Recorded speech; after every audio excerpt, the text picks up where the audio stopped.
Dedication. To Tim Marcia, Detective. Many thanks for your service to the City of Angels. Who is not at once repulsed and attracted by a diabolical act? David Goldman. Our genes, our choices.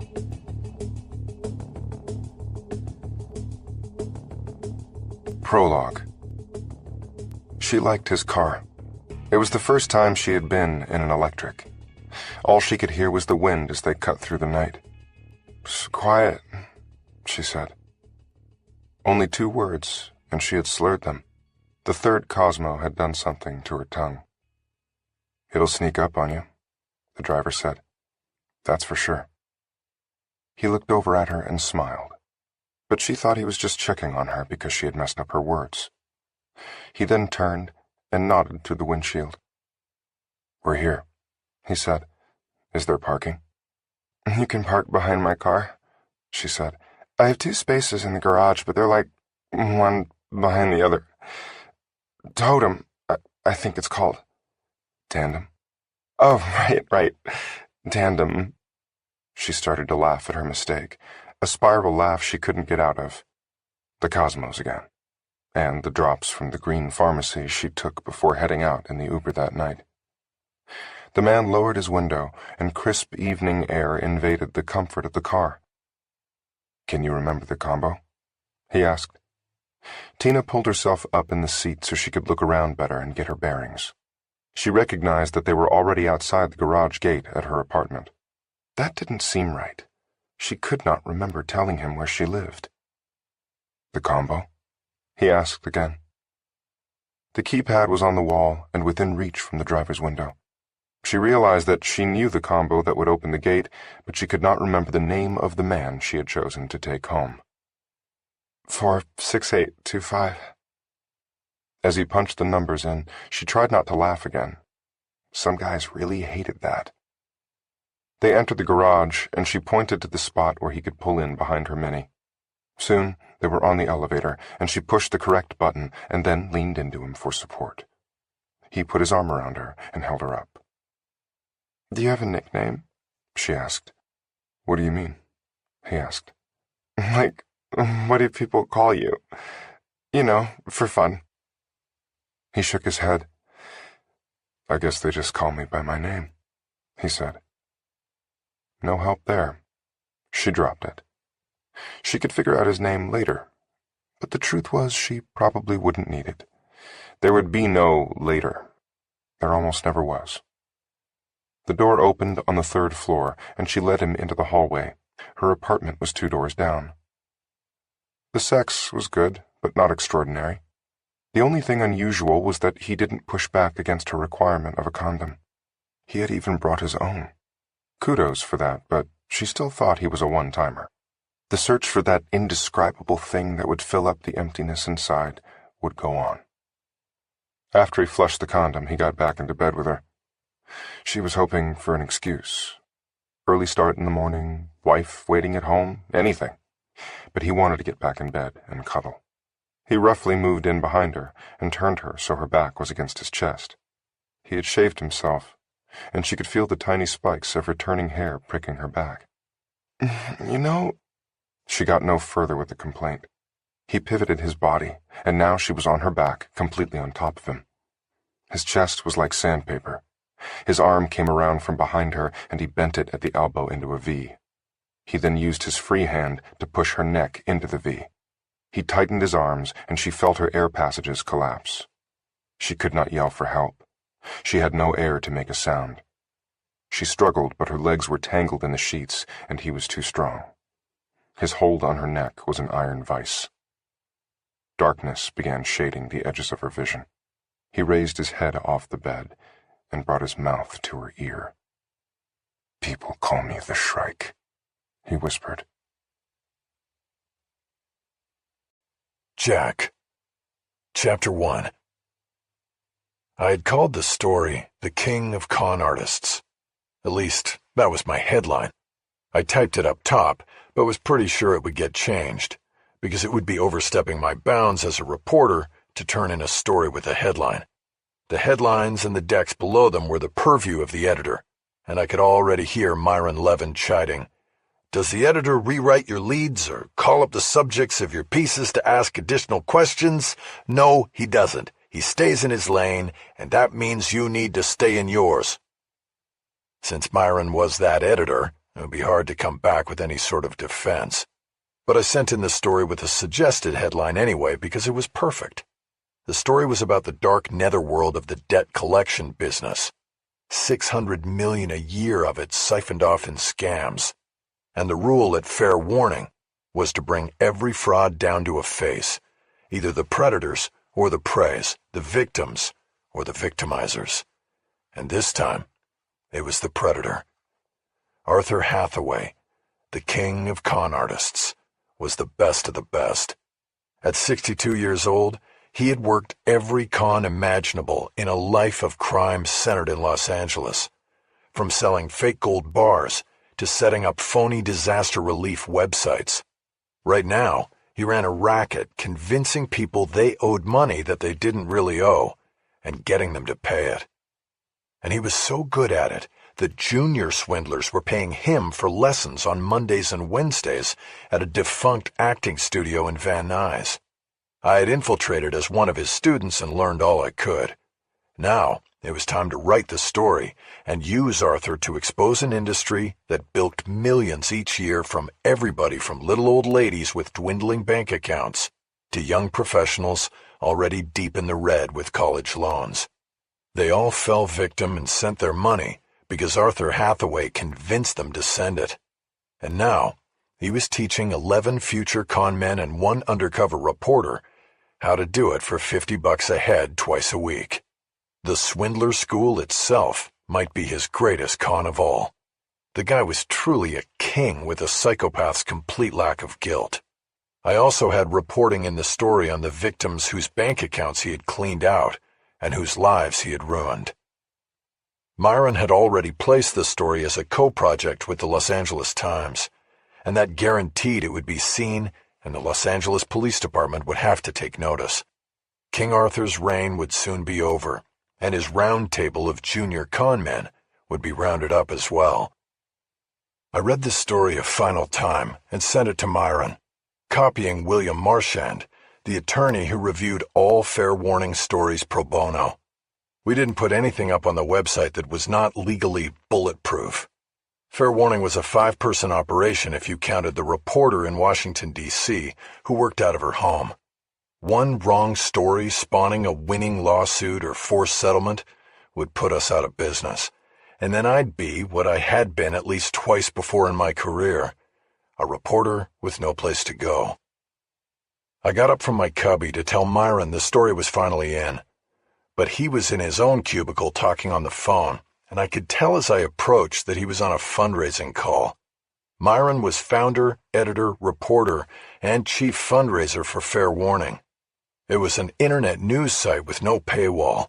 There was a donate button at the bottom page of every story, and sometimes at the top, but Myron was always looking for the great white whale who would sponsor us and turn us from beggars into choosers, at least for a while.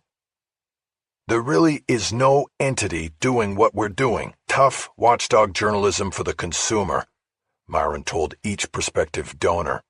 If you check out our site, you'll see many stories in the archives that take on powerful kingpin industries including auto, pharmaceutical, wireless, and tobacco companies.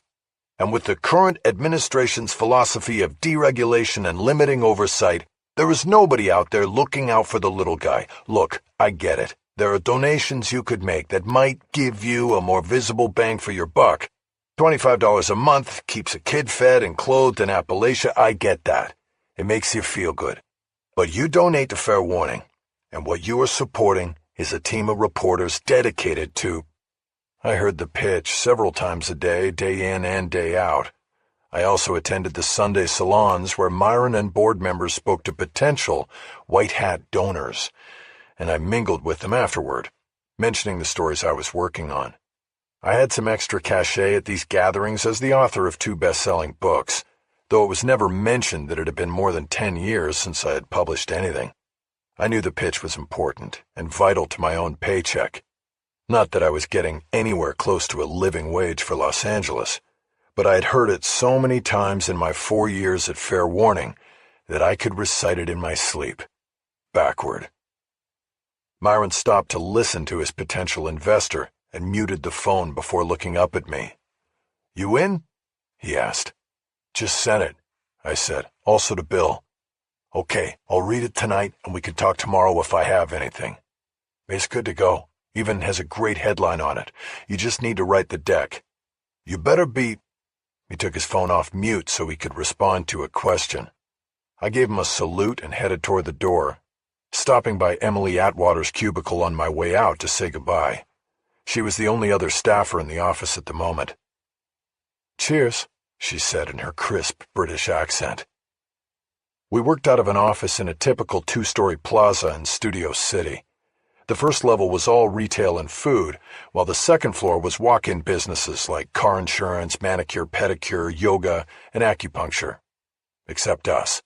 Fair Warning wasn't a walk-in business, but the office came cheap because it was located above a marijuana dispensary, and the venting in the building was such that it brought the aroma of fresh product inside our office 24/7. Myron took the place at a heavy discount. The plaza was L-shaped and had an underground parking garage with 5 assigned spaces for Fair Warning employees and visitors. That was a major perk. Parking in the city was always an issue, and sheltered parking was an even bigger perk for me because this was sunny California and I rarely put the top up on my Jeep.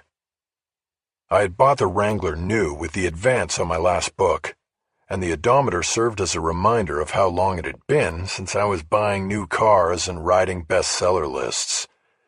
I checked it as I fired up the engine. I had strayed 162,172 miles from the path I had once been on. Chapter 2. I lived in Sherman Oaks, on Woodman Avenue by the 101 freeway. It was a 1980s Cape Cod-style apartment building of 24 townhomes that formed a rectangle enclosing a courtyard with a community pool and barbecue area. It, too, had parking underneath. Most of the apartment buildings on Woodman had names such as the Capri and Oakcrest and the like. My building stood nameless. I had moved in only a year and a half before, after selling the condo I had bought with that same book advance. The royalty checks had been getting smaller and smaller each year, and I was in the midst of reordering my life to live within the paychecks from Fair Warning. It was a difficult transition.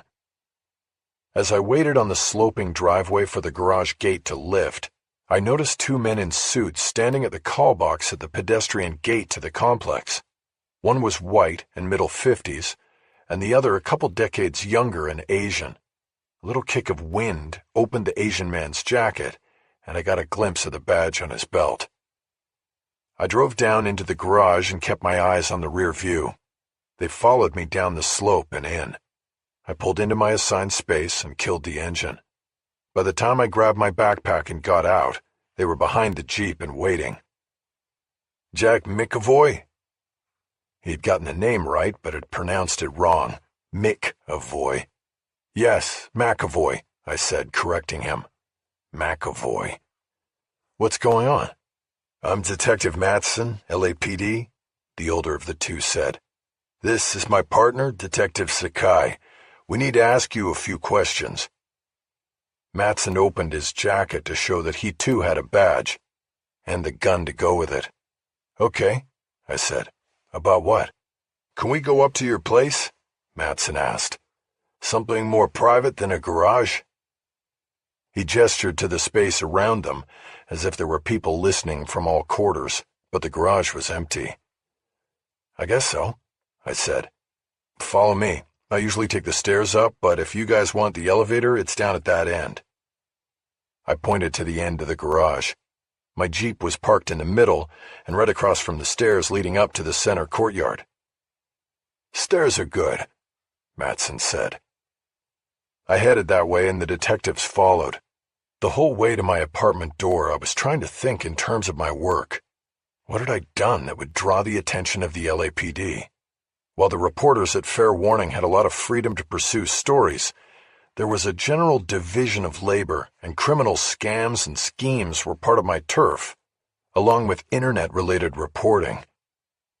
I began to wonder if my Arthur Hathaway story had run across a criminal investigation of the swindler, and whether Matson and Sakai were about to ask me to hold the story back. But as soon as I thought of that possibility, I dismissed it. If that were the case, they would have come to my office, not my home. And it probably would have started with a phone call, not an in-person show-up. "What unit are you from?" I asked as we crossed the courtyard toward Department 7 on the other side of the pool. "We work downtown," Matson said, being coy, while his partner stayed silent. "What crime unit, I mean," I said. "Robbery Homicide Division," Matson said. I didn't write about the LAPD per se, but in the past I had. I knew that the elite squads worked out of the downtown headquarters, and RHD, as it was called, was the elite of the elite. "So then, what are we talking about here?" I said. "Robbery or homicide?" "Let's go inside before we start talking," Matson said. I got to my front door. His non-answer seemed to push the answer toward homicide. My keys were in my hand. Before unlocking the door, I turned and looked at the two men standing behind me. "My brother was a homicide detective," I said. "Really?" Matson said. "LAPD?" Sakai asked, his first words. "No," I said, "out in Denver." "Good on him," Matson said. "He's retired?" "Not exactly," I said. "He was killed in the line of duty." "I'm sorry to hear that," Matson said. I nodded and turned back to the door to unlock it. I wasn't sure why I had blurted that out about my brother. It was not something I usually shared. People who knew my books knew it, but I didn't mention it in day-to-day conversation. It had happened a long time ago, in what seemed like another life. I got the door open and we entered. I flicked on the light. I had one of the smallest units in the complex.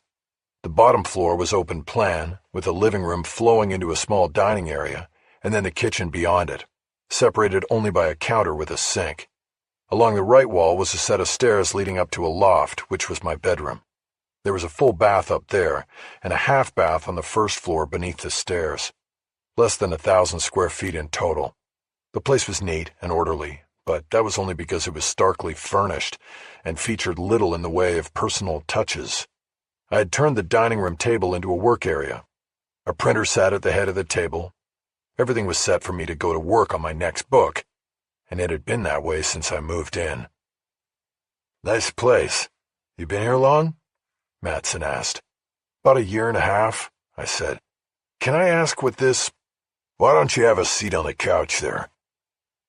Matson pointed to the couch that was positioned for watching the flat screen on the wall over the gas fireplace I never used.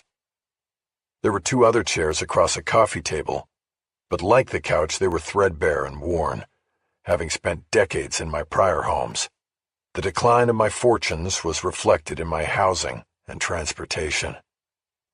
Matson looked at the two chairs, chose the one that looked cleanest, and sat down. Sakai, the stoic, remained standing. "So, Jack," Matson said, "we're working a homicide, and your name came up in the investigation, and that's why we're here. We have—" "Who got killed?" I asked. "A woman named Christina Portrero. You know that name?" I spun it through all the circuits on high speed and came back with a blank. "No, I don't think so. How did my name—" "She went by Tina most of the time. Does that help?" Once more through the circuits. The name hit. Hearing the full name coming from two homicide detectives had unnerved me and knocked the initial recognition out of my head.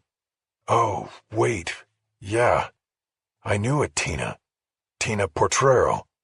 But you just said you didn't know the name. I know, it just, out of the blue, it didn't connect, but yes, we met once and that was it. Matson didn't answer. He turned and nodded to his partner. Sakai moved forward and held his phone out to me. On the screen was a posed photo of a woman with dark hair and even darker eyes. She had a deep tan and looked mid-30s, but I knew she was closer to mid-40s. I nodded. "That's her," I said. "Good," Matson said. "How'd you meet?" "Down the street here. There's a restaurant called Mistral. I moved here from Hollywood, didn't really know anyone and was trying to get to know the neighborhood. I'd walk down there for a drink every now and then because I didn't have to worry about driving. I met her there." "When was this?" "I can't pinpoint the exact date, but I think it was about 6 months after I moved in here, so about a year ago. Probably a Friday night. That's when I would usually go down there." "Did you have sex with her?" I should have anticipated the question, but it hit me unexpectedly. "That's none of your business," I said. "It was a year ago." "I'll take that as a yes," Matson said. "Did you come back here?" I understood that Matson and Sakai obviously knew more about the circumstances of Tina Portrero's murder than I did, but the questions about what happened between us a year ago seemed overly important to them. "This is crazy," I said. "I was with her one time, and nothing ever came of it afterward. Why are you asking me these questions?" "Because we're investigating her murder," Matson said. "We need to know everything we can about her and her activities. Doesn't matter how long ago, so I will ask you again. Was Tina Portrero ever in this apartment?" I threw my hands up in a gesture of surrender. "Yes," I said, "a year ago." "She stay over?" Matson asked. "No, she stayed a couple hours, then she got an Uber." Matson didn't immediately ask a follow-up. He studied me for a long moment, as if trying to decide how to proceed. "Would you have any of her property in this apartment?" he asked. "No," I protested. "What property?" He ignored my question and came right back with his own. "Where were you last Wednesday night?" "You're kidding, right?" "No, we're not." "What time Wednesday night?" "Let's say between 10 and midnight." I knew I'd been at Arthur Hathaway's seminar on how to rip people off until the 10 p.m. start of that window, but I also knew that it was a seminar for con artists and therefore didn't really exist.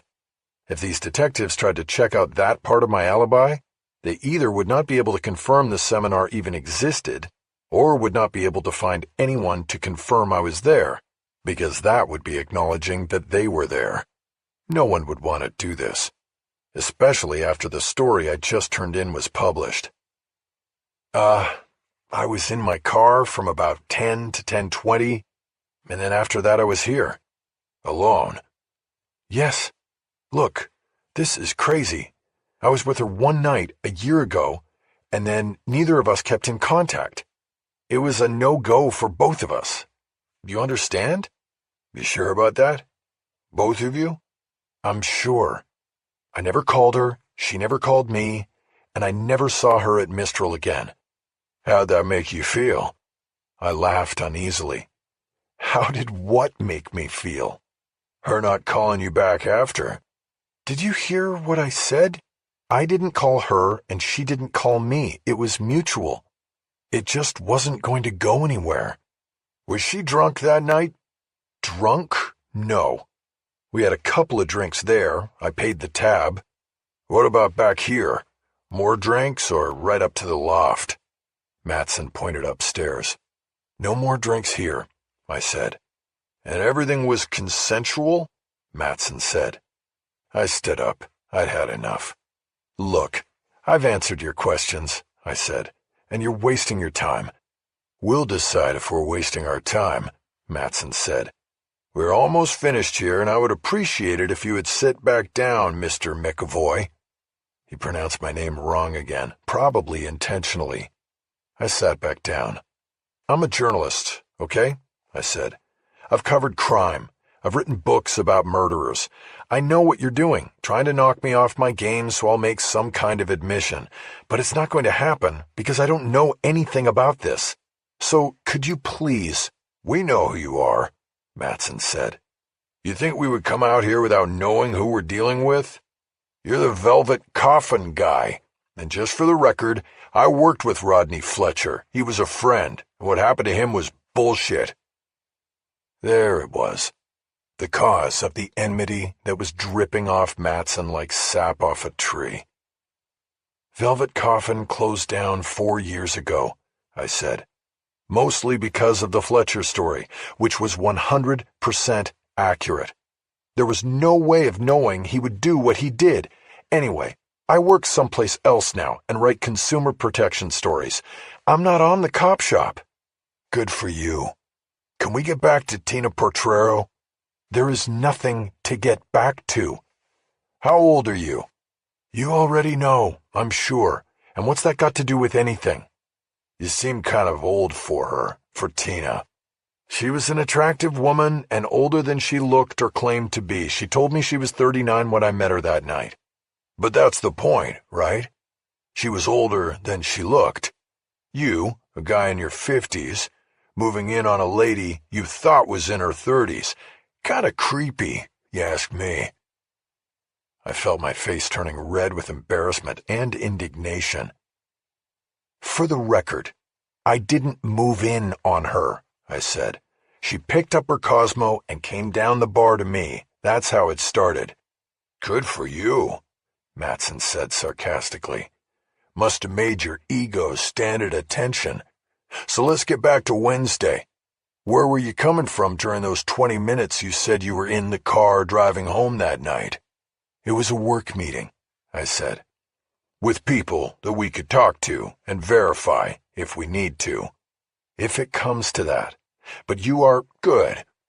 So tell us again about you and Tina. I could tell what he was doing. Jumping around with his questions, trying to keep me off balance. I covered cops for almost 2 decades for 2 different newspapers and the Velvet Coffin blog. I knew how it worked. Any slight discrepancy in retelling the story, and they would have what they needed. No, I already told you everything. You want any more information from me? Then you have to give information. The detectives were silent, apparently deciding whether to deal. I jumped in with the first question that came to mind. How did she die? I asked. She had her neck snapped, Matson said. Atlanto-occipital dislocation, Sakai said. What the hell does that mean? I asked. Internal decapitation, Matson said. Somebody did a 180 on her neck.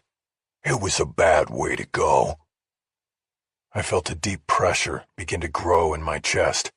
I did not know Tina Portrero beyond the one evening I was with her, but I couldn't get the image of her, refreshed by the photo shown by Sakai, being killed in such a horrible manner out of my mind. It's like the movie The Exorcist, Matson said. Remember that? With the possessed girl's head twisting around? That didn't help things. Where was this? I asked, trying to move on from the images. Landlord found her in the shower, Matson continued. Her body was covering the drain and it overflowed, and he came to check it out. He found her, water still running. It was supposed to look like a slip and fall, but we know better. You don't slip in the shower and break your neck, not like that. I nodded, as though that was good information to know. Okay, well, look, I said. I didn't have anything to do with this and can't help you with your investigation. So if there are no other questions, I would like... There are more questions, Jack, Matson said sternly. We're only getting started with this investigation. Then what? What else do you want to know from me?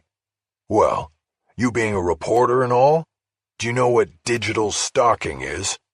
You mean like social media and tracking people through that? I'm asking questions. You're supposed to answer them. Well, you have to be more specific then. Well, Tina told a good friend of hers that she was being digitally stalked.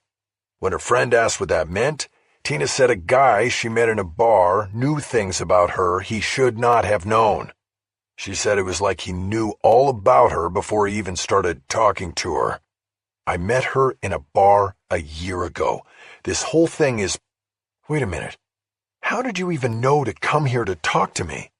She had your name in her contacts, and she had your books on the night table.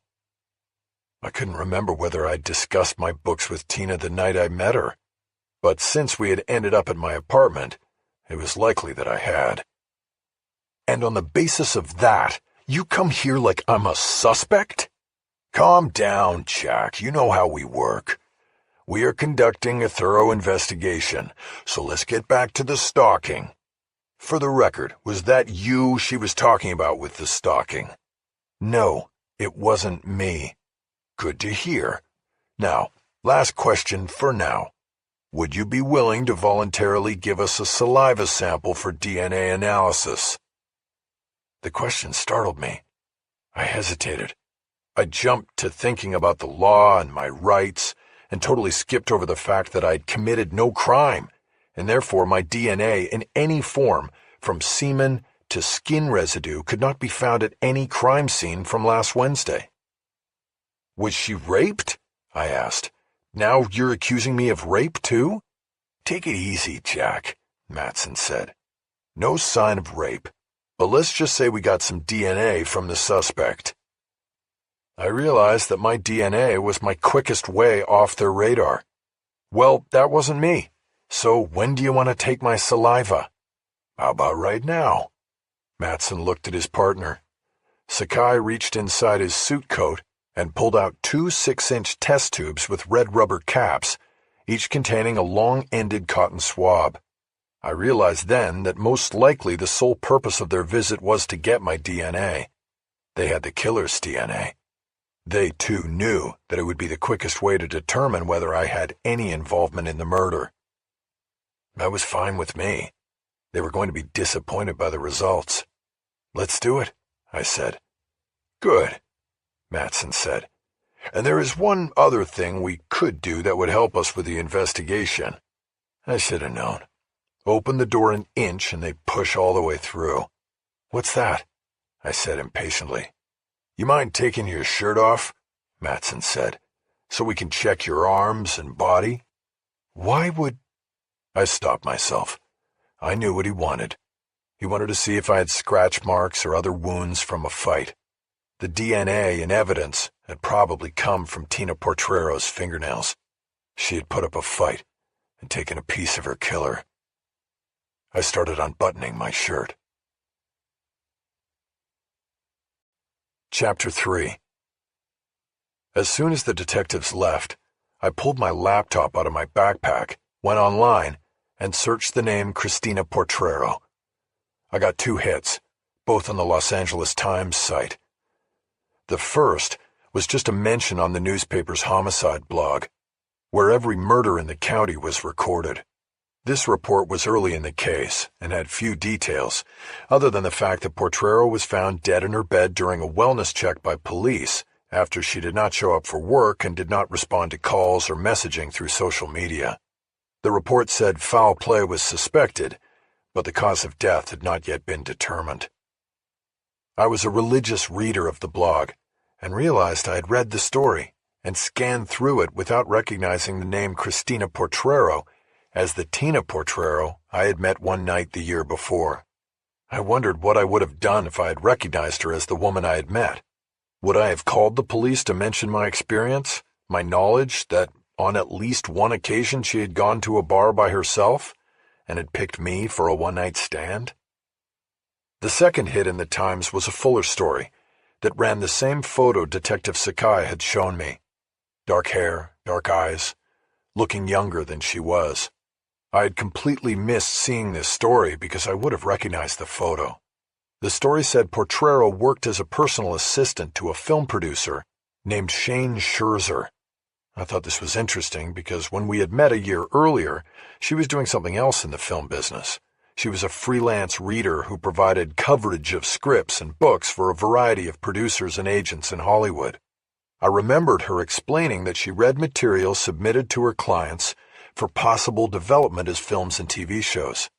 She then summarized the scripts and books and checked off on a form the kind of project they were: comedy, drama, young adult, historical, crime, etc.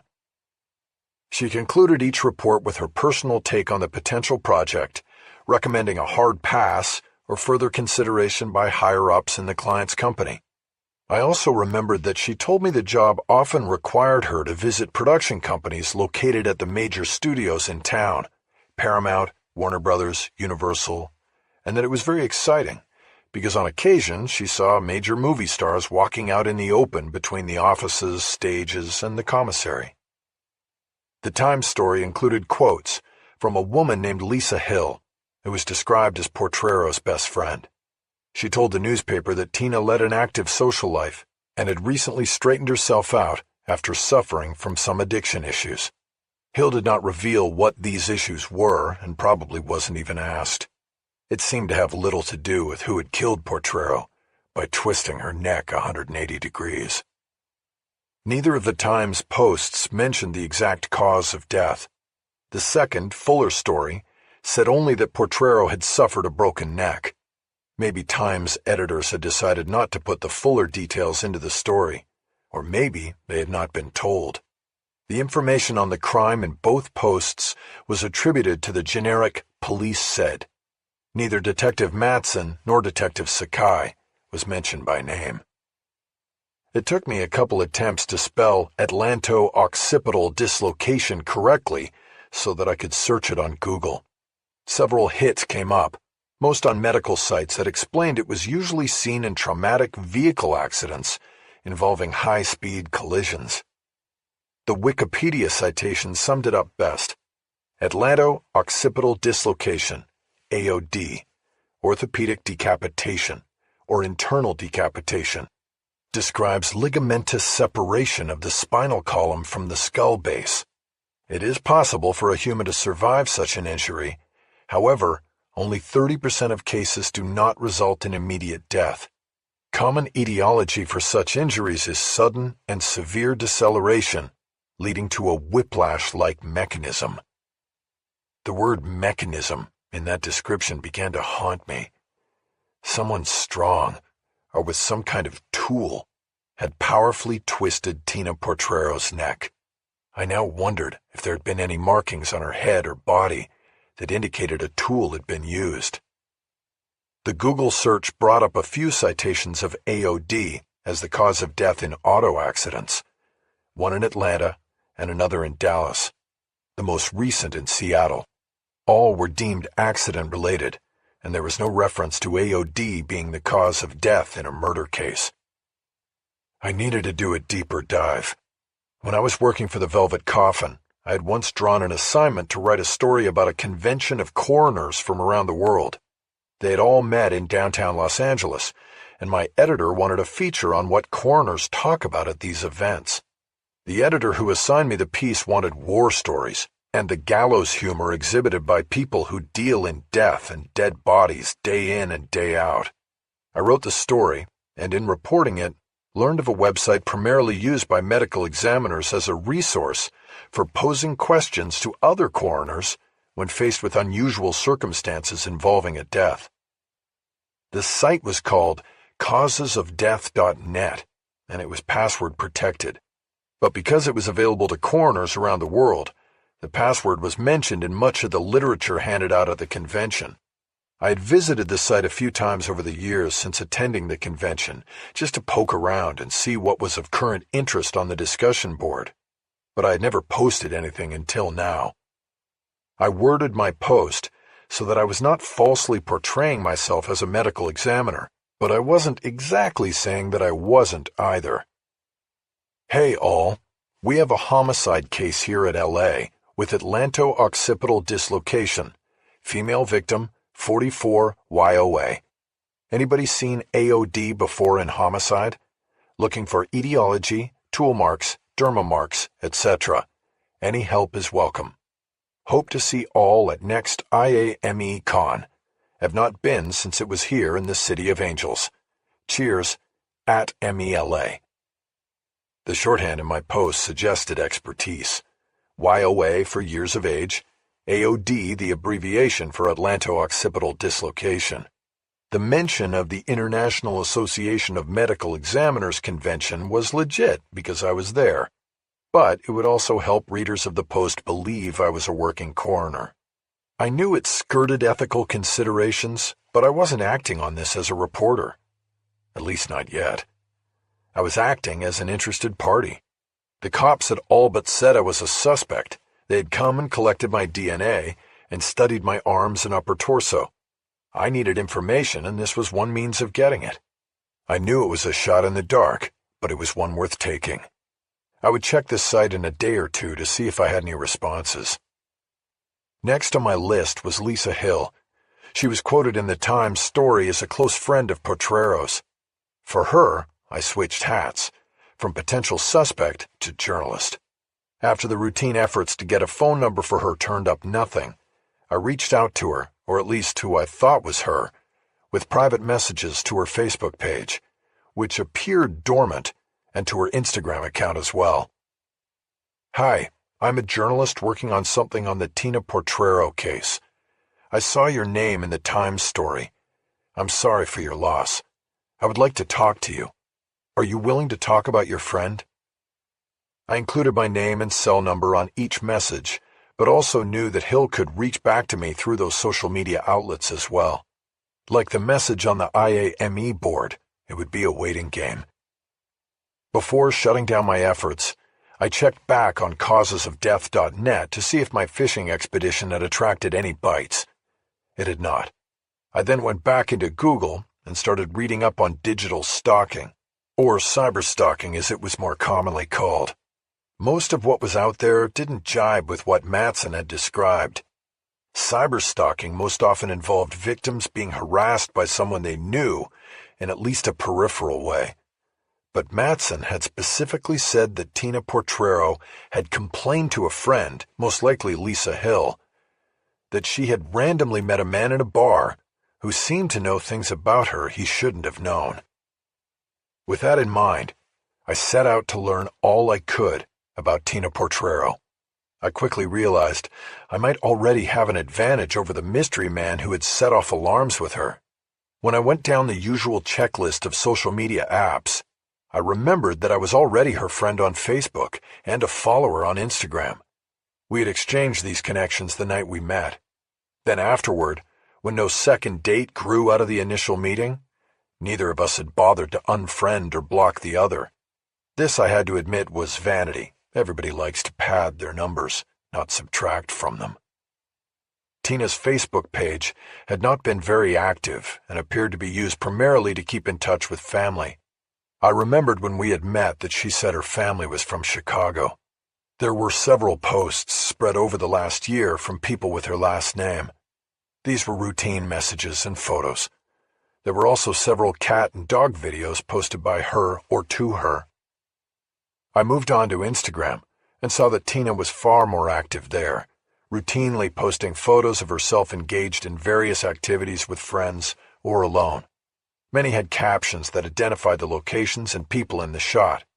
I went back through the feed several months.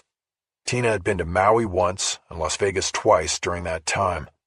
There were shots of her with various men and women, and multiple photos of her at clubs, bars, and house parties. It was clear from these that her drink of choice was a Cosmo. I remembered that that was the drink she held in her hand when she came down the bar to me at Mistral the night we met. I have to admit that even though I knew she was dead, I felt envious as I reviewed photos of her recent life and saw how full and active it was. My life was not nearly as exciting in comparison, and I fell into morbid thoughts about her upcoming funeral, where invariably her friends and others would say she had lived life to the fullest. The same could not be said about me. I tried to shake off the feelings of inadequacy, reminding myself that social media was not a reflection of real life. It was life exaggerated. I moved on, and the only post I found of real interest was a photo and caption from 4 months earlier that showed Tina and another woman about the same age or slightly older. They had their arms around each other. The caption Tina had written said, "Finally tracked down my half-sis Taylor. She's a blast and a half." It was hard to tell from the post whether Taylor was a half-sister who had fallen out of touch and therefore had to be tracked down, or whether Taylor had been previously unknown to Tina. What was clear was that the two women definitely looked related. Both had the same high forehead and high cheekbones, dark eyes, and dark hair. I searched to see if there was a Taylor Portrero on Instagram or Facebook, but drew a blank. It appeared that if Tina and Taylor were half-sisters, they had different last names. After my survey of social media ended, I went into full reporter mode and used a variety of search engines to look for other references to Christina Portrero. I was soon able to find the side of her not celebrated on social media. She had a DUI arrest on her record, as well as an arrest for possession of a controlled substance, that being MDMA, more commonly referred to as ecstasy or Molly, a party drug with mood-elevating effects. The arrests resulted in 2 stints in court-ordered rehab and probation, which she completed in order to have the judge expunge her record of convictions. Both arrests had occurred more than 5 years before. I was still online, looking for more details about the dead woman, when my phone buzzed and the screen showed a blocked number. I took the call. "This is Lisa Hill?" "Oh, good. Thank you for calling me. You said you wanted to do a story. For who?" "Well, I work for an online publication called Fair Warning. You might not have heard of it, but our stories are often picked up by newspapers like the Washington Post and the LA Times. We have a first-look agreement with NBC News as well." I heard her typing on a keyboard and knew she was going to the site. It made me think she was smart and nobody's fool. There was silence for a moment, as I guessed she was looking at the Fair Warning homepage. "And you're on here?" she finally said. "Yes," I said. "You can click on the link where it says Our Staff in that black header, and it will take you to our profiles. I'm the last one, the most recent hire." I heard the click while I was giving directions. More silence followed. "How old are you?" she asked. "You look older than everybody but the owner." "You mean the editor," I said. "Well, I worked with him at the LA Times and then joined him here after he set it up." "And you're here in LA?" "Yes, we're based here, Studio City." "I don't get it. Why does a site like this for consumers care about Tina getting murdered?" That was the question I was ready for. "Part of my beat is cybersecurity," I said, "and I have sources in the LAPD and they know I'm interested in cyberstalking because that gets into the area of consumer security. That's how I heard about Tina. I talked to the detectives on the case, Matson and Sakai, and they told me that she had complained to friends that she felt some guy she had dated or met was digitally stalking her. That was the phrase the detectives used." "They gave you my name?" Hill asked. "No, they wouldn't give out a witness's name. I'm not a witness. I didn't see anything." "Sorry, I didn't mean it that way. From the investigation standpoint, they consider anybody they talk to in the case a witness. I know you don't have any immediate knowledge of the case. I saw your name in the Times story, and that's why I reached out." I heard more typing before she responded. I wondered if she was checking on me further by typing an email to Myron, who was at the top of the Fair Warning staff page and listed as founder and executive director. "Did you used to work for something called Velvet Coffin?" she asked. "Yes, before I came to Fair Warning," I said. "It was locally based investigative reporting." "It says you went to jail for 63 days. "I was protecting a source. The federal government wanted it, but I wouldn't give up the name." "What happened?" "After 2 months, the source came forward on her own, and I was released because the feds got what they wanted." "What happened to her?" "She was fired for leaking information to me." "Oh, man." "Yeah. Can I ask you a question?" "Yes." "I'm curious. How did the Times find you?" "I once dated someone who works there in the sports section. He's on my Instagram and saw the photo I posted after Tina died, and he told the reporter that he knew somebody who knew the dead girl." Sometimes it takes a break like that. I'd had more than a few of those in my career. "Got it," I said. "So, can I ask you then, are you the one who told the detectives about the cyberstalking?" "They asked me about anything unusual with her lately, and I couldn't really think of anything except some asshole she hooked up with in a bar a few months ago seemed like he knew too much about her, you know? It freaked her out a little bit." "Knew too much how?" Well, she didn't really say a lot. She just said she met this guy at a bar, and it was supposed to be some rando hookup, but that it felt like a setup. Like they were having drinks, and he said stuff that made her realize he already knew who she was, and things about her, and it was really fucking creepy, and she just got the hell out of there. I was having trouble tracking the steps of the story, so I tried to break it down into pieces. Okay, so what was the name of the place where they met? I asked. I don't know, but she liked to go to places up in the valley, Hill said. Places on Ventura. She said the men up there weren't so pushy, and I think it had something to do with her age. How so? She was getting older. The guys in the clubs in Hollywood, West Hollywood, they're all younger or looking for younger. Right. Did you tell the police about her preferring the valley? Yeah? I had met Tina in a restaurant bar on Ventura. I was beginning to understand Matson and Sakai's interest in me. She lived near the Sunset Strip, right? I asked. Yes, Hill said. Just up the hill, near the old Spagos. So would she drive over the hill to the valley? No, never. She got a DUI a while back, and she stopped driving when she went out. She used Uber and Lyft. I assumed that Matson and Sakai had gotten Tina's Uber and Lyft records. They would help identify the bars she frequented and determine her other movements. And so, getting back to the stalking thing, I said, she just went to the club on her own and met this guy, or was it prearranged, like through a dating app or something? No, she was doing her own thing, Hill said. She just went there to get a buzz on and hear music, maybe meet a guy. Then she sort of bumped into this guy at the bar. From her standpoint, it was random, or it was supposed to be. It seemed that what had happened between Tina and me wasn't a one-off. Tina had a habit of going alone to bars to maybe meet a guy. I held no old-fashioned beliefs about women. They were free to go wherever and do whatever they wanted, and I did not believe that a victim was responsible for what happens to her. But along with the DUI and prior drug possession, I did have an angle on Tina now as a risk-taker. Going to bars where men were less pushy was not enough of a safety edge, not by a long shot. Okay, so they meet at the place and start talking and having drinks at the bar, I said. And she had never seen him before? Exactly, Hill said. And did she tell you what he specifically said that creeped her out? Not really. She just said, he knew me. He knew me. It was like he somehow let something slip, and it wasn't random at all.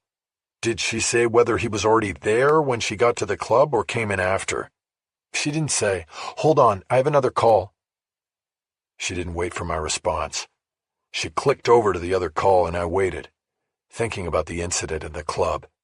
When Hill came back on the line, her tone and words were completely different. She was harsh and angry. You motherfucker, you scumbag, you're the guy. What? What are you? That was Detective Matson. I emailed him. He said you're not working a story and I should stay away from you. You knew her. You knew Tina, and now you're a suspect. You fucking asshole. No, wait, I'm not a suspect, and I am working on a story. Yes, I met Tina once, but I'm not the guy from the... Don't fucking come near me! She disconnected the call. Shit! I felt like I'd been punched in the gut, and my face burned with humiliation over the subterfuge I had used. I'd lied to Lisa Hill. I wasn't even sure why or what I was doing. The visit from the detectives had tipped me into a rabbit hole, and I wasn't sure of my motives. Was it about Christina Portrero and me, or was it about the case and the story I might write about it? Christina and I were one and done. That night she had ordered a car and left. I had asked for another date, and she had said no. I think you're too straight for me, she said. What does that mean? I asked. That it wouldn't work. Why? Nothing personal. I just don't think you're my type. Tonight was great, but for the long haul, I mean. Well then, what is your type? It was such a lame response. She just smiled and said her car was arriving. She went out the door and I never saw her again. Now she was dead, and I couldn't leave it alone. My life had somehow changed since the moment the two detectives had approached me in the garage. I was down the rabbit hole now, and I sensed that what was ahead of me in this place was only darkness and trouble. But I also sensed that it was a story, a good story, my kind of story. 4 years ago, I had lost everything because of a story. My job and the woman I loved. I had blown it. I had not taken care of the most precious thing I had. I had put myself and the story ahead of everything else. True, I had come through dark waters. I had killed a man once and nearly been killed.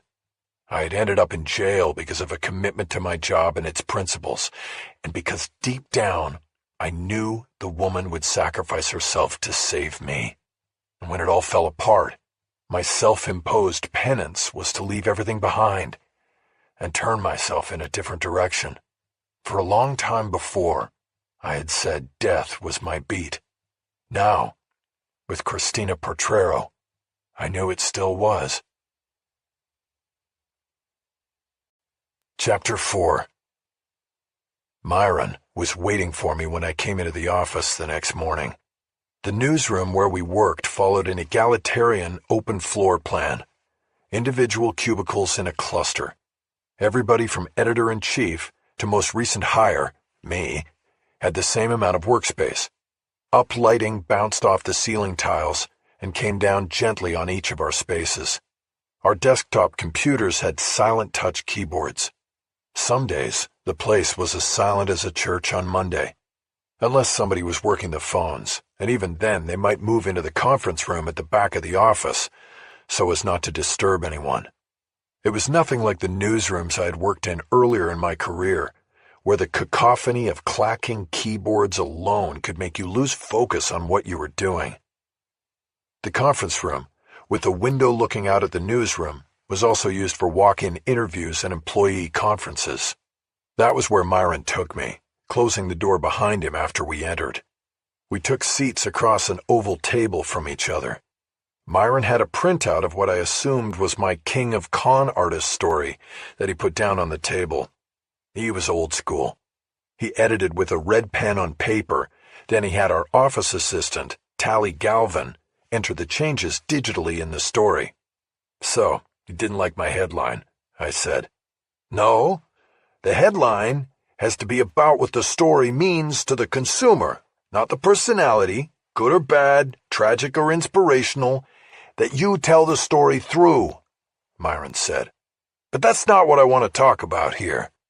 Then what? You didn't like the story either? The story's fine. It's more than fine. Some of your best work. But what I want to talk about is an email I got last night. A complaint. I laughed uneasily. I instinctively knew what this was about, but I played innocent. A complaint about what? This woman, Lisa Hill, says you misrepresented yourself in an interview about a murder that you are a suspect in. Now, normally I would have deleted this or put it up on the wall with the rest of the crazies. There was a corkboard in the break room where people posted printouts of the most outrageous and bizarre responses to stories we publish. Often they come from the companies and people who are behind the consumer dangers in our stories. We call the board the Wall of Shame. But then, Myron said, I got a call first thing this morning from the LAPD that backs this woman's email, and now we have an LAPD complaint as well. That's complete bullshit, I said. Well, tell me what's going on, because the cop who called wasn't friendly. Was his name Matson? Myron looked down at the printout and some of the notations he had made by hand on it. He nodded. That's him. Okay, this whole thing started late last night when I drove home from work. I proceeded to walk Myron step by step through what had happened the night before, from Matson and Sakai following me into the garage at my apartment complex, to Lisa Hill's call in response to my messages, and her angry misunderstanding and hang-up. Myron, always the old-school reporter, took notes while I told the story. When I was finished, he reviewed his notes before speaking. "Okay," he finally said.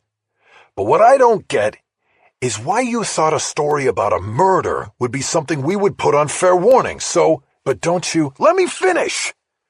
So it makes me think you were using fair warning and your legitimate standing here as a reporter to investigate something else. The death of this woman you knew. You see what I'm getting at? It doesn't feel right." "Okay, look. Whether or not Lisa Hill emailed you or the cops called you, I was going to come in here today and tell you this is my next story." "It can't be your story. You have a conflict of interest." "What, because I knew a woman who was murdered a year later?" "No, because you're a person of interest in the case." "That's bullshit. It's pretty clear from what Lisa Hill told me before she hung up and my review of the victim's social media that she dated a lot of guys. No judgment there, but all of them, including me, are persons of interest. That's just the cops throwing out a big net.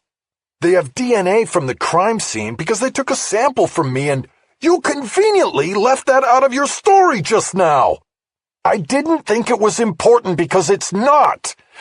The point is, I voluntarily gave it because I know that once it gets analyzed, I will be in the clear and free to write this story." "What story, Jack? We are a consumer watchdog, not the LA Times murder blog." "The story is not the murder. I mean, it is. But the real story is the cyberstalking, and that gets us into the arena of consumer protection. Everybody has social media. This is a story about how vulnerable we are to cyber predators, how privacy is a thing of the past." Myron shook his head. "That's an old story," he said. "It's been done by every paper in the country. That's not a story we can partner on, and I can't let you go off chasing it. We need stories that break new ground and draw a lot of eyes." "I guarantee it will be one of those stories." Myron shook his head. This was going sideways. "What could you possibly bring to this that's new?" he said. "Well, I have to spend some time on it before I can fully answer that, but look, you are a great reporter who has a history with this kind of story, but it's not what we do here, Jack. We have certain objectives in our reporting that need to be followed and fulfilled." I could tell Myron was extremely uncomfortable because we were peers. He wasn't dressing down a kid fresh out of J school. "We have followers and we have a base," he continued. "Our readers come to our site looking for what it says on our mission statement. Tough, watchdog reporting." "You're saying that our readers and financial supporters determine what stories we pursue?" I asked. "Look, don't even go there. I didn't mention our donors, and you know that isn't true. We are completely independent. I'm not trying to start a fight, but you can't go into every story knowing what the end result is. The best reporting starts out with a question. From who would break into the Democrats' national headquarters to who killed my brother? Did cyberstalking get Christina Portrero killed? That's my question. If the answer is yes, then that is a fair warning story." Myron looked at his notes before answering. "That's a big if," he finally said. "I know," I said, "but that doesn't mean you don't try to answer the question. I still don't like that you are knee-deep in this story. The cops took your DNA, for Christ's sake." "Yeah, I gave it to them. I volunteered it. And do you think if I had anything to do with this, I would say, 'Sure, guys, take my DNA. I don't need a lawyer. I don't need to hesitate'? No, Myron, I wouldn't, and I didn't. I will be cleared of this, but if we wait for the police lab on it, we lose momentum, and we lose the story." Myron kept his eyes on his notes. I knew I was close. "Look, let me just run with this for a few days. I'll either find something or I won't. If I don't, I'll come back and work on whatever you put me on. Killer cribs, dangerous car seats. I'll take over the whole baby beat if you want." "Hey, don't knock it. The baby beat stuff gets more eyes than almost anything else we do." "I know, because babies need protection. All right, what are the next steps if I let you run with this? I felt I had won the battle. Myron was going to give in. Her parents, I said. I want to see what she told them about being stalked. She also posted something on Instagram about finding her half-sister. I don't know what that means and want to find out. Where are her parents? Myron asked. Not sure yet. She told me she was from Chicago. You're not going to Chicago. We don't have the funds for... I know. I wasn't asking to go to Chicago. There's a thing. They call it the phone, Myron. I'm asking you for time. I'm not asking to spend money. Before Myron could respond, the door opened and Tally Galvin stuck her head in. Myron, she said, the police are here? I leaned back in my chair, looked out the window into the newsroom. I saw Mattson and Sakai standing at Tally's desk at the public entrance to the office. Well, Myron said, send them back. Tally went to get the two detectives, and Myron looked across the table at me. He spoke in a low voice. Let me handle this, he said. You don't say anything. Before I could protest, the conference room door opened and Mattson and Sakai entered. Detectives, Myron said. I'm Myron Levin, founder and executive director of Fair Warning. I believe I spoke to one of you this morning. That was me, Mattson said. I'm Mattson, and this is Detective Sakai. Have a seat. What can we do for you? Sakai started to pull one of the chairs away from the table. We don't need to sit down, Mattson said. Sakai froze, his hand still on the chair. What we need is for you to stand down, Mattson continued. We are conducting a murder investigation, and the last thing we need is a couple of half-assed reporters poking around and screwing things up. Stand down. Half-assed reporters, Detective, Myron said. What does that mean? It means you aren't even the real thing, and you've got this guy running around, talking to our witnesses and intimidating them. He gestured to me. I was this guy.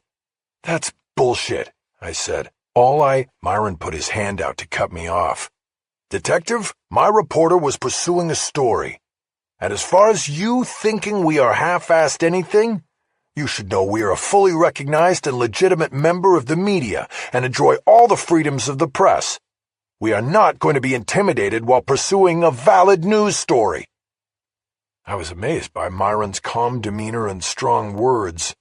5 minutes earlier, he was questioning my motives and the story I wanted to pursue, but now we had closed ranks and were standing strong. This was why I went to work for Myron in the first place. You won't have much of a story if your reporter ends up in jail, Mattson said. How will that look to all your media brethren out there? You are saying that if we continue to look into this story, you will jail our reporter? Myron asked. I'm saying he could go from reporter to prime suspect pretty quick, and then freedom of the press won't matter much, will it? Detective, if you arrest my reporter, I guarantee you it will be a story of widespread interest. It will make news across the country, just as it will do when you are forced to release him and admit publicly that you and your department were wrong and trumped up a case against a reporter because you were afraid he might find the answers you could not. Mattson seemed to hesitate in responding. Finally he spoke, looking directly at me, since he now understood that Myron was a solid wall. But he no longer had the hard edge in his words. I'm telling you for the last time, to stay away from this, he said. Stay away from Lisa Hill, and stay away from the case. You don't have anything, do you? I said. I expected Myron's hand to come up to signal me to silence again, but this time he did nothing. He looked intently at Mattson, awaiting a reply. I have your DNA, buddy boy, Mattson said, and you better hope it comes back clean. Then that confirms it, I said. You've got nothing, and you're wasting time trying to intimidate people and make sure nobody finds out. Mattson snickered like I was a fool who didn't know what I was talking about. He then reached out and hit Silent Sakai on the arm. "Let's go," he said. Matson turned and led Sakai out. Myron and I watched through the window as they swaggered through the newsroom toward the door. I felt good. I felt supported and protected. It was not a good time to be a journalist. It was the era of fake news and reporters being labeled by those in power as enemies of the people. Newspapers were folding right and left, and some said the industry was in a death spiral. Meanwhile, there was a rise in biased and unchecked reporting and media sites, the line increasingly blurring between impartial and agenda-based journalism. But in the way Myron had handled Matson, I saw a throwback to the days when the media was undaunted, unprejudiced, and therefore could not be intimidated. I suddenly knew for the first time in a long time that I was in the right place. Myron Levin had to raise money and run the website. Those were his priorities, and he didn't get to be a reporter as much as he wanted to be. But when he put on that hat, he was as relentless as any I had ever known. There was a famous story about Myron from his days as a consumer reporter at the Los Angeles Times. This was before he took a buyout, left the paper, and used the money to initially fund Fair Warning. In reporting circles, there was no better feeling than to expose a scoundrel, to write the story that reveals the con man and shuts him down. Most often, the charlatan claims innocence and damage. He sues for millions and then quietly slips out of town to start over somewhere else. The legend about Myron is that he exposed a grifter who was running an earthquake repair con after the Northridge quake in '94. Once outed on the front page of the Times, the grifter claimed innocence and filed a defamation and slander suit seeking $10 million in damages. In the filing documents, the grifter stated that Myron's story had caused him so much humiliation and anguish that the damages went beyond reputation and earnings to his health. He said that Myron's article had caused him bleeding from the rectum. And that was what cemented Myron's legendary status as a reporter. He had written a story that allegedly made a man bleed from the ass. No reporter would ever be able to best that, no matter how many millions they were sued for. "Thanks, Myron," I said. "You had my back." "Of course," Myron said. "Now go get the story." I nodded as we watched the two detectives go through the office door. "And you better watch yourself on this," Myron said. "Those assholes don't like you." "I know," I replied. Chapter 5.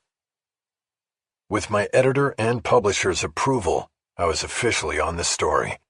And on my very first official move, I got lucky. I went back on Tina Portrero's social media, used her Facebook tagging history to identify her mother, Regina Portrero, and reached out to her through her own Facebook page. I assumed that if Regina reached back from her home in Chicago, we would set up a phone call. Phone calls with the bereaved were safest. I still have a scar on my face from asking the wrong question of a woman grieving the sudden death of her fiancé. But things can get lost or missed in a phone call. Nuances of conversation, expressions, emotion. But that is where the luck came in. Within an hour of sending my private message, Regina contacted me and said she was in town to make arrangements to take her daughter home. She said she was staying at a hotel called the London West Hollywood and expected to leave Los Angeles the next morning, Tina's body in the cargo hold of the jet. She invited me to come to the hotel to talk about Tina. I couldn't make an invitation like that wait, especially when I knew that Matson and Sakai might take it upon themselves to warn Regina about me. I told her I would be in the lobby of the hotel in an hour. I told Myron where I was going and headed off in the Jeep, taking Coldwater Canyon south over the Santa Monica Mountains and down into Beverly Hills. I then went east on Sunset Boulevard toward the Sunset Strip. The London West Hollywood was located right in the middle of it. Regina Portrero was a small woman in her mid-60s, which indicated she had Tina early in her life. I could see the resemblance most in the same dark brown eyes and hair. She met me in the lobby of the hotel, which was just a half-block south of Sunset on San Vicente. It was her daughter's neighborhood. She had lived just a few blocks away. We sat in an alcove that was probably meant for people waiting for their rooms to be ready, but there was no one there at the moment, and we had privacy. I took out my notebook and put it on my thigh so I could write notes and be as inconspicuous about it as possible. "What is your interest in Tina?" she asked. Regina's first question threw me because she had not asked it during the initial communication. Now, she wanted to know what I was doing, and I knew that if I answered it fully and honestly, it would probably end the interview before it got started. "Well, first of all, I'm very sorry for your loss," I said. "I can't imagine what you are going through, and I hate so much to be an intruder. But what the police on this case told me makes it different, and makes what happened to Tina something that the public should possibly know about. I don't understand. Are you talking about what happened to her neck?" "Oh, no." I was mortified that my clumsy answer to her first question had conjured in her mind the horrible manner in which her daughter had been killed. In many ways, I would have preferred a backhand across the face, the diamond of an engagement ring raking across my skin and leaving another scar. I stammered. "What I meant was, the police, they told me that she might have been the victim of cyberstalking. And so far as I know, there's no evidence that the two are connected, but—" "They didn't tell me that," Regina said.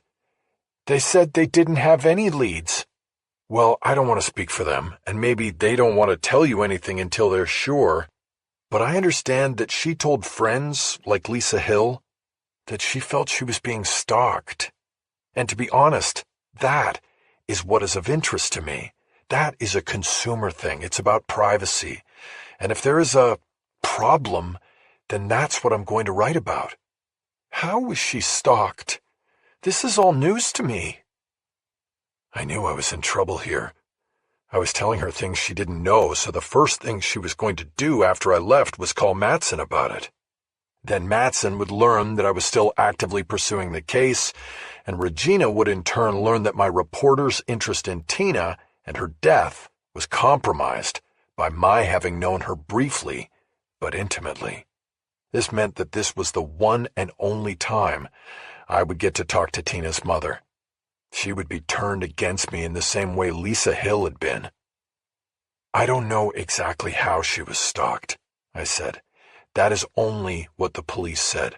I talked to her friend Lisa, and she said Tina apparently met a man in a bar, but that it felt like he was there waiting for her or something. That it wasn't a random encounter." "I told her to stay out of the bars," Regina said, "but she couldn't keep away, even after the arrests and rehab." It was an incongruous response. I was talking about her daughter being stalked, and she fixated on her daughter's drug and alcohol issues. "I'm not saying one thing had anything to do with the other," I said. "I don't think the police know yet either, but I know she had arrests and had been to rehab. Is that what you mean about her going to bars?" "She was always going out, meeting strangers," Regina said. "All the way back to high school. Her father told her it could end this way. He warned her, but she didn't listen. She didn't seem to care. She was boy crazy from the start." Regina seemed to stare off into the distance when she spoke. Boy crazy seemed like an innocent term, but clearly she was seeing a memory of her daughter as a young woman, an unpleasant memory in which there was upset and rancor. "Was Tina ever married?" I asked. "No, never," Regina said. "She said she never wanted to be tied down by one man. My husband used to joke that she saved him a bundle by never getting married, but she was our only child, and I always wished I had gotten to plan her wedding. It never happened. She was always looking for something she felt no man she met could provide. What that was, I never knew. I remember the post I had seen on Tina's social media. I saw on her Instagram that she said she found her sister, I said. A half-sister, but she's not your daughter? Regina's face changed, and I knew I had hit on something bad in her life. I don't want to talk about that, Regina said. I'm sorry. Did I say something wrong? I asked. What happened? All these people. They're so interested in that stuff. Where they come from. Are they Swedish? Are they Indian? They don't know what they're playing with. It's like that privacy thing you mentioned. Some secrets are meant to stay secret. The half-sister was a secret? Tina sent her DNA in, and then next thing she does is tell us she's got a half-sister out in Naperville. I shouldn't be telling you this. You can tell me off the record. It will never go into a story, but if it helps me understand your daughter and what she was interested in, it could be important. Do you know why she sent her DNA in for analysis? Was she Who knows? That's what people do, right? It's quick, it's cheap. She had friends that were doing it, finding their heritage. I had not submitted my DNA to any of the genetic analytics sites, but I knew people who had, and therefore knew generally how it worked. Your DNA went through a genetic data bank that returned matches to other customers of the site, along with a percentage of shared DNA. Higher percentages meant a closer relationship, from distant cousins to direct siblings. She found her half-sister. I saw the photo of them. Naperville, that's near Chicago, right? I needed to keep her talking about something she didn't want to talk about. Easy questions, got easy answers, and kept the words coming. Yes, Regina said. I grew up there, went to high school there. She paused and looked at me, and I realized she needed me to tell the story. It was always amazing to me when people opened up. I was a stranger, but they knew I was a reporter, a recorder of history. I had found many times when reporting tragedies that those left behind wanted to reach out through their grief to talk and set down some sort of record of the lost loved one. Women more than men. They had a sense of duty to the lost one. Sometimes they needed only a little prodding. You had a baby, I said. She nodded. And Tina didn't know, I said. Nobody knew, she said. It was a girl. I gave her up. I was too young. And then later I met my husband and we started a family. Tina. And then she grew up and sent her DNA into one of those places. And she had done it too, the girl. She knew she was adopted and was looking for connections. They connected through the DNA site, and that's what destroyed our family. Tina's father didn't know. I didn't tell him at first, and then it was too late. It was supposed to be my secret. But then the world changes, and your own DNA can unlock everything, and secrets aren't secrets anymore. I once had an editor named Foley who said that sometimes the best question is the one not asked. I waited. I didn't feel I had to ask the next question. My husband left, Regina said. It wasn't that I'd had the baby. It was that I didn't tell him. He said our marriage was built on a lie. That was 4 months ago. Christina didn't know. Her father and I agreed not to put that guilt on her. She would have blamed herself. Regina had been holding a clot of tissues in her hands, and now used them to dry her eyes and wipe her nose. Tina went back to Chicago to meet her half-sister, I said, hoping to spark more revelations from the broken woman. Tina was such a sweet girl, Regina said. She wanted to reunite us. She thought it was a good thing. She didn't know what was going on with her father and me. But I told her no, I couldn't see the girl, not now, and she was very upset with me. She shook her head and continued. Funny how life is, she said. Everything's good, everything's fine. You think your secrets are safe. Then something comes along, and it all just goes away. everything changes. It would only be a detail in the story, but I asked what genetics site Christina had submitted her DNA to. It was GT23, Regina said. I remember because it only cost $23. So much grief for just $23. I knew about GT23. It was one of the more recent entries into the DNA testing and analytics business.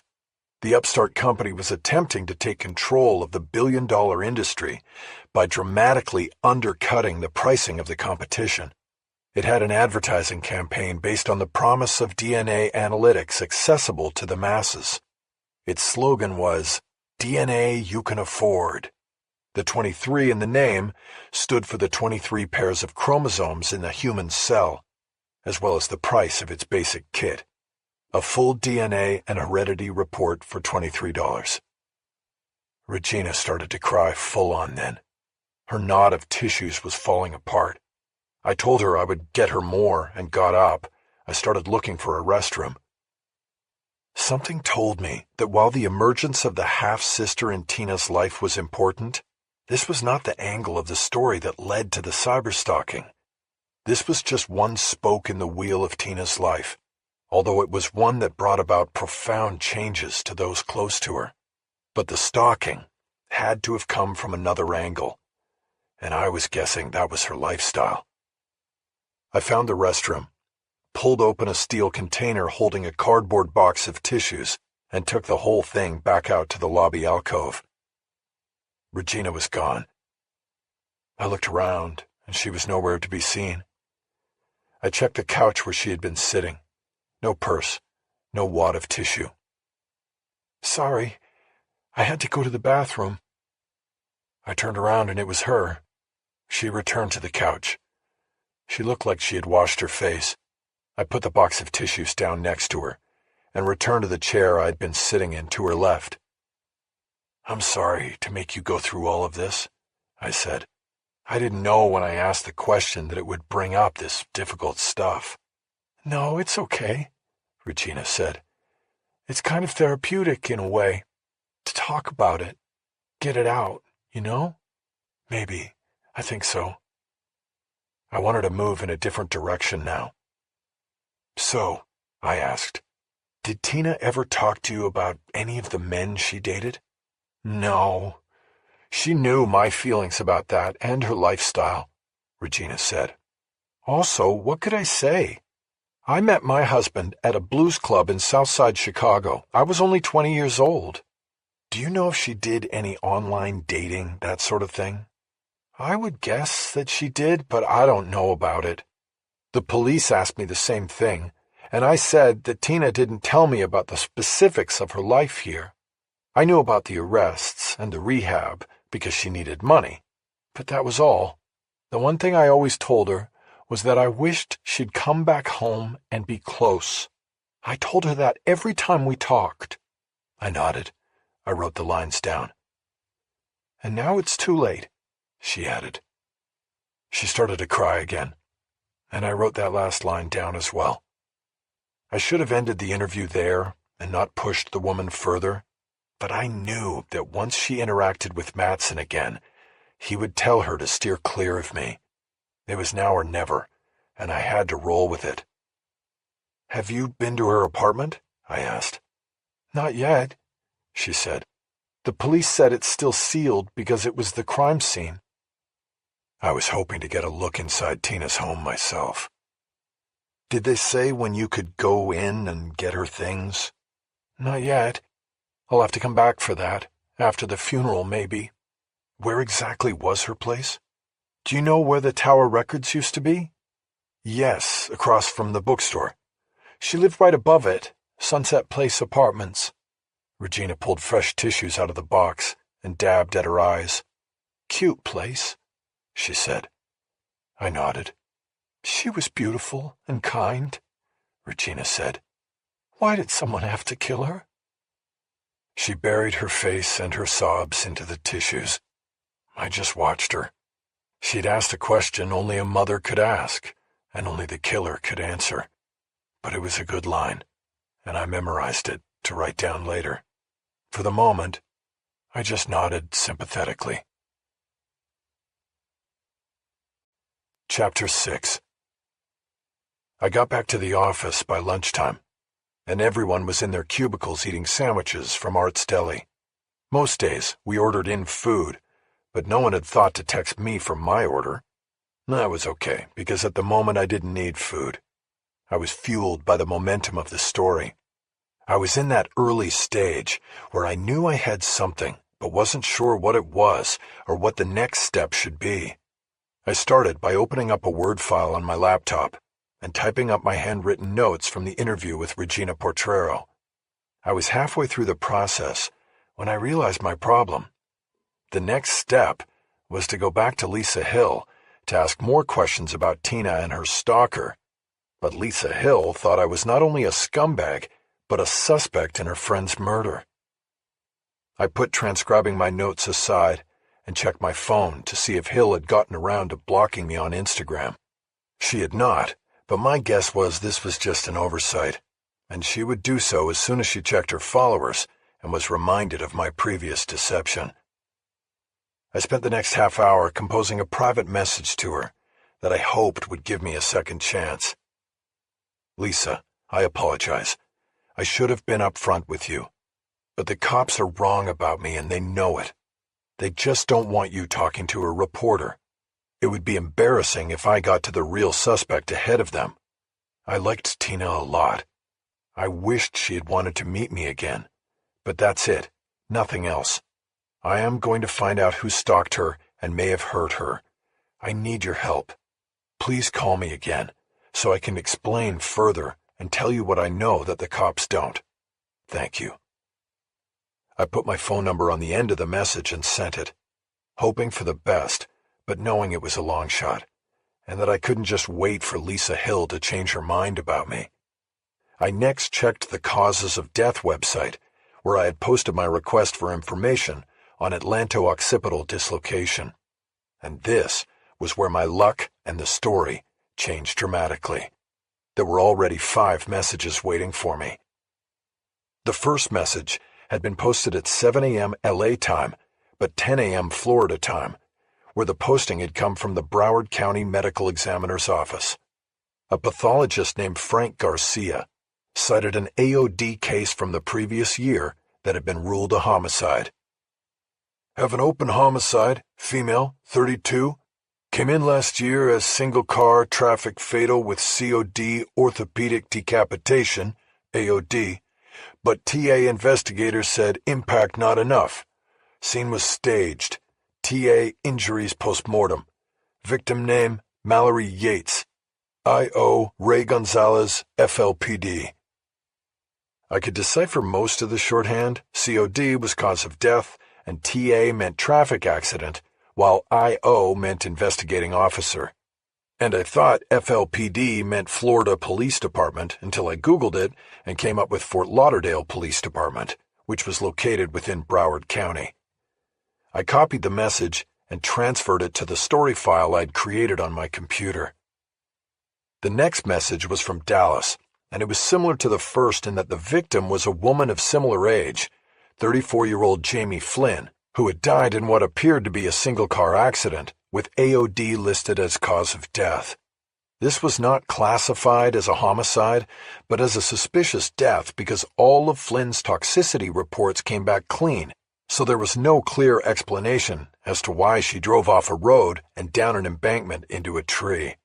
Flynn's death had occurred 10 months earlier, and the case was still open because of the suspicious circumstances. The third message was a follow-up from Frank Garcia at the Broward Medical Examiner's office. Check with Gonzalez at FLPD. Case still open. No suspects. No leads at this time. The fourth post on the message board was about another case that had occurred 3 months before. This one came from Brian Schmidt, who was an investigator with the Santa Barbara County Coroner's Office.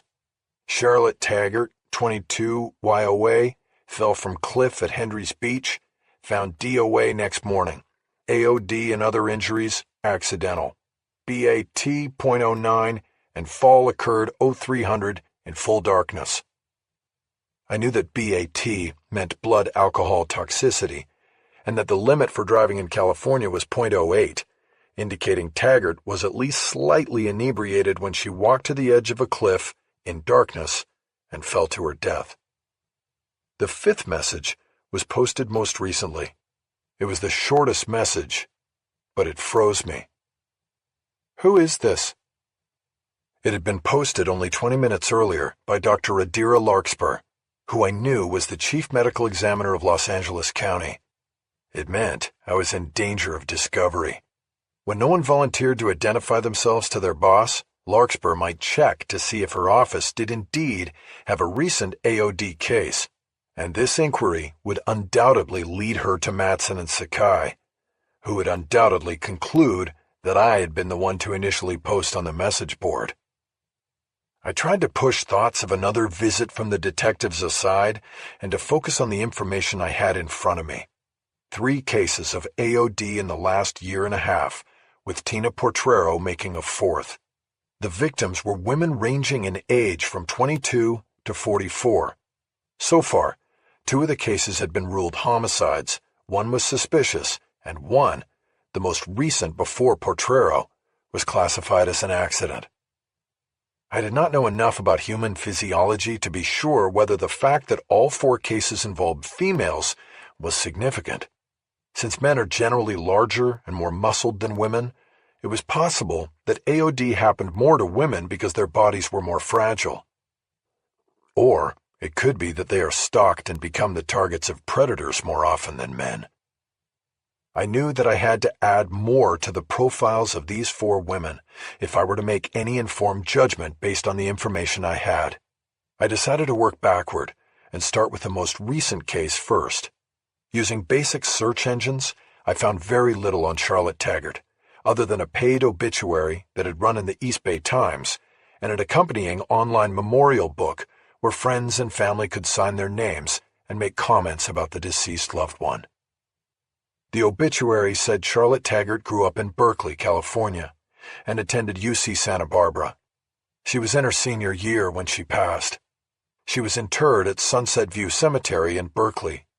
She was survived by both parents, 2 younger brothers, and many close and distant relatives she had discovered in the past year. The end of the last line drew my focus. Charlotte Taggart had discovered new relatives in the last year of her life.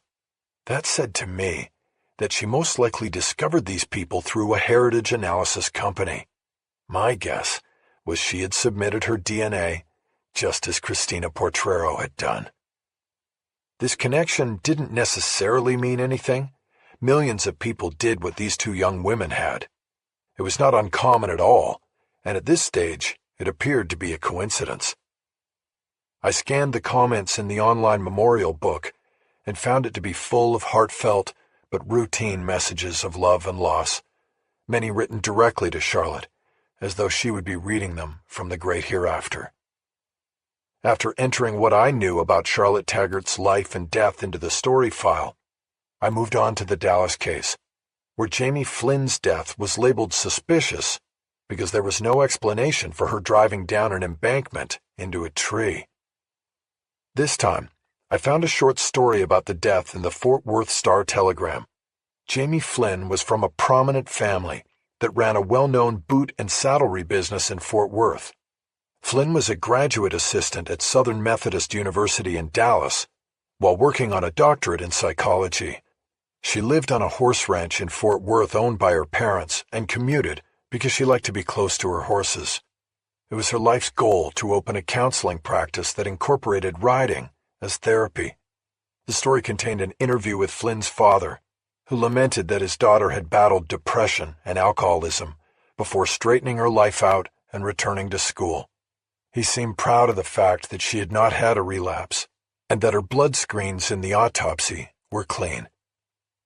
The story also quoted a traffic accident investigator from the Dallas Police Department. Todd Whitney said he wouldn't close the case until he was confident the death of Jamie Flynn was an accident.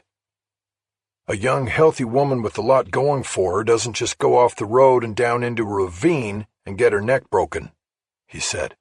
"It may be purely an accident. She could have seen a deer or something and swerved, But there are no skid marks and no animal tracks. I wish I could tell her parents I have the answers, but I don't, not yet. I noted that there was nothing in the story about whether Jamie Flynn might have driven off the road on purpose in an attempt to disguise a suicide as an accident. It was not an uncommon occurrence. But if it had been considered, it was not publicly reported. There was such a stigma attached to suicide that most newspapers avoided it like the plague. It was only when public figures offed themselves that suicide stories were written. I moved on for the moment from Jamie Flynn. I wanted to keep my momentum. I was certain that I was closing in on something and did not want to be delayed. Chapter 7. The last case I reviewed was the first mentioned on the causes of death message board. It had been posted with a short case summary. The death of 32-year-old Mallory Yates in Fort Lauderdale, Florida, was open and being treated as a homicide because, like the case in Dallas, there were incongruities about the supposed traffic accident that took her life. Histamine levels in some of the wounds to her body suggested that the injuries were post-mortem and the accident was staged. But moving on from the post, I found no funeral notice or news story about the case. A second-tier search brought up a Facebook page that was publicly accessible and had been turned into a memorial page for Yates. There were dozens of messages posted by friends and family in the 16 months since her death. I scrolled through them quickly, picking up bits and pieces of the dead woman's history and updates on her case. I learned that Mallory had grown up in Fort Lauderdale, had attended Catholic schools, and gone to work in her family's boat rental business operating out of a marina called Bahia Mar. She had apparently not attended college after high school and, like Jamie Flynn in Fort Worth, lived alone in a home owned by her father. Her mother was deceased. Several of the Facebook posts were messages of condolence directed to her father in regard to losing both his wife and daughter in a space of 2 years. A message posted 3 weeks after Mallory's death caught my eye and brought my casual scroll through the page to a dead stop. Someone named Ed Yeagers posted a message of sympathy that identified Mallory as his third cousin and lamented that they were just getting acquainted when she was taken away. He said, "I was just getting to know you and wished there was more time. Profoundly sad to find family and then lose family in the same month." That sentiment could have come from the obituary for Charlotte Taggart. Finding family in this day and age usually meant DNA. There were heredity analytics companies that used online data to search for family connections, but DNA was the shortcut. I was now convinced that both Charlotte Taggart and Mallory Yates had been searching for connections through DNA heritage analysis. And so had Christina Portrero. The coincidence extended to 3 of the women and might include all 4. I spent the next 20 minutes running down social media links to relatives and friends of Mallory Yates and Charlotte Taggart. I sent every one of them the same message, asking if their loved one had submitted DNA to an analytics company, and if so, which one. Even before I finished, I got an email response from Ed Yeagers. "Met her through GT23. It was only 6 weeks before she died, so never got the chance to meet in person. Seemed like a really good girl. What a shame." My adrenaline hit the floodgates. I had 2 confirmed cases that shared a rare cause of death and submission of DNA to GT23. I quickly went back to the story about Jamie Flynn in the Fort Worth paper and got the name of her father and the family business he ran, selling boots, belts, and equestrian products like saddles and reins. I Googled the business, got a phone number for the main office, and called it. A woman answered, and I asked for Walter Flynn. "Can I ask what this is regarding?" she asked. "His daughter, Jamie," I said. Nobody likes to cause someone more grief than they already carry. I knew that I would do that with this phone call, but I also knew that if I was right about my instincts, I might eventually be able to lessen that grief with answers.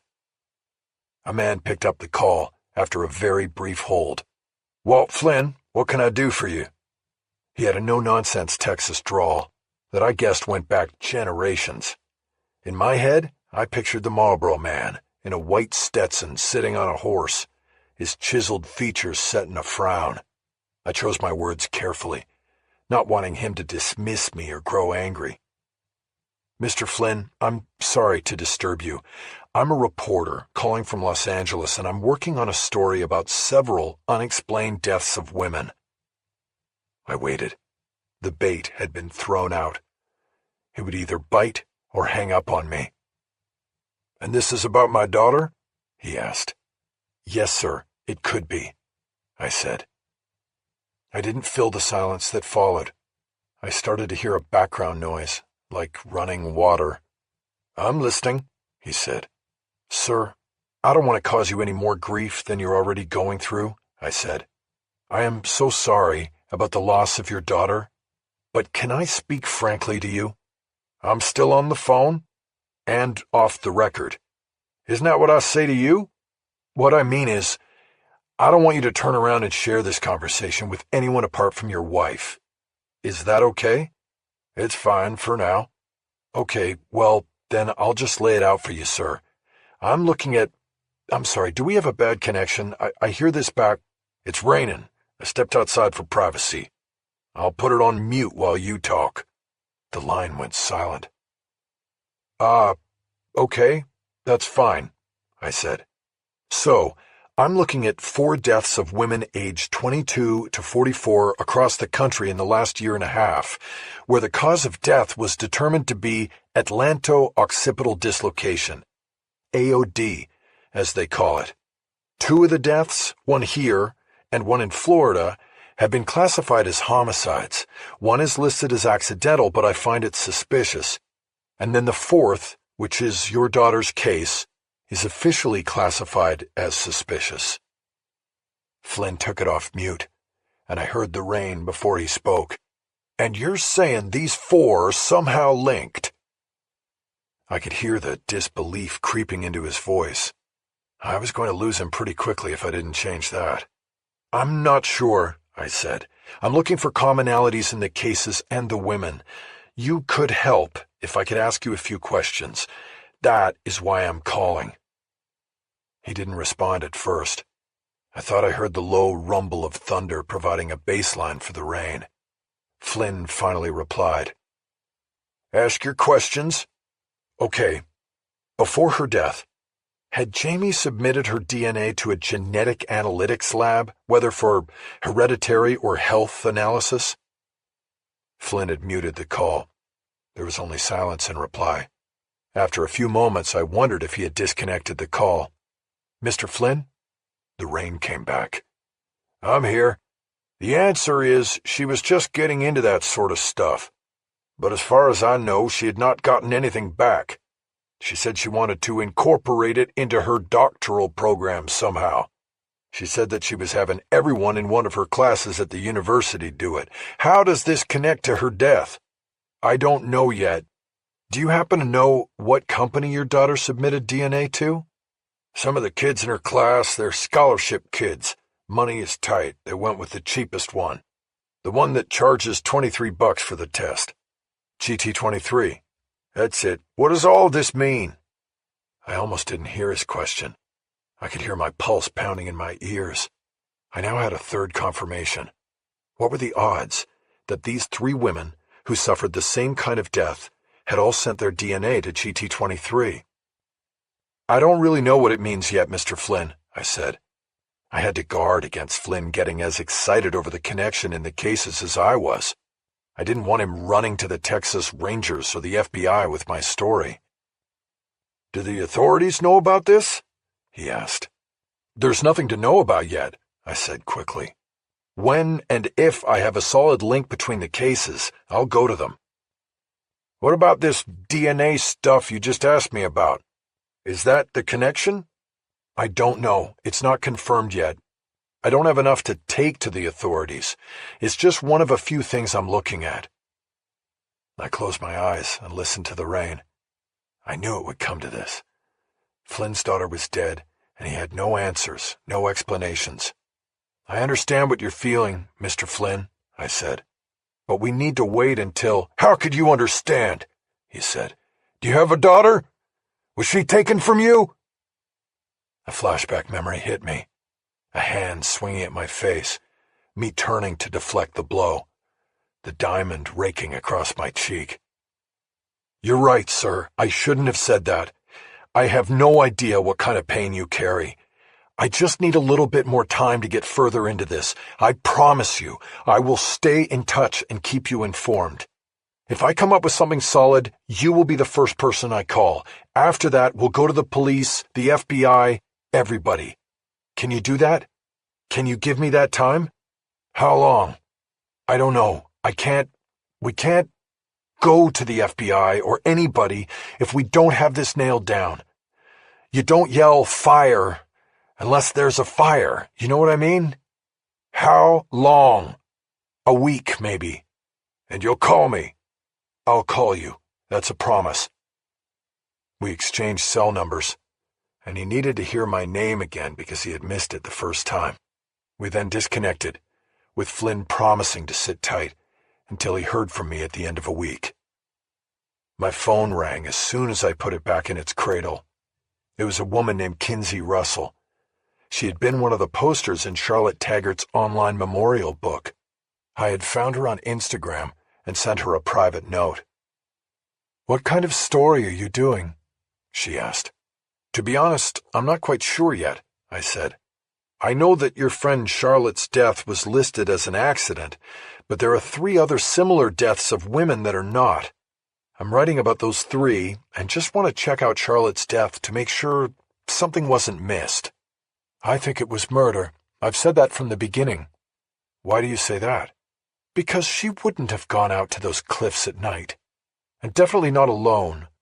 But the police aren't interested in finding out the truth.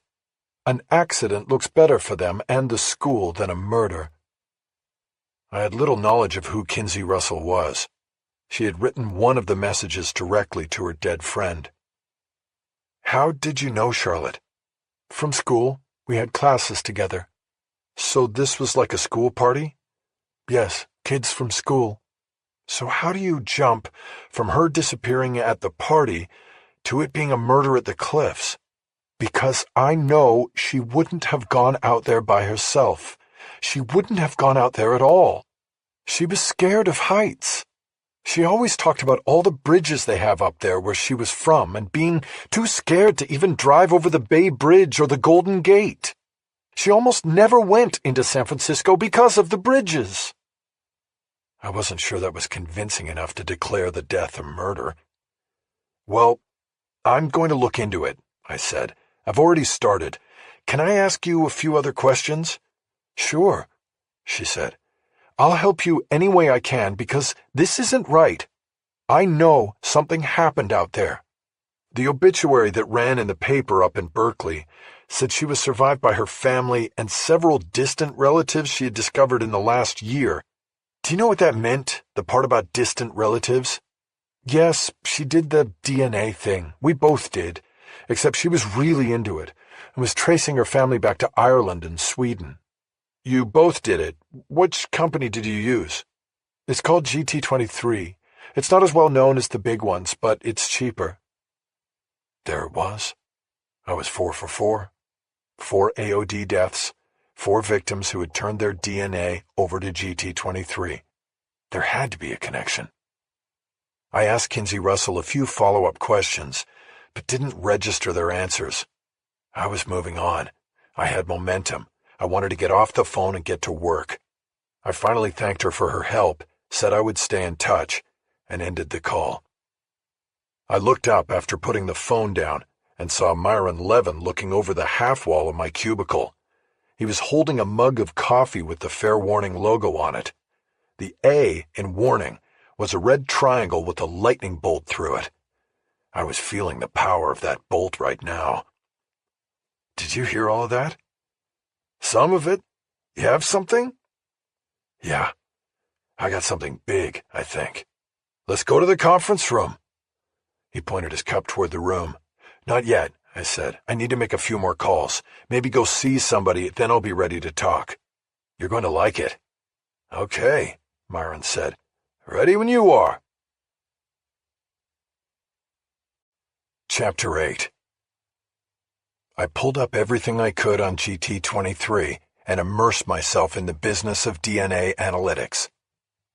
The piece that was most informative was a 2019 profile of the company published in Sandford magazine as GT23 turned 2 years old and had just gone public, making its 5 founders extremely wealthy. It was an offshoot of an older company called Genotype 23, which was founded 2 decades earlier by a group of Stanford University chemistry professors who pooled money to open a secure lab catering to law enforcement agencies too small to fund their own labs to conduct forensic DNA analysis in criminal cases. The first company was initially successful and grew to have more than 50 court-certified technicians working and testifying in criminal cases across the western United States. But DNA became the panacea. It was increasingly being used around the world to solve crimes old and new, as well as to clear those wrongfully accused and convicted. As more and more police departments and law enforcement agencies caught up technologically and opened their own forensic DNA labs or funded joint and regional labs, Genotype 23 faced declining business and revenues and had to lay off staff. As the company declined, a new area of social analytics emerged in the DNA field following the completion of the Human Genome Project. Millions of people began seeking their ancestral and health histories. The founders retooled and opened GT23, a budget DNA analytics firm. There was a catch to the low cost, however. While the large forerunners in the field asked customers to volunteer their DNA anonymously for research, GT23 didn't offer a choice. The low cost of analysis needed to be offset by making the collected samples and data available, still anonymously, to research facilities and biotech firms willing to pay for it. The move was not without controversy, but the whole field was awash in privacy and security concerns. GT23's founders weathered the questions with the basic explanation that submitting DNA to them was in fact volunteering it for research, and they proceeded to market. And the market responded. So much so that little more than a year later, the founders decided to take their company public. The 5 founders rang the bell on the New York Stock Exchange as trading in their company opened, ironically or perhaps coincidentally, at $23 a share. The founders became rich overnight. I next came across a more recent article in Scientific American that carried the headline, "Who is buying GT23's DNA?" The article was a sidebar to a larger story that explored the ethical and privacy concerns in the freewheeling world of DNA analysis. The writer of the article had found a source inside GT23 and obtained a list of universities and biotech research facilities that bought DNA data from the company. These range from labs at Cambridge University in England to a biologist at MIT to a small private research lab in Irvine, California. The article said that DNA from GT23 participants, the company did not use the word customers, was being used in studies involving the genetics behind a variety of diseases and ailments, including alcoholism, obesity, insomnia, Parkinson's, asthma, and many others. The variety of studies that the data from GT23 contributed to, and the good that might come from it, not to mention the potential profits to universities, big pharma, and companies producing wellness products, was staggering. The article identified a study at UCLA that dealt with appetite satiation and the genetic roots of obesity. A cosmetic company was using GT23 participants to study aging and skin wrinkling. A pharmaceutical company was researching why some people produce more earwax than others, while the lab in Irvine was studying the connection between genes and risky behaviors such as smoking, use of drugs, sex addiction, and even speeding while driving. All these studies aimed at understanding the causes of human maladies and developing drug and behavioral therapies that would treat or cure them. It all seemed good, and it was all profitable, at least to the founders of GT23. But the main article that ran with the sidebar threw a shadow over all the good news. It reported that regulatory enforcement of the billion-dollar genetic analytics industry fell to the U.S. Food and Drug Administration, which until recently had taken a complete pass on those responsibilities. The article quoted a recent report from the National Human Genome Research Institute. Until recent years, FDA chose to apply enforcement discretion to the vast majority of genetic tests. FDA can use such discretion when it has the authority to regulate tests, but chooses not to. The article went on to report that the FDA was only now in the process of formulating rules and regulations that would eventually be presented to Congress for adoption. Only then would any kind of enforcement begin. Due to the rapid growth of direct-to-consumer genomic testing and FDA's mounting concern that unregulated tests pose a public health threat, FDA is modifying its approach. To this end, FDA has drafted new guidance to describe how it intends to regulate genetic testing.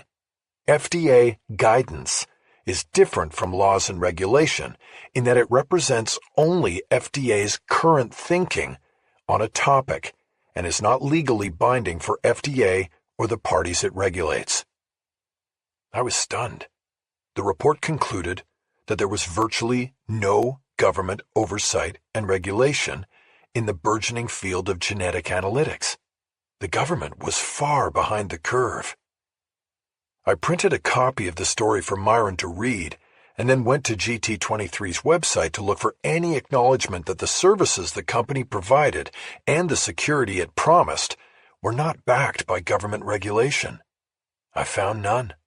But I did stumble across a page that outlined how researchers could go about requesting anonymized data and biological samples in the fields of study the company supported: cancer, nutrition, social behaviors, risky behaviors, addiction, insomnia, autism, mental disorders, bipolar disorder, schizophrenia, schizoaffective disorder.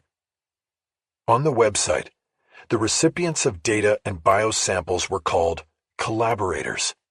It was all presented in a cheery, change the world for the better pitch that I was sure was crafted to allay any potential participants' concerns about anonymously putting their DNA into the great unknown of genetic analysis and storage.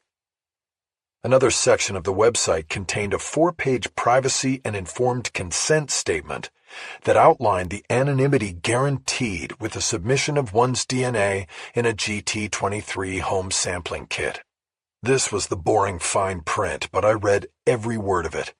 The company promised participants multiple layers of security in the handling of their DNA and required all collaborators to meet the same levels of physical and technical protection of data. No biological sample would be transferred to a collaborator with any participant's identity attached. The consent statement clearly said that the low cost to participants for DNA analytics, matching, and health reporting was underwritten by the collaborating companies and labs that paid for the anonymized data.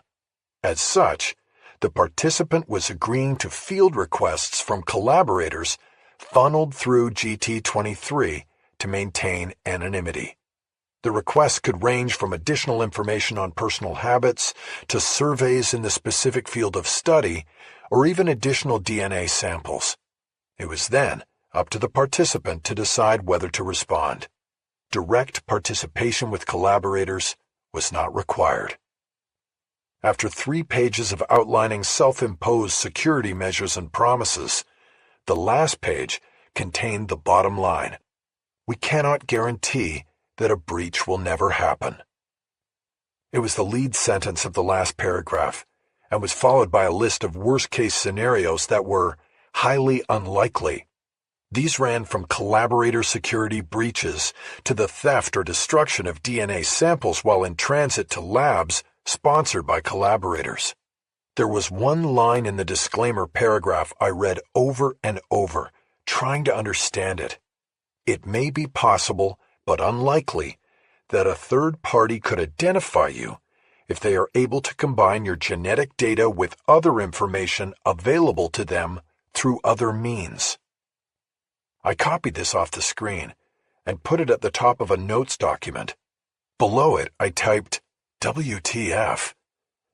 I now had my first follow-up question, but before I pursued it, I clicked on a tab labeled Law Enforcement on the menu. This page revealed GT23's statement of support and cooperation with the FBI and police agencies in using its genetic data in criminal investigations. This had become a hot-button topic in recent years, as police used genetic analytics providers to help solve cases through linkage of familial DNA. In California, most notably, the alleged Golden State Killer was captured decades after a murder and rape spree when DNA from a rape kit was uploaded on GED Match, and investigators were provided with matches to several relatives of the alleged killer. A family tree was constructed, and soon a suspect was identified and then confirmed through further DNA analysis. Many other lesser-known murders were also solved similarly. GT23 made no bones about cooperating with law enforcement when asked. I was now finished with my review of GT23's website, and I had one question on my notes page. I wasn't sure what I had or what I was doing. I had a connection among the deaths of 4 young women. They were connected by their gender, the cause of their deaths, and their participation in GT23. I assumed that GT23 had millions of participants, so was unsure if this last connection was a valid common denominator. I sat up and looked over the wall of my cubicle. I could only see the top of Myron's head in his cubby. I thought about going to him and saying now was the time to talk, but I quickly dismissed the idea. I didn't like going to my editor, my boss, and saying I didn't know what to do next. An editor wants confidence. He wants to hear a plan that will lead to a story that would draw attention to Fair Warning and what we were doing. I stalled the decision by Googling a contact number for GT23 and calling the corporate office in Palo Alto. I asked for media relations and soon was talking to a media specialist named Mark Bolander. I work for a consumer news site called Fair Warning, and I'm doing a piece on consumer privacy in the area of DNA analytics, I said. Bolander did not respond at first, but I heard him typing. Got it, he said finally. Looking at your website right now. I was not familiar with it. We usually partner on stories with more recognizable media outlets, I said. LA Times, Washington Post, NBC, and so on. Who is your partner on this one? No partner at the moment. I'm doing some preliminary work and gathering string, huh? It was an old newspaper phrase. It told me Bolander was a former news guy who had crossed to the other side. He was handling media now, rather than being media. Only a reporter would say that, I said. Where'd you work? Oh, here and there, Bolander said. My last gig was 12 years at the Merc as a tech reporter, and then I took a buyout, ended up here. The San Jose Mercury News was a very good newspaper. If Bolander had been a tech reporter in the breadbasket of technology, then I knew I wasn't dealing with a public relations hack. I now had to worry that he would figure out what I was really up to and find a way to block me. So, what can I do for you in Fair Warning? Bolander asked. Well, right now, I need some general information about security, I said. I was on the GT23 website, and it says there are multiple layers of security established for handling participant genetic data and material, and I was hoping you could walk me through that. I wish I could, Jack, but you are asking about proprietary matters that we don't talk about. Suffice it to say, anyone who submits a genetic sample to GT23 can expect the highest level of security in the industry, way beyond government requirements. It was a stock answer, and I noted that going beyond government requirements when there were no such requirements meant nothing. But I didn't want to jump on Bolander and position myself as an adversary so early in the conversation. Instead, I typed his words into the file because I would need to use them in the story, if a story was published. Okay, I understand that, I said, but on your website, you clearly say you can't guarantee there will never be a breach. How do you reconcile that with what you just said? What is on the website is what the lawyers tell us to put on the website, Bolander said, an edge sharpening in his voice. Nothing in life is 100% guaranteed, so we need to make that advisement. But as I said, our safety measures are beyond question, second to none. Do you have another question? Yes, hold on. I finished typing in his answer. Could you explain what this means? I asked. It's from your website. It may be possible, but unlikely, that a third party could identify you if they are able to combine your genetic data with other information available to them through other means. It means exactly what it says, Bolander said. It's possible, but unlikely. Again, it's legal speak. We are required to provide it in our consent form. Do you want to expand on that? For example, what does other information available to them mean? It could mean a lot of things, but we are not going to go past the disclaimer on that, Jack. Has there ever been a breach of participant data at GT23? There was a pause before Bolander answered, just long enough for me to be suspicious of his answer. Of course not, Bolander said. If there had been, it would have been reported to the Food and Drug Administration, the agency that regulates the industry. You can check with them, and you will find no report because it has never happened. Okay. I was typing. Are you putting this into a story? Bolander asked. I'm not sure, I said. Like you said, I'm just gathering string. We'll see. Are you talking to the others? 23andMe? Ancestry? I will, yes. Well, I would appreciate it if you would circle back to me if you're going to publish a story. I would like to review my quotes to make sure I'm quoted accurately. You didn't make that request at the top of the call, Mark. It's not something I usually do. Well, I didn't know at the top what the call was about. Now I'm concerned about being quoted accurately and in context. You don't have to worry about that. I've been doing this a long time, and I don't make up quotes or use them out of context. Then I guess this conversation is over. Look, Mark, I don't get why you're upset. You were a reporter. You now deal with reporters. You know how it works. You don't lay down rules after the interview. What's upsetting you? Well, for one, I pulled up your bio and now see who you are. I told you who I was. But you didn't mention the books you wrote about those killers. Those are old stories that have nothing to... Both were about advances in technology being used by bad people. The poet, the scarecrow, serial killers so bad they had media names. So I don't think you called up here to do a reassuring piece on our security. There's something else going on. He wasn't wrong, but he wasn't right either. I still didn't know what I had, but his evasiveness was only increasing my feeling that there might be something here. There is nothing going on, I said. I'm truly interested in knowing about the security of the DNA that is submitted to your company, but I will do this for you. If you want me to read back your quotes to you now, I will do that. You will see that I have them down accurately. There was silence, and then Bolander responded in a clipped tone that told me the conversation was over, unless I found a way to keep it going. So, if we're done here, Jack, I'd like to ask a couple more questions. I was reading about how GT23 has grown so quickly into one of the largest providers of DNA analytics. That's true. What's your question? Well, does GT23 still do all of the lab work, or has it gotten so big so fast that it subcontracts lab work? I believe there is some contracting out of work to other labs. I know your last question is whether they operate with the same safety and privacy measures, and the answer is yes, absolutely. Same standards right down the line, well beyond government requirements. There is no story here, and I need to go now. Last question. You mentioned that the company and its contractors go beyond federal regulations and requirements in terms of security, reporting of any privacy breaches, and so on. Are you aware that there aren't any regulations and requirements, and that any reporting on these issues would have to be self-reporting? Jack, I think you have bad information there. The FDA regulates DNA.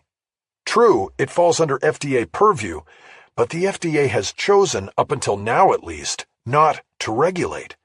So when you say that GT23 goes beyond government, I think what I'm saying is that we're done here, Jack. Have a nice day. Bolander disconnected, and I put the phone back in its cradle. I made a fist and silently bounced it on the desk like a hammer. My torching of Bolander with his own words aside, I was feeling the groundswell building around me. Bolander had great reason to be upset. Beyond his efforts to protect the reputation of the company that employed him, he had to know that the larger secret of the industry as a whole was in danger of being exposed. Genetic testing was a self-regulating industry with very few, if any, government eyes upon it. And that was a news story. Chapter 9. I printed out all of my notes from the research and interviews. After retrieving the pages from the communal printer, I left the office, passing by Myron while he was on the phone making a pitch to another potential donor. This was a break. I would not have to explain what I was doing or where I was going. I got out the door without hearing my name called. It took me 45 minutes to drive downtown and find parking. I knew I was risking about 2 hours of wasted time by not calling ahead, but I also knew that calling ahead risked that Rachel Walling would be conveniently out of her office when I got there. Her office was in the elegant old mercantile bank at 4th and Main. It was on the historic registry, which guaranteed that the front of the structure still looked like a bank. But the once grand interior had been renovated and chopped up into private offices and creative spaces primarily leased by lawyers, lobbyists, and others with business in the nearby Civic Center. Rachel had a 2-room office with a secretary. On the door, it said Raw Data Services. Raw, as in Rachel Ann Walling. Her secretary was named Thomas Rivette. He was sitting behind his desk, staring at his computer screen. He handled much of the computer work involved in the background investigations that were the mainstay of the business. "Hey, Jack," Thomas said. "Didn't expect you today." "Wasn't expecting it myself," I said. "Rachel back there?" "She is. Let me just check if it's clear. She might have client stuff spread out." He picked up the desk phone and called the room 6 feet behind him. "Rachel, Jack McEvoy is here." I noted the use of my full name. It made me wonder whether there was another Jack in Rachel's life, and Thomas had to be clear about which one was waiting to see her. He hung up the phone and looked up at me with a smile. "It's all clear. You can go back." "Thank you, Thomas." I walked around his desk and through the door centered on the wall behind him. Rachel had a long rectangular office with a small seating area in front and then an L-shaped desk with large monitors on each side, so she could work different jobs simultaneously on separate computers with separate IP addresses. She looked away from one of the screens and at me as I entered and closed the door behind me. It had been at least a year since I had seen her, and that was only at the crowded open house in these offices when she announced that Raw Data was in business. There had been random texts and emails in the meantime, but I realized as I smiled at her that I had probably not been alone with her for 2 years. "Jack," she said. "Nothing else." "No, what are you doing here?" "No, you can't just show up here anytime you feel like it." "No, you need to make an appointment before coming here." "Rachel," I said. I stepped up to her desk. "Got a minute?" I asked. "Of course. Sit down. How are you, Jack?" I wanted to go around behind the desk and pull her up out of the chair into an embrace. She still had that power. I got the urge every time I saw her. It didn't matter how long it had been. "I'm good," I said as I sat down. "You know, same old, same old. What about you? How's business?" "It's good," she said. "Real good. Nobody trusts anybody anymore. That means business for me. We've got more than we can handle. We? Thomas and me. I made him a partner. He deserved it. I nodded when I couldn't find my voice. 10 years ago, we shared a dream of working side by side as private investigators. We put it off because Rachel wanted to wait until she was fully vested in her FBI pension. So she stayed with the Bureau, and I worked for the Velvet Coffin. Then the Rodney Fletcher case came up, and I put the story ahead of what we had and what we planned. Rachel was 2 years shy of full vesting when they fired her, and our relationship fell apart. Now she did background searches and private investigations without me, and I did tough watchdog reporting for the consumer. This was not the way it was supposed to be. I finally found my voice.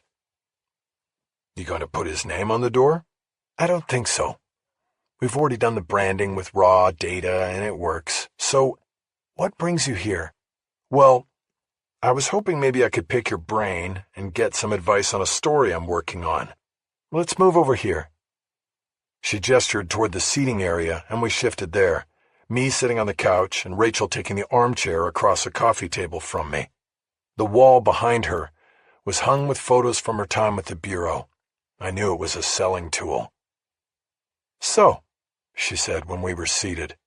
I have a story, I said. I think. I wanted to run it by you, see if anything pops for you.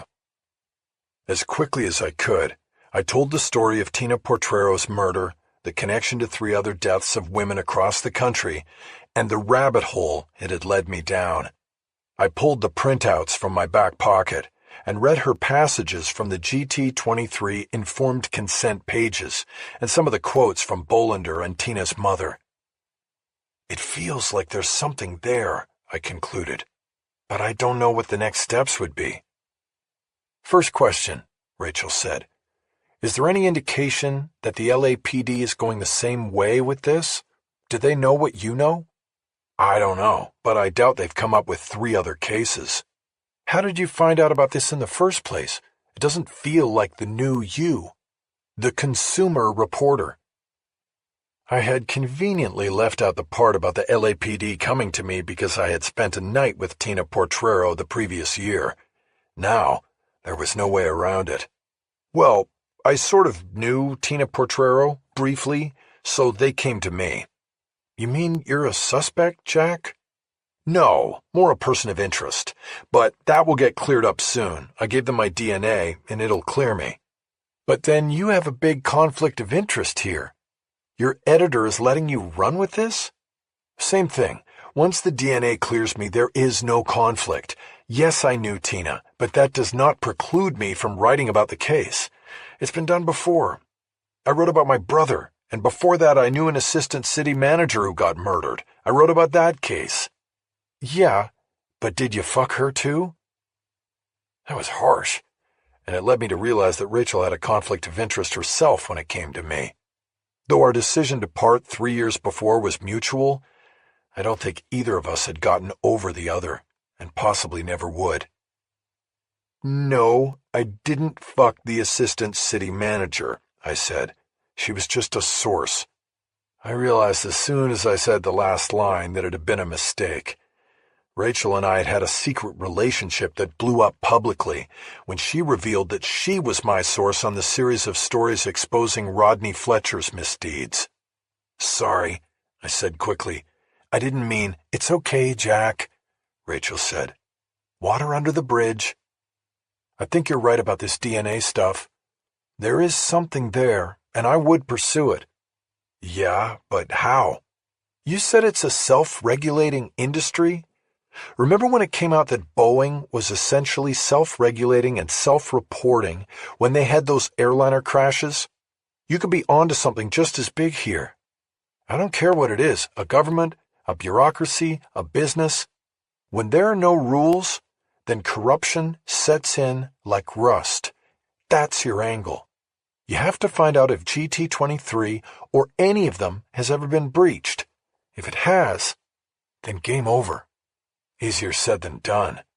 You need to ask yourself where the vulnerability is.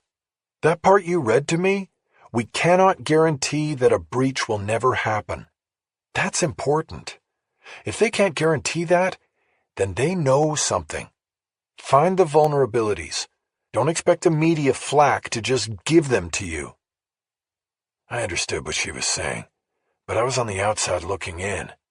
The weaknesses of any system are always hidden from the outside. I know that, I said, but GT-23 is like a fortress. Weren't you the one who told me once that no place is a fortress to a good reporter?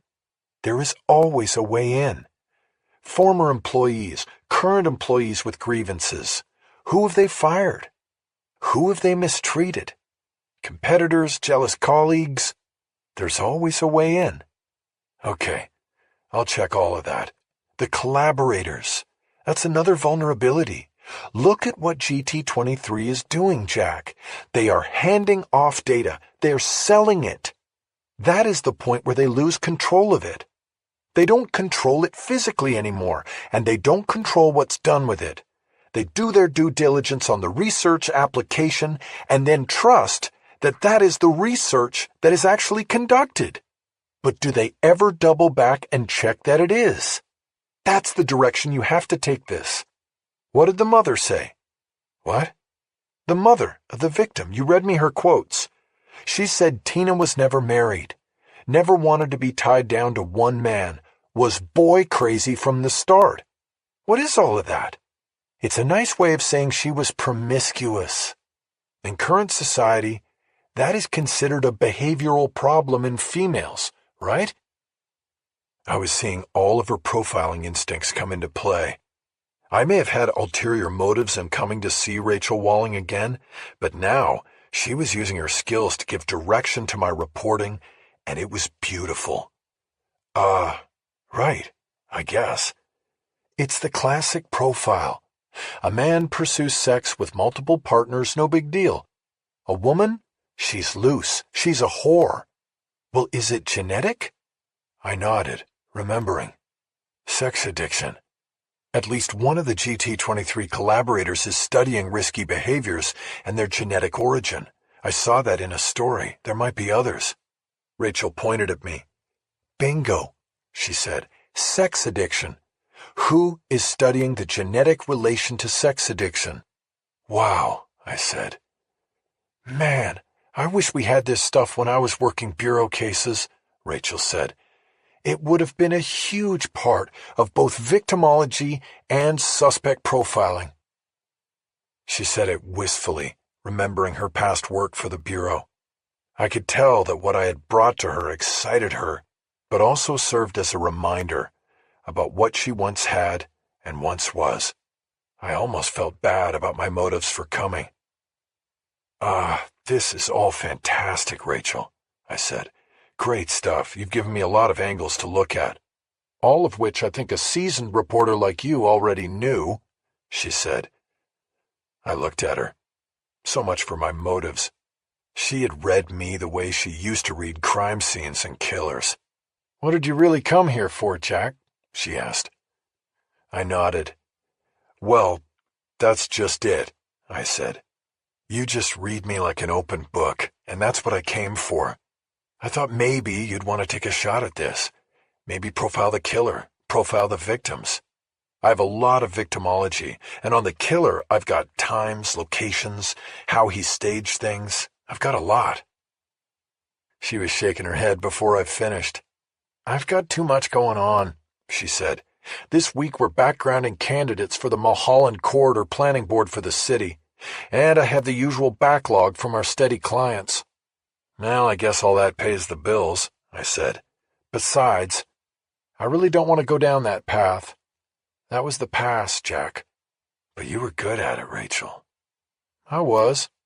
But doing it this way, I think it will be too much of a reminder of that past. It's taken a long time, but I've let it go. I looked at her, trying to get a read now myself, but she had always been a hard nut to crack. I was left to take her at her word, but I wondered if the past she didn't want to return to was more about me than the job she had left behind. Okay, I said. I guess I should let you get back to it then. I stood up, and so did she. The shin-high coffee table was between us, and I leaned across to engage in an awkward hug. Thanks, Rachel. Anytime, Jack. I left the office and checked my phone as I walked down Main Street to the lot where I had left the Jeep. I had silenced it before going in to see Rachel, and now saw that I had missed 2 calls from unknown numbers and had 2 new messages. The first was from Lisa Hill. "Stop harassing me." Short and simple, followed by the hang-up. This message led me to accurately guess who the second message was from before playing it.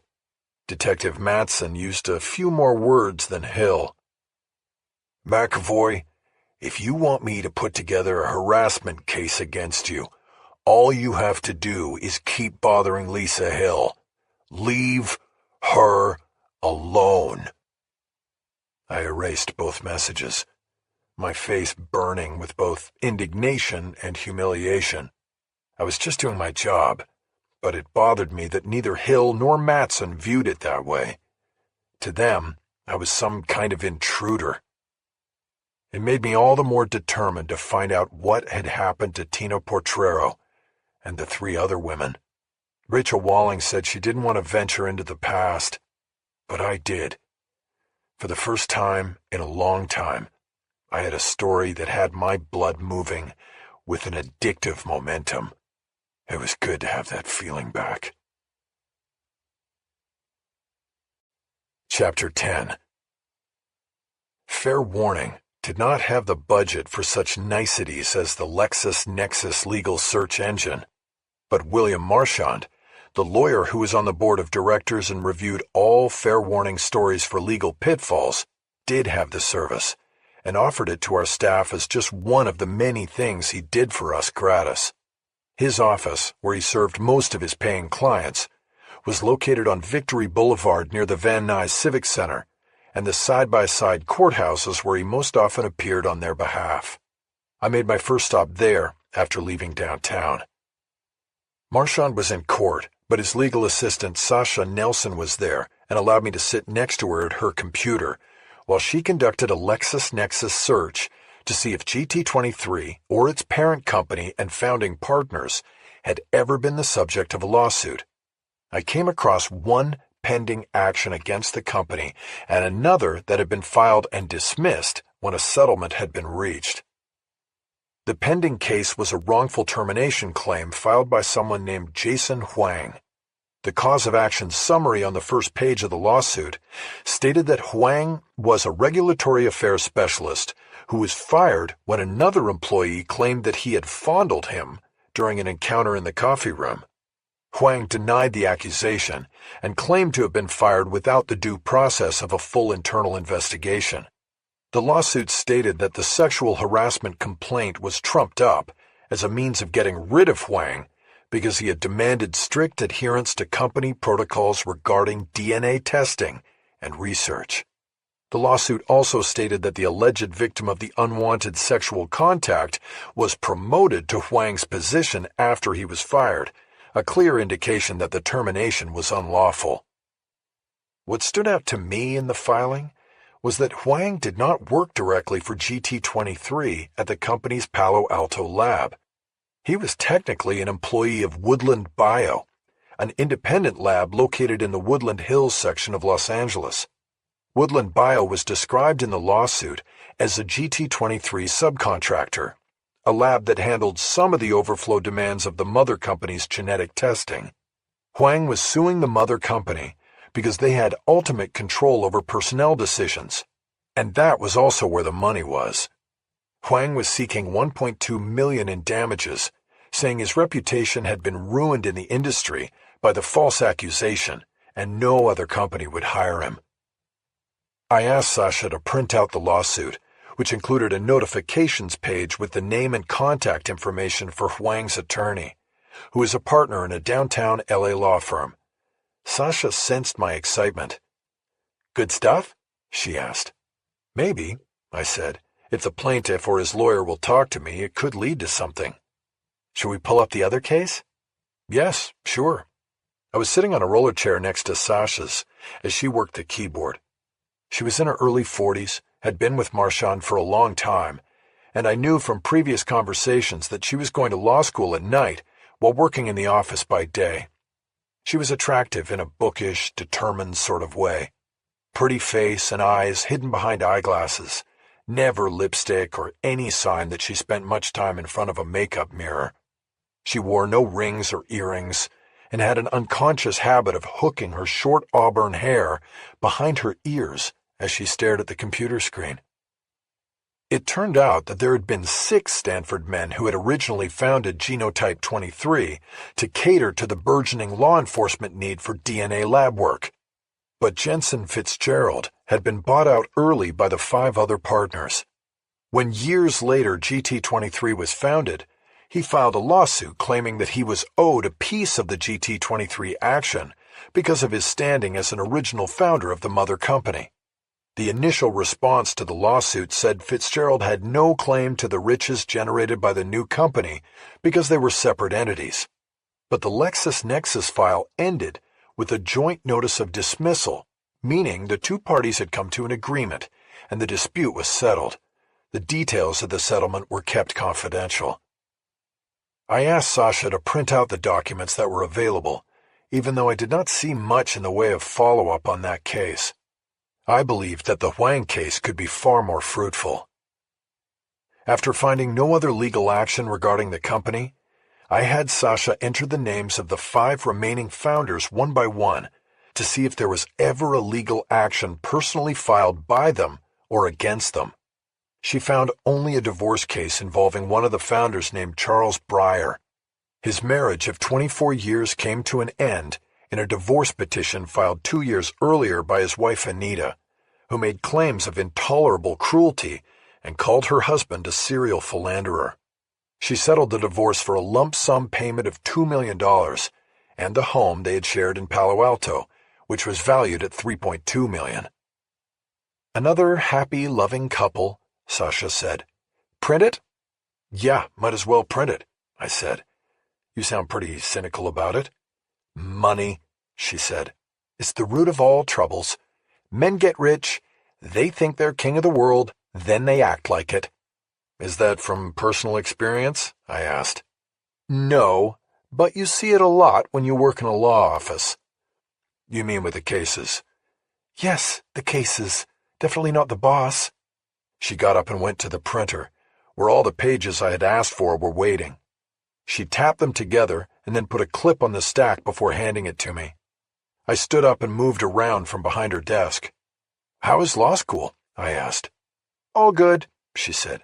2 years down, 1 to go. Think you'll work here with Bill or strike out on your own? I'm hoping I'll be right here working with you and Fair Warning and our other clients. I nodded. Cool, I said. Well, as always, thanks for your help. Tell Bill thanks as well. You 2 really take good care of us. We're happy to, she said. Good luck with the story. When I got back to the office, Myron Levin was closed up in the conference room. Through the glass, I could see him talking to a man and woman, but they didn't look like cops, so I assumed it had nothing to do with my pursuits. I looked over at Emily Atwater in her cubby, caught her attention, and pointed to the conference room door. Donuts, Emily said. I nodded, sat down in my cubicle, and started the search for Jason Huang. I found no phone number or social media footprint.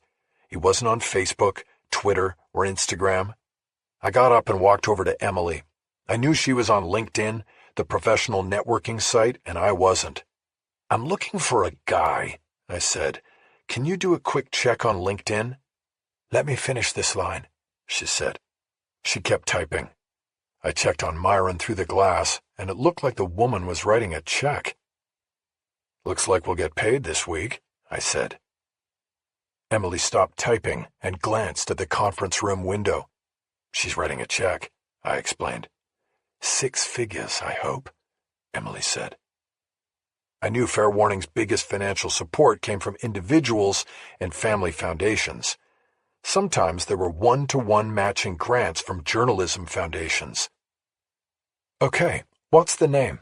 Emily asked. Jason Huang, I said, and spelled it. Emily typed. She had a habit of leaning forward when she typed, as though she was diving head first into whatever she was writing. With powder blue eyes, pale skin, and white blonde hair, she seemed just a few genetic ticks away from being full albino. She was also tall, not just for a woman, but for anyone, at least 6 feet in flats. She chose to accentuate this signature feature by always wearing heels. On top of that, she was a damn good reporter, having been a war correspondent followed by stints in New York and Washington, D.C., before heading west to California, where she eventually landed at Fair Warning. Her 2 separate postings in Afghanistan had left her tough and unflappable, great attributes for a reporter. "Who is he?" she asked. "He worked for a lab that subcontracted for the company I'm looking at," I said. "Then he got fired and sued them." "GT23? How do you know that?" "Myron. He said you might need help on it. I just need to find this guy." She nodded. "Well, there's 4 here," she said. I remembered how Huang was described in the lawsuit. "Lives in L.A., I said. "He's got a master's in life sciences from UCLA. She started looking at the pedigrees of the 4 Jason Huangs, shaking her head and saying nope each time. "Strike 4 and you're out. None of these are even from L.A. "Okay, thanks for looking. You could try LexisNexis." I did. I went back to my desk. Of course, I had not run Huang's name through LexisNexis as I should have. I now called the law office and quietly asked Sasha Nelson to do the search. I heard her type it in. Only the lawsuit comes back up," she said. "Sorry." "That's okay," I said. "I have a few other tricks up my sleeve." After hanging up, I continued the search for Jason Huang. I knew I could simply call the attorney who had filed the lawsuit on Huang's behalf, but my hope was to get to Huang without his lawyer sitting on his shoulder and trying to control the flow of information. The attorney was useful, however, in that he had listed Huang's credentials and experience in the claim, noting his receiving the master's degree from UCLA in 2012 before being recruited by Woodland Bio. That told me that Huang was a young man, most likely in his early 30s. He had started at Woodland as a lab technician before being promoted to regulatory affairs specialist just a year before he was fired. I conducted a search for professional organizations in the DNA field and came up with a group called the National Society of Professional Geneticists. Its website menu had a page labeled "Looking for a Lab," which I took to be a help wanted section. Huang claimed in his still pending lawsuit that he had become a pariah in the genetics industry because of the accusation made against him. In the Me Too era, just an accusation was enough to end a career. I thought maybe there was a chance Huang had posted his resume and contact information in an effort to land an interview somewhere. He could have even been instructed to do so by his lawyer to help prove his inability to get work in the field. The resumes were listed in alphabetical order, and I quickly found Jason Huang's curriculum vitae as the last entry under the letter H. It was the jackpot. It included an email address, phone number, and mailing address. The work experience section revealed the responsibilities of his GT23 job as a regulatory specialist. He had served as a liaison between the company and the many different regulatory agencies that kept watch on the various aspects of DNA analysis. The primary agencies were the Food and Drug Administration, the Department of Health and Human Services, and the Federal Trade Commission. I noticed Huang had also listed several references. Most were personal or academic supporters, but one was a man named Gordon Webster, who is described as an investigator with the Federal Trade Commission. I wrote the name down, thinking that Webster might be useful to interview. I wrote Huang's details down as well. I was in business and keeping my momentum. If Huang's mailing address was his home, he lived just over the hill in West Hollywood. I checked the time and realized that if I left the office now, I could probably get through Laurel Canyon before it became clogged with rush hour traffic. I put a fresh notebook and batteries for my tape recorder into my backpack before heading to the door. Chapter 11. The winding two-lane snake that was Laurel Canyon Boulevard took nearly a half hour to pass. I relearned another object lesson about Los Angeles. There was no rush hour because every hour was rush hour. The address on Jason Huang's CV corresponded to a home on Willoughby Avenue, in a neighborhood of expensive homes with high hedges. It seemed too nice for an out-of-work biologist in his early 30s. I parked and walked through an archway cut into a 6-foot-thick hedge and knocked on the aquamarine door of a 2-story white cube. After knocking, I rang the doorbell when I should have done just one or the other. But following the doorbell, I heard a dog start to bark inside, and then the sound was quickly cut off by someone yelling the dog's name, Tipsy. The door opened, and a man stood there cradling a toy poodle under one arm. The dog was as white as the house. The man was Asian and very small. Not just short, but small in all dimensions. "Hi, I'm looking for Jason Huang," I said. "Who are you?" he said. "Why are you looking for him?" "I'm a reporter. I'm working on a story about GT23, and I would like to talk to him about it." "What kind of story?" "Are you Jason Huang?" "I'll tell him what kind of story." "I'm Jason. What is this story?" "I'd rather not talk about it standing out here. Is there a place we can go to sit down and talk? Maybe inside or somewhere nearby?" It was a tip my editor Foley had given me when I started out in the business. Never do an interview at the door. People can shut the door if they don't like what you ask. "Do you have a card or some sort of ID?" Huang asked. "Sure," I said. I dug a business card out of my wallet and handed it to him. I also showed him a press pass issued 6 years earlier by the sheriff's department when I was regularly writing crime stories for the Velvet Coffin.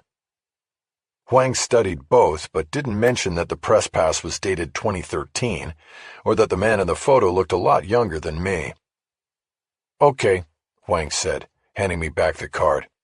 "You can come in." He stepped back to allow me entrance. "Thank you," I said. He led me through the entryway to a living room decorated in white and aqua furnishings. He gestured toward the couch, that was for me, while he sat on a matching stuffed chair. He put the dog down next to him on the chair. He was wearing white pants and a sea-foam green golf shirt. He blended in perfectly with the house's design and decor, and I didn't think that was by happenstance. "Do you live here alone?" I asked. "No," Huang said. He offered no further details. "Well, as I said at the door, I'm doing a story about GT23, and I came across your lawsuit. It's still pending, correct?" "It's pending. We don't have a trial date yet," he said. "But I can't talk to you because the case is still active." "Well, your case is not really what I'm writing about. If I steer clear of the lawsuit, can I ask you a few questions?" "No, impossible. My lawyer said I could not speak at all when the other journalist called. I wanted to, but he wouldn't let me." I was suddenly gripped by a reporter's greatest fear, being scooped. Another journalist might be following the same trail as me. "Who was the other journalist?" I asked. "I don't remember," Huang said. "My lawyer told him no." "Well, was it recent? Or are you talking about when you filed the lawsuit?" "Yes, when I filed." I felt a wave of relief. The lawsuit had been filed almost a year ago. It was probably a routine call from a reporter, probably from the LA Times, who had noticed the lawsuit on the courthouse docket and called for a comment. "What if we talk off the record?" I said. "I don't quote you or use your name." "I don't know," Huang said. "It still sounds risky. I don't even know you, and you want me to trust you?" This was a dance I had engaged in many times before. People often said they couldn't or didn't want to talk. The trick was to leverage their anger and give them a safe outlet for it.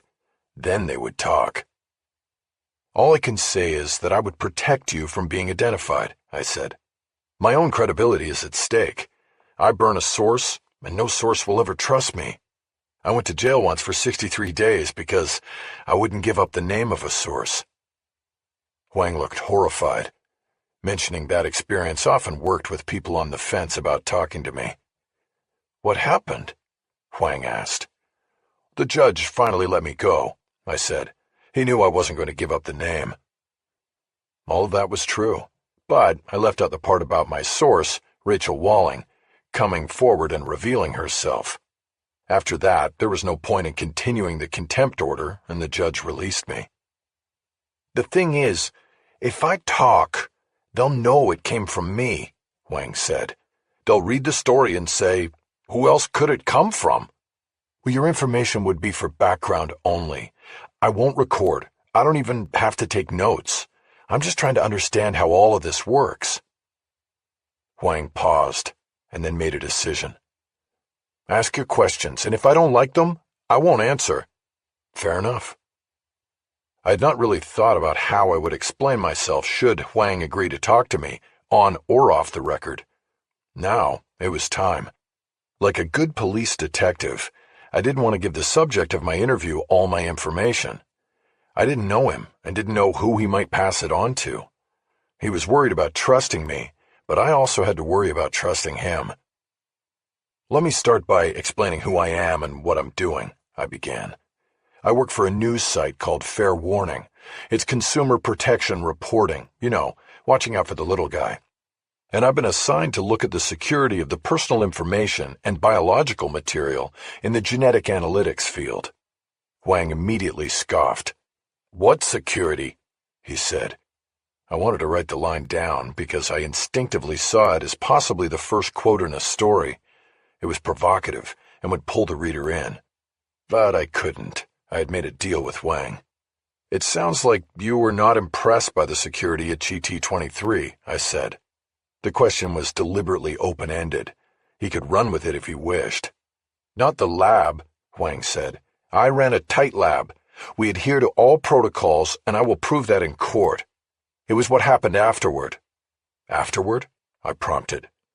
"The places the data went. The company wanted the money. They didn't care where it went as long as they were getting paid." "When you say they, you're talking about GT23. "Yes, of course. They went public and needed more revenue to support the stock, so they were wide open for business. They lowered the bar." "Give me an example." "Too many to list. We were shipping DNA all over the world, thousands of samples.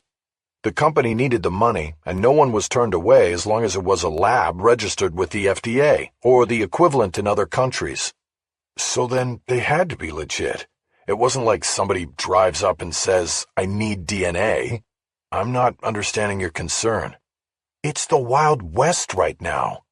There are so many directions to go with genetic research. It's really in its infancy. And we, meaning the company, don't control what happens with the bio and how it's used once it goes out the door. That's the FDA's problem, not ours." That was the attitude. And let me tell you, the FDA didn't do jack. Okay, I get that, and I'm not saying that's a good thing, but wasn't there the safety that it was all anonymous? I mean, these researchers were given the DNA, but not the identities of the participants, right? Of course, but that's not the point. You're thinking in the present. What about the future? This science is very young. We haven't even had the whole genome for 20 years. New things are discovered about it every day. Will what is anonymous now stay that way in 20 years? In 10 years? Or will usernames and passwords not matter? What if your DNA is your identifier and you've already given it away?" Huang raised his hand and pointed a finger at the ceiling. "Even the military," he said. "Did you know that this year the Pentagon told all members of the military not to do DNA kits because of the security issues they pose?" I had not seen that report, but I did grasp Huang's point. "Were you warning GT23 about this?" I asked.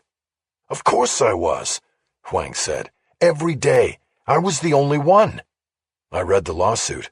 "I can't talk about that, even off the record. My lawyer, I'm not asking you to. But the lawsuit, it says the employee who filed the complaint against you, David Shanley, set you up to get your job, and that it was not investigated by the company. It was all lies. I know, I get that, but the motive. You don't think it could have been to shut you up about this, about the lack of controls or concern over where the DNA was going? All I know is that Shanley got my job. He lies about me and gets my fucking job. That could have been his reward for getting you out of the company. They were afraid you would be a whistleblower. My lawyer has subpoenaed company documents, emails. If it's there, we'll find it. Let's go back to what you were saying about the DNA being sold by the company.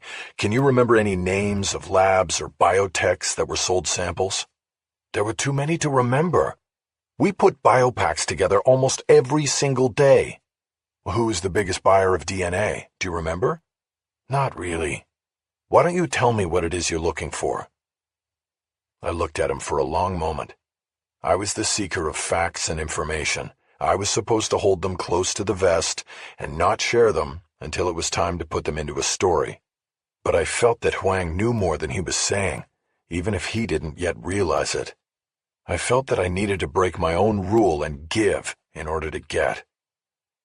Okay, I'll tell you why I'm really here. Please. A young woman was murdered last week in L.A. Her neck broken. I was looking into it and came up with 3 other women in California, Texas, and Florida who were killed in exactly the same way. I don't understand. What does this have to do with maybe nothing? Maybe it's all coincidence. But all 4 of the women were GT23 participants. They didn't know each other, but they had all sent in their DNA. 4 women killed in the same way, 4 women who were participants. To me, that moves beyond coincidence, and that's why I'm here. Huang said nothing. He seemed to be contemplating the possibilities of what I was telling him. There's more, I said. I haven't done a lot of work on this yet, but there may be another commonality. Which is what? Huang asked. Some sort of addictive behavior. The LA woman had been treated for alcoholism and drugs. She was sort of a party girl, went out to a lot of clubs, met men in bars. Dirty 4. What? Dirty 4. It's what some geneticists call the DRD4 gene. Why? It has been identified in relation to at-risk behavior and addiction, including sex addiction. Is it in the female genome? Both male and female. But take a woman who frequently goes to bars by herself to pick up men for sex. Are you saying it's because she has the DRD4 gene? Possibly. But the science is in its infancy, and everybody is individual. I don't think you can say for sure. Well, as far as you know, are any of GT23's collaborators studying the Dirty 4 gene? It's possible, but that's what I'm saying is wrong. We can sell DNA for one purpose, but who's to stop them from using it for another purpose? What stops them from selling it again to a third party? I saw a story about the company. It listed some of the places the DNA was going. It mentioned a study of addiction and risky behavior at a lab down in Irvine. Yes, Orange Nano. That's the lab? That's the lab. Big buyers. Who runs it? A bio guy named William Orton. Is it part of UC Irvine? No, privately funded. Probably big pharma. You see, GT23 liked to sell to the private labs better than to universities. The private labs paid more, and there wasn't a public record of transactions. Did you deal with Orton? A few times on the phone, that was it. Why were you on the phone with him? Because he would call me and ask about a biopack. You know, checking to see if it had shipped or maybe to add to an existing order. He ordered more than once? Sure, many times. Like every week, or what? No, like once a month, or sometimes longer. And what would an order be? How much? A biopack contains 100 samples. Why would he need to keep ordering biopacks? For continuing research purposes. They all do that. Did Orton ever talk about his lab's research? Sometimes. What did he say? Not much, just that it was his field of study.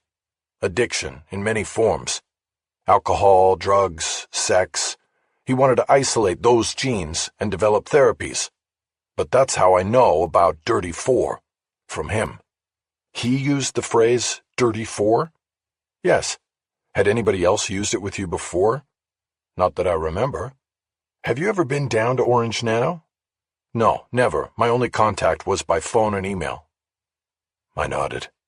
I knew at that moment that I would be going down to Irvine to visit Orange Nano. Chapter 12. I decided that the best use of my time would be to get into the crush of cars waiting to go over the mountain to the valley, through one of the choked-off freeways or mountain roads. That could take 90 minutes at this time of day.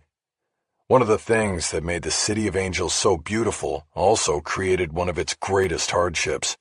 The Santa Monica Mountains cut through the middle of the city, leaving the San Fernando Valley, where I lived and worked, on the north side, and the rest of the city, including Hollywood and the west side, to the south. There were 2 freeways that cut through the big passes, and several 2-lane winders. Take your pick, but at 5 o'clock on a weekday, you weren't going anywhere. I drove over to Koufax Coffee and set up with a cappuccino and my laptop at a table beneath a display of bobbleheads and other Dodger paraphernalia.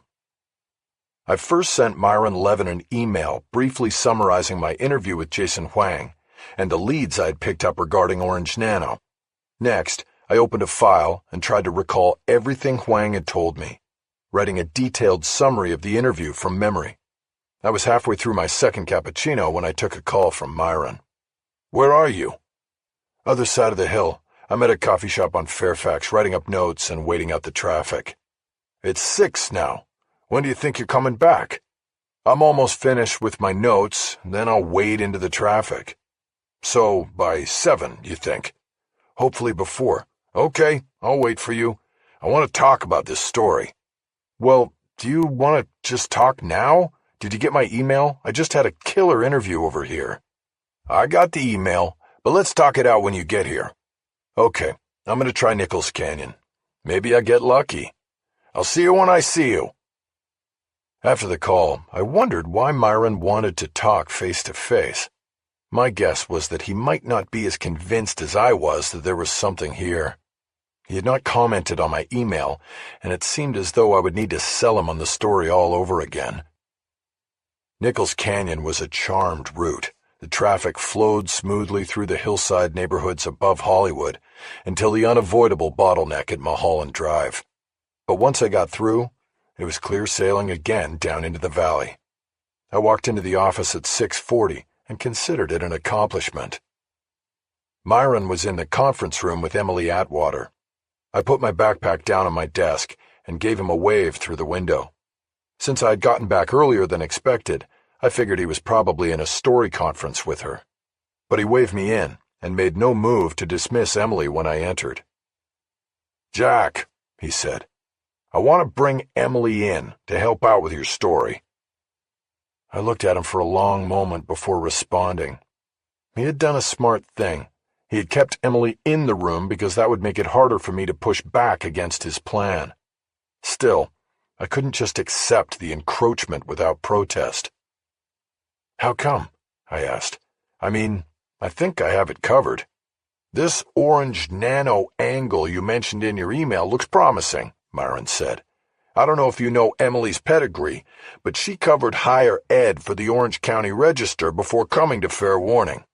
She still has contacts down there, and I think it would be good for you two to partner up." "Partner up? But it's my story." "Of course it is, but sometimes stories get bigger and need more hands, more experienced hands. Like I said, she knows people down there. You also have the police situation to deal with." "What police situation?" "As far as I know, you're still on their person of interest list. Have you talked to them lately? Have they processed your DNA?" "I haven't talked to them today, but that's not a situation. As soon as they run the DNA, I'll be off the list. I was planning on going down to Orange Nano first thing tomorrow."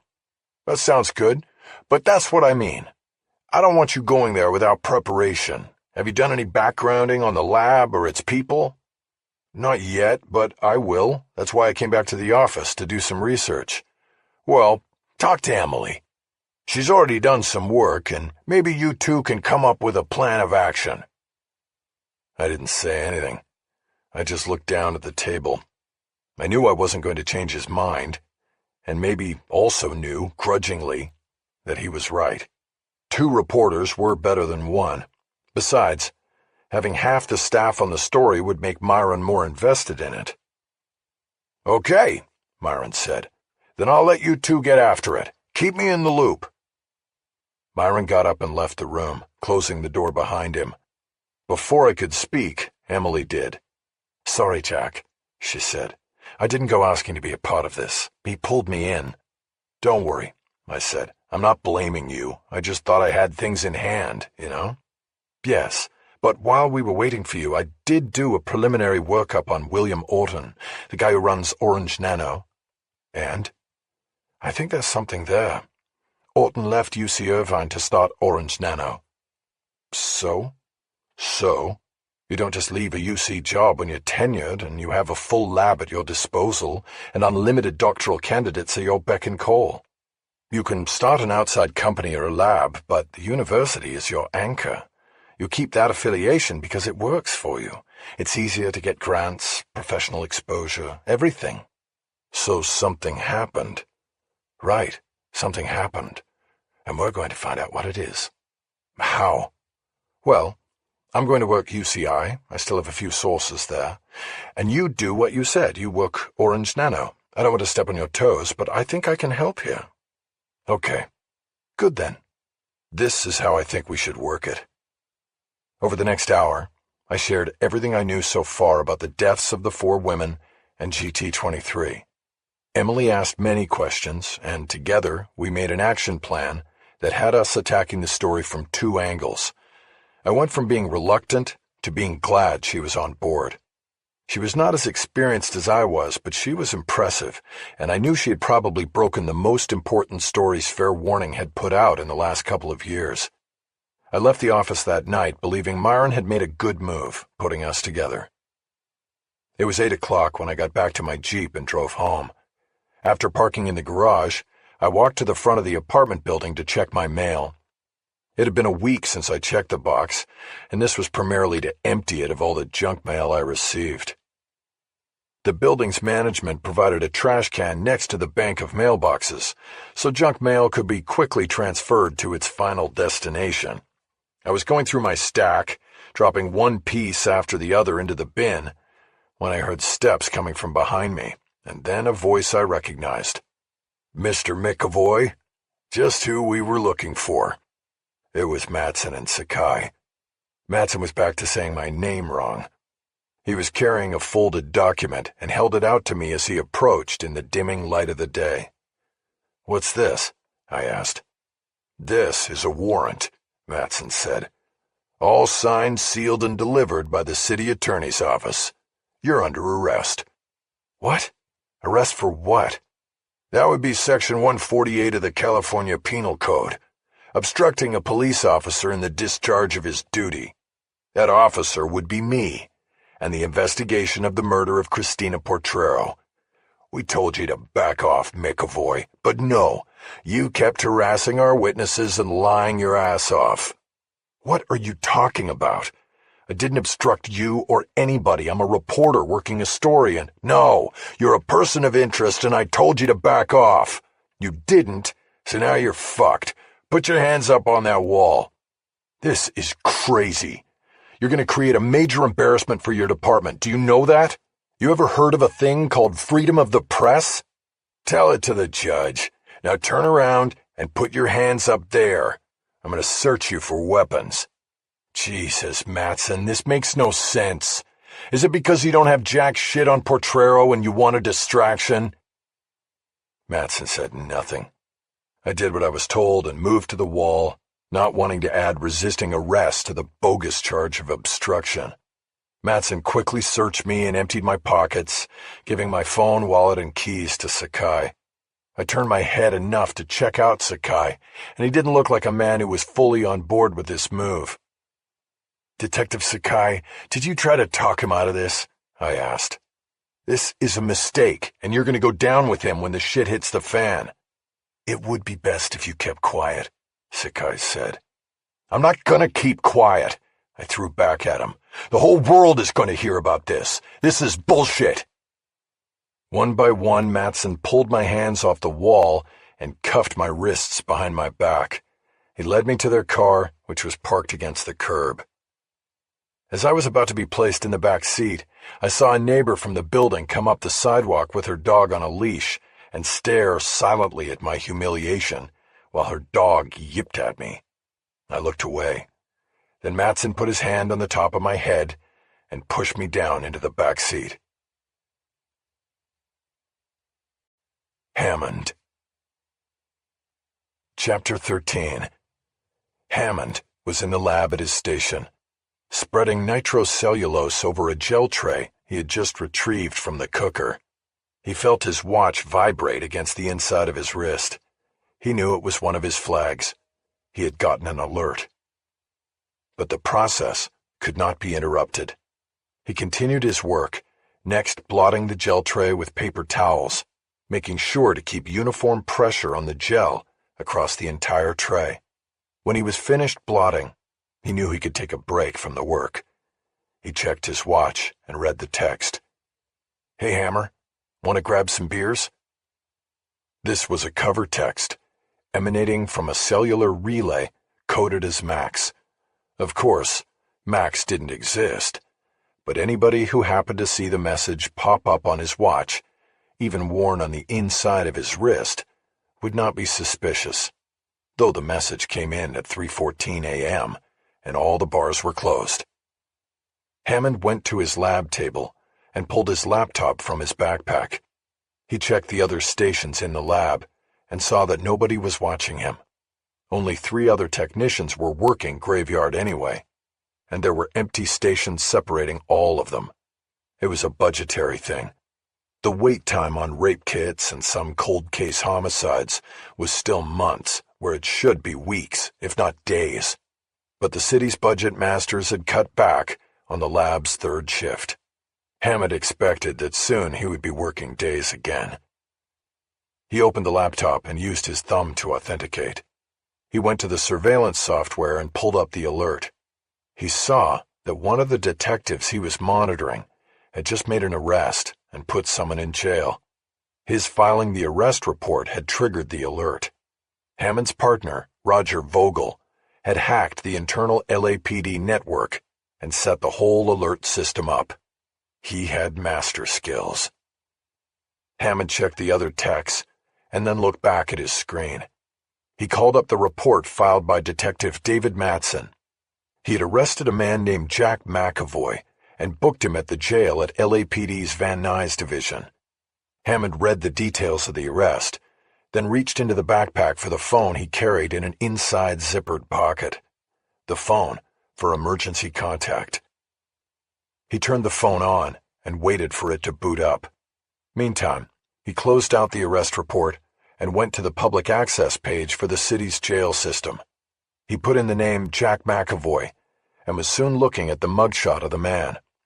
He looked angry and defiant as he stared at the camera. There was a scar on his upper left cheek. It looked like it could have been easily erased by plastic surgery, but McEvoy kept it. Hammond thought it might be some sort of badge of honor with the reporter.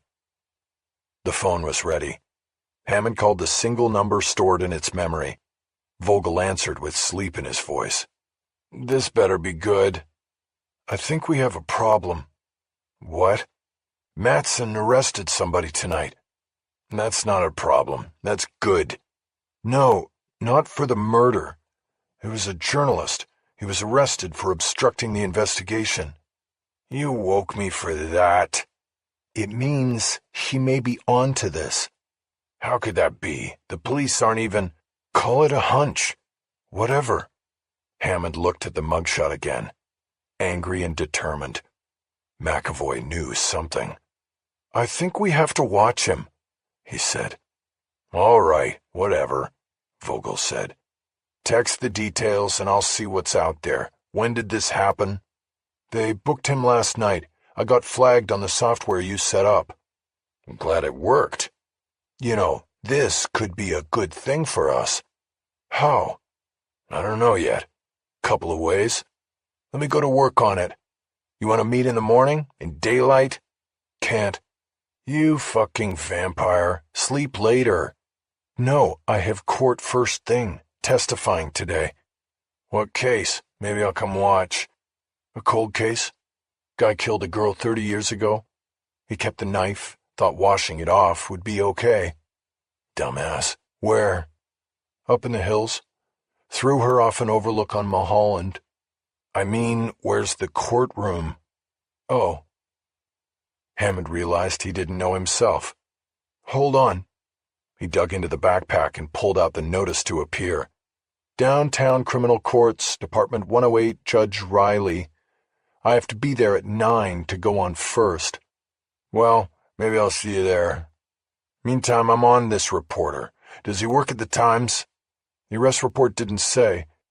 It said occupation journalist, and the summary said he was obstructing the investigation by harassing witnesses, not revealing he was an acquaintance of the victim. Holy shit, Hammer. You left the key part out. He knew the victim? That's what it says on the report.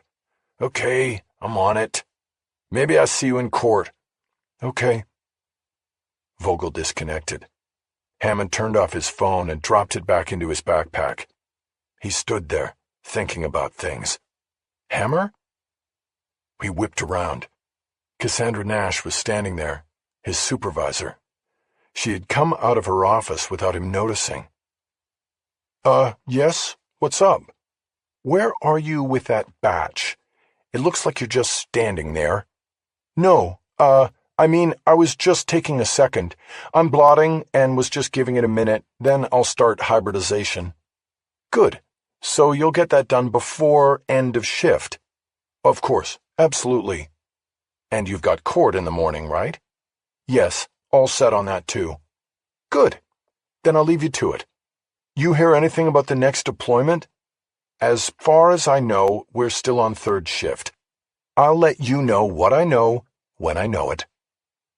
Hammond nodded and watched her go check on the other techs, doing her supervising thing. He hated Cassandra Nash.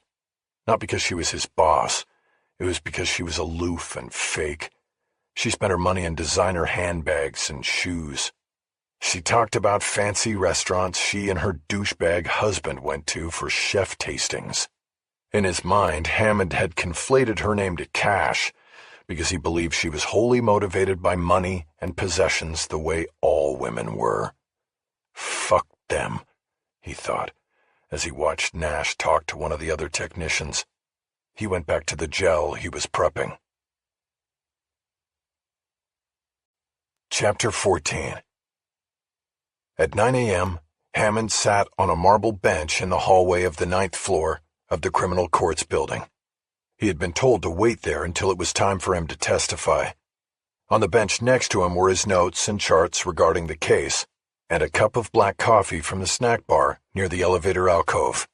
The coffee was terrible. Not the designer stuff he was used to.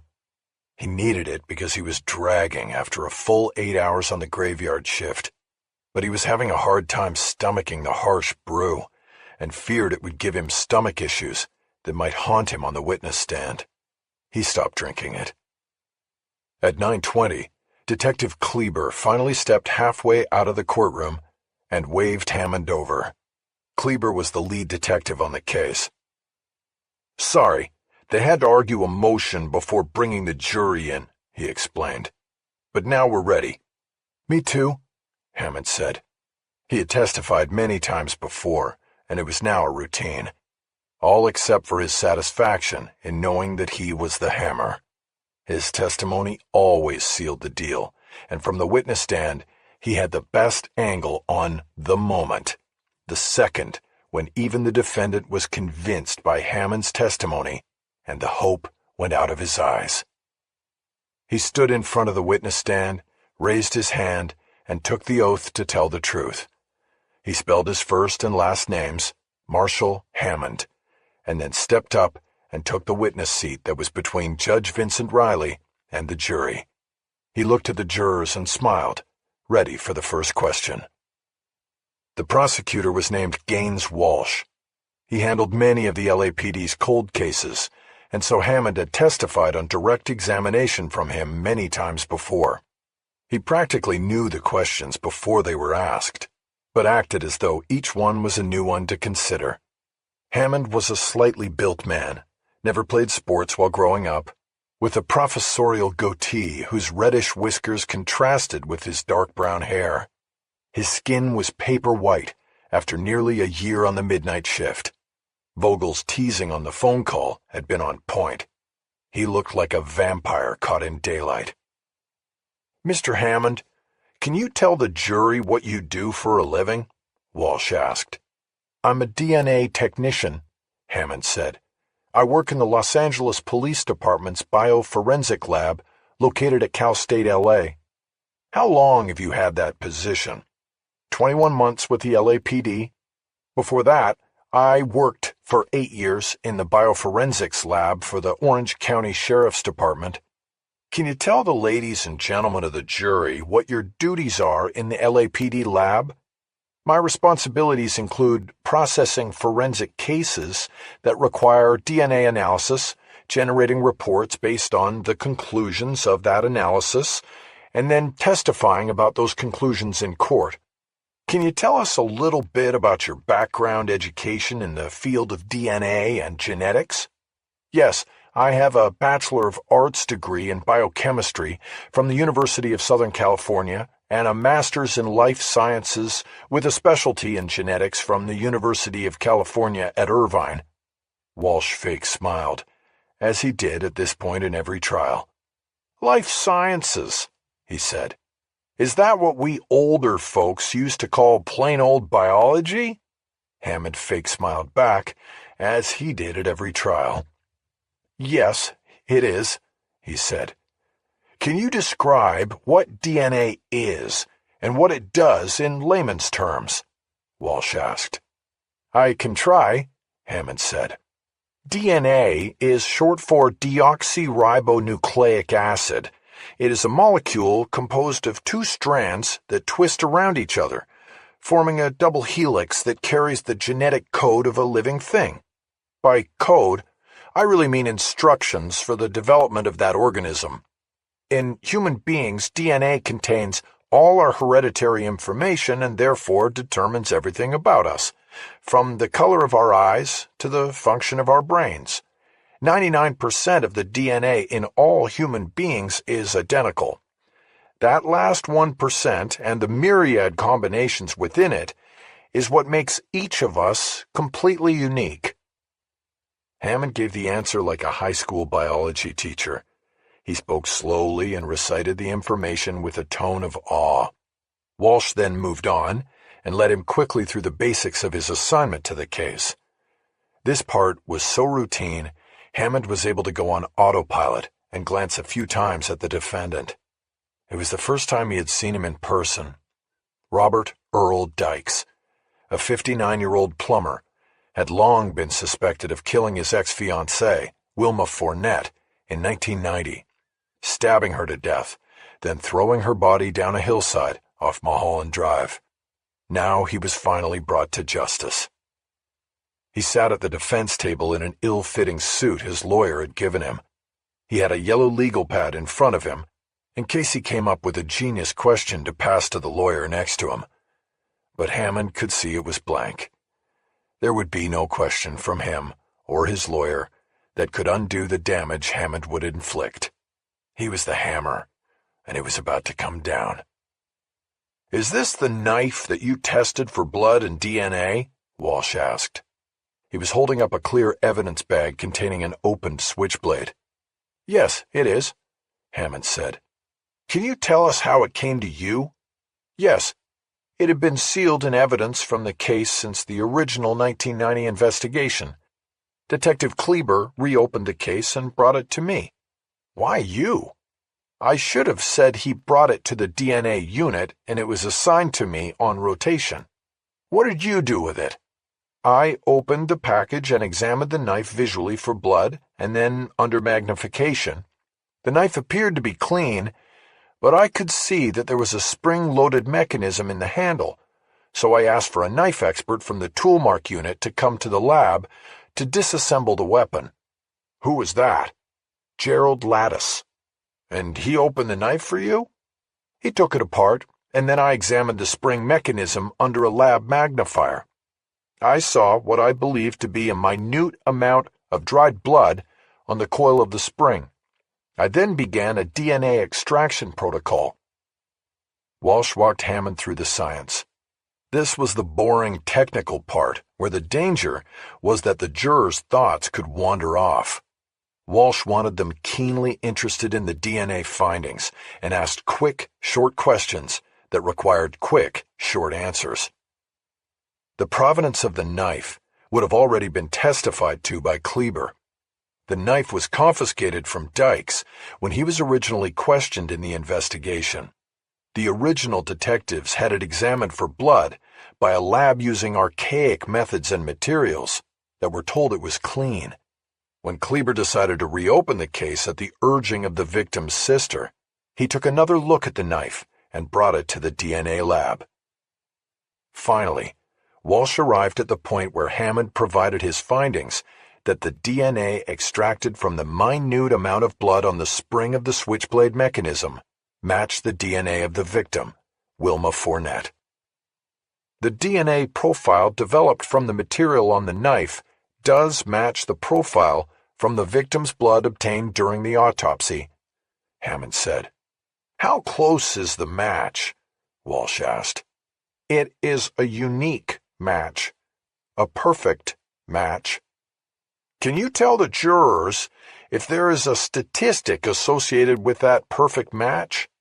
Yes, we generate statistics based on the human population of Earth to give a weight to that match. In this case, the victim was African American. In the African American database, the frequency of this DNA profile is 1 in 13 quadrillion unrelated individuals. When you say 1 in 13 quadrillion, how many zeros are we talking about? That would be a 13 with 15 zeros behind it. Is there a layman's way of explaining the significance of this frequency? Yes. The current population of planet Earth is roughly 7 billion. That number is significantly eclipsed by 13 quadrillion. That tells us there is no one else on Earth or in the last 100 years on Earth who could have that DNA. Only the victim in this case. Only Wilma Fournette. Hammond stole a glance at Dykes.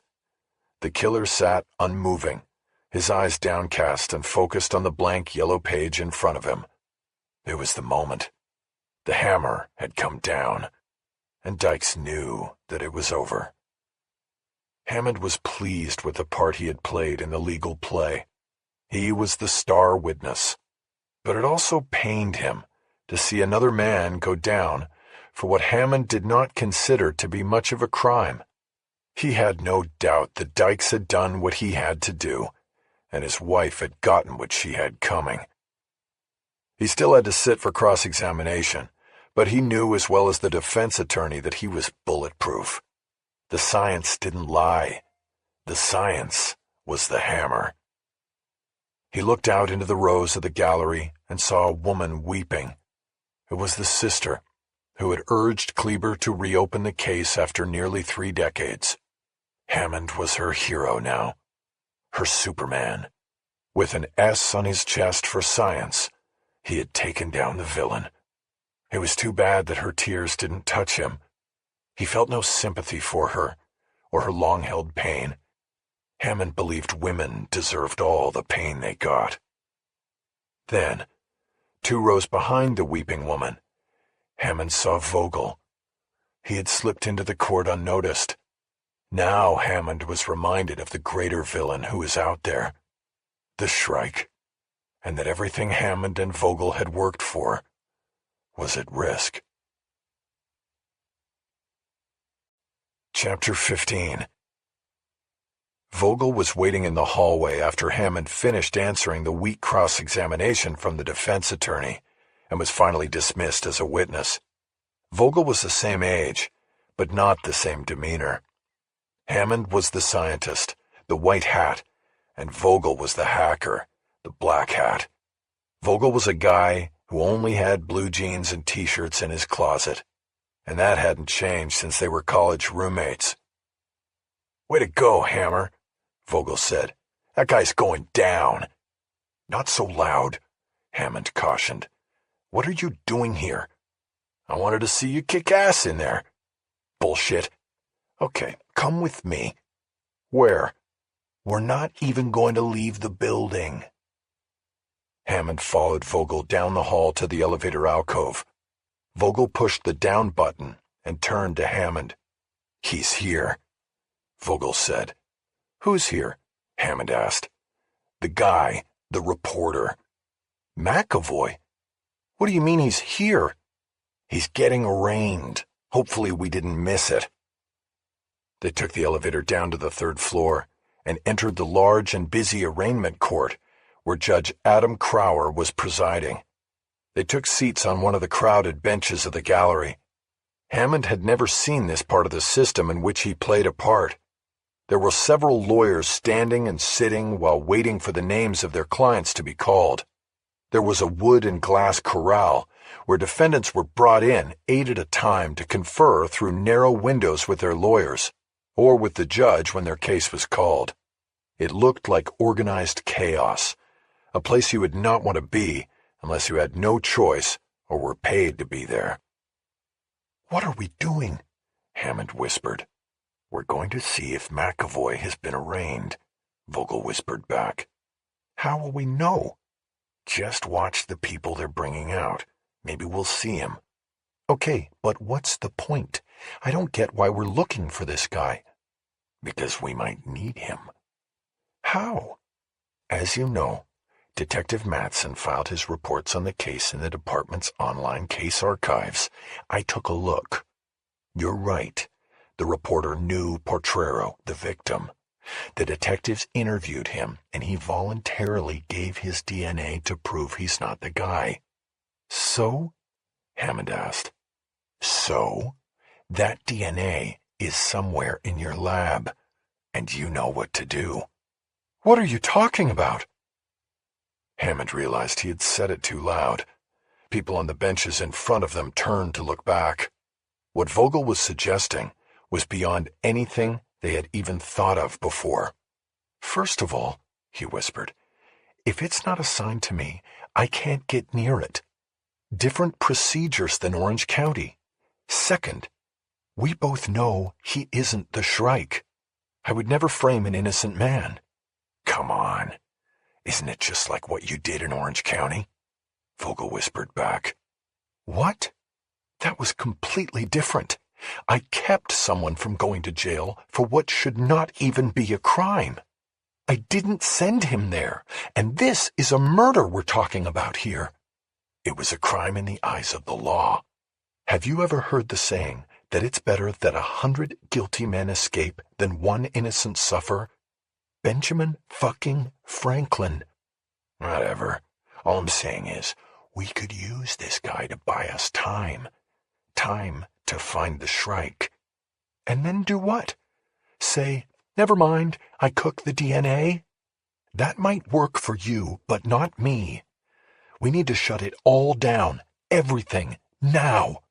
"Not yet. We need it open in order to find the guy." The dread that had been growing in Hammond's chest was in full bloom now. He knew his hatred and greed had led him to this. It was a nightmare he saw no way out of. "Hey," Vogel whispered. "I think that's him." Vogel surreptitiously pointed his chin at the corral at the front of the courtroom. A fresh line of arrestees had been let in by the courtroom deputies. Hammond thought that the 3rd man looked like the mugshot he had seen the night before. It looked like the reporter, Jack McEvoy. He looked weary and worn down from his night in jail. Jack. Chapter 16.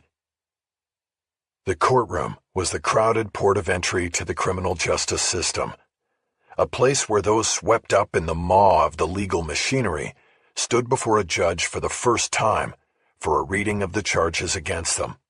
Then their initial court date would be scheduled, the first step in their long and twisting pathway, through the morass that would leave them at least bowed and bloodied, if not convicted and incarcerated.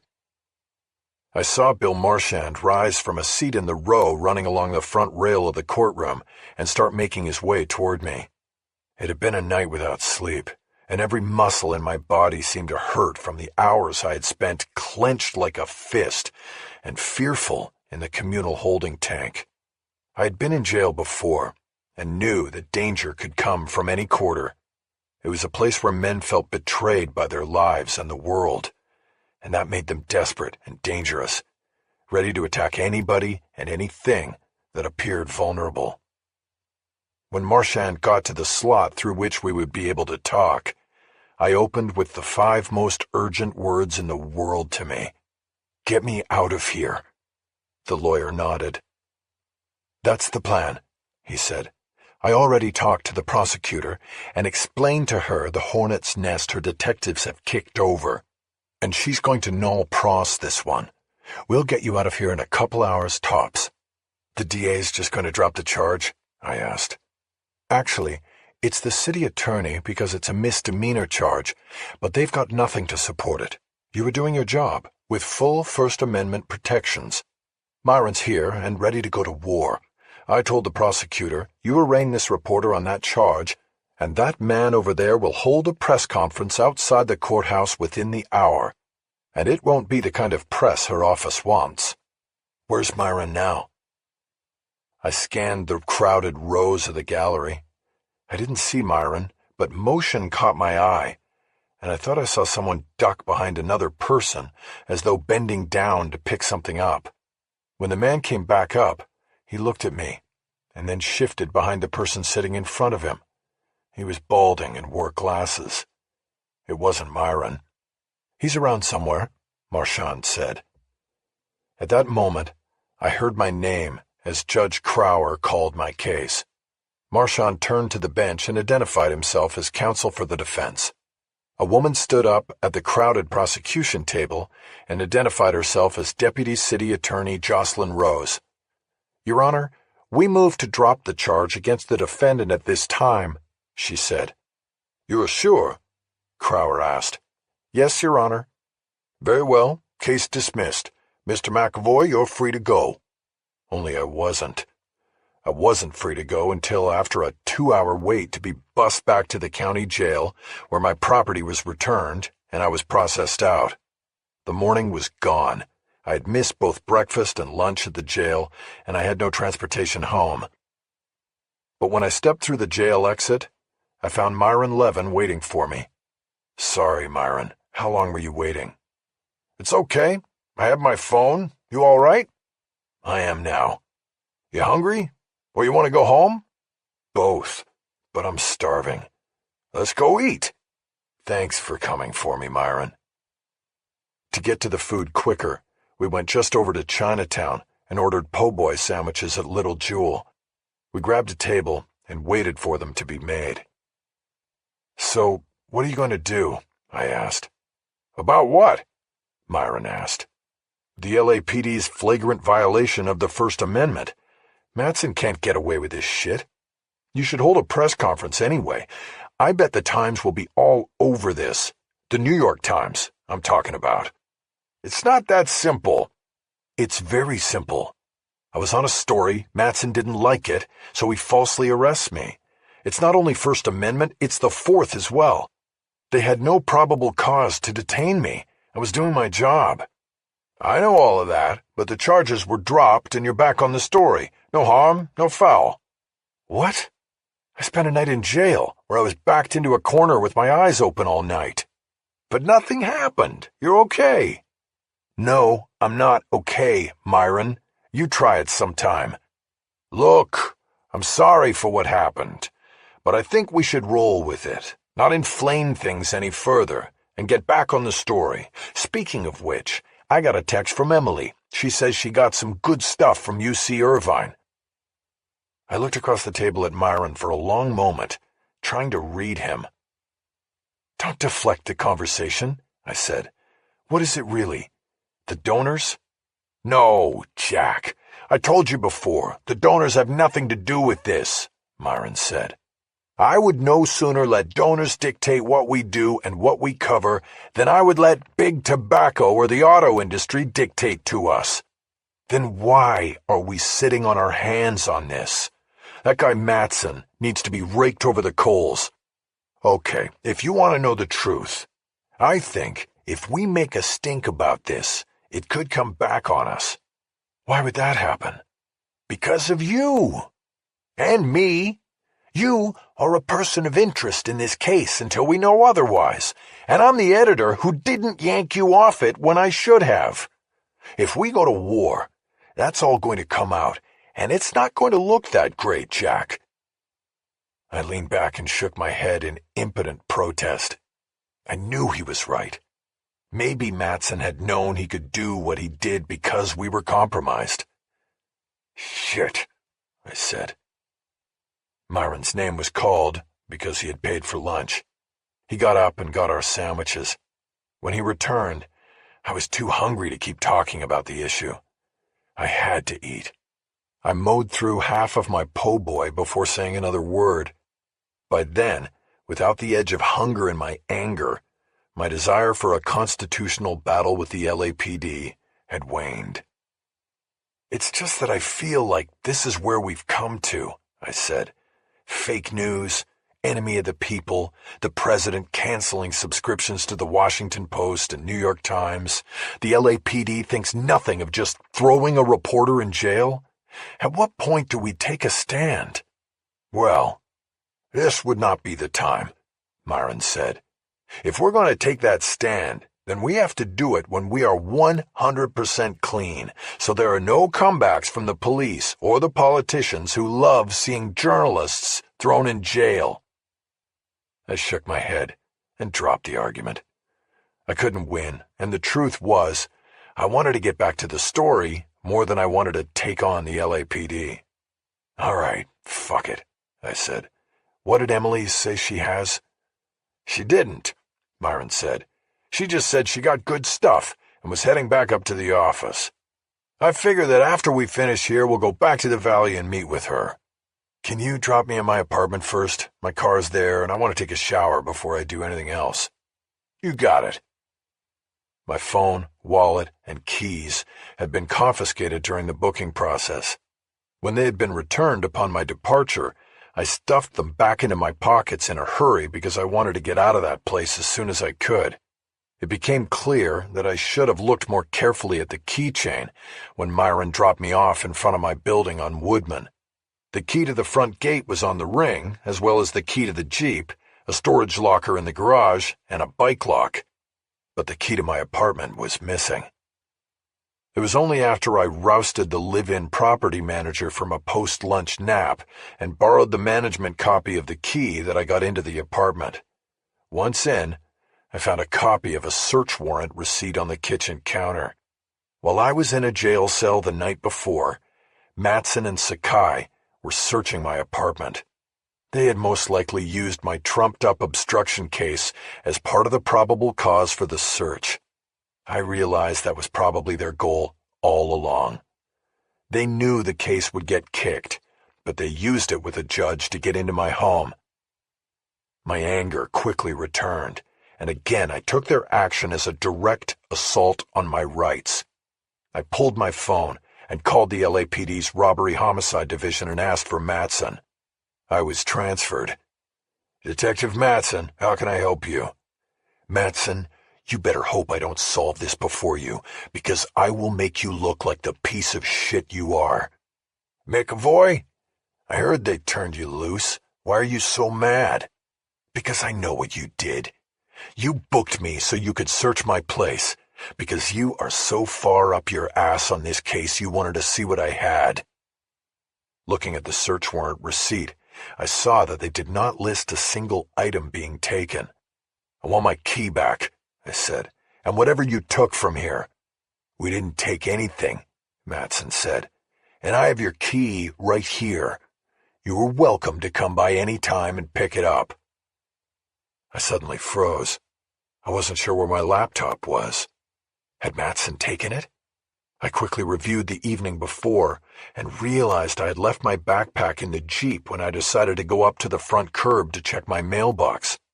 I'd been intercepted there by Matson and Sakai. I grabbed the search warrant receipt and quickly checked to see if the search was authorized for my home and vehicle. My laptop was fingerprint and password protected, but I assumed it would be easy for Matson to go to the cyber unit and have someone hack their way in. If Matson got into my laptop, he would have everything I had and know everything I knew about the investigation. The search warrant was only for the apartment. I would find out in the next 30 seconds if there was a second warrant waiting in my car. "McEvoy, you there?" I didn't bother responding. I disconnected the call and headed for the door. I went down the concrete steps to the garage and quickly crossed to my Jeep. My backpack was on the passenger seat where I remembered putting it the day before. I returned to my apartment with the backpack and dumped its contents on the kitchen counter. The laptop was there, and it appeared that Matson had not gotten to it or the case notes. The rest of the contents of the backpack seemed to have been untouched as well. The relief that came from not having my work and my emails rifled through by the police came with a wave of exhaustion, no doubt due to my sleepless night in jail. I decided to stretch out on the couch and catch a half-hour nap before going into the office to meet with Myron and Emily. I set a timer and was asleep within minutes. My last waking thought about the men I'd been bussed to the courthouse with that morning. All of them most likely back in their cells now, in a place where just closing your eyes made you vulnerable. Chapter 17. I was disoriented when I woke. I had been stirred from a deep sleep by the sound of a leaf blower outside. I checked my phone for the time, but it was dead, having spent the night in a jail property room rather than on a charger. I had no doubt slept through my allotted 30 minutes. I didn't wear a watch since I usually carried the time on my phone. I got up and stumbled into the kitchen, where I saw it was 4:17 on the oven. I had been out more than 2 hours. I had to plug my phone in and wait for it to get enough charge for the screen to activate. I then texted Myron and Emily on a group text and explained my delay. I asked if it was too late to meet, and the response was immediate. Come to the office. 25 minutes later, we met. The text Emily had sent Myron earlier was correct. She had gotten good stuff on William Orton down at UC Irvine. We met in the Fair Warning conference room, and she laid out what she had found. "First of all, none of this is on the record," she said. "If we want to use it, we need to find independent verification, which I think will exist at the Anaheim Police Department if we can find a source there." "How good is your source at the school?" Myron asked. "She's an assistant dean now," Emily said. "But 4 years ago, when this all went down, she was the assistant to the coordinator of the Title IX unit. Do you know what Title IX is, Jack?" "Yes," I said. "That's the sexual violence and harassment protocol for all schools that get federal money." "Correct," Emily said. "So my source told me off the record and on deep background that William Orton was suspected of being a serial abuser of his students, but they never got the goods on him. Victims got intimidated, witnesses recanted. They never got a solid case against him until Jane Doe came along." "Jane Doe?" I asked. "She was a student, a biology major, who took classes from Orton and claimed he had roofied her and then raped her after a chance encounter at a bar in Anaheim. She came to naked in a motel room, and the last thing she remembered was the drink with him." "What a creep," Myron said. "You mean, what a criminal," Emily said. "That too," Myron said. "What happened? Jane Doe change her mind?" "No, not at all," Emily said. "She was solid and smart. She called the police that night, and they got a rape kit and took blood. Orton used a condom during the assault, but they got saliva off her nipples. They were building a solid case against this guy. The tox on Jane came back with flunitrazepam, better known as Rohypnol, the date rape drug. They had a solid witness in the victim, and they were good to go with the case. They were just waiting on the DNA. What happened? I asked. The DNA typing was done by the Orange County Sheriff's Lab, Emily said. The saliva came back as no match to Orton. You're kidding, Myron said. I wish, Emily said. It killed the case. It cast doubt on her story because she had said under questioning that she had not been with another man for 6 days. An investigator with the district attorney's office down there then dug up a number of prior sex partners Jane Doe had been involved with. It all added up to the DA passing. They wouldn't touch it without the direct DNA link. I thought about what Jason Huang had said about the DR-D4 gene. The Orange County DA had dismissed Jane Doe as promiscuous and therefore not believable enough to support the case at trial. You said it was a chance encounter, I said. Was there any more on that? How did they know it was a chance encounter? I didn't ask that, Emily said. They just said it was random, They ran into each other in a bar. Did the saliva match anybody else? I asked. Unknown donor, Emily said. There was a rumor going around at the time that Orton, being a DNA researcher, had somehow altered his own DNA to prevent the match. Sounds like science fiction, Myron said. It does, said Emily. According to my source, they ran the test at the sheriff's lab a second time, and it came back as a negative match. What about tampering? Myron asked. It was suggested, but the sheriff's department stood by the lab, Emily said. I think any indication that there was an evidence integrity problem would endanger every conviction that relied on that lab for evidence analysis, and they weren't going to go down that road. And Orton walked away, I said. To a degree, Emily said.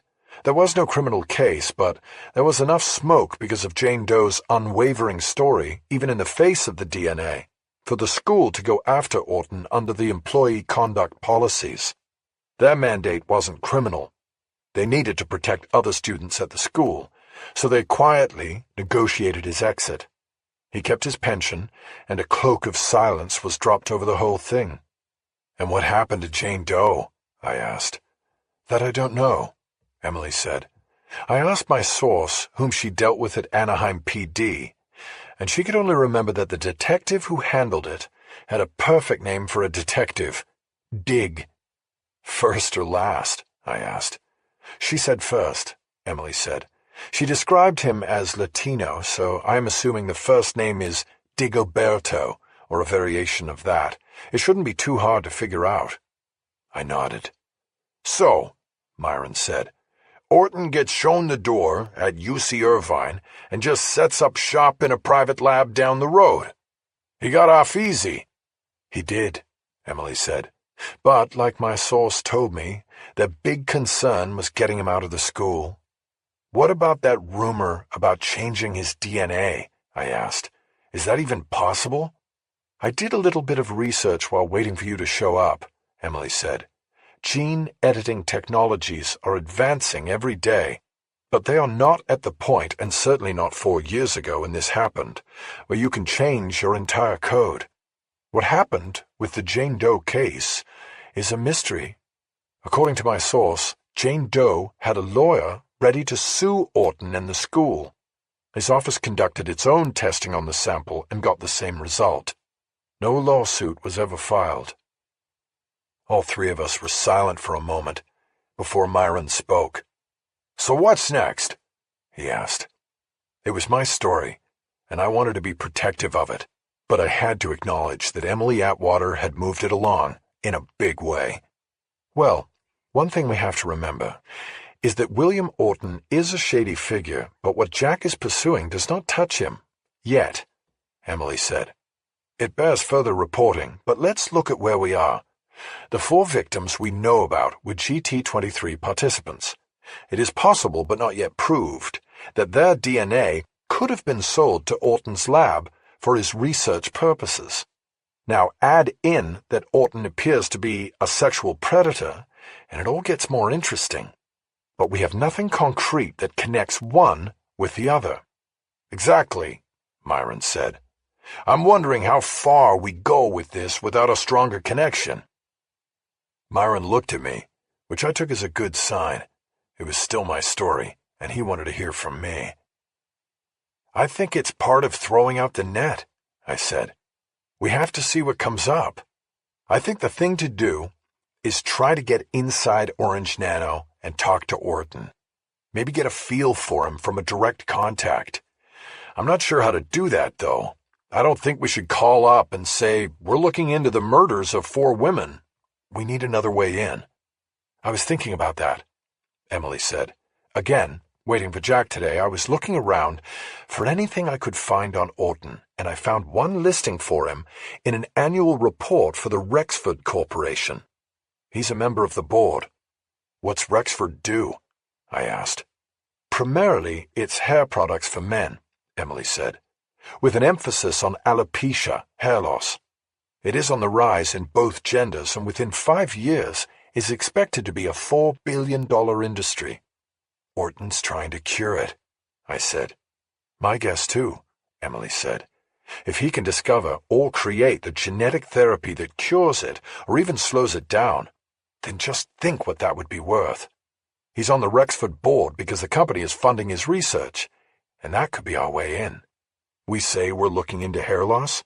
I asked. We follow the money, Emily said. Billions are being spent each year, but there's no cure. Not now. We go in with the consumer angle. How many of these treatments are worthless, and where are we on the genetic cure? We play to Orton's ego. Say, we heard that if anybody's going to make the breakthrough, it's you. It was a good plan, only marred by my wish that I'd thought of it first.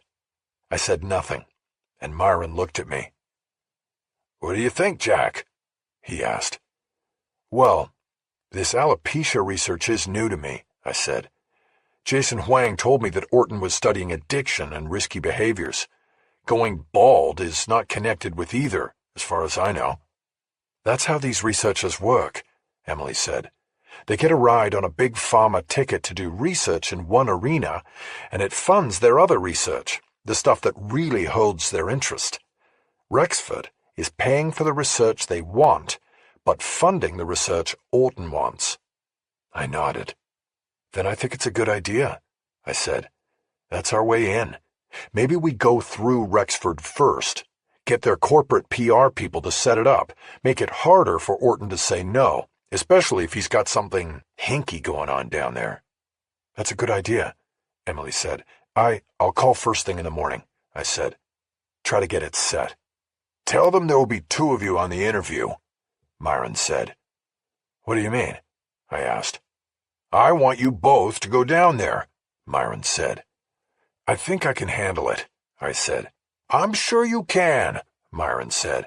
But for security reasons, I want you both to go.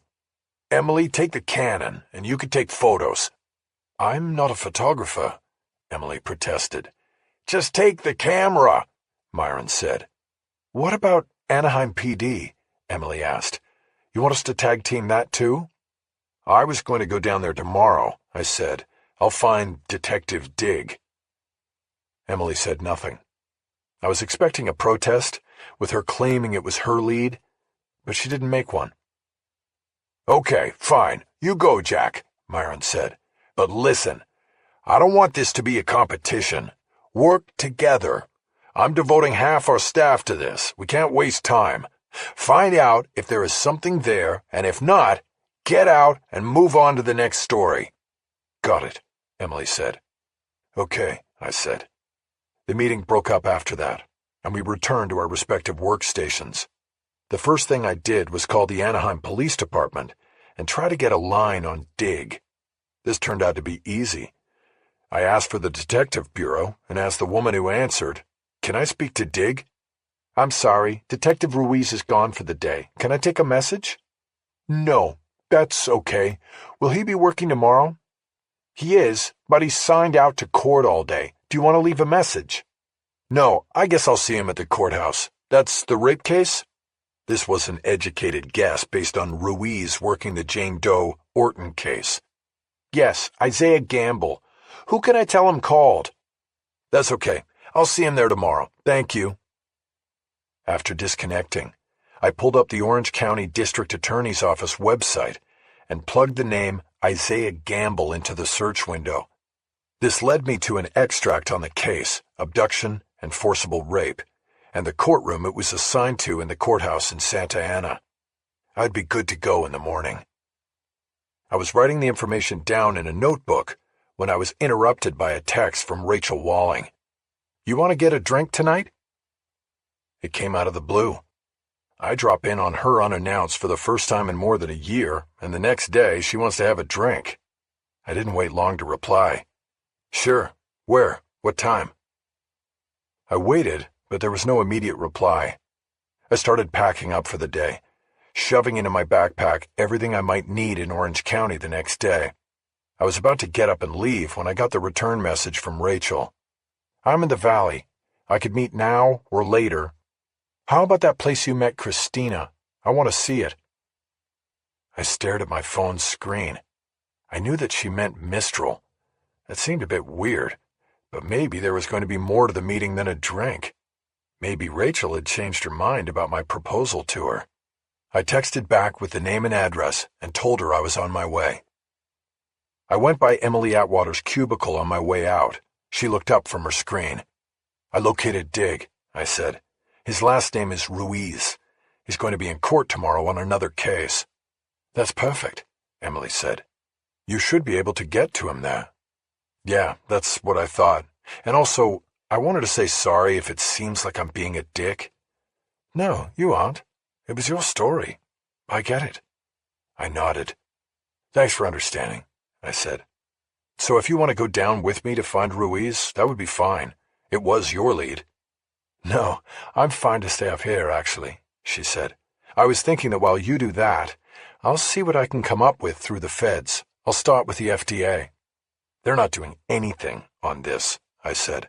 "They're still in the thinking about it enforcement stage." "Yes, but we need to get that on the record and ask why it is and when it's going to change. The government is behind the curve, and that's a big part of the story." "Right. So I'll do that, and you go down to Orange County. I'll try to set something up with Orton through Rexford PR. I'll let you know." She smiled. Somehow it made me think I was still being a dick about things. "So, we're good?" I asked. "Sure," she said. "Let's see what things are tomorrow." I nodded, and she spoke as I turned to leave. "I would never apologize for being protective about my story, Jack." I looked back at her. "You saw something and went after it," she said. "You have every right to keep it." "Okay," I said. "See you tomorrow," she said. Chapter 18. Rachel was already at the bar at Mistral when I got there, her martini glass half full. She didn't see me enter, and so I stood back and looked at her for a few moments. She had her eyes down on the bar, reading a document. She reached for the stem of the martini glass without looking, and then took a small sip. My interactions with her had spanned nearly 25 years, and had been hot and cold, intense and distant, intimate and strictly professional, and ultimately heartbreaking. From the beginning, she had left a hole in my heart that could never quite heal. I could go years without seeing her, but I could never stop thinking about her, thinking about where she was, what she was doing, who she was with. I knew the moment I decided to visit her the day before that I was buying myself another round of hope and hurt. But some people are fated this way, fated to play the same music over and over, like a scratched record. The moment was ruined when the bartender saw me standing by the door and called out her version of my name. "Jacques, what are you doing?" she said. "Come in, come in." Elle, whose last name I did not know, spoke with a French accent.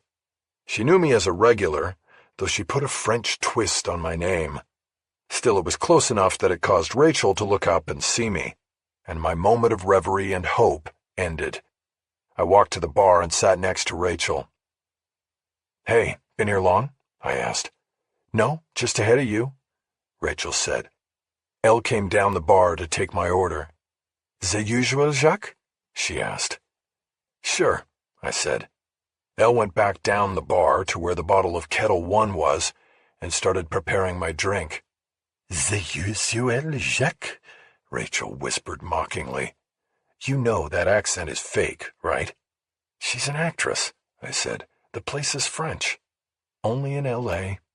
Or maybe Paris. So what brings you over the hill to the valley?" "Trying to hook up a new client, and today we had the dog and pony show." "Background searching?" "Our meat and potatoes." "So you go in there, flash the former FBI credentials, and tell them what you can do, and they give you their business?" "That's a little simplistic, but yeah, that's how it works." Elle brought my martini over and put it down on a cocktail napkin. "Voilà," she said. "Merci," I said. Elle moved back down the bar, smart enough to give us space. "And this is your hang?" Rachel said. "The bartender with the phony French accent?" "I only live a couple blocks away," I said. "I can walk home if I get into trouble." "Or you get lucky. Gotta get them home before they change their minds, right?" "That's a low blow, and I wish I hadn't even told you that yesterday. That is the one and only time that ever happened to me here." "I'm sure." "It's true, but it's beginning to sound like you're jealous. That'll be the day." We broke off the conversation there for a few moments, and I had the feeling we were both reviewing memories of our checkered history. It always seemed to be me who blew it. Once during the poet investigation, when my own insecurities caused me to doubt her in a relationship-stunting way, and the last time, when I put my work ahead of our relationship and put her into an intolerable position. Now, we were left to meet at a bar and trade coy remarks. What could have been was killing me. "I have to say, I am jealous about one thing," Rachel said. "That I live in the valley now?" I said. I still couldn't get away from the coy remark. Jesus. "No, that you're on a case," she said. "A real case." "What are you talking about?" I asked. "You have your own business." "Which is 90% sitting at a computer and doing background searches. I haven't worked a real... I'm not using my skills, Jack. And if you don't use them, you lose them. You coming in yesterday just reminded me of what I don't do anymore." "I'm sorry. I know it's all on me, your badge, everything. I fucked everything up for a story. I was so blind, and I'm so sorry." "Jack, I didn't come because I need your apology. The past is the past." "Then what, Rachel?" "I don't know, She didn't finish. But I knew this was going to be a quick drink and goodbye. I held 2 fingers up to Elle at the other end of the bar. 2 more. "Did you do anything with what we talked about yesterday?" Rachel asked. "I did," I said. "I got some really good stuff, and would have continued today, but then I ended up staying all night in jail." "What? Why?" "Because the LAPD guy on the case is scared. Scared I'm ahead of him on this. So he grabbed me up on a trumped-up obstruction thing last night, and I spent all night in Metro, and then half the day in court and riding jail buses back and forth." I finished my martini just as Elle delivered a new one. "Je vous en prie," she said. "Merci," I said. "Gracias," Rachel said. Elle went away. "Hey, we forgot," I said. I held my fresh drink up. "To the single bullet theory?" I asked. Maybe that was going too far, but Rachel did not balk. She held her glass up and nodded. It was a reference to something she had told me years before, that she believed everybody had somebody out there in the world who could pierce their heart like a bullet. Not everybody had the fortune of meeting that person, and not everybody could hold on to that person if they did meet. To me, there had never been any doubt. Rachel was the one. Her name was on the bullet that pierced me. We clinked glasses. But then, Rachel moved on before any more could be said on that subject. "Were you charged?" she asked. "The deputy city attorney kicked the case as soon as she saw it," I said. It's just a new form of harassment in the era where reporters are viewed by some as lower than scum. These cops think they can get away with everything. You really think you're out in front of them on this case? I do. Have you changed your mind about what have you gotten? I spent the next 20 minutes telling her about Jason Huang, William Orton, and how my partner on the story, Emily Atwater, had made further strides with a source at UC Irvine. Rachel asked several questions and offered bits of advice here and there. It was clear that she felt I was onto something that was right in her 10 ring. She had once hunted serial killers with the FBI. Now, she was doing background searches on job candidates. We drank another round of martinis, and when the talking ended, there was a decision to be made. You just leave your car here? Rachel asked. The valets know me here, I said. If I'm walking home because I've had one too many, they'll give me back my keys. Then I just walk back up in the morning and get my car. Well, I shouldn't drive either. You can walk with me to my place. We can come back for your car when you're ready to drive. There it was, a half-assed invitation. She gave it a half smile in return. And what if that is not until the morning? She asked. 3 martinis. I think it's going to take at least that long, I said. I paid the tab with a Platinum American Express card. Rachel sighed. You still getting royalties, Jack? Some. Less every year, but the books are still in print. I heard that every time they catch a new serial, he has a copy of The Poet somewhere in his possessions. It's also a popular book in every prison I've ever been in. Good to know. Maybe I should have had a book signing in Metro last night. She laughed loudly, and I knew she'd overdone it with the martinis. She was usually too much in control to laugh out loud like that. Let's go before we both pass out, I said. We slid off our stools and headed for the door. The alcohol continued to loosen her tongue as we walked the 2 blocks. I just want you to know that the maid at my place has been on vacation for about a year, I said. She laughed again. I would expect nothing less, she said. I remember some of your places. Heavy on the bachelor.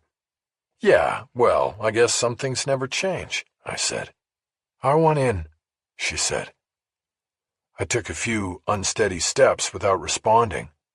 I wondered if she was talking about our relationship or my story. She made it clear without my asking. I'm making tons of money, but I'm not doing anything, she said. I had a skill, Jack. Now. That's why I came to see you yesterday, I said. I thought you would be. You know what I did today? I presented to a company that makes plastic furniture. They want to make sure they don't hire any illegals. So they come to me, and guess what? I'll take their money if they want to give it to me. Well, that's what the business is about. You knew that when, Jack, I want to do something. I want to help. I can help you with your story. Yeah. I thought maybe you'd want to profile this guy, whoever's doing this. Also the victims. No, I want more than that. I want to be out there on this. Like with the scarecrow. I nodded. We had worked hand in hand on that. Well, this is a little different. You were an agent back then, and I already have a partner on, but I can really help you on this. I still have connections in the federal government. I can get things.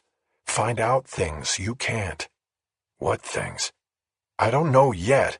I would have to see, but I still know people in all the agencies because I worked with them. I nodded. We had gotten to my building. I couldn't tell how much of what she was saying was the alcohol talking, but she seemed to be talking from the heart.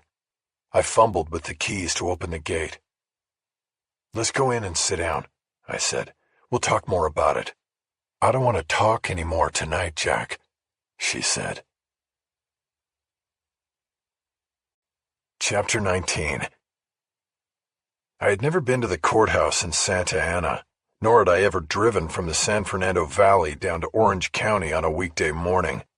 I left at 7 to make sure I got there before 9.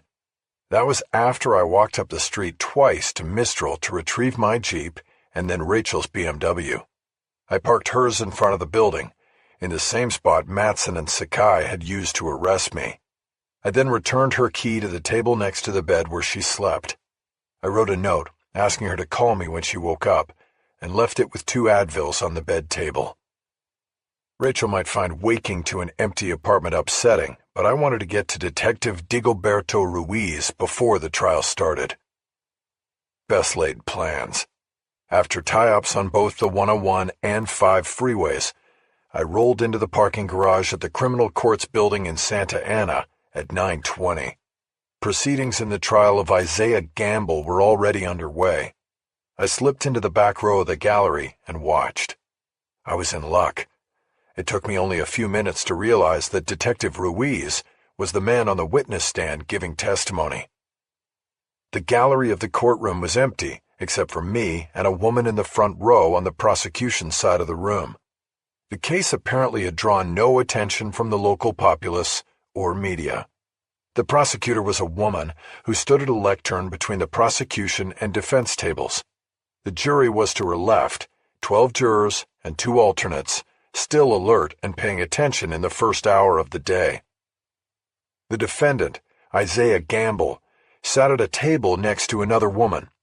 I knew that it was part of the sexual predator playbook to go to trial with a female lawyer. It forces the jury to ask, if this man really did what they say he did, would a woman represent him? Ruiz looked close to retirement. He had a gray fringe of hair circling a bald dome and permanently sad eyes. He had seen too much on his job. He was recounting just one episode of many. "I met with the victim at the hospital," he said. "She was being treated for her injuries and evidence was being collected." "And was she able to provide you with other evidence or information?" the prosecutor asked. "Yes, she had memorized a license plate that was in the trunk of the car with her." "It wasn't on the car?" "No, it had been removed." "Why was it removed?" "Probably to help the suspect avoid being identified in case someone saw the abduction." The defense attorney objected to the detective's answer, saying it was conjecture. The judge ruled that Ruiz had more than enough experience in rape cases to form the opinion he had voiced, and allowed the answer to stand. It also emboldened the prosecutor to take the question further. "You've seen this before in cases?" she asked. "The removal of the license plate?" "Yes," Ruiz said. "As an experienced detective, what does that indicate to you?" "Premeditation, that he had a plan and went out hunting." "Hunting?" "Looking for a victim, for prey." "So, going back to the victim being in the trunk, wasn't it too dark in the trunk to see the plate?" "It was dark, but every time the kidnapper hit the brakes, the taillights lit up part of the trunk and she could see. She memorized the plate that way." "And what did you do with that information?" "I ran the plate on the computer and got the registered owner's name." "Who was it registered to?" "Isaiah Gamble." "The defendant?" "Yes." "What did you do next, Detective Ruiz?" "I pulled Gamble's photo from his driver's license, put it in a six-pack, and showed it to the victim." "Please tell the jury what a six-pack is." "It's a photo lineup. I put together 6 photos, including the shot of Isaiah Gamble and 5 other men of the same race and similar age, build, hair, and complexion. I then showed it to the victim and asked if any of the men in the photos was the man who abducted and raped her." "And did she identify any of the men in the photo lineup?" "Without hesitation, she identified the photo of Isaiah Gamble as being that of the man who had abducted, raped, and beaten her." "Did you have her sign her name under the photo of the man she identified?" "Yes, I did." "And did you bring that six-pack with you to court today?" "I did." The prosecutor went through the steps of introducing the six-pack as a state's exhibit, and the judge accepted it. 20 minutes later, Ruiz had completed his direct testimony, and the judge took the morning break before the defense's cross-examination would start. He told the jurors and all parties to be back in 15 minutes. I watched Ruiz intently to see if he would leave the courtroom for a restroom or coffee break, but at first he stayed seated in the witness box and small-talked with the courtroom clerk. But then the clerk took a phone call and turned her attention away from the detective. After another minute, Ruiz stood up and told the prosecutor he was going to the restroom and would be right back. I watched Ruiz walk out the door and then followed him. I gave him a 1-minute lead time in the restroom before I entered. He was at the sink washing his hands. I went to a sink 2 down and started doing the same. We saw each other in the mirror over the sink between us and both nodded. "That must feel good," I said. "What's that?" Ruiz asked. "Putting sexual predators away for a long time." Ruiz looked at me strangely. "I was in the courtroom," I said. "I saw you testify." "Oh," Ruiz said. "You're not on the jury, are you? I can't have any contact with—" "No, I'm not. I'm a reporter, actually, down from L.A. "For this case?" "No, not this one. Another case you handled. My name's Jack McEvoy." I threw the paper towel I was drying my hands with into the trash can and offered my hand. Ruiz took it tentatively. I didn't know if that was because of what I had said or the general awkwardness that comes from holding out a hand in a restroom. "What other case?" Ruiz asked. "I guess it's the one who got away," I said. "William Orton." I watched his face for a reaction and thought I caught a glimpse of anger flare before his face turned to stone. "How do you know about that case?" he asked. "Sources," I said. "I know what he did at UCI. You didn't put him in jail, but at least you got him away from the students there. Look, I can't talk to you about that case. I need to get back to court now. Can't or won't." Ruiz opened the door and looked back at me. "You're doing a story about Orton?" he asked. "Yes," I said, "whether you talk to me or not. I'd rather it be after we've talked and you can explain why he was never charged. What do you think you know about him or that case?" "I know he may still be a predator. That enough?" "I have to go back to court. If you're still here after I'm finished, then maybe we can talk. He was gone, and the door slowly closed. After I returned to the courtroom, I watched the defense lawyer cross-examine Ruiz, but she scored no points that I could tally, and made one large misstep in asking a question that allowed Ruiz to state the DNA collected at the hospital after the abduction and rape was matched to her client. This, of course, would come out anyway, or may have already come out through an earlier prosecution witness, but it's never a good thing for the defense to reference the state's key piece of evidence against your client. After 20 minutes of questions gained little traction for her client's cause, she gave up, and the detective was dismissed as a witness. I left the courtroom and sat on a bench in the hallway. If Ruiz was going to talk to me, he would come out. But when he did, it was to collect the next witness, who was waiting in the hall on the next bench down. I heard Ruiz call her Dr. Sloan and tell her she was up. He walked her to the courtroom, and when he opened the door for her, he looked back at me and nodded. I took it to mean he would be back for me. Another 10 minutes passed, and Ruiz finally came out of the courtroom again and sat on the bench next to me. "I should be in there," he said. "The prosecutor doesn't know the case like I do." "That doctor, is she the DNA expert?" I asked. "No, she runs the rape treatment center at the hospital. She collected the evidence. The DNA expert comes next." "How long will the trial last?" "We'll finish tomorrow morning. Then it will be whatever the defense puts on, which doesn't look like much." "If it was such a lost cause, why didn't he plead, get a deal?" "Because a guy like that, we don't give him a deal." "Why are you here?" "I'm working on a story, and it's taken me to Orton. We found out about the UCI case, and I wondered why it never went anywhere." "Short answer, the DNA didn't match. We had the victim's ID, witness corroboration of checkable facts, but the DNA knocked our legs out. The DA passed. How is Orton related to what you're working on?" I could see what Ruiz was doing. He was trading. He'd give up information to get information. But so far, he hadn't told me anything I didn't already know. I'm looking at the murder of a woman, I said. No direct link in the case to Orton, but I think her DNA went through his lab. At UCI? Ruiz asked. No, this is after he left, his current lab, Orange Nano. I don't get the connection. My victim was killed by a sexual predator. From what I've found out about Orton, he's one too.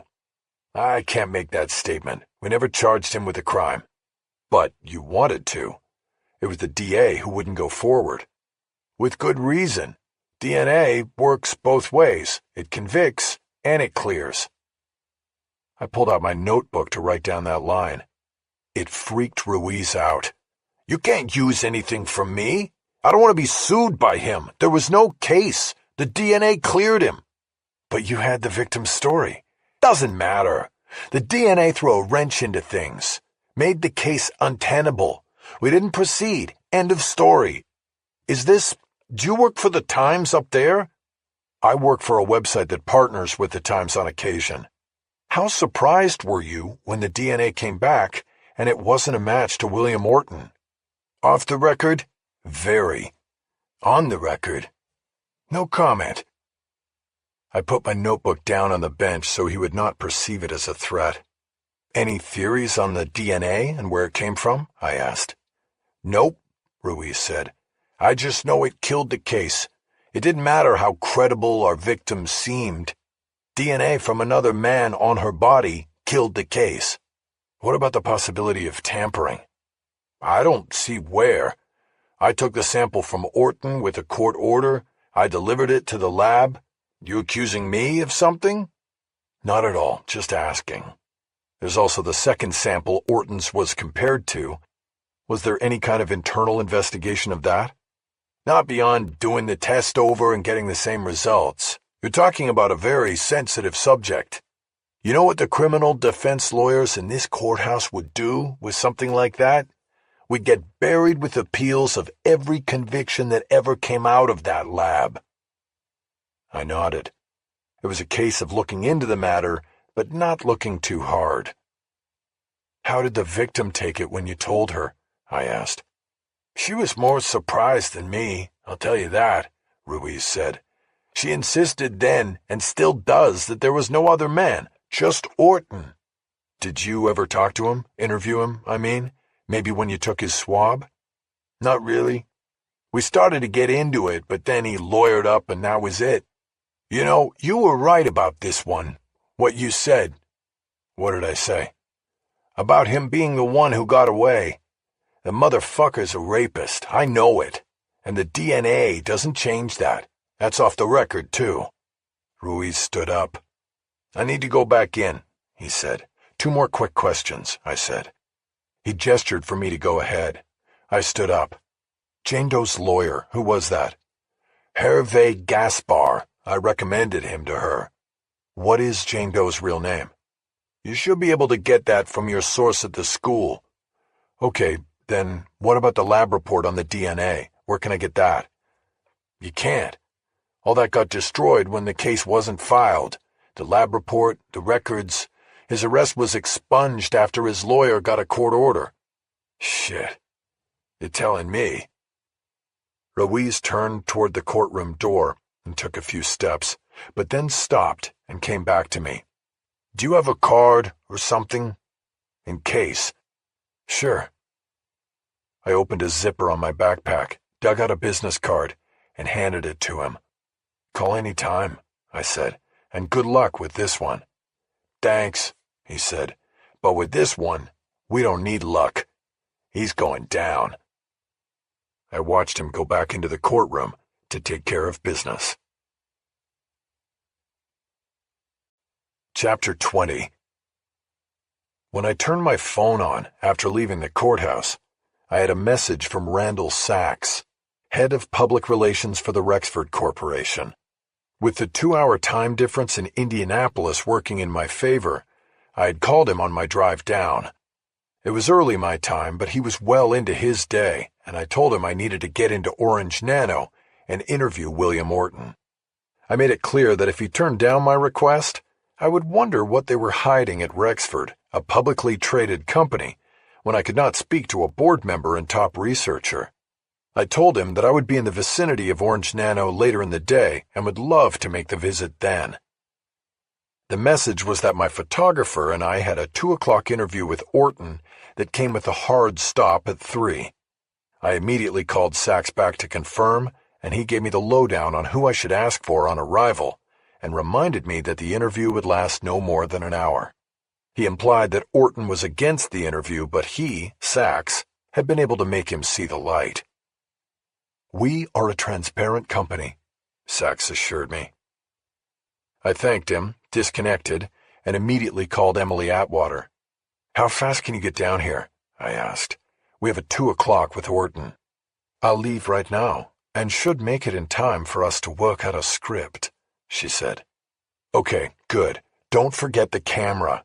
You're the photographer, and I'm the interviewer." "Don't be a dick. I know what I'm supposed to be." "Sorry. You get anything out of the feds?" "The FTC was good. I'll tell you about it when I'm down there." "Now who's being a dick?" "Touché, leaving now." She disconnected. I had time to kill, so I went for an early lunch at Taco Maria in Costa Mesa. While I ate arrachera tacos, I thought about the best approach to Orton. I knew that it might be the one and only time to get an audience with him.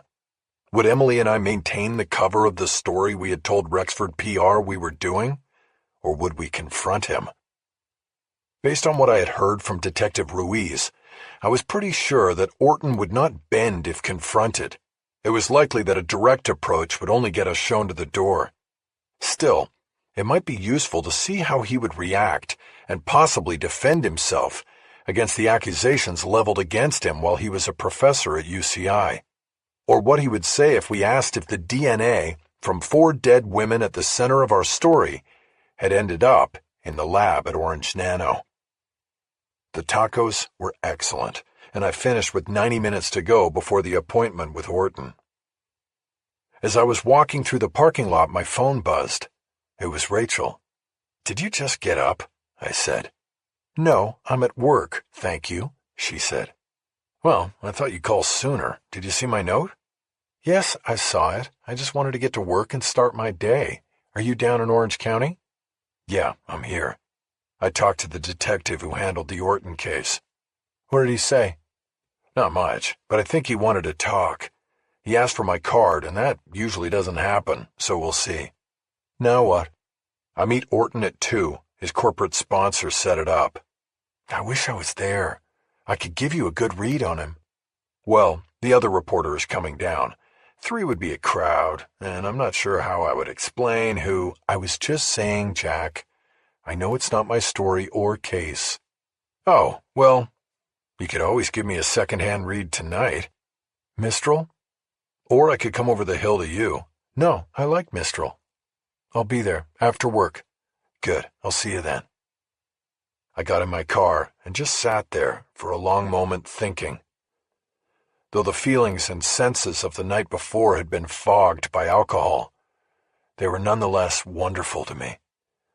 I was with Rachel again, and there was no better place in the world to be. But it was always hope and hurt. Hope and hurt. With her, there had never been one without the other, and I had to prepare myself for the same cycle again. I was riding on the high now, but history and the laws of physics were clear.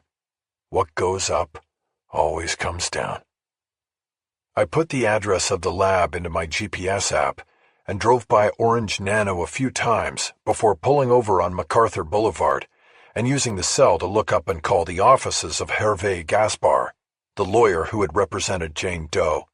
I identified myself as a reporter who needed to talk to the attorney for a story that would be posted by the end of the day.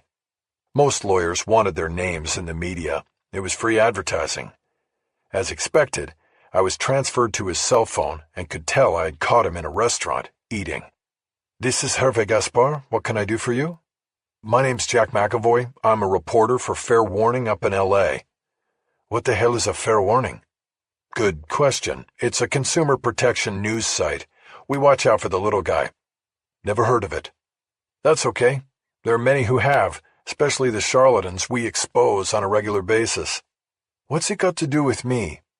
I decided to jump over all the build-up. Mr. Gaspar, sounds like you're eating, so I'll get to the point. Taco Maria, ever been here? Yeah, about 20 minutes ago. Really? Really? And now I have a 2 o'clock interview with William Orton. If you were me, what would you ask him? There was a long silence before Gaspar responded. I would ask him how many lives he's ruined. You know about Orton? I know about the case involving your client. How? Sources. What can you tell me about it? Nothing. It was settled and everybody signed NDAs. Non-disclosure agreements, the bane of a reporter's life. I thought no lawsuit was filed, I said. There wasn't, because we reached a settlement. And you can't share the details of it. No, I can't. Is there any place where this settlement would be recorded? No. Can you tell me your client's name? Not without her permission, but she can't talk to you either. I know that, but can you ask her? I can, but I know the answer will be no. You'll be at this number? Yes, it's my cell. Look, I'm not looking to put her name out there publicly. It would just help me to know it. I'm interviewing Orton today. It makes it hard to go at him on this if I don't even know the victim's name. I understand, and I will ask her. Thank you. Going back to my first question, you said you would ask how many lives he has ruined. You think there were more than just your client? Put it this way. The case I handled was not an aberration, and that's off the record. I can't talk about the case or him at all. Well, if we're off the record, what did you think about the DNA report? Detective Ruiz said he was pretty shocked by that. You talked to Ruiz, huh? Yeah, it was a big fucking shock. How'd Orton get around it? When you find out, let me know. Did you try to find out? Of course, but I got nowhere. Was tampering involved? Who knows? Can someone change their DNA? Gaspar started laughing. That's a good one. I didn't mean it as a joke. Well, put it this way. If Orton invented a way to change his DNA, he'd be the richest asshole in California, because a lot of people would pay big bucks for that. You could start with the Golden State Killer and work your way down from there. Last question, I said. Does the NDA you or your client signed cover the records of your investigation, or could I look at what you've got in your files? He laughed again. Nice try. What I thought. Mr. Gaspar, I would appreciate it anyway if you would give my name and number to your client. She can talk to me in confidence. I will promise her that. I will tell her, but I will also advise her that she risks breaking the agreement if she does. I understand. I disconnected and sat in my car thinking. So far, my trip down to Orange County had produced nothing that pushed the needle or made any connection between the 4 deaths that I was ostensibly investigating and William Orton or Orange Nano. My phone buzzed, and it was Emily. I just got off the 405. Where are you? I gave her directions to where I was parked, and she said she'd be there in 5 minutes. I got a text before she arrived. It was from the 714 area code, Orange County. Jessica Kelly. I assumed that the name had come from Gaspar, and he had used a burner phone that could not be traced back to him. This told me a number of things. First, that he was concerned enough about Orton to break the NDA, but to do it in a way that gave him protection. It also said he was the kind of lawyer who used burner phones, and that could be useful down the line. I texted a thank you and added that I would be in touch. No reply came. I added the number to my contact list, assigning it the name Deep Throat. I was a reporter because of Woodward and Bernstein, the Washington Post duo who took down a president with the help of a confidential source they had given that nickname. I saw Emily's car pull to the curb in front of me. It was a small Jaguar SUV, and it was nicer than my Jeep. I got out with my backpack and got into the passenger seat of her car. I checked my phone and saw we still had time to kill. So, I said, tell me about the feds. I talked to a guy I had worked with on other stories, Emily said. He's with Federal Trade Commission Enforcement, which used to have oversight of the DNA industry until it got too big, and the FTC turned it over to the FDA, which basically does nothing. Exactly. But my guy can still dip into the licensing records and the database.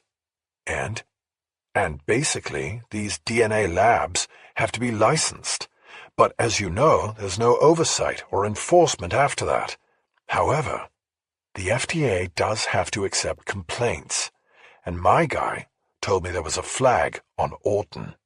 Is that on the record? On the record, but not for attribution. Where did the flag come from? He could not get that, but my guess is that it was from UCI and what happened there. That seemed most likely to me.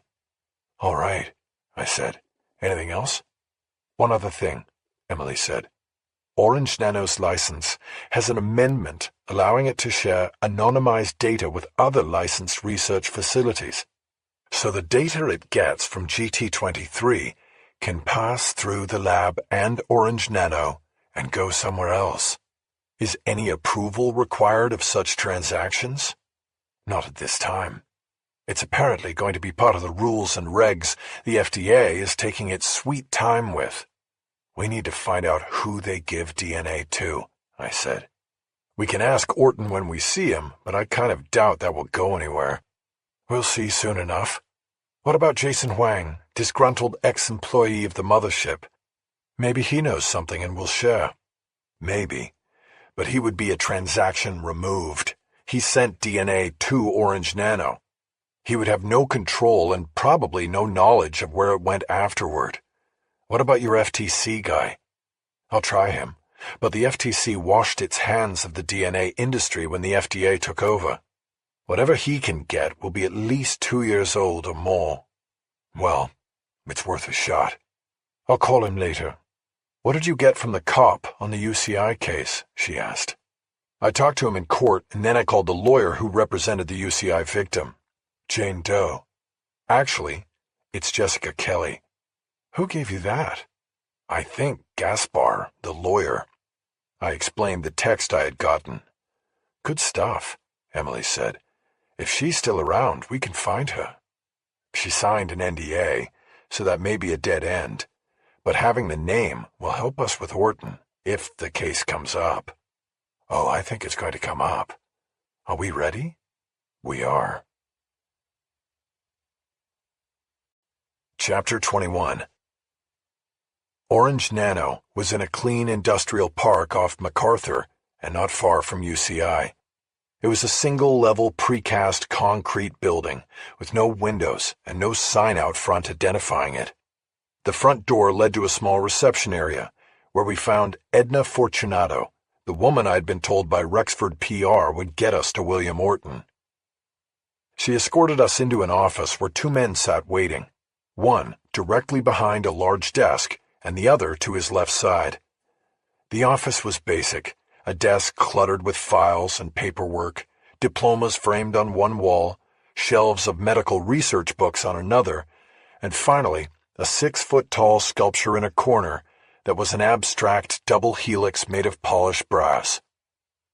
The man behind the desk was obviously Orton. He was about 50, with a tall and slim build. He stood up and easily reached across the wide desk to shake our hands. Though ostensibly looking for the cure to baldness, he had a full head of brown hair slicked back and held in place with heavy product. His bushy, unkempt eyebrows gave him the inquisitive look of a researcher. He wore the requisite white lab coat, his name stitched above the breast pocket, and pale green scrubs. The other man was the mystery.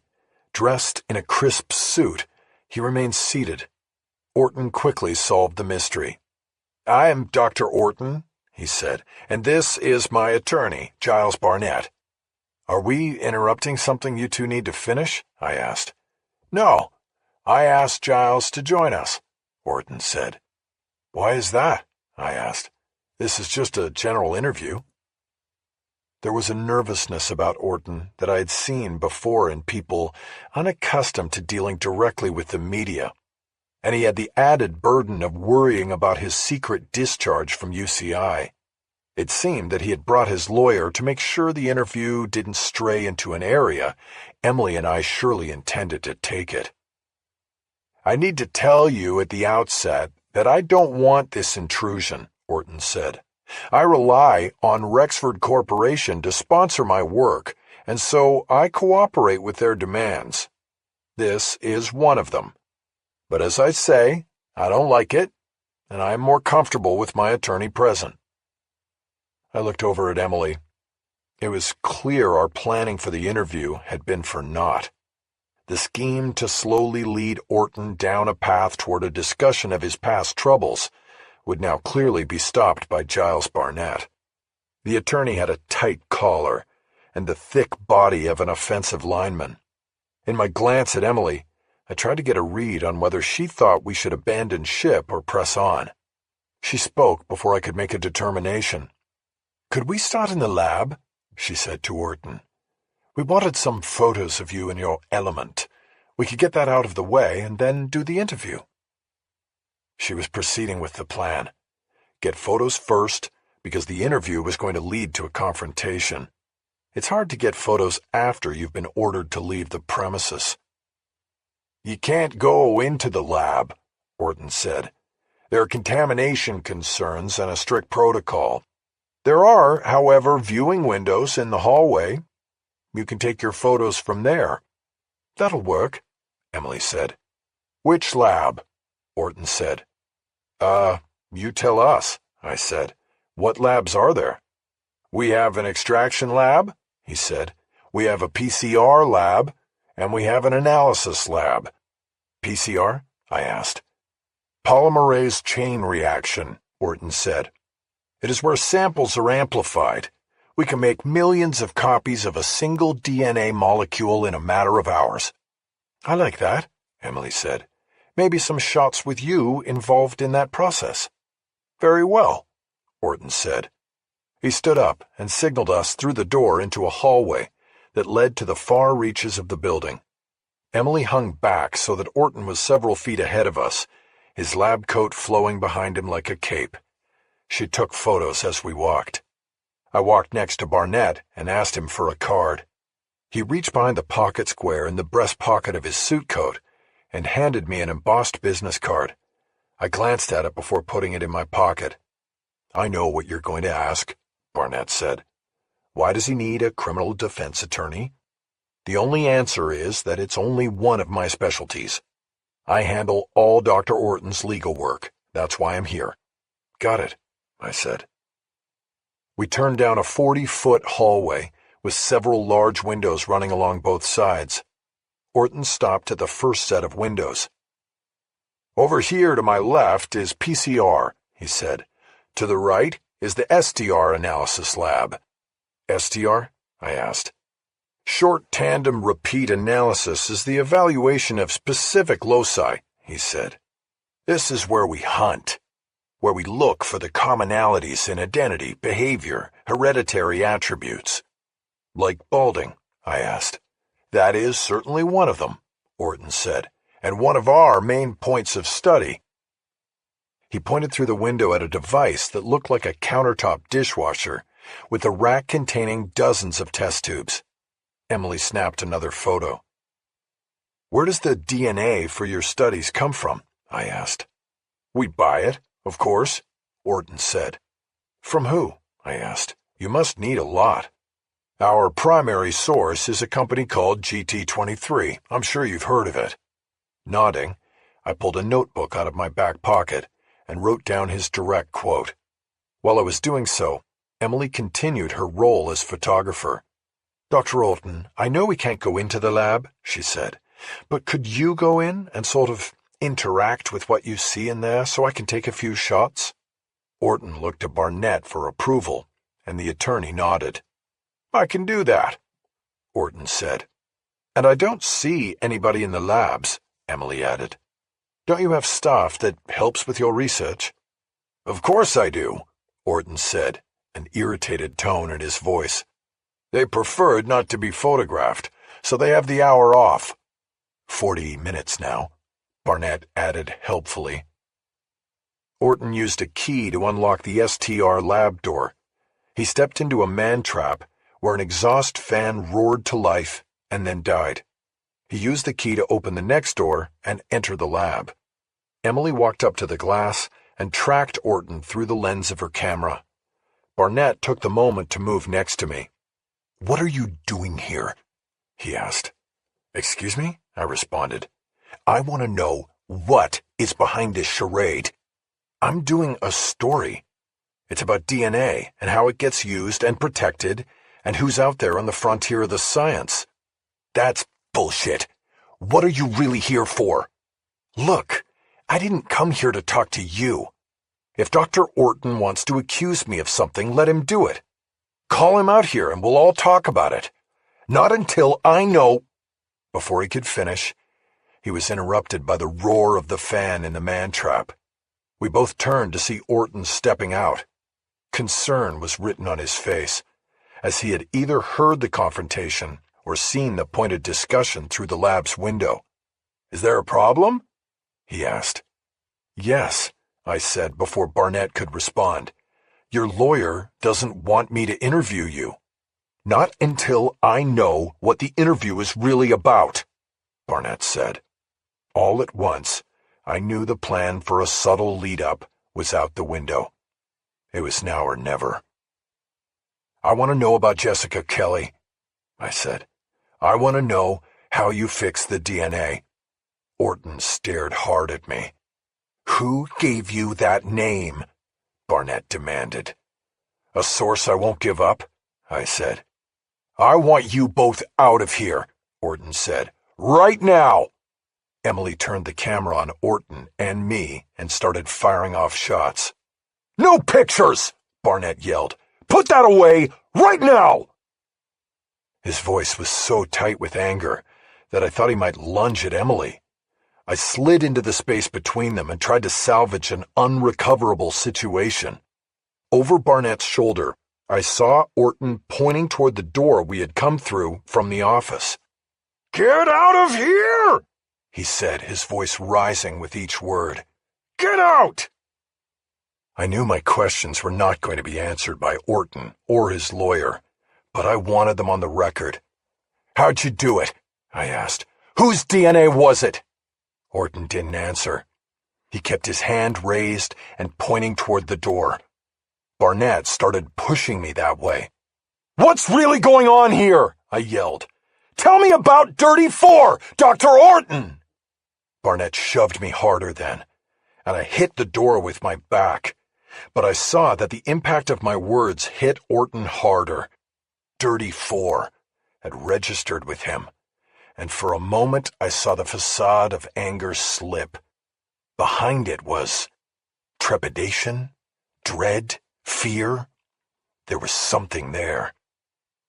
Barnett shoved me into the hallway, and I had to turn to keep my balance. "Jack!" Emily cried. "Don't fucking touch me, Barnett," I said. "Then get the hell out of here," the lawyer said. I felt Emily's hand on my arm as she walked by me. "Jack, come on," she said. "We have to go." "You heard her," Barnett said. "Time to go!" I followed Emily down the hall in the direction we had come from. The lawyer followed to make sure we kept going. "And I can tell you something right now," he said. "If you print one word about Dr. Orton or one photograph, we will sue you and your website into bankruptcy. You understand that? We will own you." 20 seconds later, we were getting into Emily's car and slamming the doors. Barnett stood in the main entrance of the building and watched. I saw him looking down at the front license plate of Emily's car. Once we were in, he turned and disappeared inside. "Jesus Christ, Jack!" Emily yelled. Her hands were shaking as she pushed the button to start the engine. I know, I said. "I blew it." "That's not what I'm talking about," she said. "You didn't blow anything, because they fucking knew why we were coming. We were never going to get anything. They cleared everybody out of there, then started the phony dog and pony show. They were trying to extract information, not give it. Well, we got something. Did you see his face when I said Dirty Four? No, I was too busy trying to not get thrown into a wall. Well, it hit him. I think it scared him that we know about it. But what do we actually know? I shook my head. It was a good question. I had another. How'd they know what we were there for? I had it set up through corporate PR. Somebody we talked to. Emily pulled out of the industrial park and headed back toward my Jeep. No, I said. No way. The two guys I talked to today, the detective and the lawyer, they hate Orton's guts, and one of them gave me the name. You don't do that, and then turn around and warn Orton about why we're coming. Well, they knew, Emily insisted. What about your FTC guy? I don't know. I don't see it. I didn't say anything about us coming down here. Maybe he just tipped them off, said a reporter was sniffing around. Then Orton gets word from corporate in Indianapolis to let me in. He calls his lawyer guard dog and is waiting for us. If it was him, I'll find out. Then I'll burn his ass at the stake. Tension from the confrontation turned to relief now that we were in the car and away from Orange Nano. I involuntarily started to laugh. That was crazy, I said. I thought for a moment the lawyer was going to go after you. Emily started shaking her head and smiling, casting off tension herself. I thought he was too, she said. But that was nice of you, Jack, to step in there between us. It would have been pretty bad if something I said got you attacked, I said. A City of Irvine patrol car went streaking past us, its lights flashing, but no siren engaged. You think that's for us? Emily asked. Who knows, I said. Maybe. Chapter 22. Myron Levin frowned and told us that he needed to pull us off the story. What? I said. Why? We were sitting in the conference room, Emily, Myron, and me, after Emily's and my long separate rides back to L.A. We had just spent 30 minutes reviewing the events in Orange County. Because it actually isn't a story, Myron said, and I can't afford to have you chasing after something for this long with no results. We'll get results, I promised. Not with what happened today, Myron said. Orton and his lawyer were ready for you, and they shut that whole avenue down. Where do you go from there? We keep pushing, I said. The 4 deaths are connected. I know they are.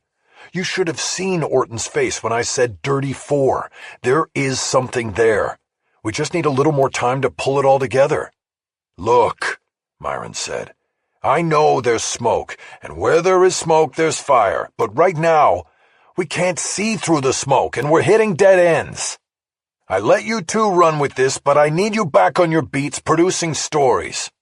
I was never convinced this was a fair warning story in the first place. Of course it is, I insisted. That guy down there has something to do with these deaths. I know it. I feel it. And we are obligated to our readers and our mission, consumer watchdog reporting, Myron said. You can always take your suspicions and what you've found so far to the police, and that would take care of any other obligation you think you have. They won't believe me, I said. They think I did it. Not once your DNA comes back, Myron said. Talk to them then. Meantime, go back to your stations, refresh your story lists, and let's meet individually in the morning to sequence. Damn it, I said. What about if Emily goes back to her beat and I stay on Orton? Then you don't have half the staff on this. Way to throw me under the bus, asshole, Emily said. I spread my hands. It's my story, I said. What's the alternative? You stay on it and I go back to the beat? That's not happening. And neither is your scenario, Myron said. You're both back on the beats. Story lists in the morning. I have to go make calls. Myron stood up and exited the conference room, leaving Emily and me staring at each other across the table. That was really uncool, she said. I know, I said. I think we were getting close. No, I'm talking about you throwing me under. I'm the one keeping the story going, and you were the one who fucked it up with that lawyer. Look, I admit I messed up with the lawyer and Orton, but you said yourself it wasn't going to go anywhere. And it was probably your FTC contact who tipped him off. But this thing about you being the one keeping the story going, that's bullshit. We both had moves in play and we're pushing it forward. Whatever. I guess it doesn't matter now. She got up and left the room. Shit, I said. I contemplated things for a few moments, then pulled up my phone and composed a text to the contact I had labeled Deep Throat. I'm not sure who you are, but if you have anything else that can help me, now is the time. I just got pulled from the story for lack of progress.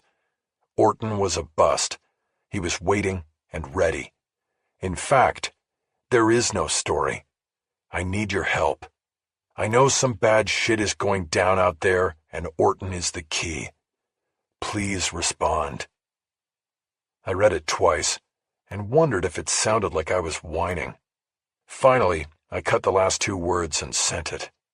I then got up and went back to my cubicle, passing Emily's on the way. I felt bad about what I'd said and the way things ended with her in the conference room. At my desk, I opened my laptop and went into a few folders labeled with stories I had been working on before Matson and Sakai first showed up at my apartment. Top of the list was the King of Con Artists story, which had already been written and turned in, but not yet posted because there had been no time for me to sit down with Myron and go over his edit. That would be the first priority. After that, I looked at my futures list, but nothing excited me after being on the recent adrenaline-charged story chase. I next looked at my follow-up file. It contained stories that had already been posted, but that I knew I should circle back on to see if anything had changed. Whether the companies or government agencies had fixed the problems my stories had put the spotlight on. Though any reporter at fair warning could pursue a story of their own interest in any industry, I had informally been given the auto industry beat. For it, I had posted several pieces about sudden acceleration issues, faulty electronic control chips, dangerous gas tanks, and substandard parts, from outsourced integral assemblies to unregulated foreign manufacturers. The U.S. was an auto-based society, and these stories hit hard and drew attention.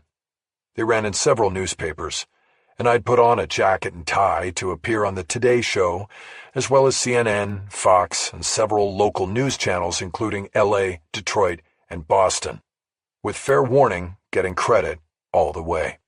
It was a general rule that if you wrote a negative story about a Japanese car manufacturer, you would get on TV in Detroit.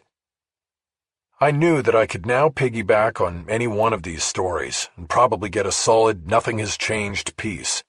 That might please Myron and help ease me away from the DNA story.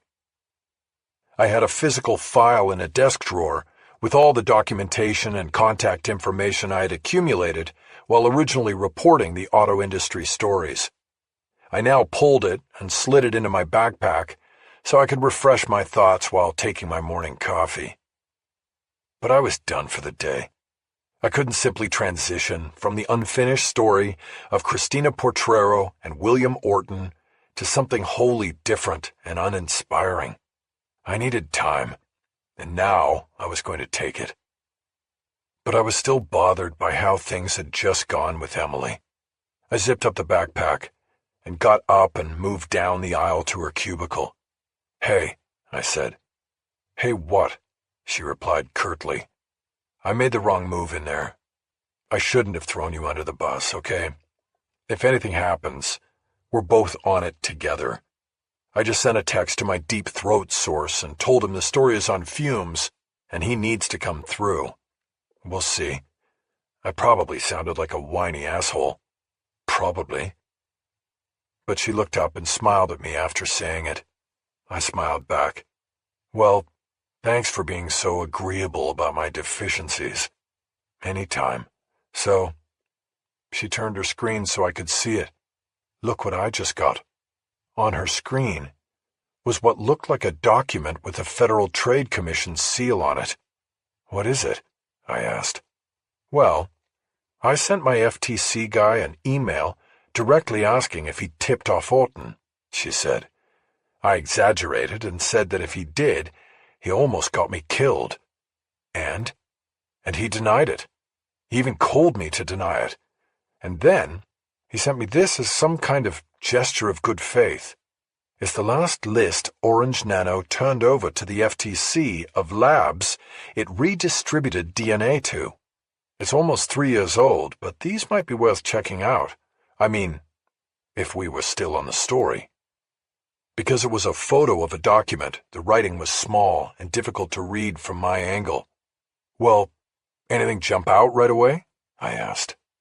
"Not really," Emily said. "There's only 5 companies and all were registered with the FTC back then. I need to pull their profiles to get names, locations, things like that." "And you're going to do that when?" "Soon." She glanced over the top of her cubicle in the direction of Myron's pod. We could only see the top of his head, but the arch of his headphone crossed over his hair. He was on the phone, and the coast was clear. Emily corrected herself. "Now," she said. "Can I help?" I asked. I was about to leave, but I can stay. "No, that will be too obvious. You go. I'll do this from home. I'll call if anything pops." I hesitated before walking away. I didn't like the ball being in her court. Emily read me. "I promise to call you, okay?" she said. "And you call me if Deep Throat comes through." "That's a deal," I said. Chapter 23. I got to Mistral early and grabbed the same stool where I had sat the evening before. I put my backpack on the stool next to me to save it for Rachel, and after an exchange of bonsoirs with Elle, I ordered a Stella, deciding to go with a lower octane this night. I put my phone on the bar and saw that I had just gotten a pair of texts from Deep Throat. I opened them up and found 2 attachments. One was marked DNA and the other transcript. I opened the first and saw that my secret source had sent photos of the pages of a document. I quickly determined that it was the 4-year-old DNA analysis report from the Orange County Sheriff's Department Forensics Lab that found no match between William Orton's DNA sample and the DNA collected from Jessica Kelly. I scanned the report and realized that I would need a geneticist to translate what the bar chart, percentages, and abbreviations all meant. But the summary was clear. The saliva sample swabbed from the victim's nipples after her assault did not belong to William Orton. The attachment that came in the second text was a transcript of a very short interview with Orton conducted by Detective Digoberto Ruiz. It was 5 pages long, and once again the attachment was composed of photos of the hard copy pages. I forwarded both attachments to myself on email, then pulled out my laptop so I could download them and see them on a bigger screen. Mistral didn't offer its customers Wi-Fi service, so I had to use my cell as a hotspot connection. While I waited for everything to boot up and connect, I thought about the sender of the texts. I had asked Ruiz for the DNA report, not the attorney Hervé Gaspar. I was shifting my suspicions about Deep Throat, and now was thinking it was the police detective. Of course, Gaspar could have acquired the DNA report and interview transcript in the course of preparing a lawsuit against Orton, but the fact that the attachments were photographs of documents led me in the direction of Ruiz. Sending photographs instead of scans or real documents gave him an extra measure of protection against being identified as my source, should there ever be an internal investigation. Office scanners and copiers kept digital memories. My conclusion was further muddled when I was finally able to open the interview transcript on my laptop. I noticed that the document had several short redactions and was able to determine from context that the victim's name had been removed. This was puzzling, since Deep Throat had already provided me with the victim's name. Had he forgotten? Putting the question aside, I proceeded to read the entire interview. It was essentially 5 pages of denial from Orton. He did not assault the victim, he did not know the victim outside the one class he had with her, and he had not been with the victim. When Ruiz started walking him through the night in question in detail, Orton shut it down and asked for a lawyer. The transcript ended there. I closed my computer and put it away. I thought about the transcript. Aside from the redactions, there were also sections of Orton's answers highlighted in yellow. Wanting to keep the digital conversation with Deep Throat going, I used this as a reason to text him again and ask him what the highlights meant. His response came quickly, but indicated that Deep Throat was not as interested in conversation as I was. Checkable facts. That was all he said, but it was enough to further convince me that my source was Detective Ruiz. Checkable facts was a detective's term. An interview with a suspect in a crime is choreographed to draw answers that can be confirmed or disputed through witnesses, video, digital trails, cell phone triangulations, GPS navigation systems, and other means. This interview was no different, and someone, presumably Ruiz, had highlighted the things Orton had said that could be proved or disproved. Of course, I had not gotten the follow-up reports on these checkable facts, so the interview transcript only served to intrigue me. I wanted more. Had Ruiz proved or disproved Orton's claim to have been somewhere else entirely on the night Jessica Kelly was assaulted? Had he proved or disproved his claim that he was the victim of a smear campaign at UCI, organized by another professor who was vindictive because of a dispute over tenure? I was about to compose another text to Deep Throat, saying I needed more information, when Rachel slipped onto the stool next to me. Not the one I'd been saving with my backpack. "What's that?" she asked by way of a greeting. "I've been getting texts from somebody I think is the cop on the Orton case," I said. "I talked to him today, and he wouldn't tell me anything, but then I started getting these tips. This is a transcript of a short interview he had with Orton before he lawyered up. He denied everything, but put a few things on record that they could check. I was about to text and ask if he did. A transcript? That sounds like a lawyer." "Well, it could be. I talked to the victim's lawyer also.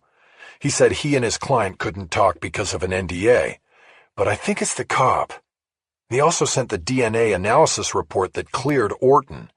I don't know if anybody would have had that but Ruiz.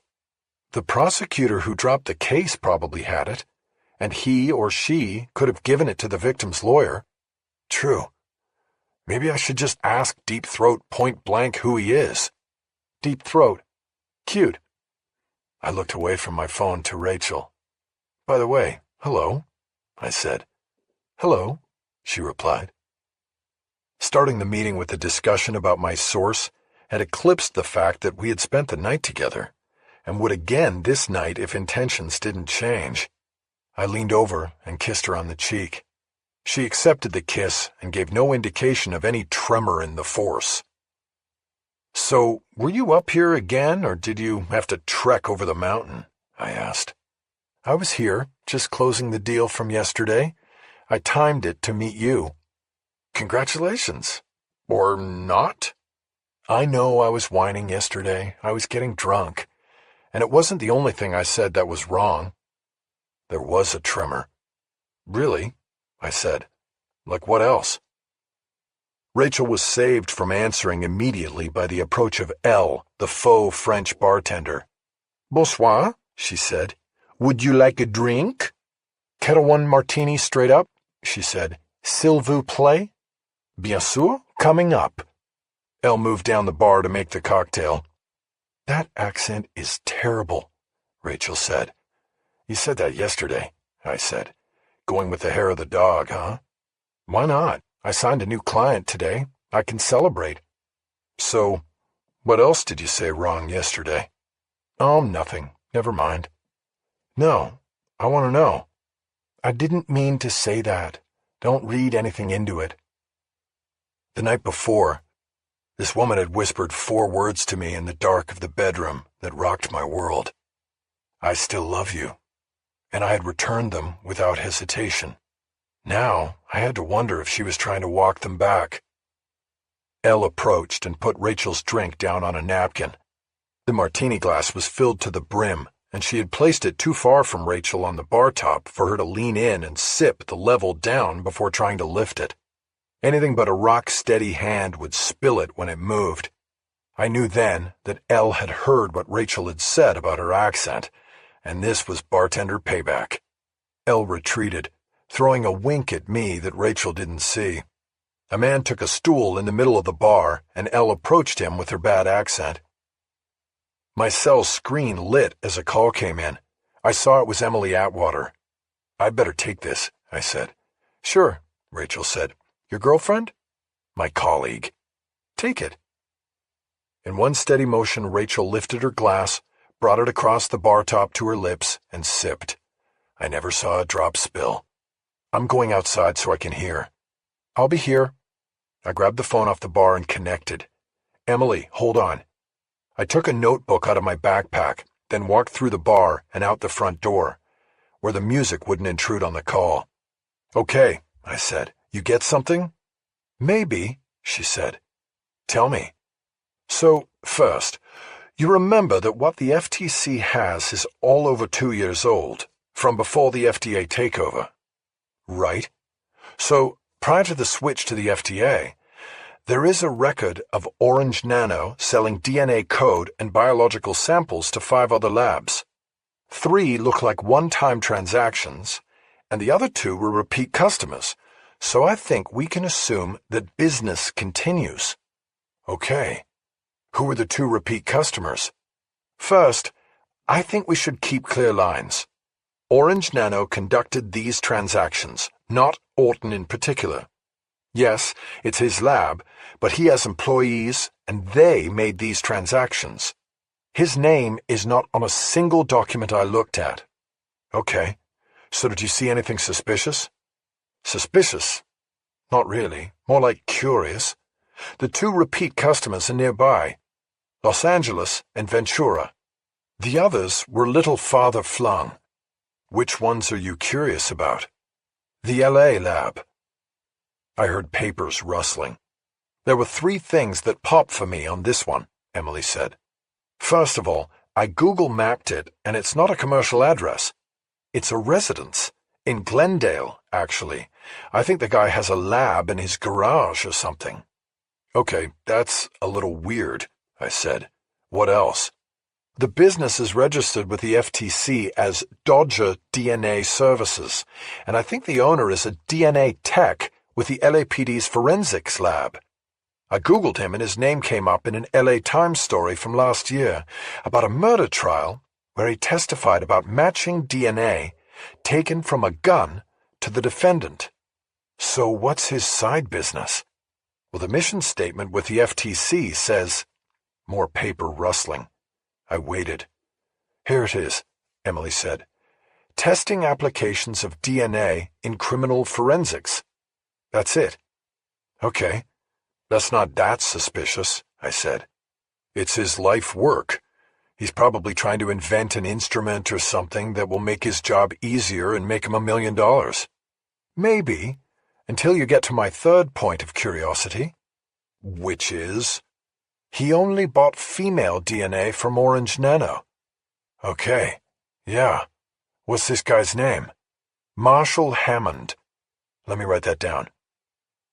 I spelled the name out loud as I wrote it down, the phone held in the crook of my neck. Emily confirmed. "We need to background him," I said. "I tried, but nothing came up," Emily said. "I was thinking you might try some of your old LAPD sources, see if you can get a take on him." "Yeah, not a problem. I'll make some calls. Are you still at the office?" "No, I went home. I didn't want Myron to see this stuff on my desk." "Right. You get anything from Deep Throat?" "Yes, he texted me the transcript of the interview with Orton and the DNA report that cleared him. I think Deep Throat is Detective Ruiz." "I'd like to read that interview." "I'll send it when we get off." "Where are you?"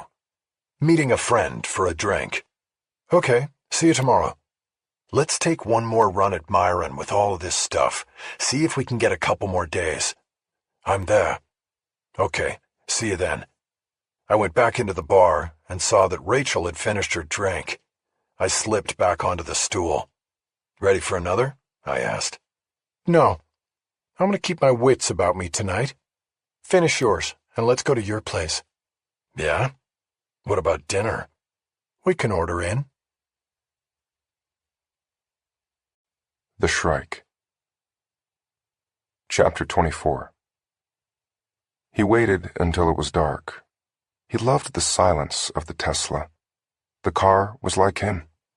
It moved swiftly and stealthily. Nobody heard him coming. He pulled to the curb a block from the house on Capistrano and got out, silently closing the door behind him. He pulled the hood of the black nylon runner's shell up over his head. He already wore a clear plastic mask that distorted his facial features to better guard against identification should there be a camera in the neighborhood that picked him up. Everybody had motion-activated cameras around their homes these days. It made his work difficult. He carefully moved down the street, staying tucked into the shadows and out of the circles of illumination created by the streetlights.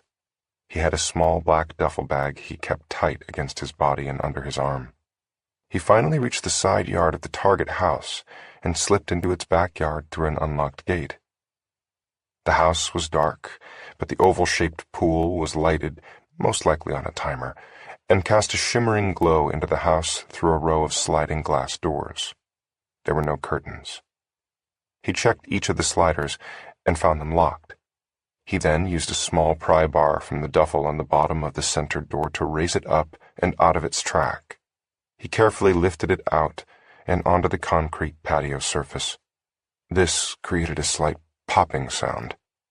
He remained still, squatting next to the door and waiting to see if the disturbance had triggered an alarm or alerted anyone. No lights came on. No one checked the living room.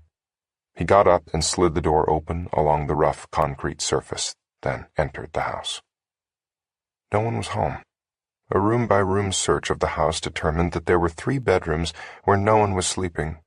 Thinking it was possible that he had indeed awakened someone by popping the slider and that they were hiding somewhere sent him through the house in a more thorough search that again produced no occupants, hiding or otherwise. But the second search led him to the garage, which he found had been converted into a laboratory. He realized that what he had found here was the lab support for Dirty Four. He set to work examining the equipment and the notebooks left on a work table, as well as data marked on hanging whiteboards and a calendar. There was also a desktop computer. When he pressed the space bar, he learned that it was thumbprint protected. He reached into his duffel for the roll of clear duct tape he kept among his tools and bindings. Leaving the garage, he walked through a TV room and found a powder room, the closest bathroom to the lab. He flicked on the light and peeled 2 3-inch segments of tape off the roll. He put one down on the sink counter with the sticky side up, then carefully and lightly applied the second to the top of the toilet's plastic flush handle. Raising the tape, he looked at it from an oblique angle. He had lifted a print. He could tell it was big enough to be a thumb. He put the tape down on top of the other segment, locking the print between the plastic. He then returned to the lab and sat at the computer. He took off a rubber glove and wrapped the plastic containing the captured print against his own thumb. He pressed it down on the desktop's reader square, and the computer's screen activated. He was in.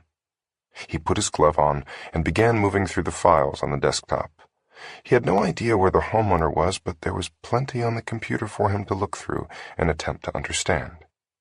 His study went on for hours and only ended after dawn, when he heard a car pull into the driveway on the other side of the garage door.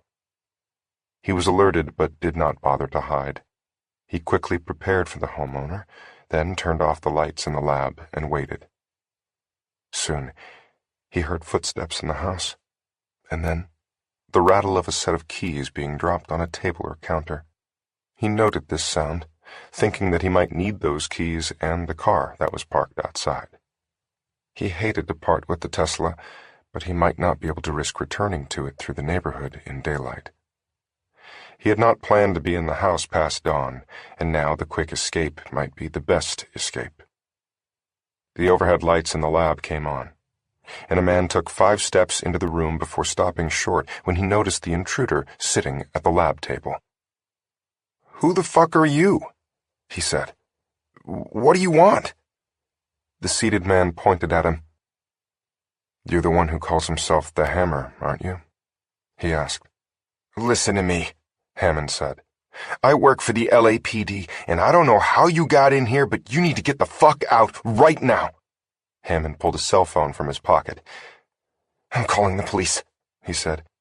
"You do, and they will know all about your little side business of selling female data on the dark web," the intruder said. "Particular female data. You don't want that, do you?" Hammond put his phone back into his pocket. "Who are you?" he asked again. "You sent me an email," the intruder said. "An archaic method of communication. It was fair warning about a reporter from, fair warning, Jack McEvoy."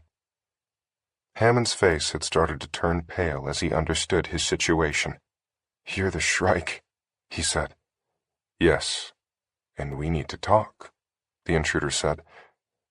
"I want you to sit in that chair there." He pointed to a chair he had prepared for Hammond. It was a wooden chair he had taken from one end of a table in the kitchen. He chose it because it had armrests to which he had attached zip ties, each with a very wide loop. Hammond didn't move. "Please," the intruder said, "I won't ask you again." Hammond tentatively went to the chair and sat down. "Put your hands through the plastic loops and then pull the tabs tight around your wrists," the intruder said. "I'm not going to do that," Hammond said. "You want to talk? We can talk. I'm on your side here. We sent you that email to alert you, as a warning, but I'm not going to tie myself up in my own house." The Shrike smiled at Hammond's resistance and spoke in a tone that suggested that Hammond was being a bit of a nuisance. "You're going to do it, or I'm going to go over there and snap your neck like a twig," he said. Hammond looked at him, blinked once, and then started putting his left hand through the loop on the armchair. "Now pull the tab tight." Hammond pulled the loop closed around his wrist, not even having to be told to make it tighter. "Now the other." Hammond put his right hand through the loop. "How do I tighten this one? I can't reach it." "Bend down and use your teeth." Hammond did as he was told, and then looked up at his captor. He waved his hands to show he was securely locked to the arms of the chair. "Okay, now what? Do you think I would bind you if I meant to harm you? I don't know what you would do. Think about it. If I wanted to hurt you, it would have already been done, but now we can comfortably talk." "I'm not comfortable at all." "Well, I am, and so now we can talk." "Talk about what?" "The email you sent about this reporter. How did you know to send it to me?" "See, that's the thing. This is why you don't have to worry about me. I don't know who you are. We just have the email you used when you joined the site. That's it. No way of knowing who you are, so this—" he shook his arms against the plastic bindings— "is completely unnecessary, really. I mean it." The Shrike stared at him for a long moment, then got up and went to a printer that was on a table in the corner. He pulled a stack of documents out of the printer tray. He had been printing things through the night that had caught his interest on the lab's computer. He returned to his seat and held the stack on his lap. "You missed the point," he said without looking up from the documents. "How did you arrive at the decision to send me an email?" "Well," Hammond said, "you were the only one who downloaded the ones who died." "At Dirty 4. "Yes, at the site." "That is a problem. Your site promises full anonymity, but now you are saying you identified me through my interactions on the site. That is disappointing." "No, wait, we did not identify you. That's what I'm saying. Right now, I could not tell you your name to save my life. We looked for anybody who had downloaded details about those whores who got killed. There was only one client. You. We sent the email in good faith. To warn you, because you have a reporter on your trail. That's it." The Shrike nodded, as if accepting the explanation. He had noticed that Hammond was becoming more animated as his fear grew, and that was a problem because his wrists would chafe against the plastic bindings, and that would leave marks. "I'm curious about something," he said conversationally. "What?" Hammond asked. "Your operation is magnificent. How are you able to take the DRD-4 samples and link them back to each woman's ID? I understand just about everything else but that, and that's the beauty of this whole thing." Hammond nodded in agreement. "Well, that's proprietary, but I'll tell you. We totally own GT23's database, only they don't know it. We got inside. Complete access." "How?" "We actually encrypted a DNA sample with the Trojan horse virus and sent it in like everybody else does. Once in, the sample was reduced to code, and it activated and we were in their mainframe. Complete backdoor access to their data. I'm a second-tier buyer of their DNA. I buy it, isolate the DRD-4 carriers we want, and match the serial number that comes on every sample to the flesh and blood bitch we then list on the site." "That's genius." "We think so." "Who is we, by the way?" Hammond hesitated, but only for a second. I have a partner. I'm DNA and he's digital. He runs the site. I give him what he needs. We split the cash that comes in." "Sounds like a perfect partnership. What's his name?" He doesn't want to—" "Roger Vogel, correct?" "How do you know that name?" "I know a lot because I've been here all night. Your records are not encrypted. Your computer security is a joke." Hammond did not answer. "So, where can I find Roger Vogel to ask him for more details of your operation?" "I don't know. He sort of comes and goes. He's a private guy and we sort of lead separate lives. We were roommates once, in college, but since then we don't see each other in person too much. In fact, I don't even know where the guy lives." The Shrike nodded. Hammond's refusal to give up his partner was admirable, but hardly a problem. During the night, he had read numerous deleted emails still in the desktop's memory. Posing as Hammond, he had then sent a message to Vogel setting up a meeting for later in the day. Vogel had responded and agreed. It was now time to end this. He got up and started to walk toward Hammond. He saw his captive's arms tense and push against the bindings on his wrists. The Shrike held up a hand to calm him as he approached.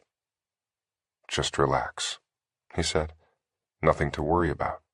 Not anymore." He walked behind Hammond, wondering how different this would be. He had never actually done this to a man. He quickly leaned down and wrapped his powerful arms around Hammond's head and neck, his left hand coming around and over his mouth so there would be no noise. Hammond's muffled cries of "No!" died in his hand, and soon there was the deeply fulfilling snap of bone, cartilage, and muscle twisting to the extreme limit. Hammond's last breath flowed hotly through his fingers. Jack. Chapter 25. I got up early, but stayed in bed, watching Rachel sleep, not wanting to disturb her. I pulled my laptop off the bedside table and checked emails, finding the only one of note from Emily Atwater. It had been sent late the night before, asking me where the Deep Throat documents were that I had promised to send her after our call. She then suggested that I had intentionally held them back. I quickly wrote a return email apologizing for the delay and pulled up the documents to attach. I first gave each one a quick read so their contents would be fresh in my mind when Emily called later to discuss them. As I scanned the DNA report from the Orange County Sheriff's Lab, I saw a name I recognized. Holy shit! Rachel stirred and opened her eyes. I had jumped out of bed and gone to my backpack to retrieve the notebook I had used the night before while on the call with Emily. I came back to the bed with it and quickly opened it to the page where I'd written down a name. It was a match. Marshall Hammond. "What is it, Jack?" Rachel asked. "It's Elvis in the box," I said. "What?"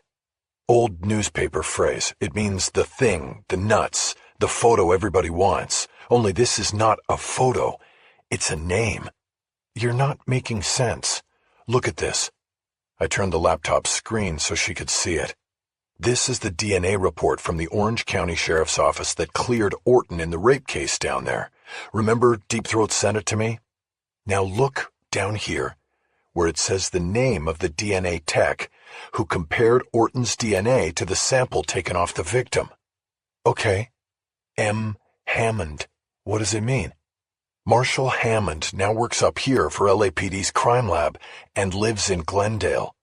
My partner on the story ran the second-tier labs that have bought DNA from Orton's lab, and this guy, Hammond, is one of them. And get this, he buys only female DNA. I'm not sure I'm following you. I need my coffee. No, listen, this is big. This guy Hammond cleared Orton, said the DNA was not a match. Now, 4 years later, he's in business with him. On the FTC paperwork, he says he's researching forensic applications of DNA, but he only buys female DNA from Orton. Why only female if he's looking at forensic applications?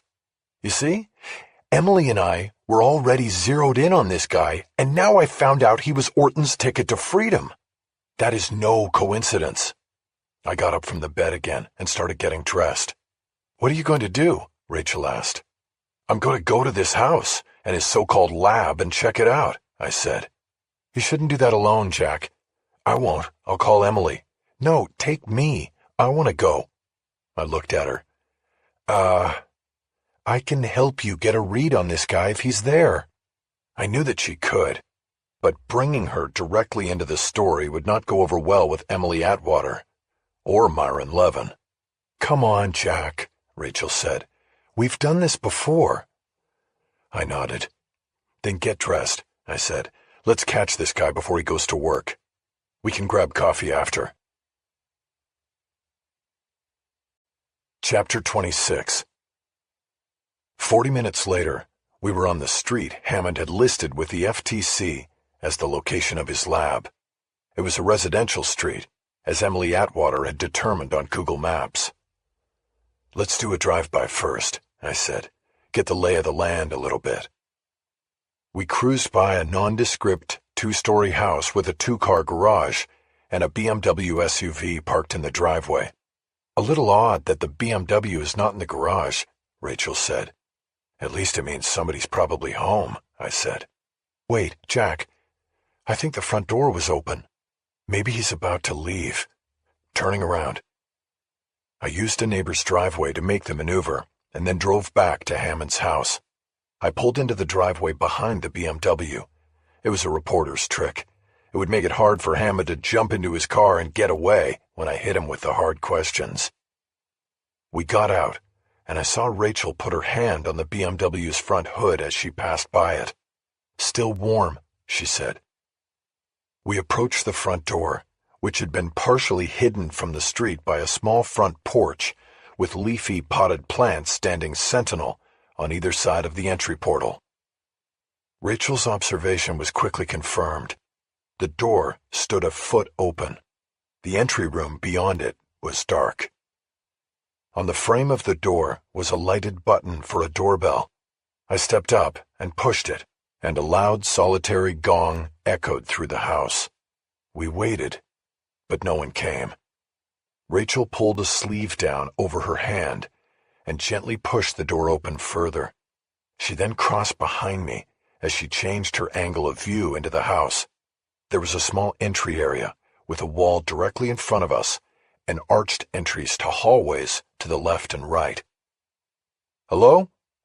I called loudly. Mr. Hammond? Anybody home? There's something wrong, Rachel whispered. How do you know? I feel it. I rang the doorbell again, this time pushing it repeatedly, but only the solitary gong sounded. I looked back at Rachel. What do we do? I asked. We go in, Rachel said. Something's wrong. The car engine's warm, the door's open. Nobody's answering. Yeah, but we're not cops. We should call the cops. I'm fine with that, if that's how you want to play it. But say goodbye to your story if the cops lock this place down. I nodded. Good point. I stalled by yelling loudly into the house once more. No one answered. No one came. "Something's wrong," Rachel repeated.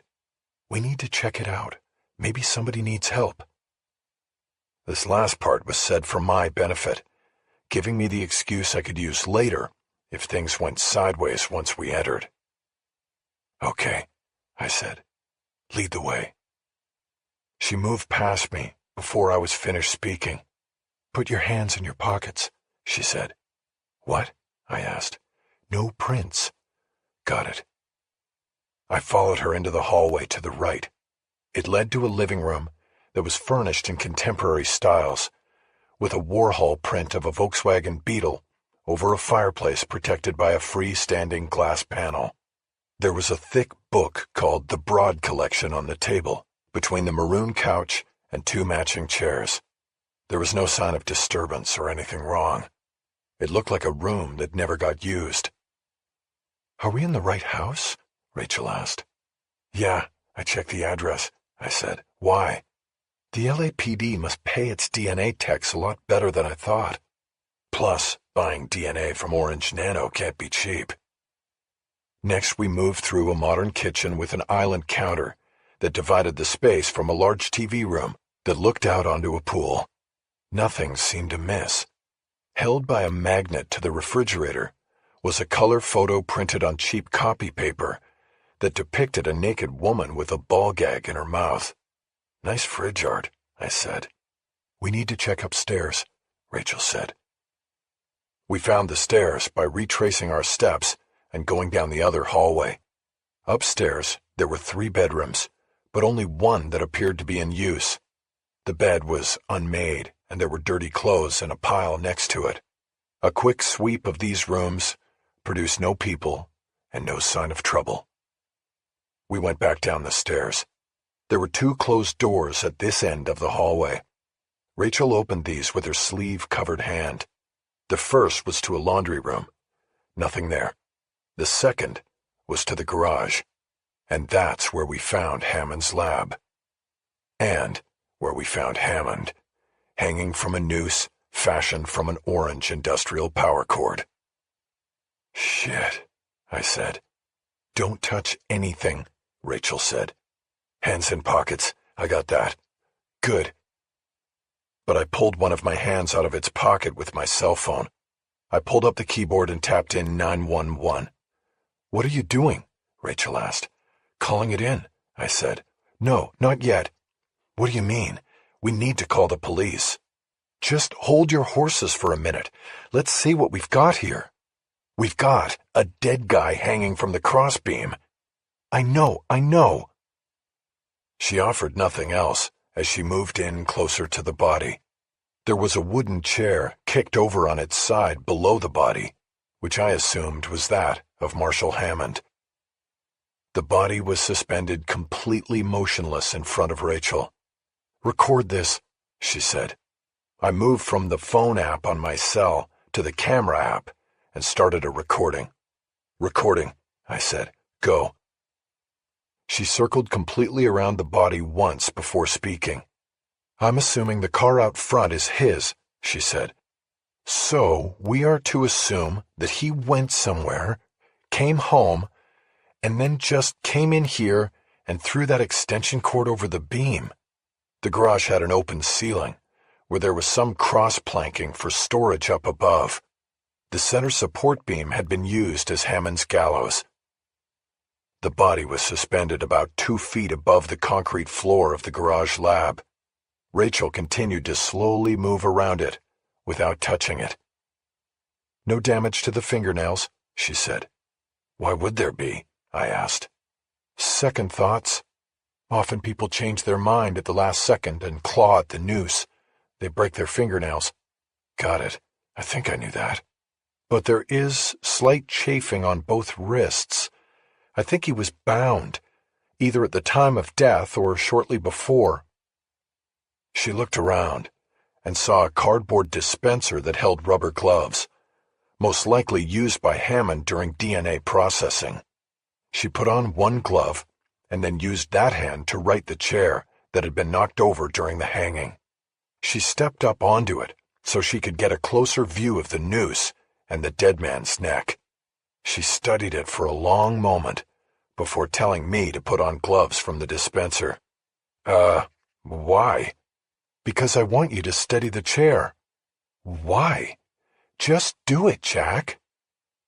I put my phone down on a table, then put on the gloves. I came back to the chair and held it steady as Rachel stepped up onto the armrests so she could get a downward view of the noose and the knot behind the dead man's head. "This doesn't work," she said. "You want me to look around for a ladder?" I asked. "No, I'm not talking about that. I think his neck is broken, and that doesn't really work." "What do you mean doesn't work? I thought that's what happens when you hang yourself." "No, not often with suicide by hanging." She put her ungloved hand on the top of my head to steady herself as she climbed off the arms of the chair. She stepped down off the chair, turned it on its side, and positioned it as it had been when we entered the garage. "You need a big drop to break the neck. Most hanging suicides basically die from strangulation. It was the execution hangings back in the day where you'd get a broken neck, because you drop through a trap door, fall 10 or 15 feet, and then the impact snaps the neck, causing instant death. You ever heard the phrase, 'build my gallows high'? I think it was a book or a movie or something. Whoever said that wanted to get it over with quick." I raised my hand, pointing at the dead man. "Okay, then how did he get a broken neck?" "Well, that's the thing. I think he was dead first, and then hung up like that to make it look like a suicide. So somebody broke his neck and then hoisted—" It hit me then. Somebody broke his neck, just like the 4 AOD victims. "Oh, man," I said. "What is going on here?" "I don't know. But there has to be something in this lab that helps explain things. Look around. We have to hurry." We searched, but found nothing. There was a desktop computer, but it was thumbprint protected. There were no hard files or lab books. 2 whiteboards mounted on the walls had been erased. It became pretty clear that whoever had hung Hammond from the rafters, if the dead man was Hammond, had made sure that whatever the lab tech was doing with the female DNA he bought from Orange Nano was wiped clean as well. There was a refrigerator that had racks of test tubes, presumably holding DNA samples. I pulled one tube out of its slot and read the printing on the tape over the rubber seal at the top. "This stuff is from GT23, I said. "Says it right here on the tube." "Not a surprise," Rachel said. "There's nothing else here," I said. "Just a dead guy and that's it." "We still have the rest of the house to check," Rachel said. "We don't have time. We have to get out of here. Whoever did this probably spent all night searching the place. Whatever was here is gone, and probably so is my story." "It's not about your story anymore, Jack. This is bigger than your story. Check the printer." She pointed behind me. I turned and went to the printer that was on a cabinet, pushed up against one of the garage doors. The tray was empty. "Nothing here," I said. "We can print the last job," Rachel said. She stepped over and looked at the printer. Still wearing a single glove, she pressed the menu button on the printer's control screen. "Little known fact," she said. "Almost all modern printers print from memory. You send the job from your computer.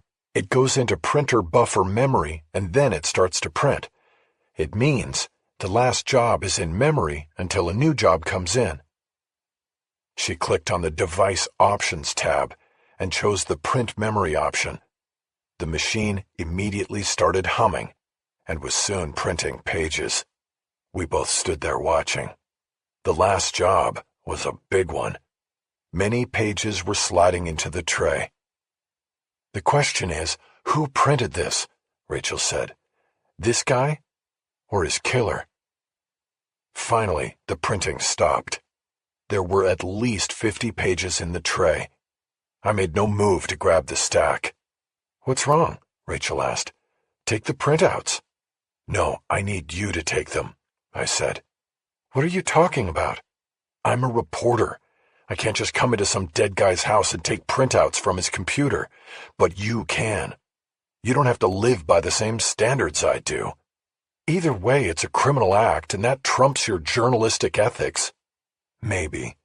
But just the same, you can take the pages and then give them to me as my source. Then I can use them, stolen or not, in a story. You mean like we did before, and it cost me my job? Look, can you just take the pages and we can talk about this later? I want to either call the police or get the hell out of here. All right, but this buys me into the case. She scooped the thick sheaf of documents out of the tray. It's not a case, I said. It's a story. I told you it's more than that now, she said, and I'm totally in.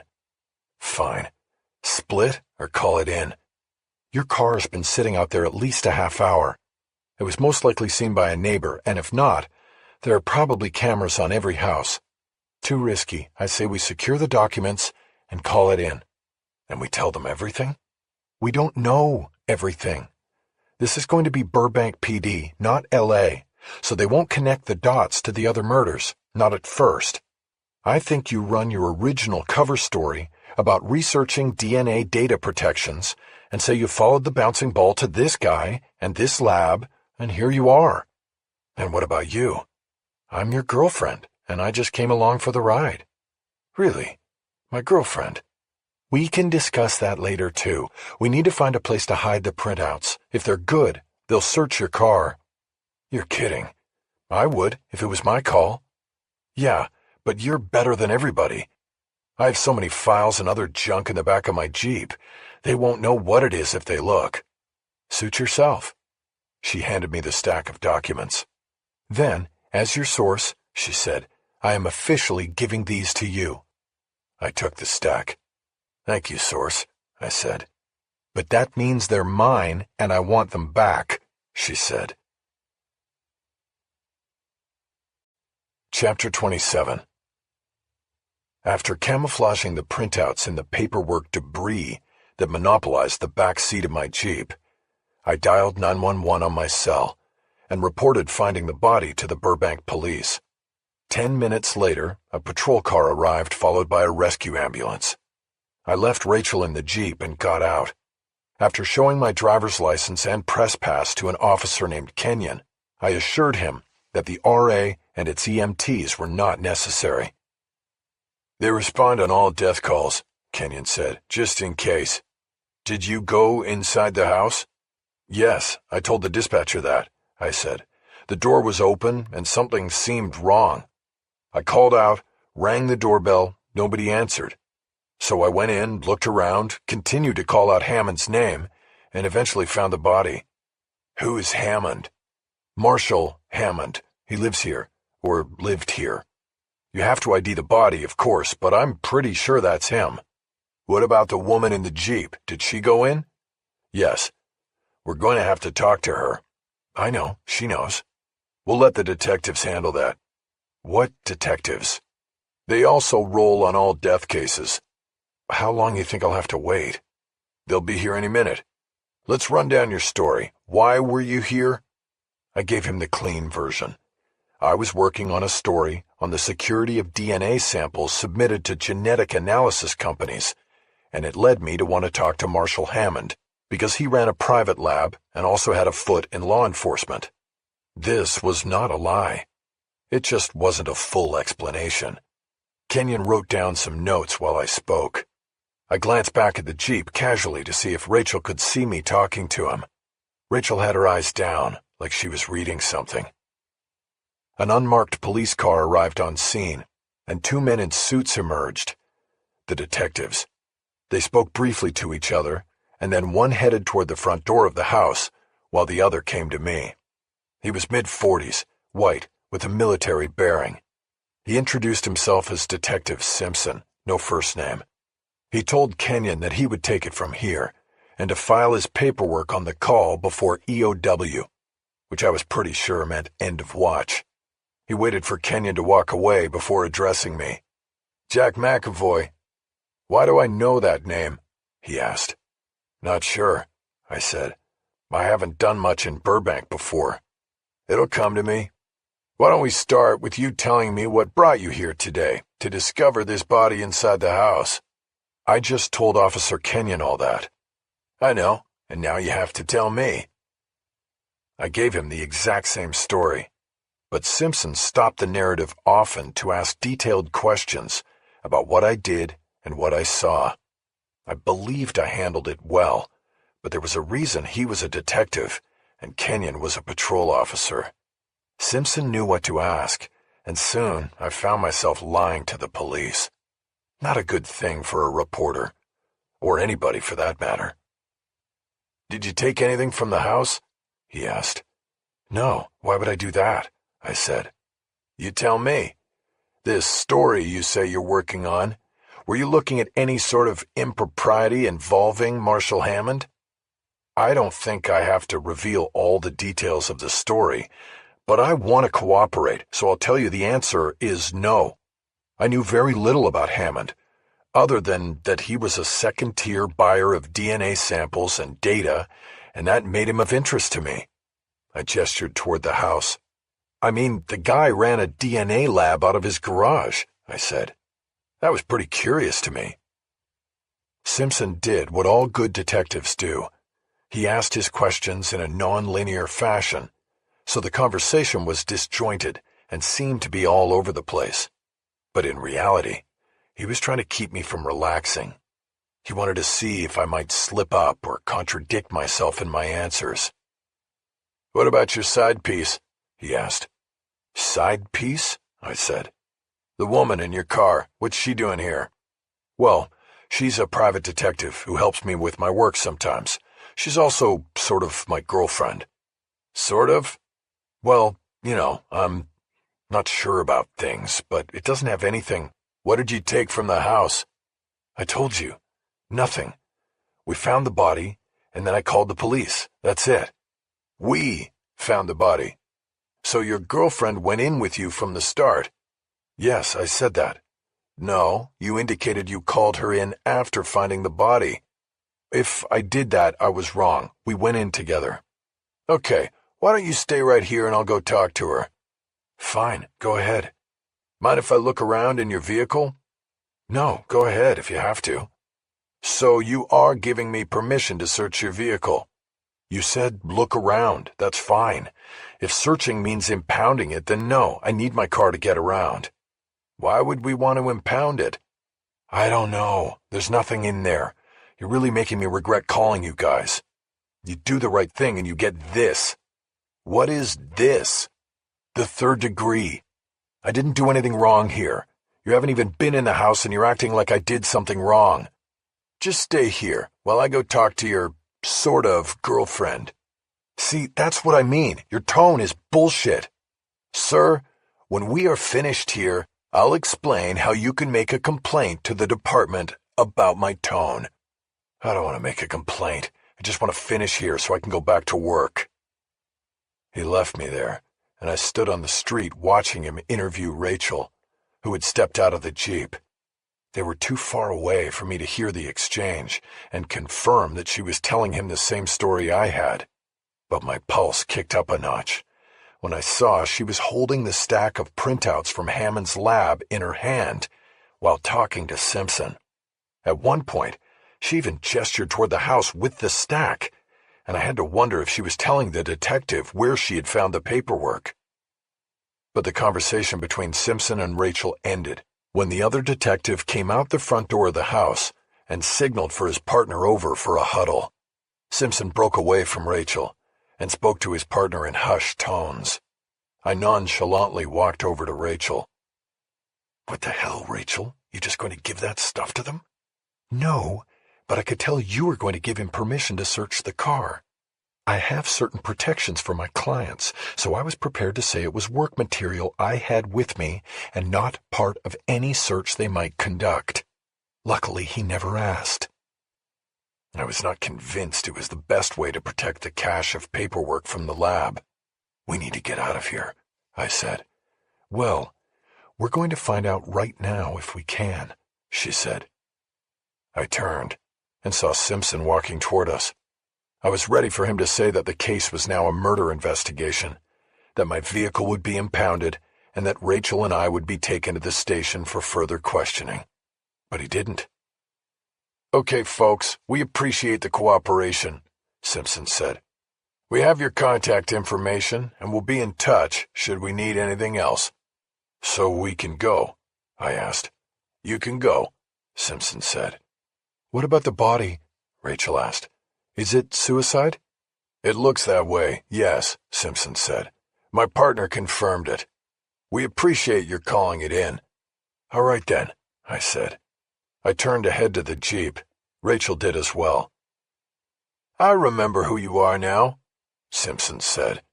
I turned back to him. "Excuse me?" I asked. "I remember who you are now," he repeated. "I read about the Scarecrow a few years back, or maybe it was one of those Dateline shows. Hell of a story."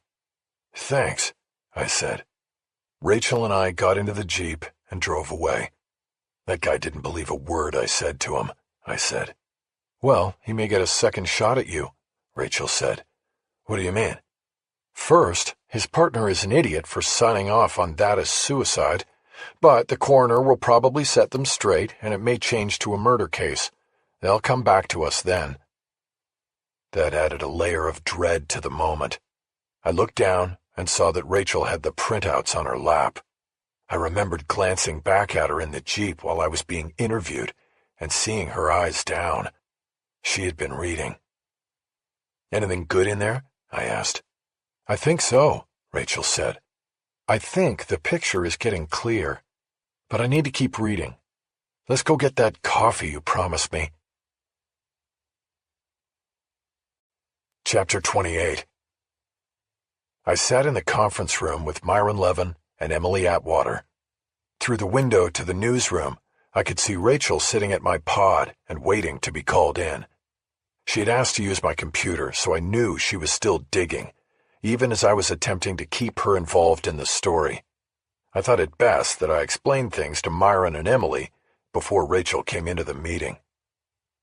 "If you've read my books or know anything about me, you know who Rachel is," I said. "She has helped me on the biggest stories of my career. She put herself on the line and protected me when I was at the Velvet Coffin, and it cost her her job as an FBI agent." "I think it also got the coffin shut down," Myron said. "That's a bit of an oversimplification, but yeah, that happened then too," I said. "She had nothing to do with that." "And you want to bring her in on the story," Emily said. "Our story. When you hear what she has, you will see we have no choice," I said. "And remember, it was my story before it was our story." "Oh, wow. A day doesn't go by that you don't throw that in my face, does it?" Emily responded. "Emily," Myron said, trying to keep the peace. "No, it's true," she said. "I've made some major gains in this story, and he wants to take what I bring and go off on his own with it." "No, I don't," I insisted. "It's still our story. Like I said, Rachel isn't going to write it. She's not part of the byline. She's a source, Emily. She has information about Marshall Hammond that we need to have." "Why can't we get it direct from Marshall Hammond ourselves?" Emily asked. "I mean, I was under the impression that we actually were reporters." "We can't because he's dead," I said. "He got murdered this morning, and Rachel and I found the body." "Are you fucking kidding me?" Rachel said. "What?" Myron exclaimed. "If we had gotten to his place a little earlier, we probably would have run into the killer ourselves," I said. "Way to bury the lead," Myron said. "Why didn't you tell me this from the start?" "Because I'm telling you now, so you will understand why Rachel is so important to this. Let us tell you what happened, and then she'll explain what she's found out and where we're at." "Go get her," Myron said. "Bring her in." I got up, left the room, and walked to my pod. "Okay, Rachel, they're ready," I said. "Let's just go in and tell them what we've got." "That's the plan." She stood up and started gathering the papers she had spread out on the desk. She carried the paperwork under my open laptop an indication she had something on the screen she planned to show us. "You found something?" I asked. "I found a lot," she said. "I just feel like I should be presenting this to the police or the bureau, not the editor of a website." "I told you, not yet," I said. "Once we publish, you can give it to whoever you want." I turned and looked at her as I opened the door to the conference room. "Showtime," I whispered. Myron had moved to a chair next to Emily, on one side of the table. Rachel and I sat across from them. "This is Rachel Walling," I said. "Rachel, this is Myron Levin and Emily Atwater. So let's start with what happened this morning." I proceeded to tell them how I stumbled across the connection between William Orton and Marshall Hammond, and how he had gone to Hammond's home and found him hanging from the crossbeam in his garage lab. "And it's a suicide?" Myron asked. "Well, it was pretty clear the police think that," I said. "But Rachel thinks otherwise." "His neck was broken," Rachel said. "But I estimated that his drop was no more than a foot. He was not a large or heavy man. I don't think that kind of drop breaks the neck. And since that is the recurring circumstance in the cases you're looking at here, I would term the death suspicious at the very least." "Did you share this with the police when they said it was suicide?" Myron asked. "No," I said. "They weren't interested in what we thought." I looked at Rachel.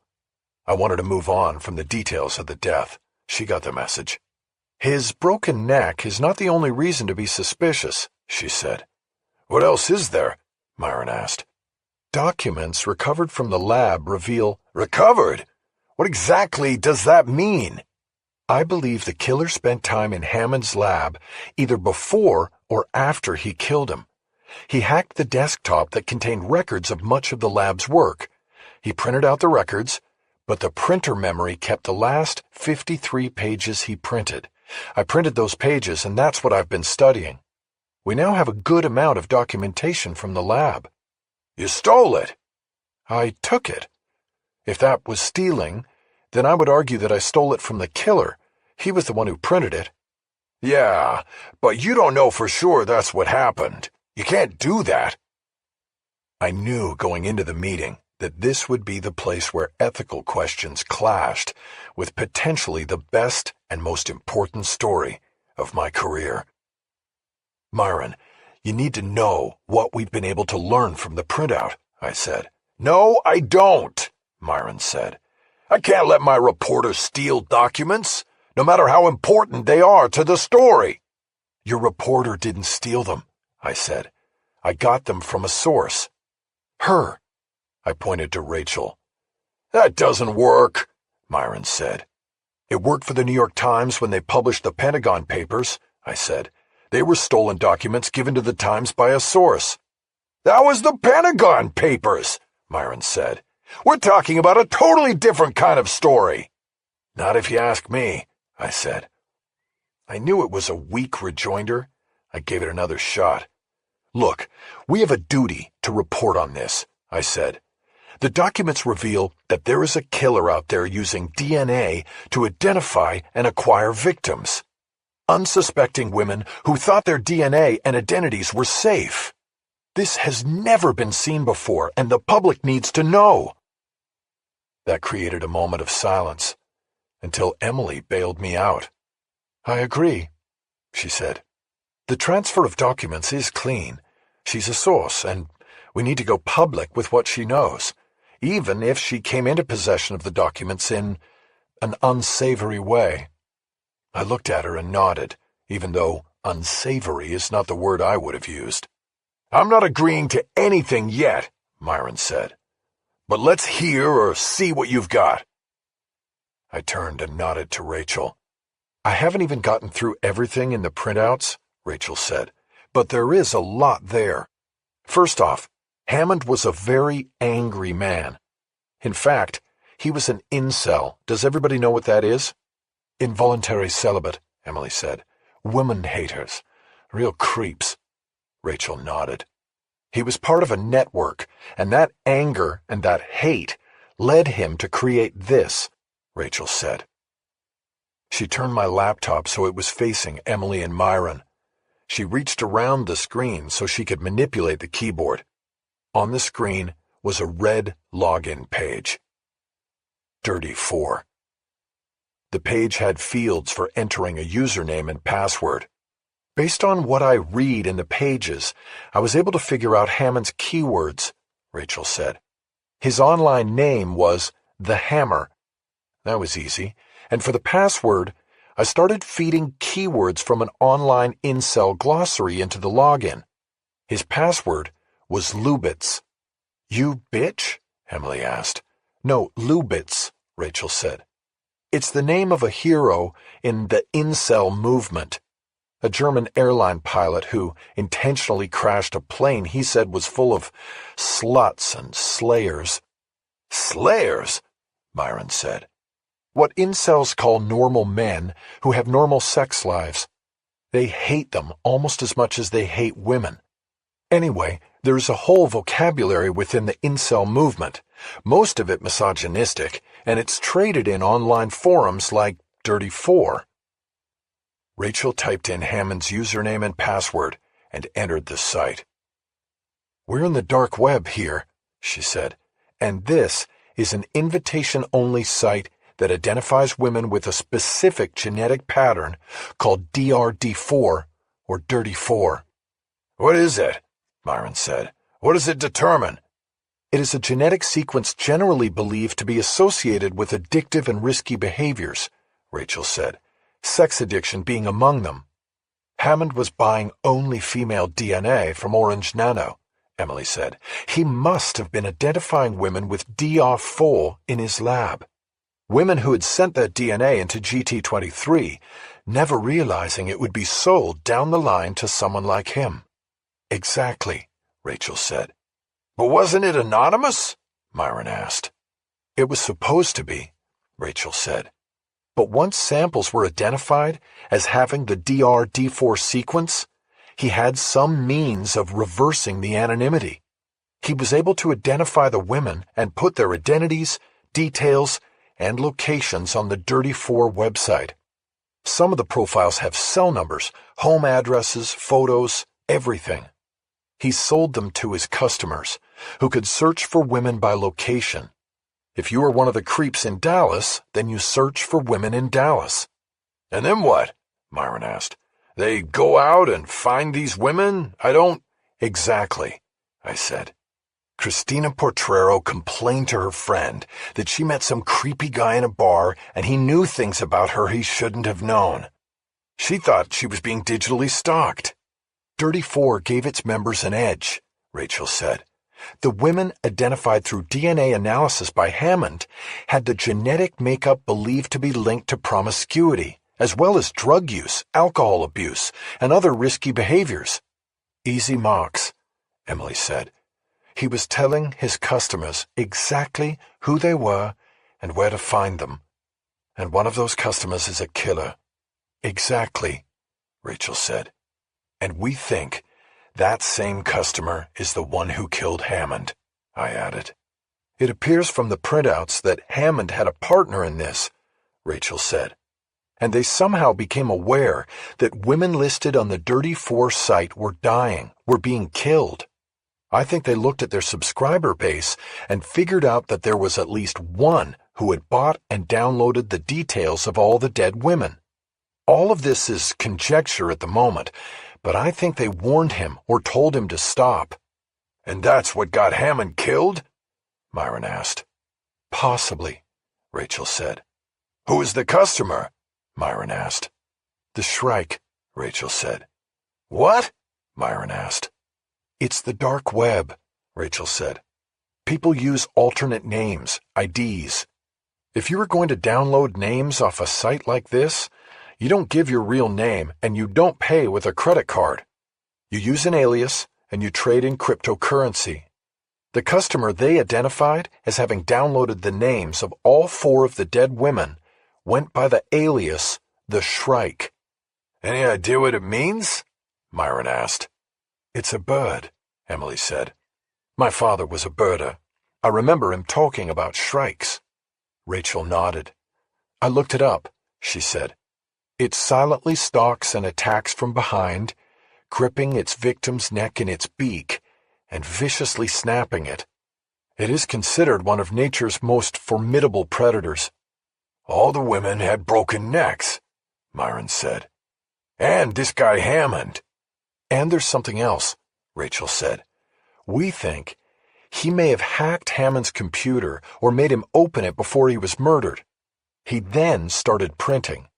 We repeated the last job he sent to the printer. It was a file that had all the IDs of the women. How many names? Myron asked. I didn't count, Rachel said, but it looks like 100 or so. Did you check to see if the 4 victims we know about are on the printout? I asked. I did, but they're not on there, Rachel said. They could have been removed when it was determined they were dead. So he kills Hammond and gets away with what? Myron asked. 100 names of potential victims? That brought a long pause to the discussion. Why would he print the names if he's already a customer and can access the same names through the site? Myron asked. I think he's probably anticipating that the site is going to get closed down, Rachel said. He may know about Jack and Emily, or he might think law enforcement is closing in. That puts a clock on things, Emily said. We can't sit on this and put those women at risk. We have to publish. We don't even have the whole story yet, I said. Doesn't matter, Rachel said. You people write your story while I take it to the bureau. No, I said. I told you that had to, and I agreed, Rachel said. But that was before I saw what was in the printouts.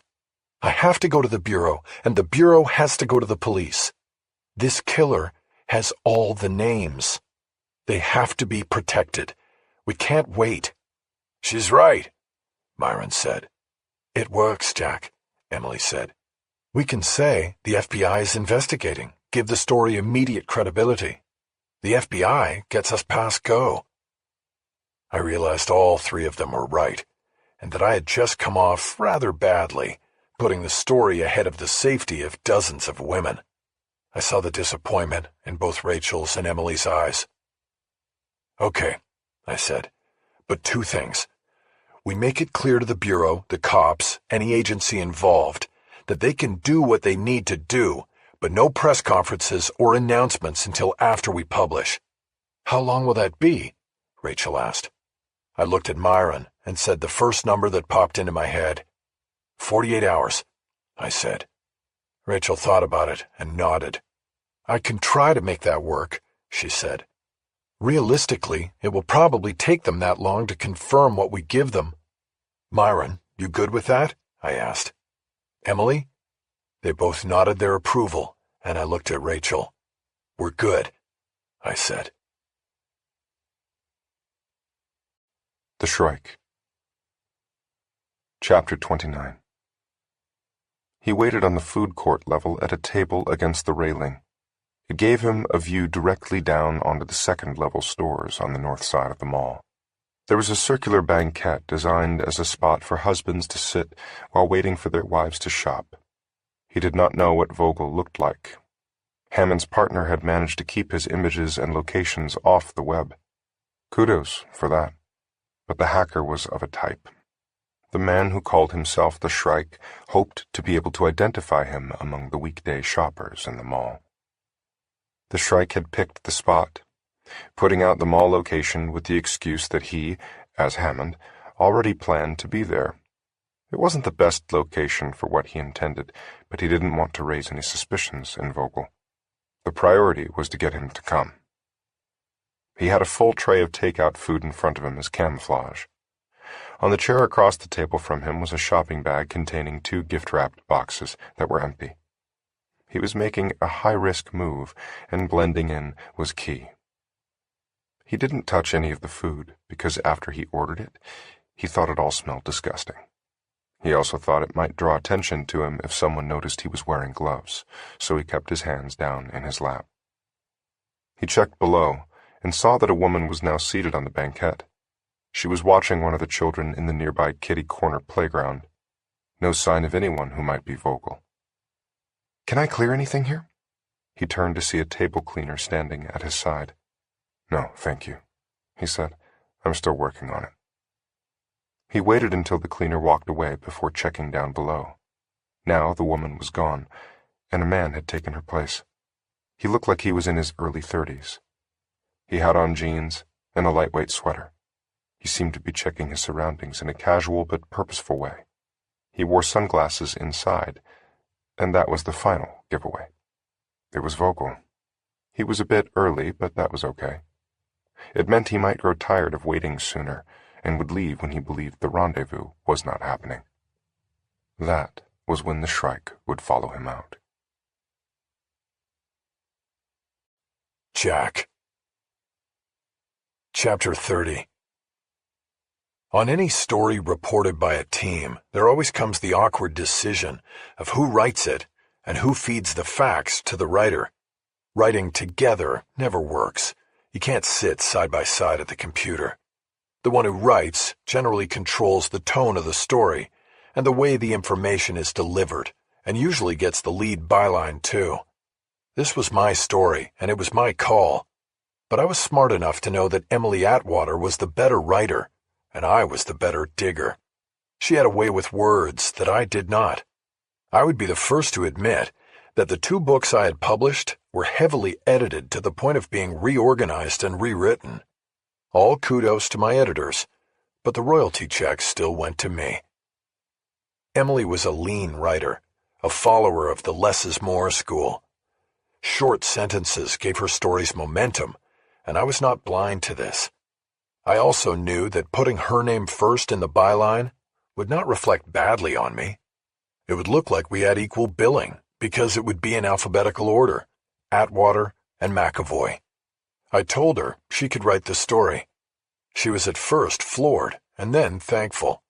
I could tell she believed it was the right call. She was just surprised I had made it. I thought the moment helped me make up for some of my missteps with her lately. This decision to put her in the writer's chair freed me up to do more digging and to review what I had already reported. It also gave me time to notify people who had been helpful on the story and whom I had promised to alert. Christina Portrero's mother and Jamie Flynn's father were high on this list. I tried to make these notifications by phone, and the calls were more emotional than I had anticipated. Walter Flynn in Fort Worth burst into tears when I told him the FBI had now officially linked his daughter's death to a serial killer who was still at large. After the calls were out of the way, I started pulling together my notes and making a list of other people I needed to call for the first time or to check back with for any new information. We essentially had 24 hours, even though we had told Rachel Walling we needed twice that. It was a journalist trick to always say a story would take longer to report than it really did, or would be published later than it actually would. It gave us an edge against the investigations being leaked and our being scooped on our own story. I wasn't naive. Rachel was taking the story into the FBI's Los Angeles field office. There probably wasn't an agent in the building who didn't have an I'll scratch your back, you scratch mine deal with a reporter somewhere. I'd been burned by the FBI on more than one occasion and still had the scars. Topping the list of who I needed to find and talk to was Hammond's unknown partner. There were emails scattered throughout the printouts from Hammond's house that indicated that he had a partner on Dirty 4, who handled the digital aspects of the dark web venture while he handled the lab work. The partner's email identified him only as Rogue Vogue DRD4, and he used a Gmail account. The same alias was linked on the DRD4 site as the administrator. Rachel had said before leaving that she was confident the FBI could run it down, but I wasn't sure about that and didn't want to wait for the FBI. I contemplated directly reaching out to Rogue Vogue in a message, and after discussing it with Emily, I did just that. Hello, my name is Jack. I need to talk to you about Marshall Hammond. It wasn't suicide, and you could be in danger. We need to talk. I can help. I hit the send button and let it fly. It was a long shot, but a shot I had to take. Next, I started organizing what I would transfer to Emily for the story. She had not started writing, and I could hear her on the phone in her cubicle making calls to watchdog agencies and observers of the genetic analytics industry for general comments on what this sort of breach could mean. Every story had to have a lead quote, a line from a credible source that summed up the outrage or tragedy or irony of the story. It underscored the greater implications of the report. This story was going to trade in all of those elements, and we needed to come up with one quote that said it all, that no one was safe from this kind of intrusion and horror. It would give the story a deeper resonance than a basic murder story and would get it picked up by the networks and cable. Myron would be better able to place the story with one of the big media guns like the Washington Post or the New York Times. I heard Emily briefly summarize what we had found and what we would publish. As in her writing, she had a way of keeping it short and to the point. Still, I was getting nervous listening to her. My story paranoia was kicking in. We had to be careful when we solicited these comments because every one of those experts and industry observers could turn around and tip off a reporter they had a source relationship with. The trick was to give them enough information to respond with a usable quote without giving them enough to pass to another reporter. I tried to tune her out and go about my work, reviewing the early stages of my investigation before I knew what I had stumbled into. I thought about calling the LAPD detectives and asking if I had been cleared yet through DNA analysis, and if they had made any headway on the case.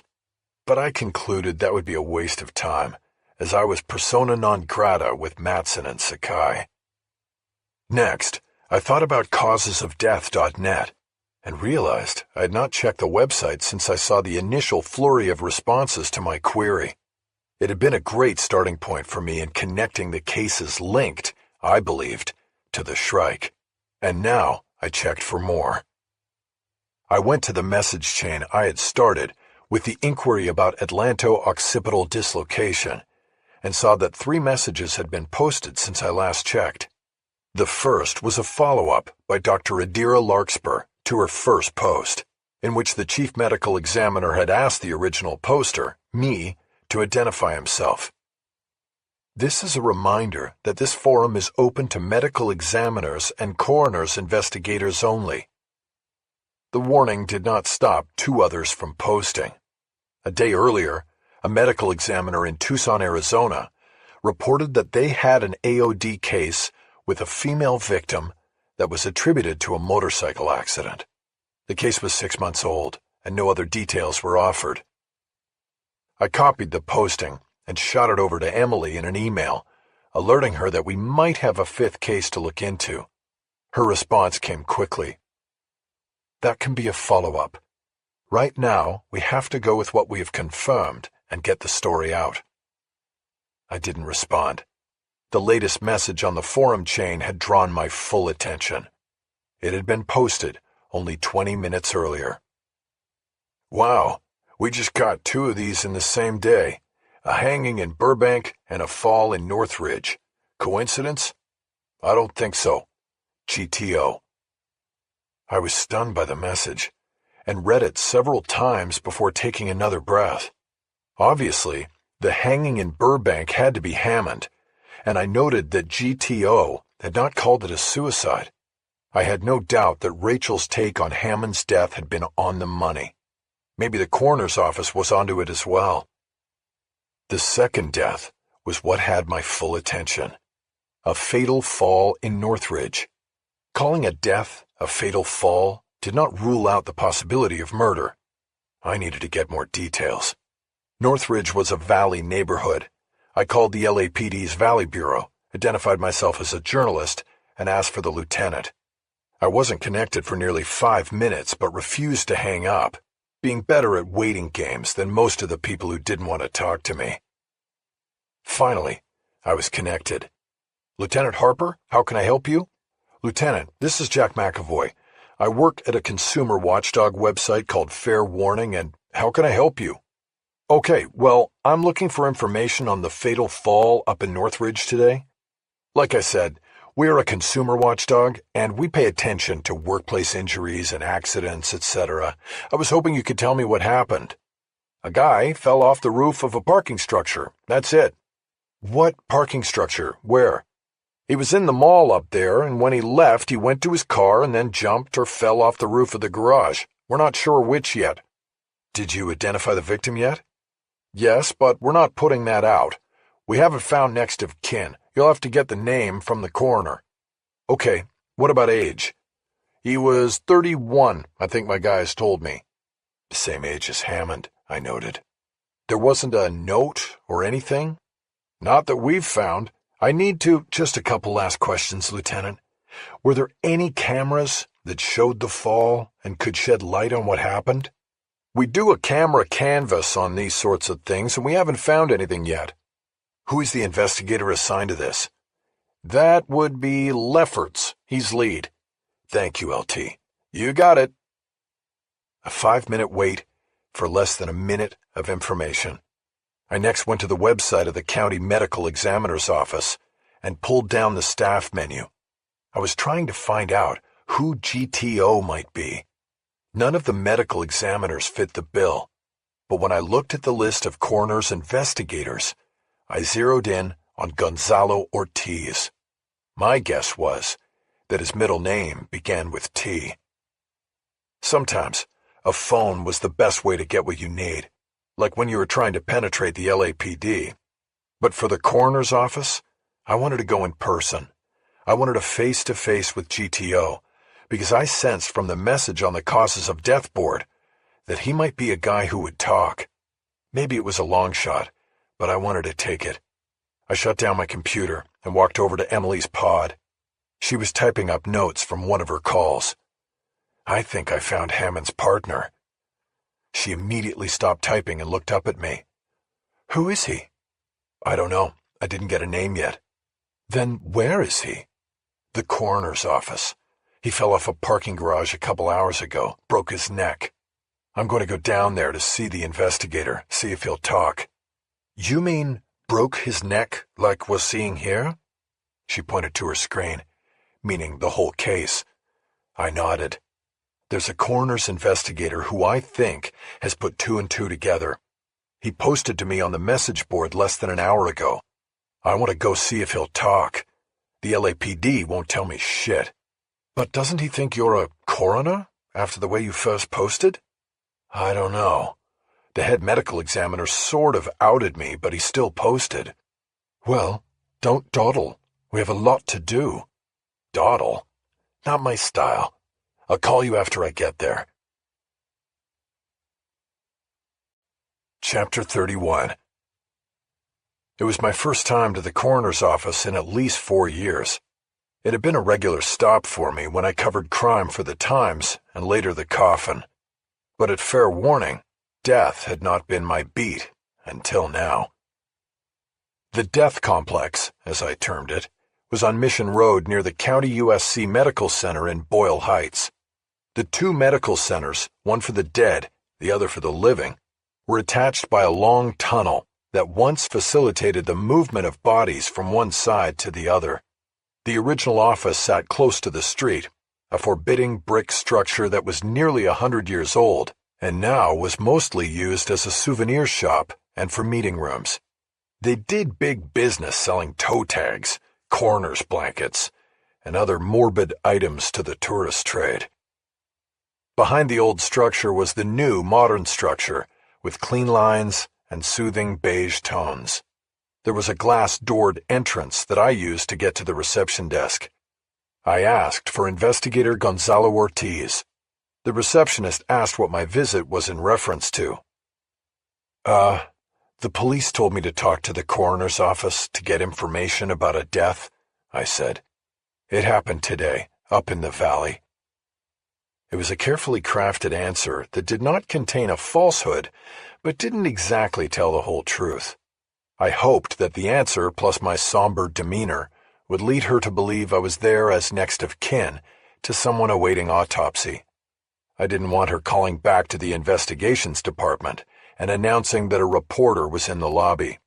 If GTO refused to talk to me, I wanted him to tell me so to my face. The receptionist asked my name and then made a call. She spoke briefly to someone and then looked up at me. "What's the name of the deceased?" she asked. Now I was cornered, but I had an out. Burbank was considered part of the valley, so I could still answer without lying. Marshall Hammond. The receptionist repeated the name and then listened. She hung up without another word. "He's in a meeting and will be out as soon as it ends," she said. "There is a family room down that hall to the right." She pointed behind me. "Okay, thanks." I walked down the hall, hoping there would be no one in the family room, but had no such luck. This was Los Angeles, where more than 10 million people lived and died. Some unexpectedly, some by accident, and some by murder. I knew that the county coroner's office had a whole fleet of pale blue vans with racks in the back for making multiple body pickups. There was not a chance the family room would ever be empty. In fact, the place was almost full with small groups of grieving people huddled in silence or in tears, probably hoping there had been a mistake and it wasn't their loved one they had been asked to come identify or arrange for transfer and burial. I didn't mind skirting the truth with the receptionist, but here I felt like an intruder, an imposter they assumed was among them in loss and grief. I had been in their place once, with my brother, and I had knocked on the doors of homes where loved ones had been taken by violence, but something about this room was sacred. I felt awful, and thought about making a U-turn and just waiting for Gonzalo Ortiz in the hallway outside the door. But instead, I took the first seat near the door. The last thing I wanted was to interact with someone in the throes of their own pain, hoping to assuage mine with a smile of understanding. That would be like stealing. The wait felt like an hour, as I listened to murmured pleas and one woman began to wail. But the truth was that no more than 5 minutes after my arrival, I was rescued from the family room when a Latino man in his 50s, dark-skinned with a salt and pepper mustache, stepped in and asked if I was Mr. McEvoy. I was up and out of my seat faster than I could say yes. I led him out into the hallway and then hesitated when I realized he had to lead. "Let's take a shortcut," he said. He waved me down the hall in the opposite direction from reception. I followed. "Are you Investigator Ortiz?" I asked. "Yes, I am," he said, "and I have a private meeting room set up." I decided to wait till we got to the private room before explaining who I was and what I wanted. Ortiz used a card key to swipe the lock on a door marked "Authorized Personnel Only," and we were admitted to the pathology wing of the complex. I knew this because of the odor that engulfed me as we entered. It was the smell of death, cut with industrial-strength disinfectant, a sweet and decidedly sour smell that I knew would stay in my nasal passages long after I left the premises. It prompted me to remember the last time I had been in this place. It was 4 years earlier, when the chief medical examiner had gone public with complaints about health and safety issues in the complex, coupled with budgetary issues that affected staffing and crippled service. He reported autopsies being backed up by 50 bodies at a time, and toxicology testing taking months instead of weeks. It was a move to persuade the county commissioners to give him the budget he had requested, but it only resulted in the chief's being forced out of his job. I doubted much had changed since then, and was thinking of bringing up the issue with Ortiz as a way of breaking the ice, when I informed him I was a journalist. I could mention the stories I wrote about the deficiencies for the velvet coffin, in hopes that it would help convince him to talk to me about the atlanto-occipital dislocation cases. But as it turned out, I wasn't going to have to tell him I was a journalist, or worry about breaking the ice. It had already been broken. Ortiz led me to a door marked Meeting Room B. He knocked once, and opened the door, holding his arm out to usher me in first. As I entered, I saw a rectangular table with 6 chairs in the middle of the room. Sitting at the far end of the table were Detectives Mattson and Sakai. I probably revealed my surprise with a slight hesitation in my step, but then I regained speed and entered the room. I did my best to recover with a half smile. "Well, well, LAPD's finest," I said. "Have a seat, Jack," Mattson said. He hadn't bothered intentionally mispronouncing my last name. I took that as a sign that maybe he had learned something from the stunt he had pulled arresting me. My surprise slipped into bafflement. Were they following me? How did they know I was going to the coroner's office? I took a chair directly across from Mattson, and Ortiz took the seat beside me. I put my backpack on the floor next to me. There was a momentary pause as we all stared at one another. I decided to start out incendiary and see what it got me. "You guys here to arrest me again?" I asked. "Not at all," Mattson said. "Let's put that behind us. Let's try to help each other here." "Really?" I said. "That's different. Are you the one who made the post on causes of death?" Ortiz said. I nodded. "Yeah, that was me," I said. "And I guess you're GTO." "That's right," Ortiz said. "Jack, I admit it. You put this thing together," Mattson said. "That's why I think we can help each. Last time we spoke, I was a murder suspect," I said. "Now you want to work together." "Jack, you're cleared," Mattson said. "The DNA was clean." "Thanks for letting me know," I said. "You did know," Mattson said. "You knew all along. I didn't think you were waiting for me. How about this? Did you tell Christina Portrero's friend that I wasn't the creep you told her I was?" I said. "It's at the top of my list," Mattson said. I shook my head. "Look, Mr. McEvoy," Sakai said, pronouncing my name perfectly. "We can sit here and potshot each other about mistakes made in the past, or we can work together. You get your story, and we get the guy out there who is killing people." I looked at Sakai. He was obviously assigned the role of peacemaker, the man who is above all the skirmishes with only the truth in his sights. "Whatever," I said. "You're about to get big-footed by the FBI. You'll be turning this over by tomorrow morning." Mattson looked stunned. "Jesus Christ! You went to the Bureau with this?" he exclaimed. "Why wouldn't I?" I asked. "I went to you people and you put me in jail." "Look, can I just say something?" Ortiz said, holding his hands up in a calming gesture. "We really need—" "No," Mattson said. "Who did you go to over there?" "I don't know," I said. "Another person I'm working on this with went there while I went here." "Call them off," Mattson said. "It's not their case." "It's not your case either," I said. "There are killings from here to Florida and up the coast to Santa Barbara." "See? I told you he was the one who connected all of this," Ortiz said, looking at Mattson. "So why am I here?" I asked. "You want to know what I know?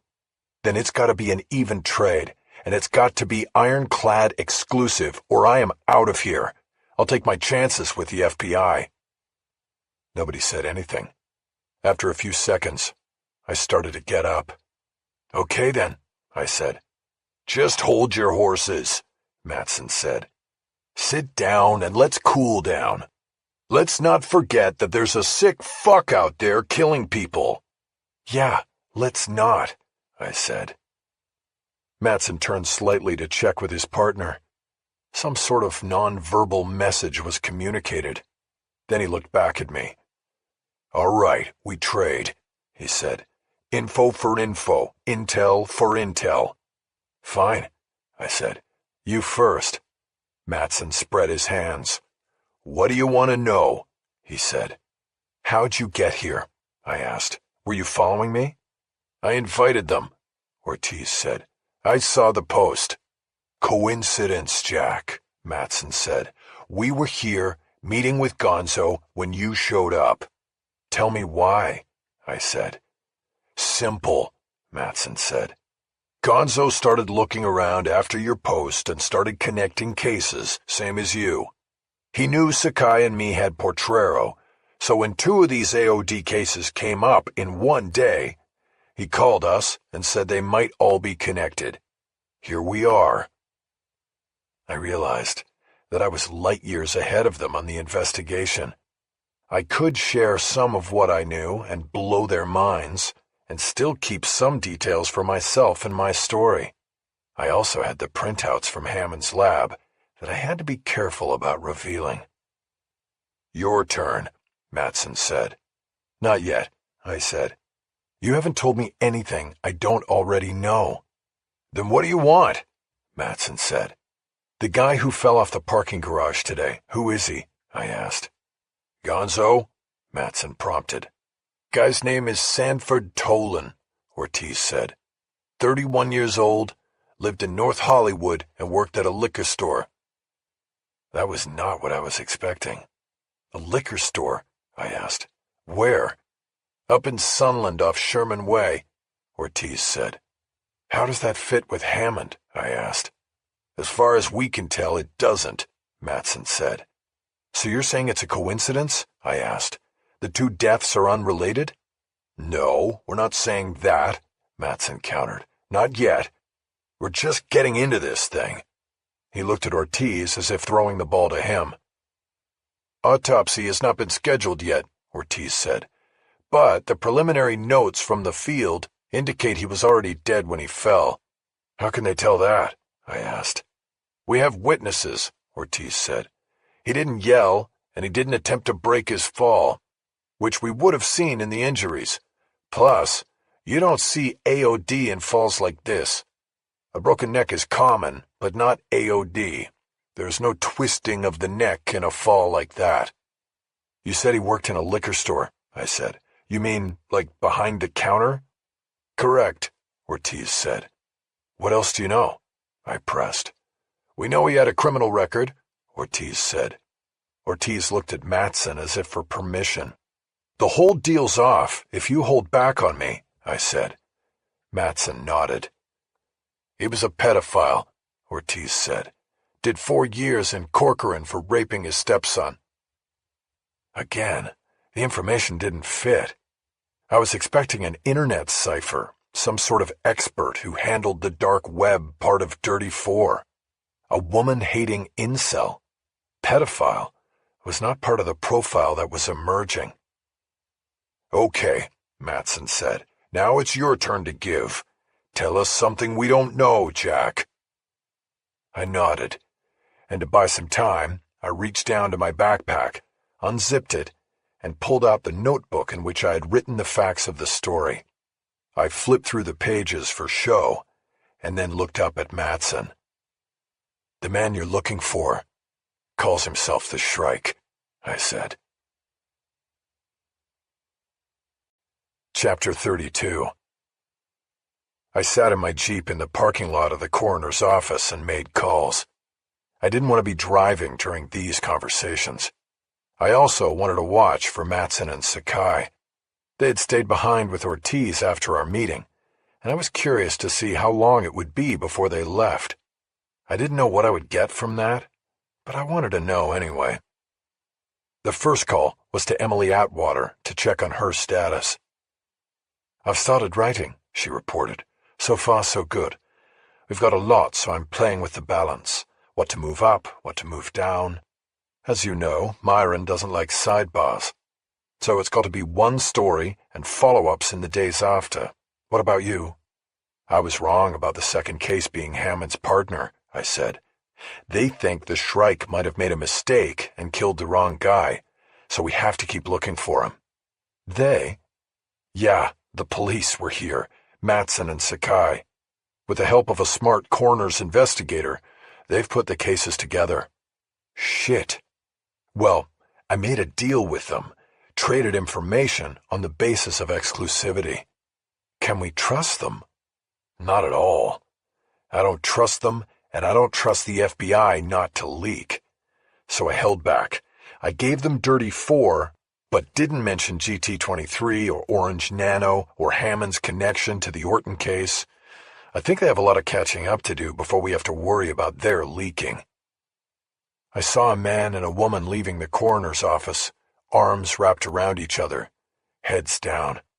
I recognized them from the family room earlier. The man had tears on his face. The woman didn't. She was supporting him more than he was supporting her. She walked him to the passenger side of a car and helped him get in before going around to get in behind the wheel. I saw a man in another car watching them as well. Jack, you there? Yeah. Why do they think the Shrike killed the wrong guy? Because he was the wrong profile. Guy worked in a liquor store and was a convicted pedophile. Not the right fit. We're just guessing here, but they think the Shrike tried to lure Rogue Vogue to a meeting at the Northridge Mall and somehow thought this guy, his name was Sandford Tolan, was Rogue Vogue.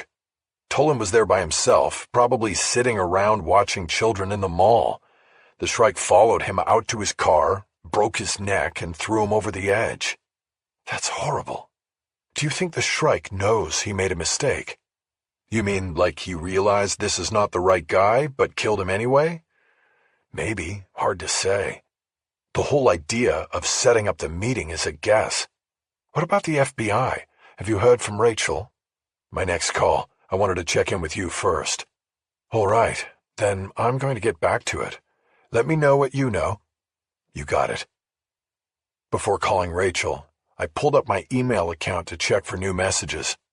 My pulse jumped when I saw I had received a reply from Rogue Vogue to the message I had sent earlier. I don't understand this. Who are you? Why did you send this to me? I checked the time on the message and saw that it was sent well after the lifeless body of Sandford Tolan had dropped from the 4th floor of the mall parking garage. It was further proof that the Shrike had killed the wrong man. The message was short and simple, and most of all, innocent. No acknowledgement, no admission, just tell me more. I considered how to answer in a way that would not scare him off. I can safeguard you, I can tell your story, I can be your go-between. I decided on a direct approach that laid the reality of his situation on the line.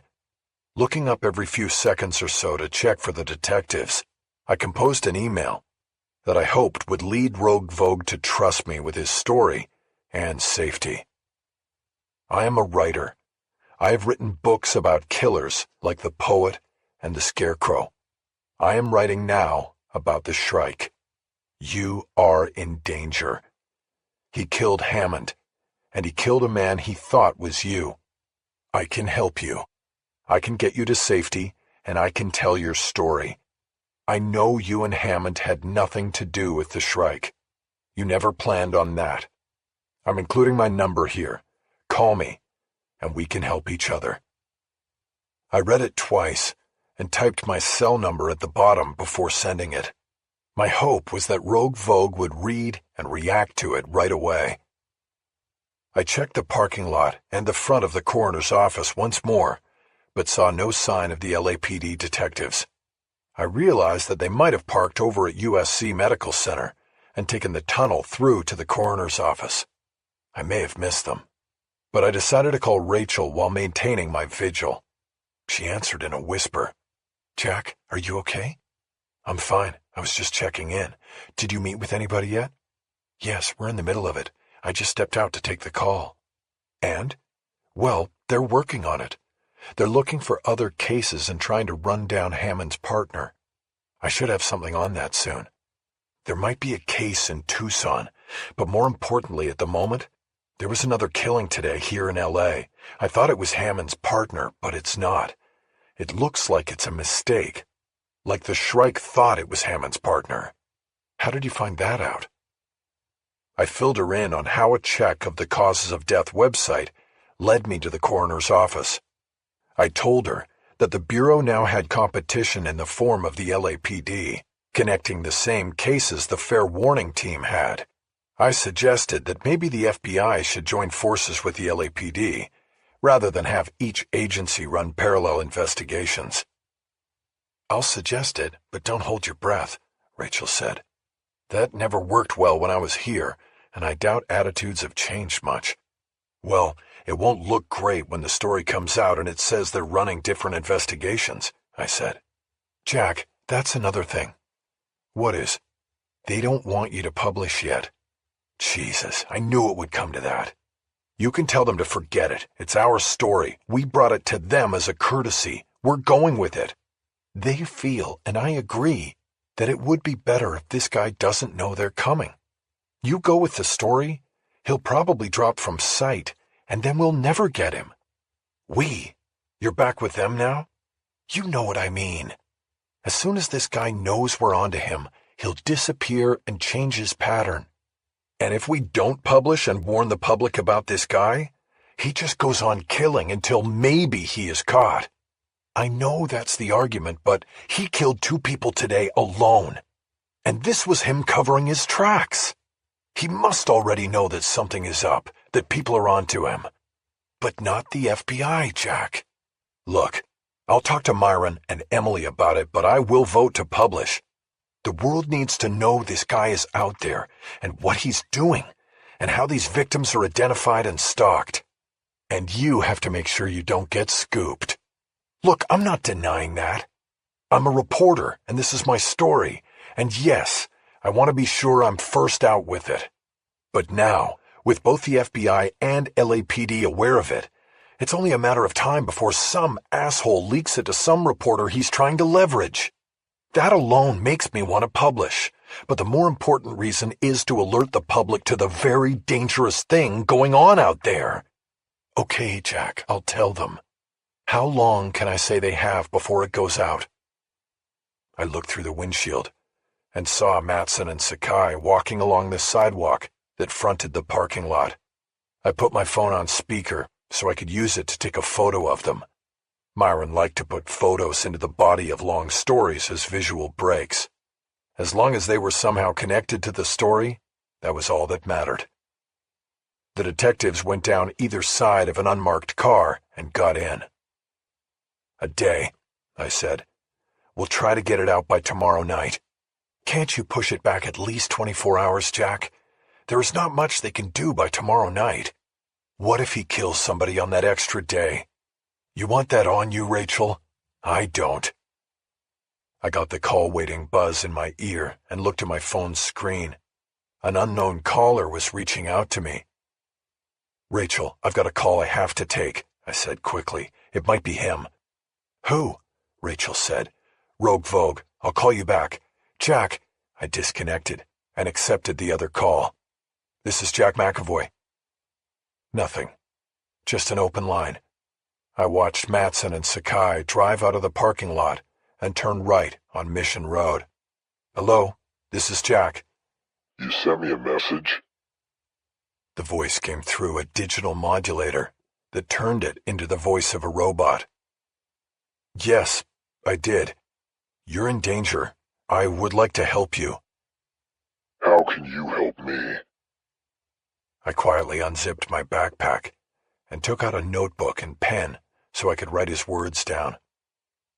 "For one thing, I can get your side of the story out. When this thing hits, there are going to be victims and villains. You want to get your story out there before other people put it out there for you, people who don't know you." "Who are you?" "I told you, I'm a writer. I track killers. I'm tracking the Shrike." "How do you know about him?" "He killed someone I knew. He got her name and details from Dirty Four." There was a silence, and I began to think I lost him. I wanted to persuade him to talk, but I wasn't willing to dance around what he and Hammond had wrought with their scheme. As far as I was concerned, Rogue Vogue was firmly on the villain's side of the ledger. It was not as culpable as the Shrike, but pretty damn close. "This wasn't supposed to happen." I wrote the line down verbatim before responding. I knew it would go high up in the story. What was supposed to happen? It was just supposed to make money. We saw a niche. What was that niche? You know, helping guys. Some guys have trouble meeting girls. It wasn't that different from Tinder and some of those others. Except the women whose profiles you were selling didn't know, right? I said it in a non-accusatory tone, but it brought silence. I threw a softball question out before I lost him. How did you and Marshall Hammond meet? After a pause, he answered. College roommates. Where was that? UC Irvine. A little piece of the puzzle clicked into place. You knew William Orton there? Marshall did. I threw a curveball at him, a possibility that had been growing in the back of my mind. Is he the Shrike? No. How do you know that? Because I know. What happened to Marshall? The Shrike broke his neck, then tried to make it look like he hanged himself in his home lab. How do you know Orton is not the Shrike? Do you know who the Shrike is? I figured it out. I wrote it down. I knew my next words to him might be the most important part of the conversation. Okay, listen. There is a way for you to help your situation, if you want to. How? Tell me who the Shrike is. The FBI needs to stop him. The FBI? I immediately realized I had misspoken. He didn't know that this had come to the attention of the FBI. I sensed that I had to keep him on the phone by going in another direction. I blurted out a question. How do you think the Shrike found Marshall? There was a pause, but then he finally spoke again. He made contact. Who did? Marshall? Yes. We knew about the ones who died. Clients told us that some of our profiles were defunct. Marshall looked into it. He checked the downloads and found the link between them. It was him. Marshall reached out. He told him he had to stop. That was all the explanation he gave, but again, it helped me put more pieces of the story together. And that's how the Shrike found him? He traced the contact? Somehow. We took precautions, but somehow he found him. We? We agreed to send the note. Marshall sent it. Let's go back to Orton. Marshall fixed his case, right? The DNA? I'm not talking about that. Then Orton owed him. He gave you the DNA. I told you Okay, forget it. What about the Shrike? You said you know who he is. Give me a name. You do that, and you won't be a villain in this. You'll be somebody trying to stop it. Like you said, this wasn't supposed to happen. And then you give the name to the FBI. I can, or you can. Doesn't matter. As long as you are the one who gives it. I'll think about that. It's all I have. I guess he meant that the Shrike's ID was all he had to trade in exchange for not being prosecuted. Well, don't think too long, I said. If you found it, the FBI will eventually find it, and then you've got nothing to give. He didn't respond. I realized I was asking for the Shrike's ID when I didn't even have my source's real name. What about you? Can you give me your name so I know who I'm talking to? Rogue. No, your real name. You know my name. Why don't you tell me yours? I waited. Then I heard the connection go dead. Hello? He was gone. Shit. The interview was over. The Shrike. Chapter 33. He watched the reporter across the parking lot. He seemed to be going from one call to the next, and he had snuck a photo of the two men leaving the coroner's office. They were obviously cops, homicide detectives, since this was where they brought dead people. The whole thing was curious. How much did the reporter know? How much did the police know?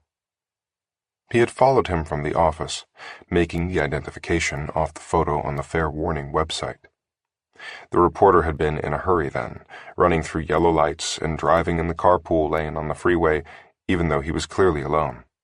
Now he had slowed down and was just sitting in the jeep making calls. The Shrike wondered what he had learned inside the coroner's office. He drummed his fingers on the center console. He was agitated. Things had gone wrong and were spinning out of his control. He was still frustrated and angry about Vogel. Once he had started interrogating the man from the mall, he quickly learned he was not Vogel, but had to finish the kill. He now wondered who had warned Vogel, or how he had known it was a trap. Maybe it was Vogel who had trapped him. Finally, the reporter pulled out of his parking space and headed to the exit. The Shrike had backed in so he could also make an easy exit and not lose his quarry. From the coroner's office, he turned left on Mission and then took the next left on Marengo. The Shrike stayed with him and followed the reporter as he drove onto the northbound 5 freeway. For the next 30 minutes, he followed the reporter on freeways going north and then west into the San Fernando Valley. He finally realized that he was heading toward the mall where the Shrike had been just that morning. Again, he seemed to know things. The reporter pulled into the parking garage and then continued up the ramps to the top level. He parked and walked to the spot, crossing without hesitation under the yellow tape the police had left in place. He looked down over the concrete balustrade. He used his phone to take photos. He backed away from the edge and took more. The Shrike realized several things. The killing of the man here had already been identified as his work.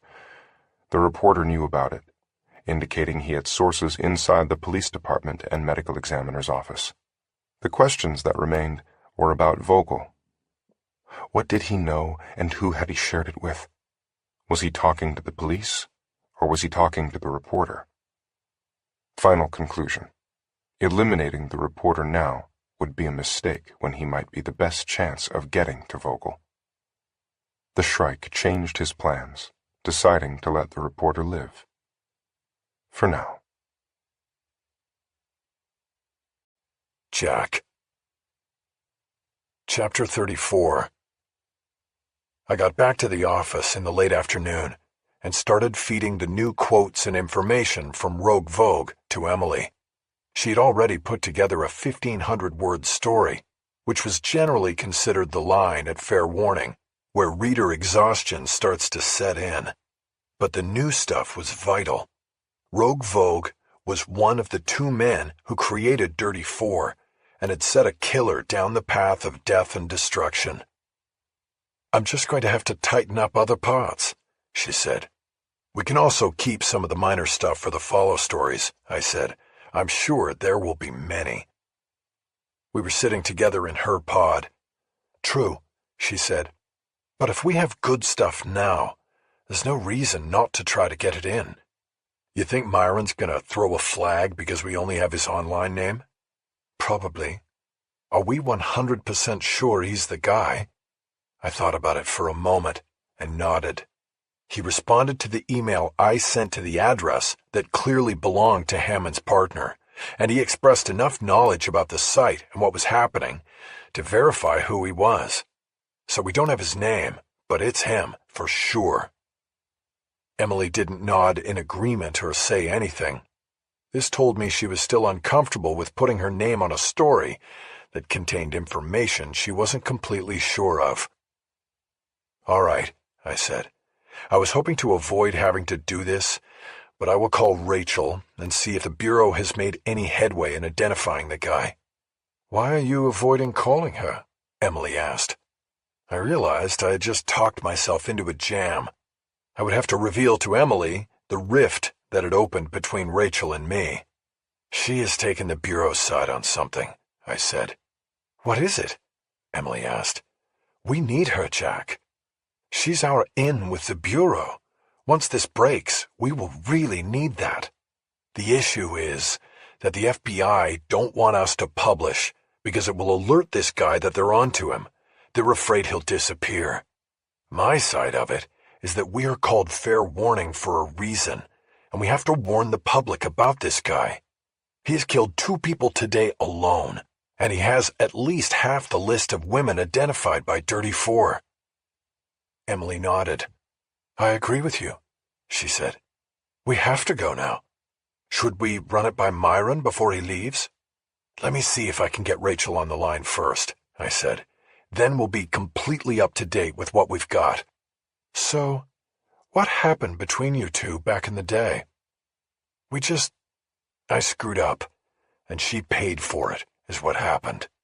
How so? I had to decide whether I wanted to get into this. I thought maybe talking about it would exorcise it, but we were in the middle of chasing a story. It might help me to know, Emily said, since she's become part of this. I nodded. I got that. I was working for the Velvet Coffin, I said, and Rachel and I were together. It was a secret.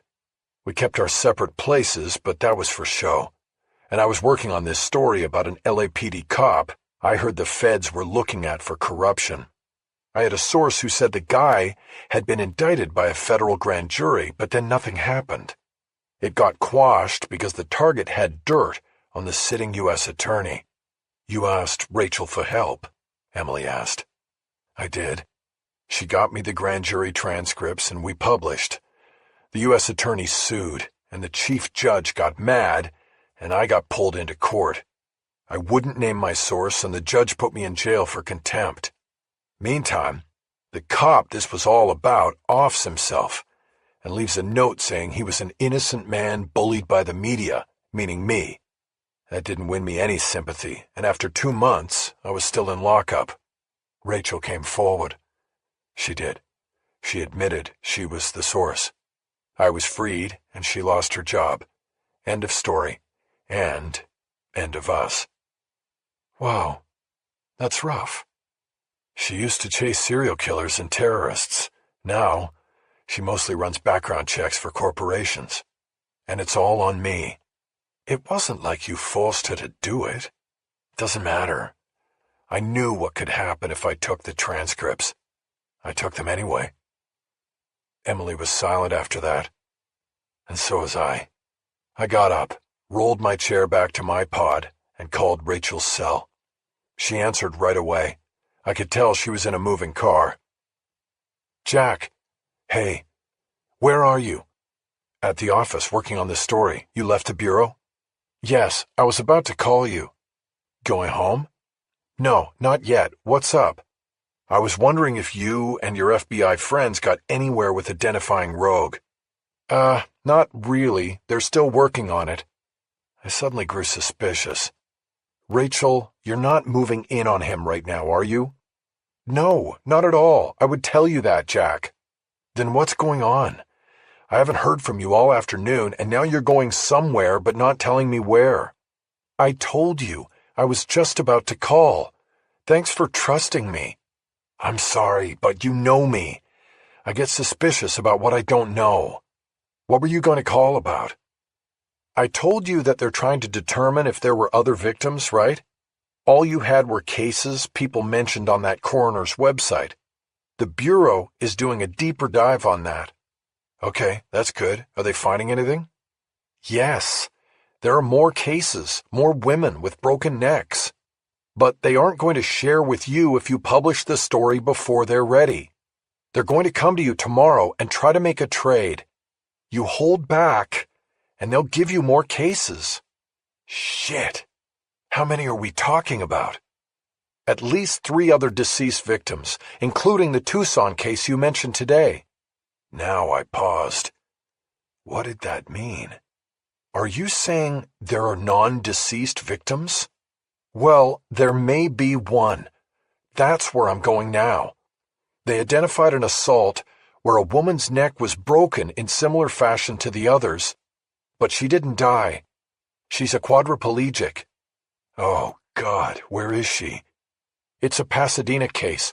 We pulled the file, and it seems to match up. There's a composite sketch, and she met the guy in a bar. What happened? How did they find her? He had to have thought she was dead. He dumped her down a set of stairs in the hills. Have you ever heard of the secret stairs in Pasadena? No. I guess there are stairs that run up and down all through this neighborhood. After he broke her neck, he took her body to the stairs and threw her down so it would look like an accident. but some guy running the stairs at dawn found her body and she still had a pulse. Does this mean he knew Pasadena? Maybe the location is a big clue. Well, they are called the secret stairs, but they aren't really that secret. There are Yelp reviews and photos all over the internet. All the Shrike had to do was search Pasadena stairs online, and he'd have found them. What about DNA? Did she go to GT23? I don't know. It wasn't part of the case file. That's why I'm going now to try to interview her. Alone? Yes, alone. The agents on this won't get around to it till tomorrow. Too much else going on. I remembered my early research on atlanto-occipital dislocation. It wasn't always fatal. Where? I asked. I'm going to meet you. I don't know if that's best, Jack, Rachel said. I'm going as an investigator. She might not want to talk to a reporter. If she can talk at all. I don't care. You do the interview, but I want to be there. Where are you going? There was a pause, and I felt that everything about the fragile relationship I had with her was on the line. Altadena Rehab, Rachel finally said. Google the address. Her name is Gwyneth Rice. She's only 29. I'm on my way, I said. Wait for me. I disconnected and went back to Emily's pod to inform her that there were more victims and that I was going to see one who was still alive. I told her about the FBI's plan to float a deal, information on other victims, in exchange for delaying publication. What do you think? She asked. I don't know, I said. We have till tomorrow to think about it. Why don't you talk to Myron about that while I try to get this interview? Sounds good. By the way, they have a composite drawing of the Shrike. Is that part of the deal? We'll make it part of it. I left the office then, grabbing my keys off my desk and hurrying out. Chapter 35. Rachel was waiting for me in the lobby of Altadena Rehab. She was all business. No hug, no hello, just, it took you long enough. She turned and headed toward a set of elevators, and I had to catch up.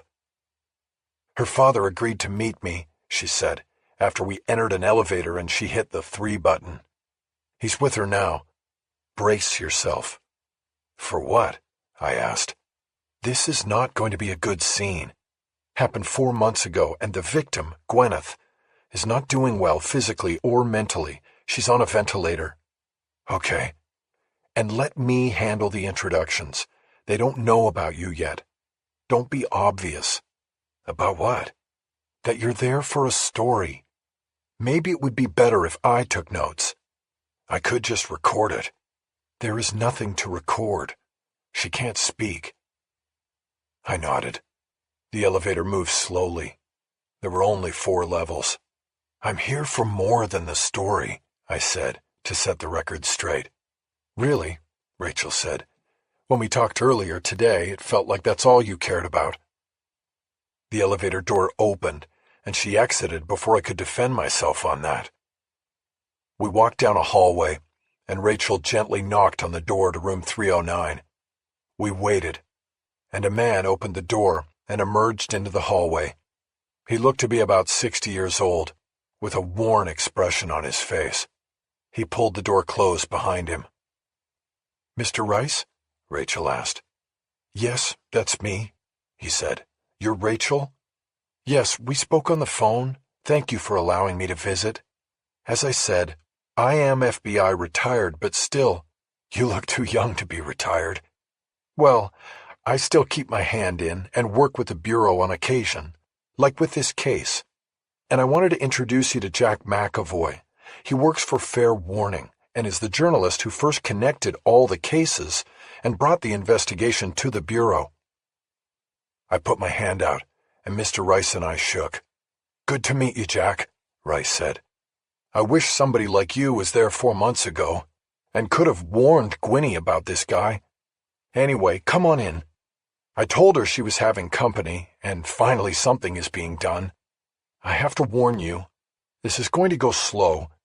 She has a screen and something called a mouth stick stylus that allows her to communicate. No problem, I said.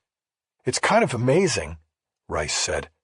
It turns her teeth and the roof of her mouth into a keyboard. And each day she gets more proficient at it. Anyway, she does get tired, and she'll shut down at some point, but let's see what we can get. Thank you, Rachel said. One more thing, Rice said. This kid has been through hell and back. This is not going to be easy. I told her she didn't have to do it, but she wants to.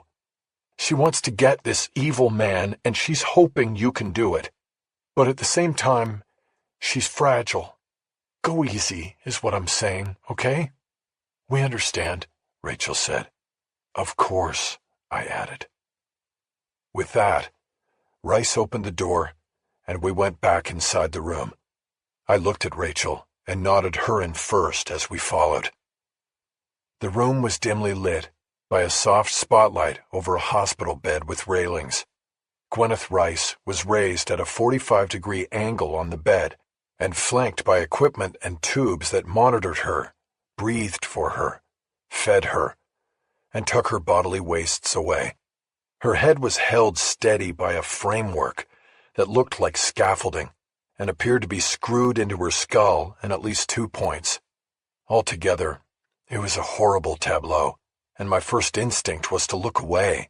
But I knew that she might register my reflex for what it was and refuse the interview before it started. So I looked at her straight on and smiled and nodded as I entered the room. There was a metal arm that was attached to the headboard and extended around and in front of Gwyneth at eye level. Attached to it were 2 small back-to-back flat screens that allowed her to see one and her audience the other. The first thing that Gwyneth's father did was take a folded paper towel off a bedside table and dab the corners of her mouth where saliva had accrued. I could see a very thin glassine wire extending from the right side of her mouth, down her cheek, and into the nest of wires and tubes attached to the electronic assembly. Her father put the paper towel aside and introduced us. "Gwenny, this is Rachel Walling, who I told you about," he said. "She's the one working with the FBI on your case and on those other girls. And this is Jack. Jack's the writer who discovered this whole thing and called Rachel and the FBI. They have some questions about the man who did this, and you answer what you want, okay? No pressure at all." I could see Gwyneth work her jaw and tongue inside her mouth. Then the letters "OK" appeared on the screen facing us. This is how it would work. Rachel moved to the side of the bed, and Mr. Rice brought her a chair to sit down on. "Gwyneth, I know this may be very difficult for you, and we really appreciate your willingness to help," she began.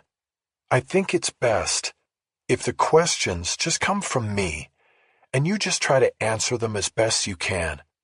And if there is anything I ask that you just don't want to answer, that's absolutely okay." Okay. This left me as a spectator on my own story, but I was willing to let Rachel start out. If I thought there was something that needed to be asked, I would tap her on the shoulder, and we could conference outside the room. "I want to start by saying, we are very sorry for what you've been through," Rachel said. "The man who did this is evil, and we are doing everything we can to find and stop him. Your help will be extremely valuable. The Pasadena police seemed to deal with this when it happened as an isolated case. We now believe one man has hurt several women like you, and so what I want to do today is concentrate on him. Who he is, how he chose you, things of that nature. It will help us build a profile of him that will identify him. So, some of my questions might seem odd to you, but there is a purpose to them. Is that okay, Gwyneth?" "Yes." Rachel nodded, and then glanced back at me and Mr. Rice to see if we had anything to add. We didn't. She turned back to Gwyneth. Okay, then let's start. It's very important that we learn how this offender chose his victims. We have one theory, and I want to ask about that. Have you, in the past, done any sort of DNA, hereditary, or medical analysis? I saw Gwyneth's jaw start moving. It almost looked like she was eating something. The letters always came out in all caps, and as the interview progressed, the only punctuation seemed to come through automatic spell check. Yes. I saw Mr. Rice raise his head in surprise. He didn't know about his daughter's looking into her DNA. I wondered if it would have been a sore subject within the family. Which company did you use? Rachel asked. GT23. To me, that all but confirmed her as a victim of the Shrike. But she had somehow lived to tell about it, even if it was a life now severely circumscribed by her injuries. Okay, so let's go to the night this happened, Rachel said. You were still in extremely critical condition when the initial investigation was carried out. The detectives were mostly trying to work with some grainy video footage from outside the bar. Once you were able to communicate, another detective was on the case who didn't appear to ask you very many questions about who. He was afraid. He was afraid, Rachel read off the screen. Who was afraid? You mean the detective? Yes. He didn't want to be here. To see me. Well, we're not afraid, Gwyneth, Rachel said. I assure you of that. We are going to find the man who did this to you, and he will pay for his crimes. Don't take him alive. Rachel paused when the message printed on the screen. There was a dark shine in Gwyneth's brown eyes. The moment felt sacred to me. I'll say this, Gwyneth, Rachel said. I understand your feelings, and you should know that we are going to find this guy, and justice is going to be carried out. Now, I know this is tiring for you, so let's get back to the questions. Has any of your memory of that night come back to you? Bits and pieces, like nightmares. Can you talk about them? What do you remember? He bought me a drink. I thought he was nice. Okay. Do you remember anything in particular about the way he talked? No. Did he tell you about himself at all? All lies, right? Not necessarily. It is harder to sustain a conversation based on lies than one that is close to the truth. It could be a mix of both. Did he tell you, for example, what he did for a living? Said he wrote code. Okay, that fits with what we already know about this man. So, that could be the truth, and that could be very helpful, Gwyneth. Did he say where he worked? Don't remember. Were you a regular at that bar? Pretty much. Had you ever seen him in there before? No. He said he was new in town. He was looking for an apartment.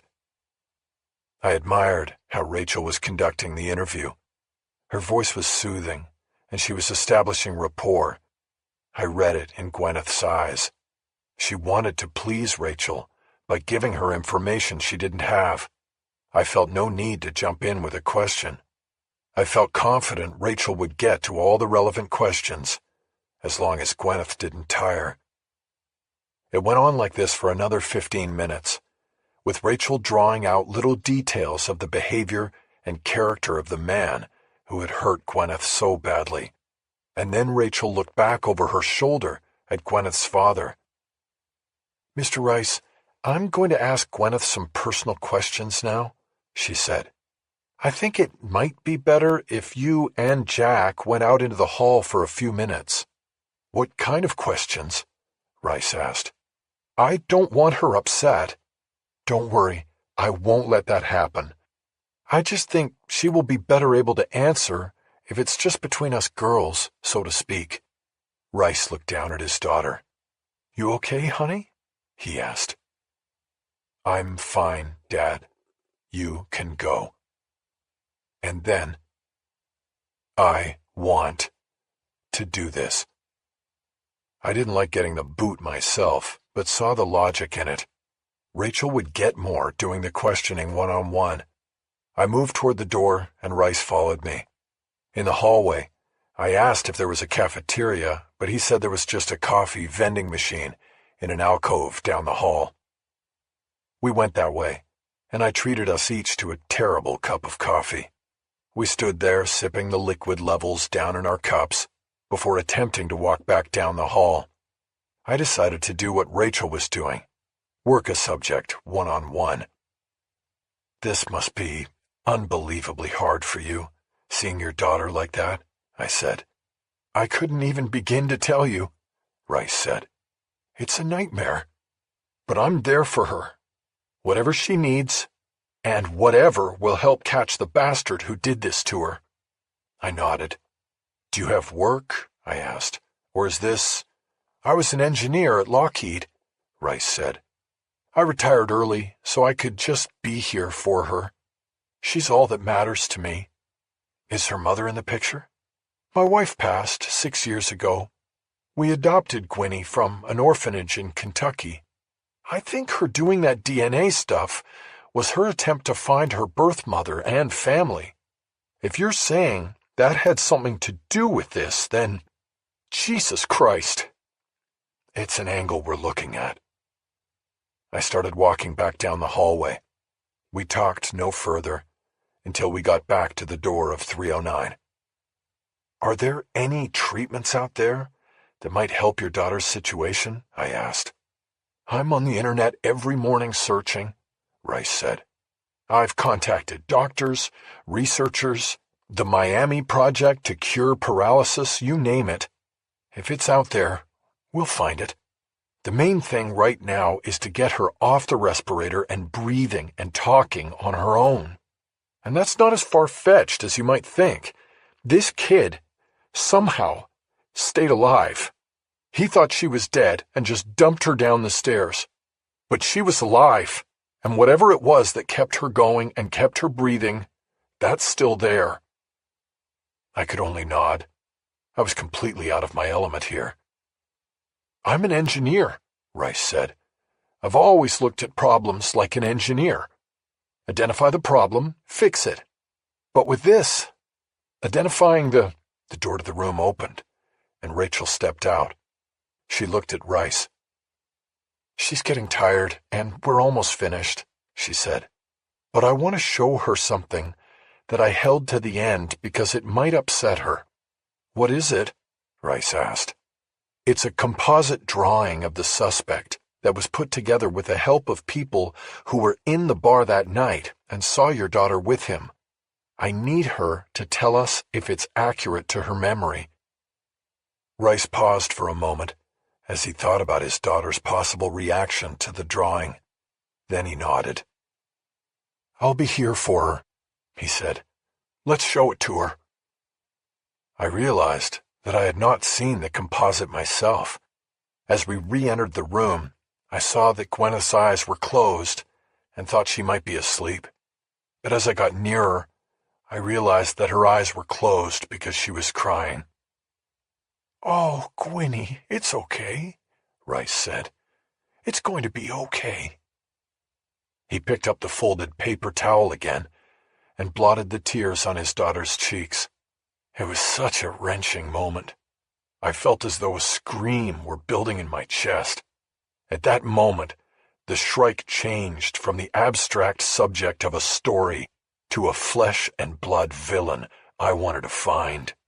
I wanted to break his neck, but let him live the way this woman now had to live because of him.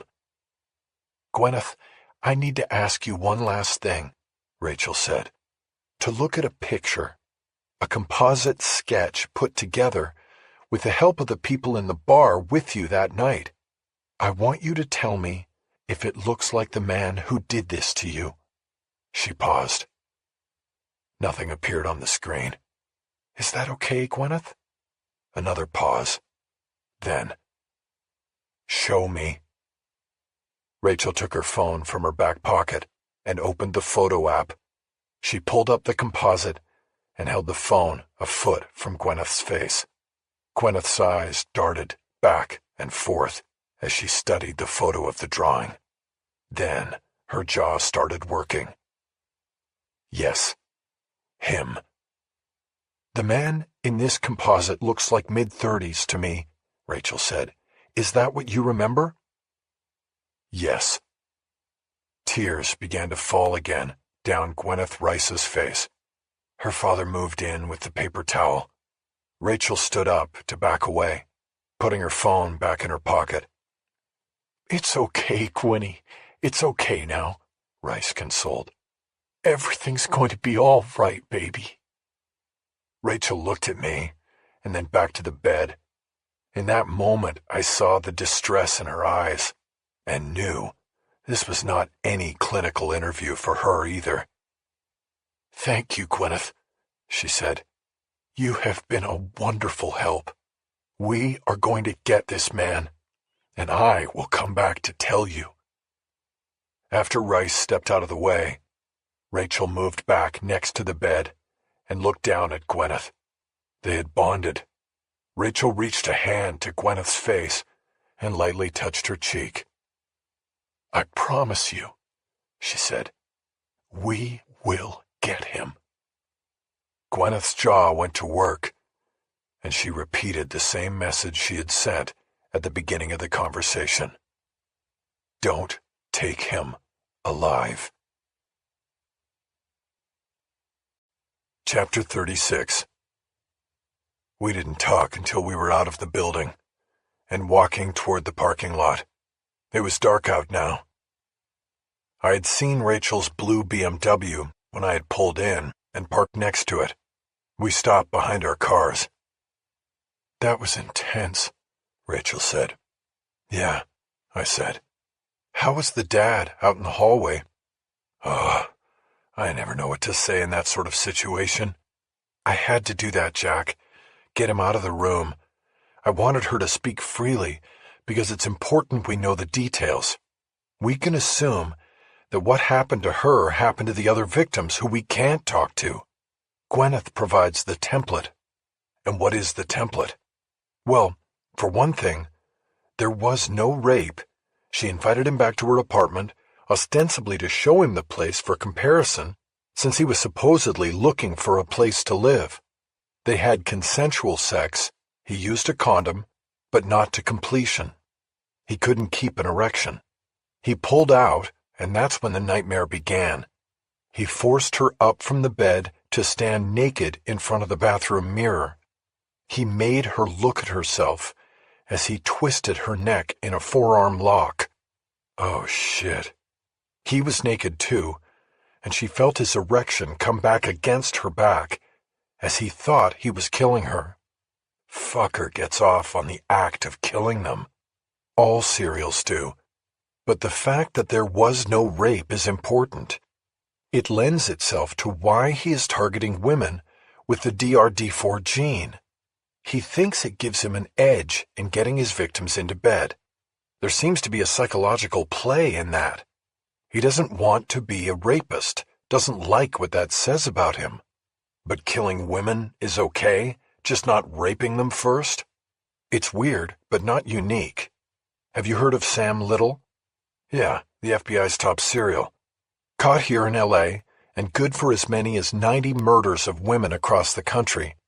He only started confessing to the murders once the investigators stopped calling him a rapist, which, in his case, he was. He was okay with admitting to killing women, but would never admit to a single rape. Weird stuff. But like I said, not unique. If this is part of our profile, it could be useful to strategically put something in your story or the press releases that follow to motivate the offender. You mean, like have him come after me or Emily or Fair Warning? I was thinking more about him making contact with you. There are plenty of examples of serials reaching out to the media to sort of correct the record, but we would take safety precautions just the same. Well, I would have to think about that, talk to Emily and Myron for sure. Of course. We wouldn't do anything without everybody being on board. It's just something to think about at this stage. I nodded. What else did you learn from this? I asked. Anything that struck you as a profiler? Well, he obviously dressed her afterward, she said. All the victims except for Portrero were dressed. All of them before Portrero were dressed and then dropped off in sometimes elaborate ways in an attempt to cover the murder. I would have to take a hard look at the other locations and where the women lived, but Portrero might show a change. He never removed her from her apartment. Maybe, with the others, the sex wasn't at their homes. They were where he was staying or in his car or something, so he had to distance them from him. Maybe, Jack. We'll make a profiler out of you yet. Rachel pulled out her keys and unlocked her car. Now what? I asked. Where do you go from here? Back to the bureau? She pulled her phone to check the time on the screen. I'll call Metz, he's the agent heading this up, and tell him I talked to her, and they can hold off in the morning. He probably won't be happy I jumped the gun, but it will keep his people busy on the other stuff. After that, I think I'm going to call it a day. You? Probably. I'll check in with Emily and see if she's still writing. I hesitated before getting to the question I really wanted to ask. You coming to my place or going home? I asked. You want me to come home with you, Jack? Rachel asked. You seem upset with me. I'm not upset. There are just a lot of things going on. I'm seeing this thing I started, getting pulled by different people in different directions, so I get anxious. The story, you mean? Yeah, and we have that disagreement, whether to publish or wait. Well, the good thing is we don't have to decide that until tomorrow morning, right? Right. So I'll see you at your place. Okay, good. You should follow me so that you can get into the garage and use my second parking spot. You're giving me your second parking spot? Are you sure you're ready for such an important step? She smiled, and I smiled in return. Hey, I'll give you a remote and a key if you want them, I said. The ball back in her court, she nodded. I'll be right behind you, she said. She moved toward the door of her car, taking her phone out of her back pocket so she could call Agent Metz. It reminded me of something. Hey, I said. I couldn't see the composite when you showed it to Gwyneth. Let me see. She walked over to me, opening the photo app on the phone. She held the screen up to me. It was a black and white sketch of a white man with dark bushy hair and piercing dark eyes. His jaw was square and his nose was flat and wide. His ears did not extend far from the sides of his head. The top of each ear disappeared into the hairline. I realized he looked familiar to me. Wait a minute, I said. I reached up and held Rachel's hand so she would not take the phone away. What? She said. I think I know this guy, I said. I think I've seen him. Where? I don't know, but the hair and the set of the jaw. Are you sure? No, my mind raced back over my activities in recent days. I concentrated on the hours I had spent in jail. Had I seen this man in Men's Central? It was a night of intense fear and emotions. I had such clarity about what and who I had seen, but I could not place the man in the drawing. I let go of Rachel's hand. I don't know. I'm probably wrong, I said. Let's go. I turned and walked to my Jeep, while Rachel got in her Beamer. I started the engine and turned to look through the passenger window to give Rachel the nod to back out first. It was then that I realized where I had seen the composite man. I killed the engine and jumped out of the Jeep. Rachel had already backed halfway out of her spot. She stopped and lowered the window. What is it? She asked. I know where I saw him, I said. The guy in the composite. He was sitting in a car today at the coroner's office. You're sure? I know, it sounds far-fetched, but the shape of his jaw and the pinned-back ears... I'm sure, Rachel. I guess I'm pretty sure. I thought he was there waiting for somebody inside, like a family member or something. But now, I think he was following me. That conclusion made me suddenly turn and scan the parking lot I stood in. There were only about 10 cars, and the lighting was poor. I would need a flashlight to determine if anyone was in one of them and watching. Rachel put her car into park and got out. What kind of car was it? Do you remember? No. I have to think. It was dark, and he had backed into his space like me. Another sign he could have been following me. Rachel nodded. The quick exit, she said. Was the car big or small? I think small, I said. Sedan? No, more like a sports car. Sleek. How close was he parked to you? He was like across the aisle and a couple down. He had a good view of me. Tesla. It was a black Tesla. Good, Jack. Do you think that lot has cameras? Maybe, I don't know. But if it was him, how would he know to follow me? Hammond. Maybe they knew about you. Hammond warned the Shrike, and the Shrike started eliminating threats. You are a threat, Jack. I broke away from her and started walking down the 2-row parking lot, looking for a Tesla or any car with someone sitting behind the wheel. I found nothing. Rachel caught up to me. He's not here, I said. Maybe I'm totally wrong about this. We're talking about a composite. It could be anybody. Yes, but you saw Gwyneth's reaction, Rachel said. I don't usually put much stock in composites, but she thought it was dead on. Where did you go after the coroner's office? Back to the office to feed something I had to Emily. So he knows where Fair Warning is. What's the office look like from the outside? Could he have any sort of angle looking in? Yes. It's in a former retail spot. I think it was a chiropractor or something. Glass in the front. Could somebody see in from the outside? Yes, at least some of the place. The cubicles, and could he have seen you working with Emily? I thought about the times I'd gotten up and gone to Emily's cubicle to confer with her. I pulled my phone. Shit, I said. She should know about this. There was no answer on Emily's cell.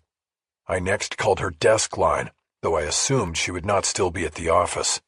No answer on either of her phones, I reported. My concern was now tipping toward fear. I could see the same apprehension in Rachel's eyes. All of it was amped up by the interview with Gwyneth Rice. Do you know where she lives? Rachel asked. I called Emily's cell again. I know it's Highland Park, I said, but I don't have the exact address. We need to get it, Rachel said. No answer. I disconnected and called Myron Levin's cell. He answered right away. Jack? Myron, I'm trying to check on Emily and she's not answering her phones. Do you have her address? Well, yeah, but what's going on? I told him of the suspicion shared by Rachel and me that I had been followed earlier in the day by the killer at the center of the story we were writing. My concern immediately transferred to Myron, and he put me on hold while he searched for Emily's address. I turned to Rachel. He's getting it, I said. Let's start driving. Highland Park. I walked to the passenger side of her car as she took the driver's seat. We were out of the parking lot by the time Myron came back on the line and read off an address. Call me as soon as you know something, Myron said. Will do, I said. I then suddenly thought about Myron and the times Emily and I had conferred with him at the office. Are you home, Myron? I asked. Yeah, I'm here, he said. Lock the doors. Yeah, I was just thinking that. Chapter 37. I entered the address Myron had given me into my GPS app and muted the command voice. I gave Rachel verbal directions because the incessant commands from the app were always annoying. The app showed me we were 16 minutes away. We made it in 12. Emily lived in an old brick and plaster apartment building on Piedmont Avenue off Figueroa Street. There was a glass entry door with a keypad to the left with individual buttons for 8 apartments. When repeated pops on Unit 8 did not receive a response, I hit all 7 other buttons. Come on, I urged. Somebody's got to be waiting for Postmates. Answer the damn door. Rachel turned and checked the street behind her. Do you know what she drives? A Jag, but I saw a parking lane leading to the back.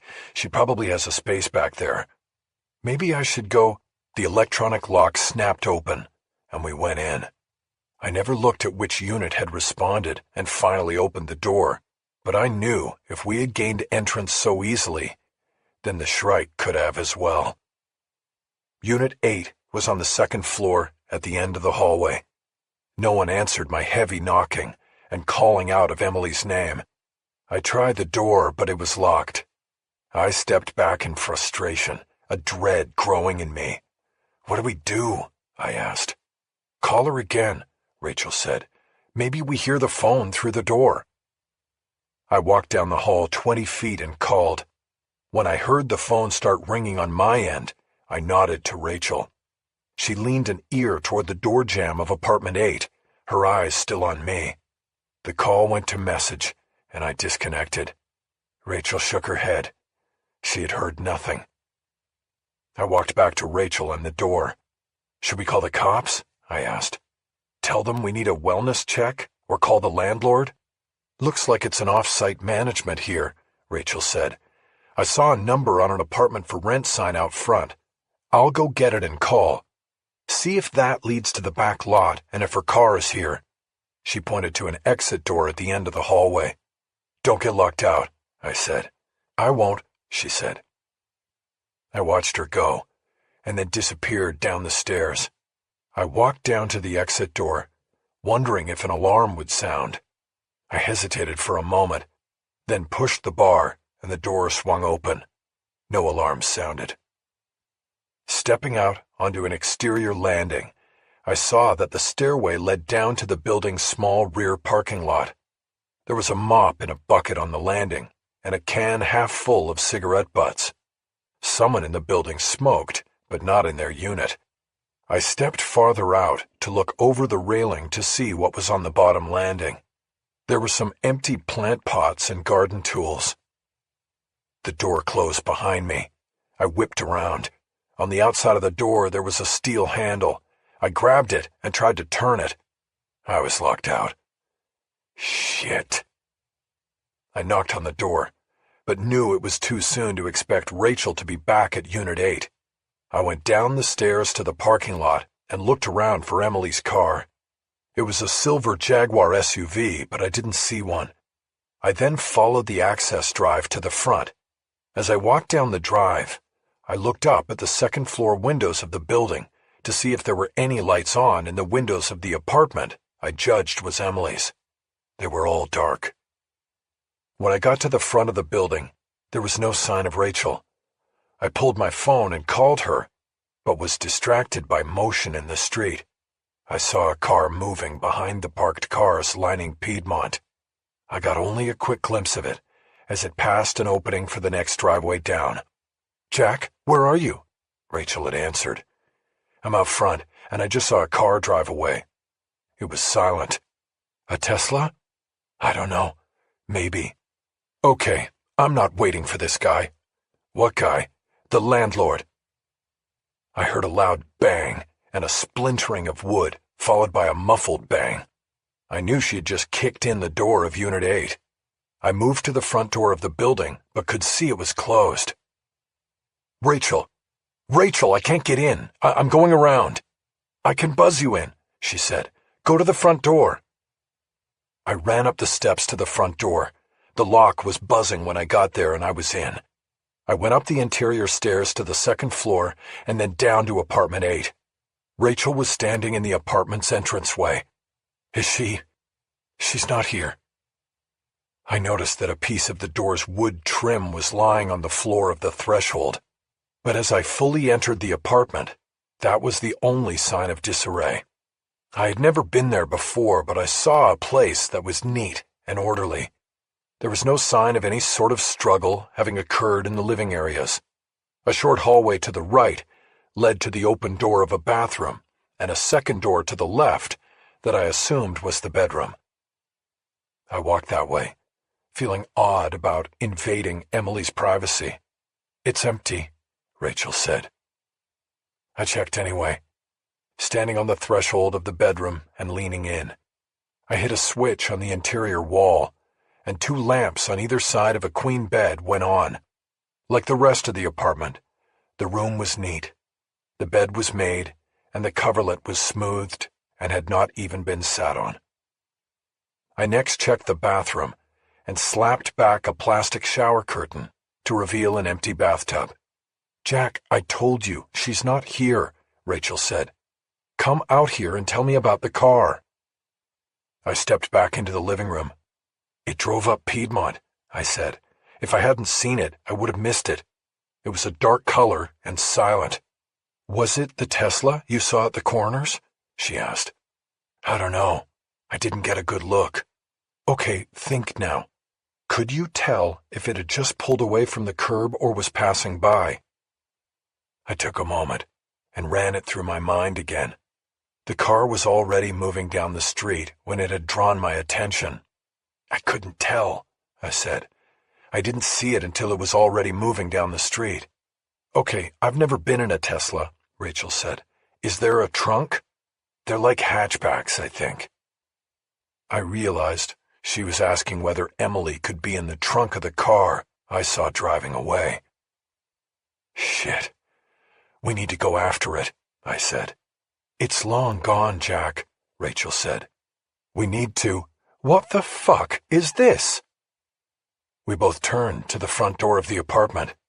Emily stood there. She was in the clothes I had seen her wearing at the office earlier.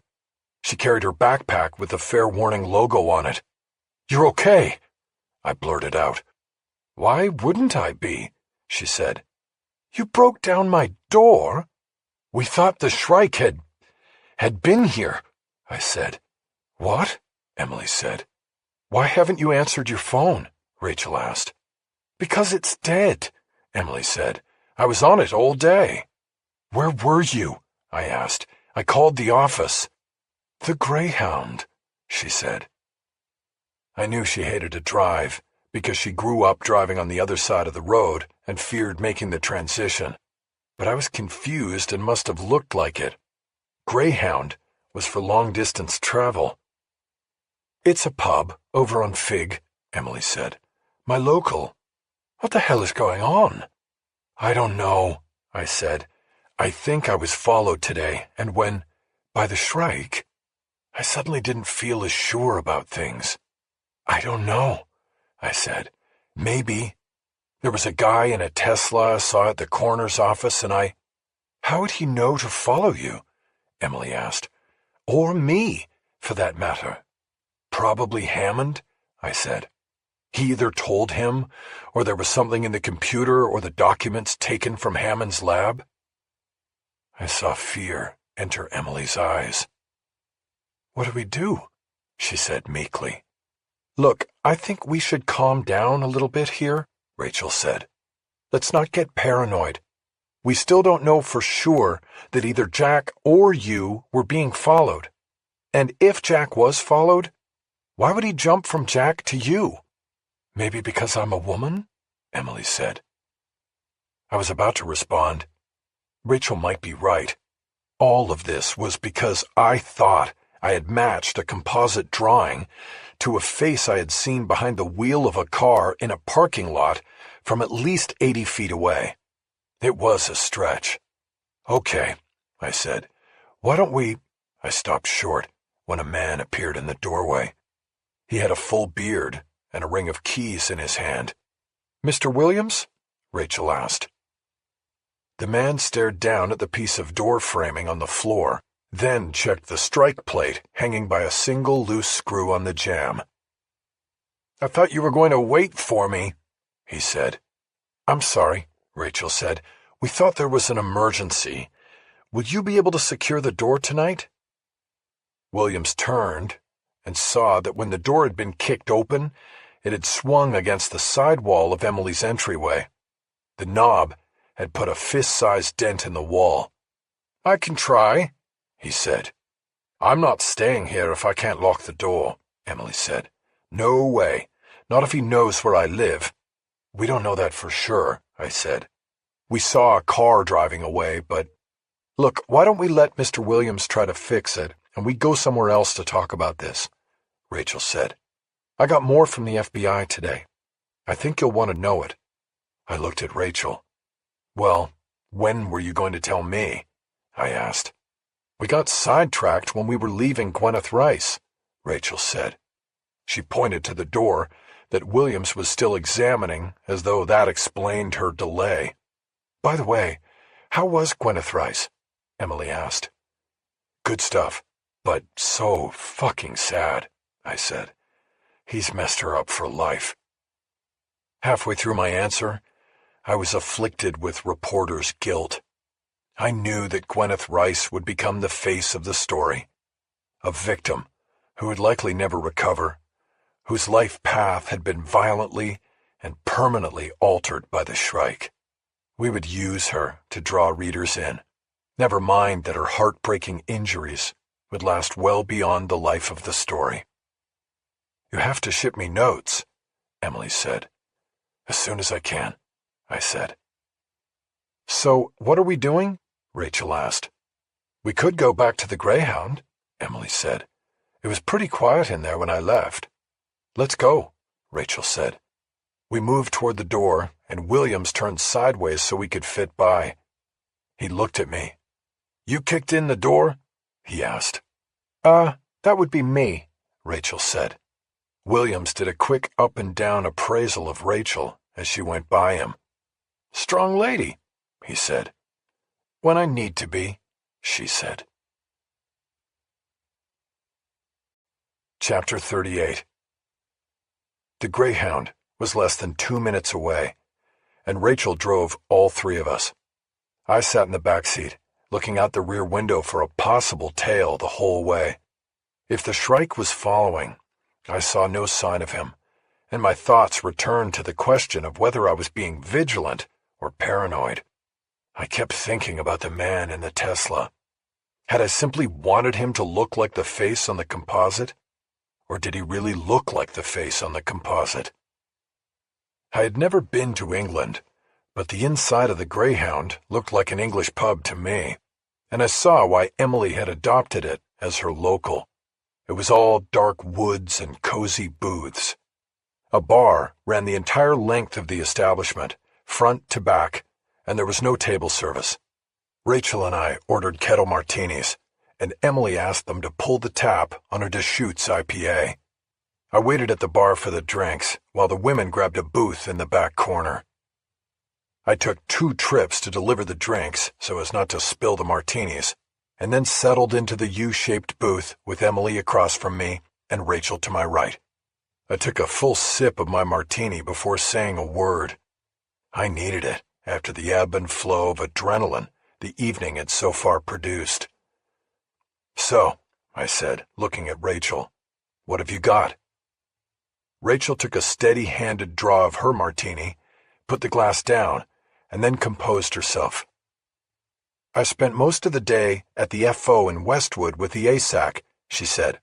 "I was treated as a leper at first, but when they started going through the checkable facts of the story I was telling, they started seeing the light." "ASAC?" Emily asked. She said it the way Rachel had. ASAC.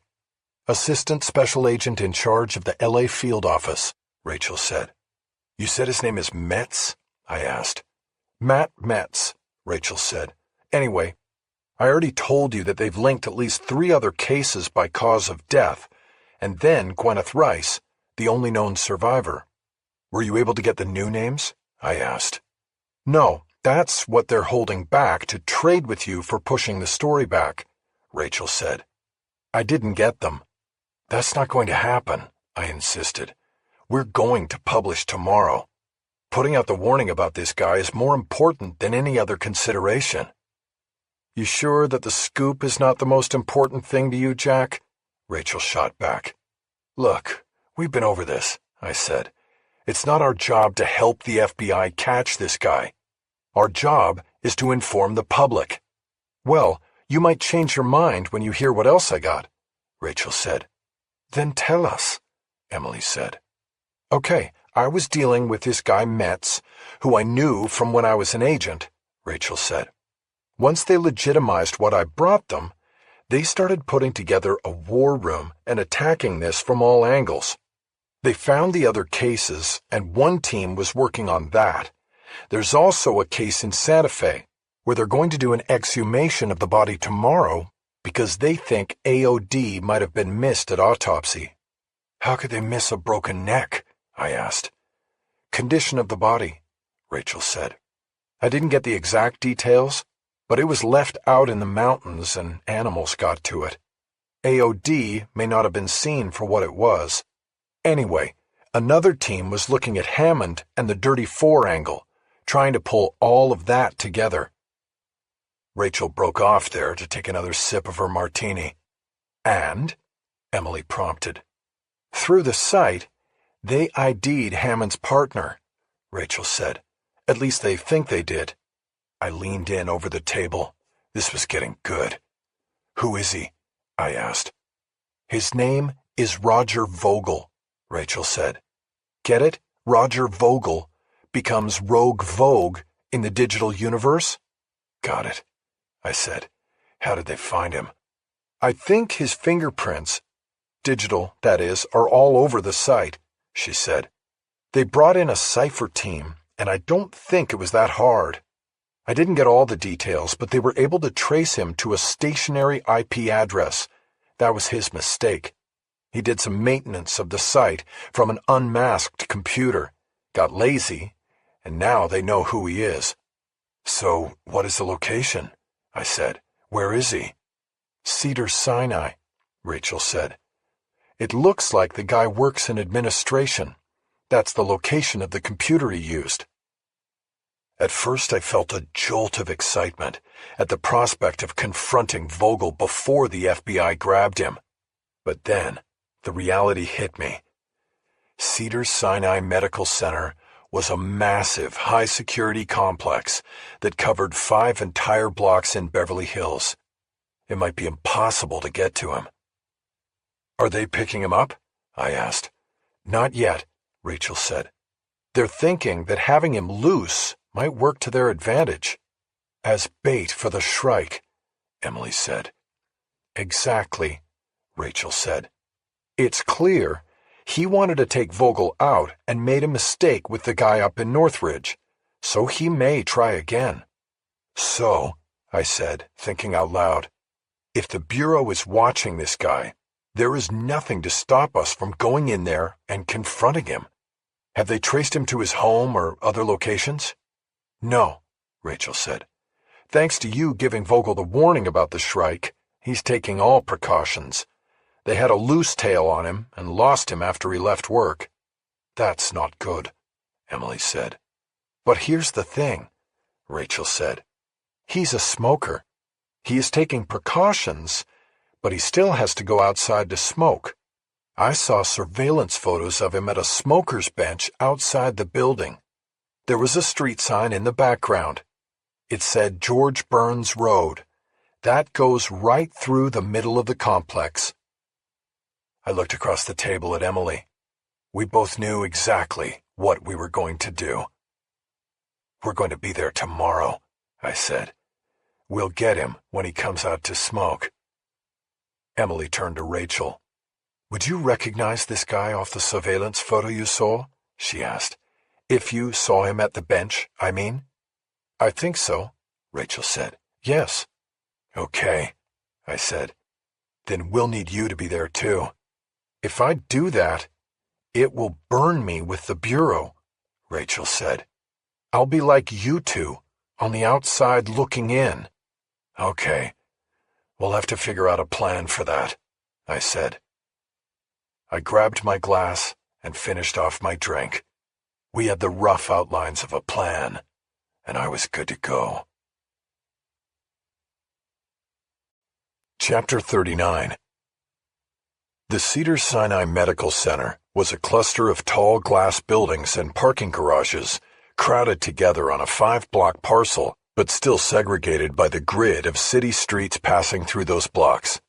At the office that morning, we used the Street View feature of Google Maps to locate the smoker's bench Rachel had seen in the FBI surveillance photo.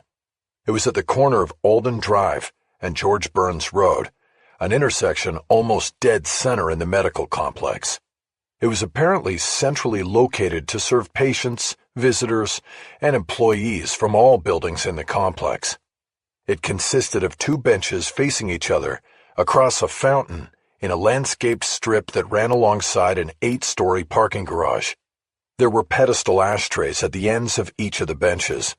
We finalized a plan and headed there from the office at 8 a.m., hoping to be in place before Roger Vogel would go out for his first smoking break. We watched the smoking benches from 2 angles. Emily and I were in the nearby ER waiting room, where the windows gave us a full-on ground-level view of the benches, but no view of the administration building. Rachel was on the 3rd level of the parking garage, because it gave a commanding view of the benches plus the entrance of the administration building. She would be able to alert us when Vogel emerged and headed to the benches to smoke. Her position also kept her out of the view of the FBI. Using the angles she remembered from the surveillance photo she had seen the day before, she had pinpointed the FBI observation post in a medical office building across the street from administration. Emily Atwater was a lapsed smoker, meaning she had cut back from a pack-a-day habit to a pack-a-week dalliance, and primarily indulged herself during off-work hours. I remember the ash can outside the 2nd-floor exit at her apartment building. At regular intervals, she went out to the benches to smoke a cigarette, hoping that she would be in place when Vogel showed up to indulge his own habit. I had not smoked since I had moved to California, but I had a prop pack of cigarettes in my shirt pocket as well, with the intention of going to the benches and using them when Vogel finally appeared. The morning passed slowly, with no sighting of Vogel. Meanwhile, the benches were a popular spot for other employees, visitors, and patients alike. One patient even walked her mobile IV pole and drip bag out to the spot for a smoke. I kept a steady text chain going with Rachel, and included Emily when she was at one of the benches. That was where she was at 10:45, when I sent out a group missive suggesting we were wasting our time. I said Vogel had probably been spooked by the conversation I'd had with him the day before and blown town. After sending it, I got distracted by a man who had entered the ER with blood on his face and demanded to be attended to immediately. He threw a clipboard he had been handed onto the floor and yelled that he had no insurance but needed help. A security guard was moving toward him when I heard my text chime go off and pulled my phone. The text was from Rachel. He just walked out of administration, cigarettes in hand. The text had gone to both Emily and me. I checked on Emily through the window and saw her sitting on one of the benches looking at her phone. She had gotten the alert. I headed out through the automatic doors and toward the smoking benches. As I approached, I saw a man standing by the benches. Emily was on one bench smoking, and another woman was on the other. Vogel, if it was Vogel, was apparently intimidated about sharing one of the benches with the women. This was problematic. I didn't want him standing when we identified ourselves as journalists. It would be easier for him to walk away from us. I saw him light a cigarette with a flip lighter. I started to remove the prop pack of smokes from my shirt pocket. I saw Emily pretending to read a text, but I knew she was opening her phone's recording app. Just as I got there, the interloping smoker stubbed out her cigarette in the ashtray and left the butt behind. She got up and walked back toward the ER. I saw Vogel take her place on the empty bench. Our plan was going to work out. As far as I could tell, Vogel never looked at Emily or acknowledged her in any way. When I got to the spot, I put a cigarette in my mouth and then patted the pocket of my shirt as if looking for matches or a lighter. I found none, and looked at Vogel. "Can I borrow a light?" I asked. He looked up, and I gestured with my unlit cigarette. Without saying a word, he reached into his pocket and handed me his lighter. I studied his face as he reached the lighter out to me. I saw a look of recognition. "Thanks," I said quickly. "You're Vogel, right?" Vogel looked around, and then back at me. "Yeah," he said. "Are you an admin?" Identity confirmed. We had the right guy. I threw a quick glance at Emily and saw that her phone had been put down on her bench and angled toward Vogel. We were recording. "No, wait a minute," Vogel said. You're the reporter." Now I was surprised. "How did he know?" "What?" I said. "What reporter?" "I saw you in court," he said. "It's you. We talked yesterday. How the hell did you... Are you trying to get me killed?" He threw his cigarette down and jumped up from the bench. He started to head back toward the administration building. I raised my hands as if to stop him. Wait a minute. I just want to talk." Vogel hesitated. "About what?" "You said you know who the Shrike is. We need to stop him. He pushed by me. "You need to talk to us," Emily called. Vogel's eyes darted toward her as he realized she was with me and he was being tag-teamed. "Help us catch him," I said, "and then you'll be safe too." "We're your best chance," Emily said. "Talk to us. We can help you." We had rehearsed what we would say on the ride over from the office, but the script, as it was, did not go much further than what we had just said. Vogel kept walking, yelling back at us as he went. "I told you, none of this was supposed to happen. I'm not responsible for what that crazy person is doing. Just back the fuck off." He started to cross George Burns Road. "You just wanted the women to be fucked over, not killed, right?" Emily called. "Very noble of you." She was standing now. Vogel pirouetted and strode back to us. He bent slightly to get right into Emily's face. I moved in closer in case he made a further move toward her. "What we did was no different from any dating service out there," he said. "We match people with what they were looking for, supply and demand. That's it." "Except the women didn't know they were part of that equation," Emily pressed. "Did they?" "That didn't matter," Vogel said. "They're all whores anyway, and—" He stopped as his eyes found the cell phone Emily held up in front of her body. "You're recording this?" he shrieked. He turned to me. "I told you! I want no part of this story!" he yelled. "You can't use my name!" "But you are the story," I said. "You and Hammond and what you're responsible for." "No!" Vogel cried. "This bullshit is gonna get me killed!" He turned again toward the street and headed to the crosswalk. "Wait, you want your lighter?" I called after him. I held it up in my hand. He turned back to me, but didn't slow down as he stepped into the street. "Keep—" Before he could say the next word, a car swooshed by and caught him in the crosswalk. It was a black Tesla with windows tinted so dark it could have been driverless and I would not have been able to tell. The force of the collision at the knees threw Vogel forward into the intersection, and then I saw his body swallowed up by the silent car as it ran over him. The Tesla bounced as it went over Vogel. His body was then dragged underneath it into the middle of the intersection before the car could finally break free of it. I heard Emily scream behind me, but there was no sound from Vogel. He was as silent as the car that took him under. Once free of the body, the Tesla hit top takeoff speed and screamed across the intersection and down George Burns Road to 3rd Street. I saw the car turn left on a yellow light and disappear. Several people ran to the crumpled and bloodied body in the intersection. It was, after all, a medical center. 2 men in seafoam green scrubs were the first to get to Vogel, and I saw that one was physically repelled by what he saw. There were drag marks in blood on the street. I checked on Emily, who was standing next to the bench she had occupied, her hand to her throat, as she gazed in horror at the activity in the intersection. I then turned and joined the scrum that was gathering around Roger Vogel's unmoving body. I looked over the shoulder of one of the men in scrubs and saw that half of Vogel's face was missing. It had literally disintegrated while he had been dragged face down under the car. Vogel's head was also misshapen, and I was sure that his skull had been crushed. "Is he alive?" I asked. No one answered. I saw that one of the men had a cell phone up to his ear and was making a call. "This is Dr. Bernstein," he said calmly.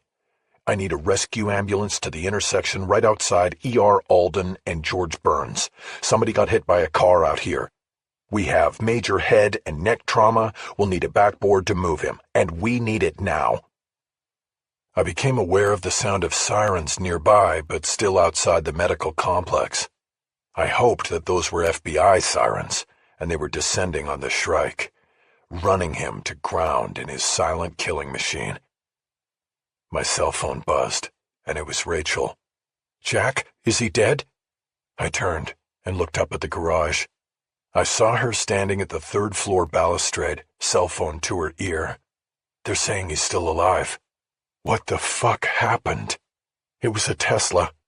It was the Shrike. Where's the FBI? I thought they were watching this guy. I don't know. They were. Did you get a plate? No, it was too fast, unexpected. I'm coming down. She disconnected, and I put my phone away. I leaned back over the men trying to help Vogel. I then heard Dr. Bernstein speak to the other man in scrubs. "He's gone. I'm calling it. 10:58. I'll call off the truck. We need to leave him here for the police." Bernstein pulled his phone again, and I saw Rachel heading toward me. She was talking on her phone. She disconnected when she got to me. "That was Metz," she said. "He got away." The Shrike. Chapter 40. He knew it was more than likely an FBI trap, but he also knew they would not be prepared for his move. They would refer to the profiles and programs they relied on like religion when it came to understanding and catching men like him. They would expect him to do what he had done before, follow his quarry and attack with stealth. And that was their mistake. Using his phone, he had watched the two reporters on the hospital's own security cameras and knew they were staking out some kind of rendezvous spot. When he was sure they had identified the target for him, he moved quickly and boldly. Now he was gone like a blur, and he was sure they were scrambling in his wake. But they were too late. He was pleased with himself. The last connection between him and the site and the list was surely dead, and now it was time for him to fly south for the winter, maybe change plumage and prepare. He would then come back to finish things when it was least expected. He drove the Tesla up the ramp and into the parking garage of the Beverly Center. He drove all the way up to the 4th level. There were not many cars up here, and he suspected that the mall tended to be more crowded in the later hours of the day. He parked at the southeast corner. Through the decorative steel grating that encased the structure, he could see down to La Cienega Boulevard. He saw flashing lights on unmarked cars moving in the traffic. He knew the cars belonged to the feds he had just outwitted and embarrassed. Fuck them. They were searching blind and would never find him. Soon he heard a helicopter overhead as well. Good luck with that. And good luck to the owner of every black Tesla that was about to get pulled over by feds with their guns out and anger in their eyes. He checked himself in the rearview mirror. He had shaved his head the night before, in case they had managed to get a physical description of him. His scalp had been startling white when he was finished, and he had to rub bronzer from CVS over it. It had stained his pillow while he slept, but it did the trick. It now looked like he had kept the look for years. He liked it, and found himself checking his look in the mirror all morning. He lowered the windows about an inch to let air come in, then killed the engine and opened the door. Before getting out, he took out a matchbook and a pack of cigarettes. He lit a cigarette with a match and drew in deeply, watching the tip glow hot in the rear view. He coughed as the smoke invaded his lungs, That always happened. He then folded the matchbook around the middle of the cigarette and put the improvised fire starter down on the center console. He adjusted it so the cigarette was tilted slightly downward and would continue to burn up toward the matches. With any luck, the matches wouldn't be necessary, and the cigarette would do the job. He got out of the car, closed the driver's door, and quickly moved to the front of the car. He checked the front bumper and the plastic skirt below it to see if there was any blood or debris. He saw nothing and bent down to check beneath. He saw blood dripping onto the concrete like oil from the engine of a gas-powered car. He smiled. He thought that was ironic. He moved back to the side of the car and opened the rear passenger door. There was the natural gas canister he had removed from Hammond's poolside barbecue on the back seat. He had cut the rubber hose attachment 3 inches from the coupling and then bled off most of the contents. He did not want a large explosion, just enough to do what was needed. Now, as he opened the valve, he heard the hiss of the remaining gas escaping into the car. He stepped back, peeled off his gloves, and threw them into the car. The Tesla had served him well. He would miss it. He closed the car door with his elbow and started walking toward the escalator that would take him down to the street. On the second escalator down, he heard the unmistakable thump of the explosion ignite inside the Tesla. Not enough to blow out the windows, but good enough to engulf the inside of the car and burn away every trace of its final user. He was confident they would never know who he was. The car had been stolen in Miami, and the current plates on it were from a duplicate Tesla in the long-term parking lot at LAX. They might have a picture of him, but they would never know his name. He had taken too many precautions. He opened the Uber app on his phone and ordered a pickup on the La Cienega side of the mall. In the destination prompt, he typed LAX. The app told him his driver Ahmet was on his way and that he would be at the airport in 55 minutes. That was time enough to decide where to go. The first story. FBI DNA Killer on the Loose by Emily Atwater and Jack McEvoy. The FBI and Los Angeles police have begun an urgent hunt for a man suspected of killing at least 10 people in a cross-country murder spree that included breaking the necks of 8 young women. The killer, who is known as the Shrike on the internet, targeted the women based on specific profiles from DNA they had provided to a popular genetic analytics site. The victims' genetic profiles were downloaded by the unidentified suspect from a site on the dark web that catered to a clientele of men seeking to take sexual advantage of women. The FBI has scheduled a major news conference tomorrow in Los Angeles to discuss the investigation. This week, the 2 operators of the site, which was closed down by the FBI today, were murdered by the suspect, authorities said. Marshall Hammond, 31, was found hanged in his Glendale home, where he operated a DNA lab. Roger Vogel, 31, was mowed down in the street in a hit-and-run just seconds after being confronted by reporters from Fair Warning. A third man was also killed by the suspect earlier when authorities believe he was mistaken for Vogel. Prior to the killing of the 3 men, 7 women in places stretching from Fort Lauderdale to Santa Barbara were brutally murdered by a suspect who used a signature method of breaking the necks of his victims. An 8th woman survived a similar attack, but was rendered quadriplegic by her injuries. The 29-year-old Pasadena woman, whom Fair Warning is not identifying, helped provide investigators with links connecting all of the cases. "This is one of the most vicious serial offenders we have ever encountered," said Matthew Metz, Assistant Special Agent in charge of the FBI's Los Angeles field office. "We're doing all we can to identify him and run him to ground. No one is safe until we get him." The Bureau released a composite sketch of the suspect as well as a shadowy video of a man believed to be him and taken from a home surveillance camera in Marshall Hammond's neighborhood shortly after his murder. The Bureau missed a chance to apprehend the suspect yesterday when he eluded a surveillance that was placed on Roger Vogel, who worked in the administration offices at Cedars-Sinai's Medical Center. Fair warning reporters confronted him at a smoker's bench outside the hospital, where he denied any responsibility for the deaths. "None of this was supposed to happen," Vogel said. "I'm not responsible for what that crazy person is doing."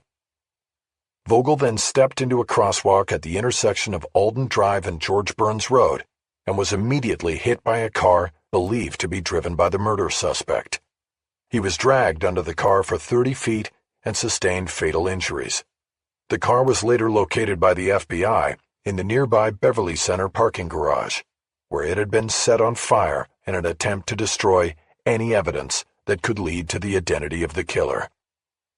The Shrike came to light after the murder a week ago of Christina Portrero, 44, who was found in her home with a broken neck after last being seen with a man at a bar on the Sunset Strip. Fair Warning began an investigation of the death after learning that Portrero had supplied her DNA to GT23, the popular online genetic analytics company, for hereditary analysis. She had also complained to friends that she had been stalked by a stranger who knew intimate personal details about her. That man is not believed to have been the Shrike, but another customer of the same dark web site, where the Shrike selected his victims according to their DNA makeup. GT23 openly states that selling anonymized DNA to second-tier labs helps it keep costs to consumers low. Customers pay only $23 for a DNA hereditary analysis. Among the labs the company sells DNA to is Orange Nano, a research laboratory in Irvine operated by William Orton, formerly a biochemistry professor at UC Irvine. According to Orange County authorities, Orton left his post 3 years ago to start Orange Nano when he was accused of drugging and raping a student. Orton has vehemently denied the accusations. Hammond was a graduate of UC Irvine and had been a student of Orton's. He later started a private research lab that received hundreds of samples of female DNA from Orange Nano after they were purchased from GT23. The Fair Warning investigation determined that Hammond and Vogel opened a site on the dark web called Dirty 4 more than 2 years ago. Customers of this site paid access fees of $500 annually to download the identities and locations of women whose DNA contained a chromosome pattern known as DRD4, which some genetic researchers have concluded is indicative of risky behaviors, including drug and sex addiction. They were selling these women out, a source close to the investigation said. These creepy guys were paying for lists of women they thought they could get an edge with. They could go pretend to meet them in a bar or someplace, and they would be easy marks. It is so sick, and no wonder you end up getting a killer in the mix. The FBI said website records indicated that Dirty 4 had several hundred paying members, many of whom were solicited in online forums catering to incels, men who designate themselves as involuntarily celibate, and other misogynist viewpoints. "This is a horrible day," said Andrea McKay, a Harvard University law professor and recognized expert on ethics in genetic fields. "We have reached the point where the predators now can custom order their victims." The DNA passed on by GT23 was anonymized, but authorities believe that Roger Vogel, a skilled hacker who used the name Rogue Vogue online, infiltrated the company's computers and was able to retrieve the identities of the women whose DNA was sold to Hammond by Orange Nano. One of the Dirty 4 users was the Shrike. The FBI believes he used access to the profiles provided on the site to target victims in his murder spree. Agents have identified 11 victims, including the Pasadena woman who survived her attack, and believe there may be more. An exhumation in Santa Fe was scheduled for today and could lead to the determination of a 12th victim. The connection between the female victims is the cause of death or injury. Each of the women suffered a devastating neck break, called atlanto-occipital dislocation. Medical examiners refer to this as internal decapitation, a complete break of the neck bones and spinal cord that occurs when the head is violently twisted more than 90 degrees past normal limits. "This guy is strong," the FBI's Metz said. "We think he literally breaks their necks with his bare hands or in an arm-lock maneuver of some kind. It is a horrible and painful way to die." The Shrike takes his online name from a bird that is known as one of nature's most brutal killers. The bird silently stalks its prey, field mice and other small animals, and attacks from behind, gripping its victim in its beak and viciously breaking its neck. The killings and the investigation are sure to impact the quickly growing and multi-billion-dollar genetic analytics industry. A fair warning investigation determined that the industry, which falls under the control of the Federal Food and Drug Administration, is virtually unregulated, as the agency is in the midst of a long-running effort to promulgate rules and regulations for the industry. The strong indication that measures to protect the anonymity of DNA samples have been compromised is sure to send a shockwave through the industry. "This is a game changer," said Jennifer Schwartz, a life sciences professor at UCLA. "The whole industry is based on the principle of anonymity. If that is compromised, then what do you have? A lot of scared people and a whole industry that could start to wobble." The FBI shut down the Dirty Four website and is actively attempting to contact women whose identities were revealed and sold by Hammond and Vogel. Metz said that there are strong indications that the suspect has multiple profiles that he retrieved from Hammond's lab computer after killing him. He said that GT23 and Orange Nano are fully cooperating with that part of the investigation. "That's the priority at this moment," Metz said. "We have to find this guy, of course, but we need to reach all of the unsuspecting women so we can warn and protect them." Metz said it was unclear why Hammond and Vogel were murdered, but that it is likely the two men held the keys to identifying the Shrike. "I think he got wind of the investigation and knew that the only two people who could help identify him were these guys," Metz said. "So they had to go, and they ended up with a dose of their own medicine. There's not a lot of sympathy around here for them, I'll tell you that." Little is known about the relationship between Hammond and Vogel, but it is clear that the two men met at UC Irvine, where they were roommates. Students from that era say the two men may have crossed paths in an informal and unsanctioned group at the school that was involved in digital bullying of female students. "It was a forerunner of these incel groups you're seeing today," said a school official who requested anonymity. "They did all kinds of things to female students, hacked their social media, spread lies and rumors. Some girls left school because of what they did to them, but they always hid their trail. No one could prove anything." Incels are primarily men who identify themselves as involuntarily celibate, and on internet forums blame and disparage women for their romantic problems. In recent years, there's been an uptick of crimes against women attributed to incels. The FBI has listed the groups as a growing concern. The Dirty Four website appeared to be fueled by similar attitudes and sentiments, Metz said. "These guys were women haters and took it to an extreme limit," he said. "And now 7 or 8 women are dead and another will never walk again. It's horrible." Meanwhile, authorities fear that the hit-and-run killing of Vogel yesterday may indicate that the Shrike is changing his methods, which could make him more difficult to track. "He knows we are onto him, and the best way to avoid the net closing in on him is to either stop the killing or change his routine," Metz said.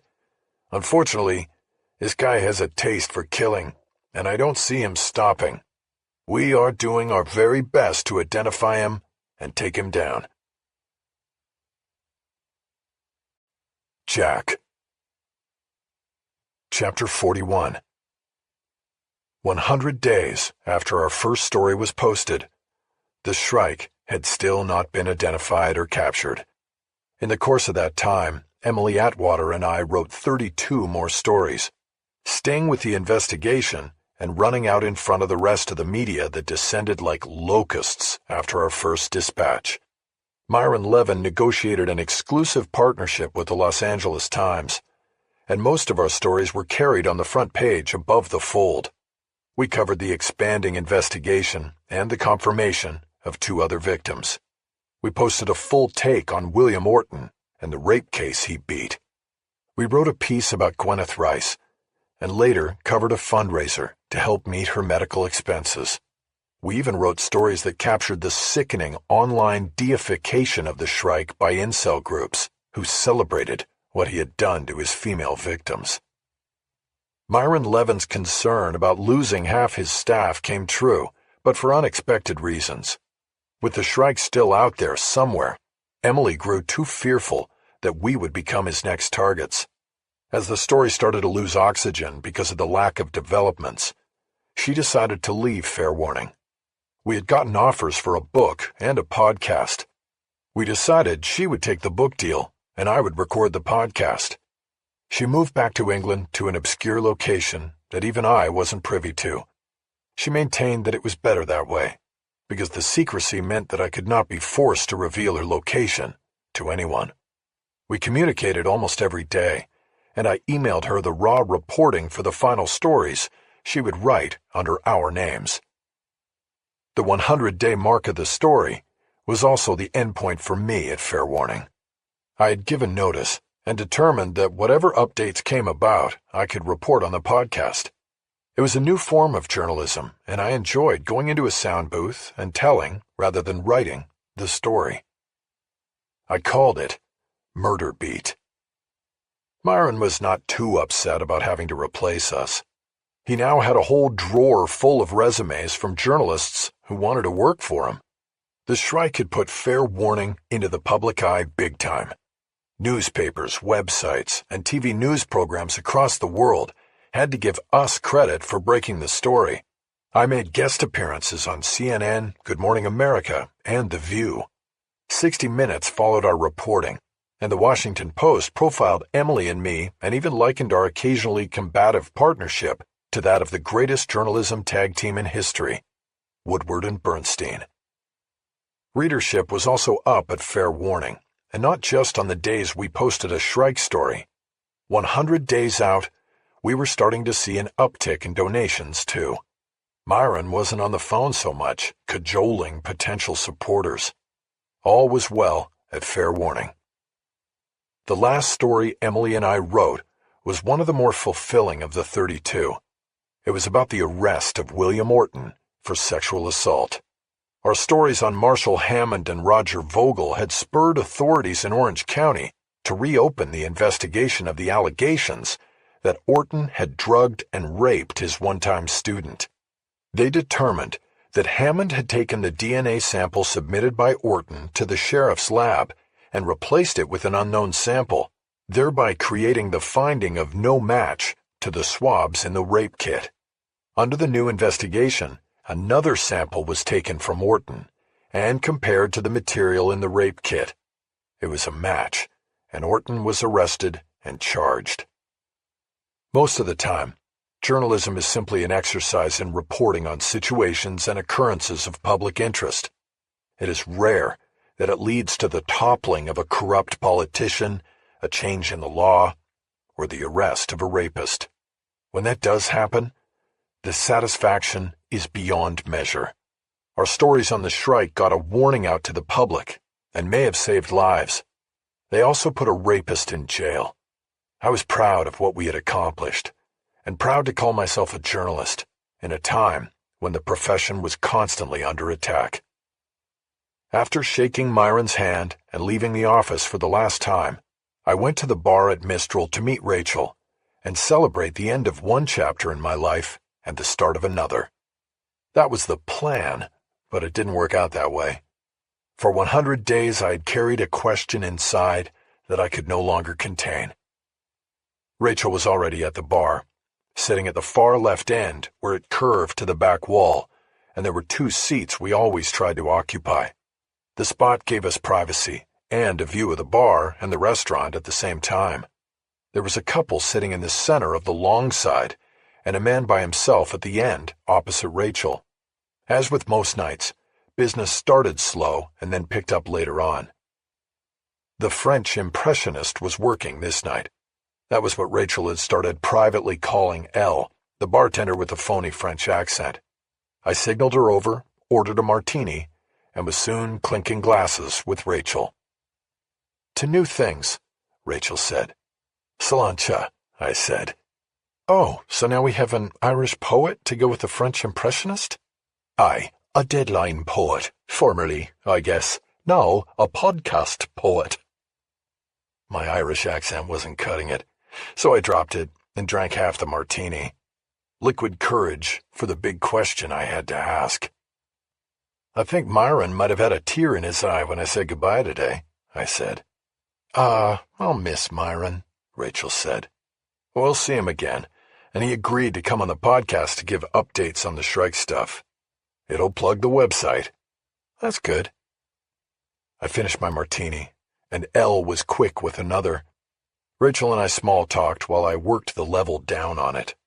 I noticed she had not re-upped her own drink and had even ordered a glass of water. She kept looking down the bar at the man sitting alone at the other end. I had my elbows on the bar and now rubbed my hands together, pushing my fingers back. As my internal alcohol level was rising, my courage was dissipating. I was deciding to let my suspicion go for another night, like the 99 before it. "Are you having second thoughts?" Rachel asked. "No, not at all," I said. "Why?" "Observation? You're wringing your hands, and you just seem, I don't know, pensive, preoccupied, off. Well, I have to ask you something I've been meaning to ask you for a while." "Sure. What?" "That night at the Greyhound, when you were acting like a source and giving me and Emily all that stuff about Vogel and describing the surveillance photo you saw, I wasn't acting. I was your source, Jack. What's your question?" "That was a setup, wasn't it?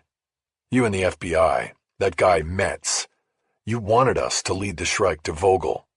So you told us, 'What are you talking about, Jack?' I just gotta say it. It's what I've been thinking. Just tell me. I can handle it. It was probably your allegiance to the people who kicked you out. Was it some kind of a deal to get back in, or, Jack, shut the fuck up before you once again ruin something good. Really? I'm the one who will ruin it? You did this thing with them, and I'm the one who ruins everything? That makes... I don't want to talk about this right now. And stop drinking. What are you talking about? I can drink. I can walk home if I've had too much. But I'm not even close to that now. I want you to tell me if this was a setup with you and the FBI. I told you it wasn't. And listen, we have a problem here. I know. You should have told me. I would have... No, I'm not talking about that. We have a problem right here." Her voice had dropped to an urgent whisper. "What are you talking about?" I asked. "Just play along," she said. She turned and kissed me on the cheek, and then put an arm around my neck and nuzzled in close. Public displays of affection were a rarity with her. I knew something was up. She was either going to bizarre lengths to distract me from my question, or there was something terribly wrong. "That guy across the bar," she whispered in my ear. "Be casual about it." I reached forward for my drink and took a glance down the bar to the man sitting by himself. Nothing about him had seemed suspicious to me. He had a cocktail glass in front of him that was half filled with ice and clear liquid. There was a slice of lime in the glass as well. I turned my stool so I was facing Rachel. We had our hands on each other. "What about him?" I asked. "He came in right after me, and he's still nursing his first drink," she said. "Well, maybe he's pacing himself. You're on your first too." "That's only because of him. He's been kind of watching us without watching us. Watching me." "What does that mean?" "It means He has not looked over here once since he got here, but he's using the mirrors. There was a large mirror that ran behind the bar and another on the ceiling above it. I could see the man in question in both of them, so that meant he could see us. "You sure?" I asked. "Yes," she said, "and look at his shoulders." I checked. His shoulders were large, and the biceps and neck thick.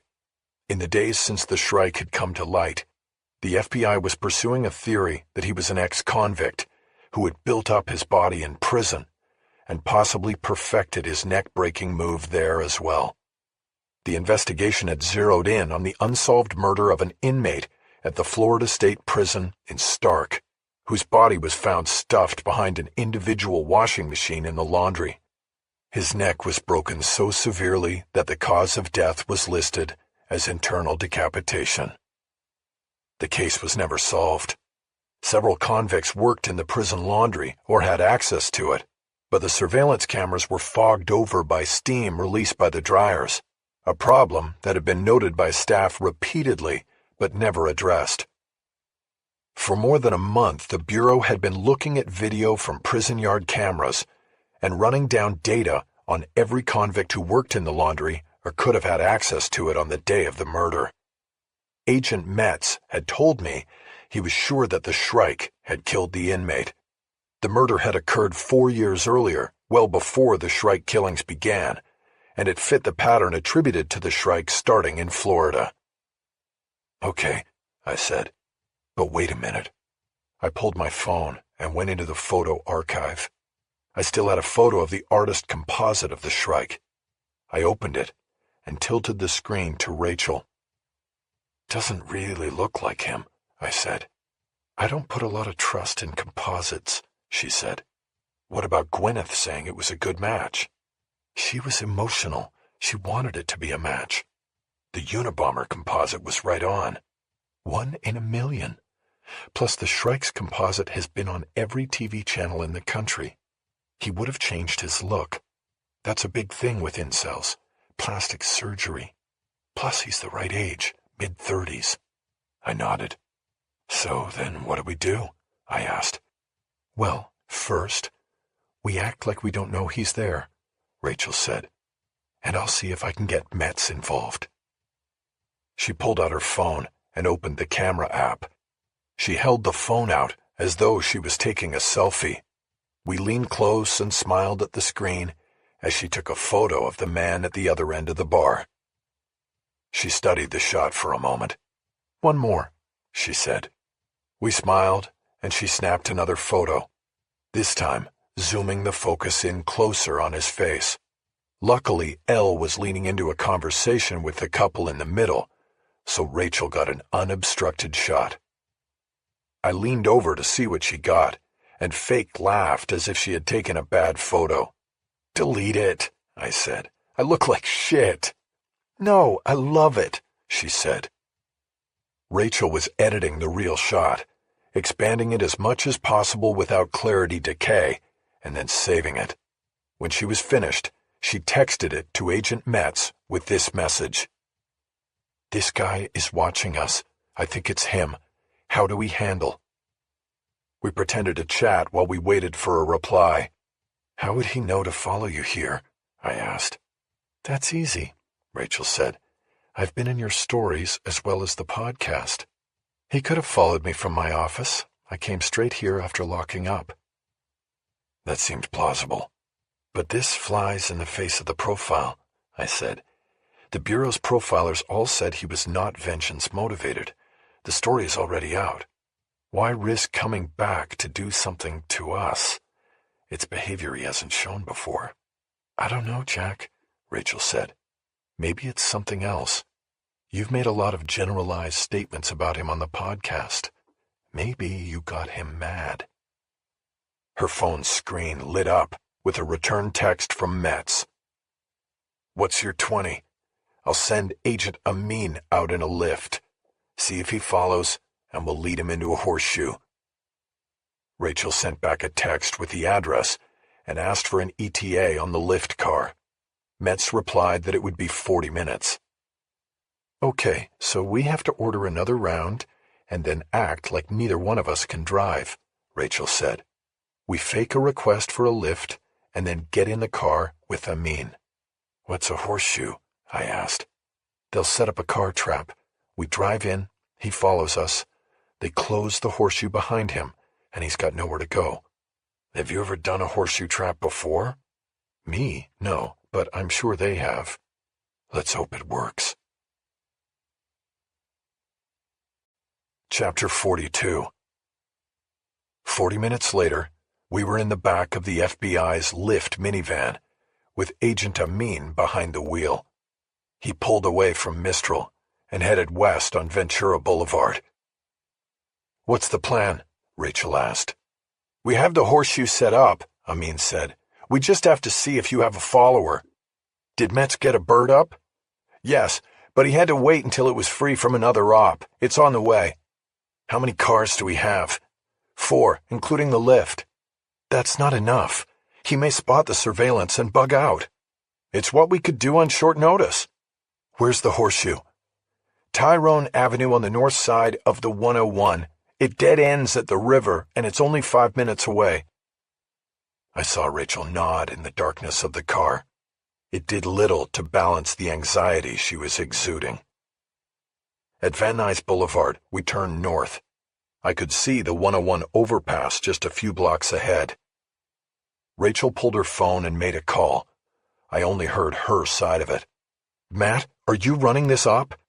I knew then that she had called Metz. Did he leave the restaurant? She listened, and her next question seemed to confirm that the man at the bar had followed us when we left. Where's the airship? She shook her head while listening. She wasn't happy with his answer. Yes, I hope so. She disconnected the call, but the tone of her last words indicated she thought Metz was handling it wrong, even though she had contacted the FBI agent less than an hour earlier. We crossed under the freeway and then took an immediate turn east on Riverside Drive. 4 blocks later, Amin put on his right turn signal as we approached Tyrone. Amin was monitoring radio traffic on an earpiece. He got an instruction and passed it on to us. All right, he's behind us, he said. We are going down to the dead end and stopping. You two stay in the van. No matter what, you stay in the van. That understood? Got it, I said. Understood, Rachel said. We made the turn. The street was lined on both sides with parked cars and only dimly lit. There were single-family homes on both sides of the street. A block ahead, I could see the 20-foot wall of the raised freeway. The tops of cars and trucks were crossing up there left to right, heading west and out of the city. This is residential, and it's too dark, Rachel said. Who picked this street? It was the best we could do on short notice, Amin said. It'll work. I turned to look out the back window and saw headlights sweep across the roadway as a car slowly made the turn and followed us onto Tyrone. There he is, I said. Rachel glanced back and then forward, obviously better versed in this maneuver than I was. Where's the cutoff? She asked. Coming up, Amin said. I scanned through all the windows, wondering what the cutoff meant. Just as we passed an opening on our right, I saw the lights of a car backed into a driveway flash on. The car then lurched into the street behind us and stopped dead in front of the tail car, creating a barrier between us and the tail. I watched it all through the back window. Simultaneously, another car pulled from a driveway behind the tail car, boxing it in. I saw agents tumble out of the 2 passenger side doors of the first car and take cover behind the front of it. I assumed the same happened with the car on the other side of the box. Amin kept driving, putting more distance between us and the takedown operation. Stop here, Rachel yelled. Stop! Ignoring Rachel, Amin started to bring the van to a slow stop. As we reached the terminus of the street at a fence that enclosed the concrete aqueduct known as the Los Angeles River, Rachel was reaching for the release on the side door before he brought it to a halt. Stay in the van, Amin said. "Stay in the van!" "Bullshit," Rachel said. "If it's him, I want to see this." She jumped out the door. "God damn it," Amin said. He jumped out next and pointed through his open door at me. "You stay right there," he said. He headed off after Rachel up the street. I waited a beat before deciding that I wasn't going to miss this either. Fuck that. I climbed through the door Rachel had left open. Looking around, I saw Rachel up near the blockade. Amin was right behind her. I moved over to the right sidewalk and started up the street behind the cover of the cars parked along the curb. The horseshoe was now lit by headlights and the spotlight of a helicopter that had swung in from over the freeway. I heard the shouts of men in the street up ahead, rising in urgency. Then I heard one word clearly and repeated by many voices. "Gun!" A volley of shots immediately followed. Too many to separate and count, all within 5, maybe 10 seconds. I instinctively ducked behind the line of cars on the curb, but kept moving up the street. The gunfire ended, and I straightened up and kept moving, my eyes scanning now for Rachel to make sure she was safe. I didn't see her anywhere. After an eerie silence, the shouting started again, and I heard the all-clear signal. When I got to the box, I cut between 2 cars and into the light from above. The man from the bar was face up on the ground, next to the open door of an old Toyota. I saw gunshot wounds on his left hand and arm, his chest, and neck. He was dead, his eyes open, and vacantly staring up at the helicopter above. An agent in an FBI raid jacket was standing 8 feet away, his feet spread on either side of a chrome-plated pistol lying on the ground. When he turned slightly, I saw it was the agent I had met after Roger Vogel had been run over by the Shrike, Metz, and he saw me. "Hey, McEvoy!" he yelled. "Get back! Get the fuck back!" I raised my hands wide to show innocence. Metz signaled to another agent standing nearby. "Get him back to the van!" he ordered. The agent moved toward me. He grabbed me by the arm, but I jerked free and looked at Metz. "Metz, you gotta be kidding!" I yelled. The agent moved in to grab me more aggressively. Metz left his position over the gun and moved toward me, holding his hand up to stop the agent. "I'll handle it," Metz said. "Watch the weapon." The agent changed direction, and Metz came up to me. He did not touch me, but spread his hands as if to block my view of the man on the ground behind him. "Jack, look, you can't be here," he said. "This is a crime scene." "What happened?" I asked. "Where's Rachel?" "Rachel, I don't know, but Jack, you gotta move back. Let us do our job here, and then we'll talk." "He pulled a gun? Jack, was it him? The Shrike didn't use a gun. Jack, listen to me. We are not talking about this right now. Let us work the scene, and then we'll talk. Get back on the sidewalk now, or we are going to have a problem. You've been warned. I'm media. I have a right to be here." "You do, but not in the middle of the fucking crime scene. I'm really losing my patience with Jack." We both turned. Rachel was standing between 2 parked cars behind me. "Rachel, get him out now, or bail him out later," Metz said. "Jack, come on," she said. She waved me to her. I looked back at the dead man on the ground, and then turned and walked toward her. She moved between the 2 cars and up onto the sidewalk. I followed. "Did you see the shooting?" I asked. "I just saw him go down," she said. "He had a gun. That's not—" "I know. We'll get answers, but we have to back off and let them do their thing. This is crazy. 20 minutes ago, the guy was sitting there in the bar right across from us. Now he's dead. I just realized I've got to call Myron. I've got to tell him we have one more story to do. Let's just wait on that, Jack. Let them do their work, and then let's see what Metz says." All right. I raised my hands in surrender, and then I spoke without thinking about the content or consequences of what I said. "I'm going to ask him about that day, too. Metz. See if he denies it was a setup." Rachel turned and looked at me. She didn't say anything at first. She just slowly shook her head. "You idiot," she said. "You did it again." The last story.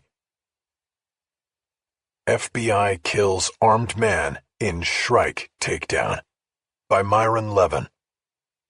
An Ohio man, stalking an investigator on the Shrike serial killer case, was cut down in a volley of FBI gunfire in Sherman Oaks last night when he drew a weapon and pointed it at agents who had cornered him, federal authorities said. Robinson Felder, 35, of Dayton, was killed at 8:30 p.m. on Tyrone Avenue, just north of the 101 freeway. Agent Matthew Metz said Felder had been following Rachel Walling, a private investigator who had played a pivotal role 3 months ago in revealing the killing spree of a murder suspect known as the Shrike. Metz said that evidence collected from Felder's car indicated that he was involved in online groups that have idolized the Shrike in the months since his killing spree was revealed. Metz said the evidence, most of which was found on a laptop computer and Felder's online history, excluded him from possibly being the Shrike himself. FBI agents stopped Felder on the dead-end street and ordered him out of his car. Metz said Felder initially complied, but then pulled a gun from his waistband once he had stepped out of his car. Metz said Felder pointed the weapon at agents, provoking fire from several of them. Felder was fatally wounded and died at the scene. In addition to the weapon recovered at the scene, agents found what they called an abduction and torture kit in Felder's car, Metz said. He described the kit as a duffel bag containing zip ties and duct tape, as well as rope, a knife, pliers, and a small acetylene torch. "We believe his intentions were to abduct and kill Miss Walling," Metz said. The federal agent said the motive for the killing plan was Walling's part in the Shrike case. Walling, a former FBI profiler, consulted with Fair Warning on its investigation into the deaths of several women across the country who died at the hands of a killer who broke their necks in a brutal manner. The Fair Warning investigation revealed that the women were targeted because of a specific DNA pattern they shared. All had submitted their DNA to GT23, a popular genetic analytics provider. Their anonymized DNA was then sold in the secondary market to a genetic research lab, which in turn provided it to the operators of a dark website that catered to men wishing to hurt and take sexual advantage of women. The website has since been shuttered. The Shrike has not been identified or captured. In the weeks since the killing spree was revealed by Fair Warning, he has become celebrated in online forums catering to the incel subculture. The male-dominated movement, named for a contraction of involuntary celibate, is characterized online by postings involving misogyny, feelings of entitlement to sex, and the endorsement of violence against women. Several physical attacks on women across the country have been ascribed by authorities to incels. Metz said that a study of Felder's social media history revealed that in recent weeks he had made several posts on various incel forums, praising and revering the Shrike and the violence he committed against women. He ended most of these posts with #TheyDeservedIt, according to Metz. "We have no doubt that this guy came out here to abduct Miss Walling as some kind of homage to the Shrike," Metz said. "We are lucky that she wasn't hurt." Walling declined to comment. It was, in fact, Walling who saved her own life. In a Sherman Oaks restaurant, Walling noticed Felder watching her and acting suspiciously. She contacted the FBI, and a plan was quickly formulated to determine if Felder was stalking her. Under FBI surveillance, Walling left the restaurant and drove to a predetermined spot on Tyrone Avenue.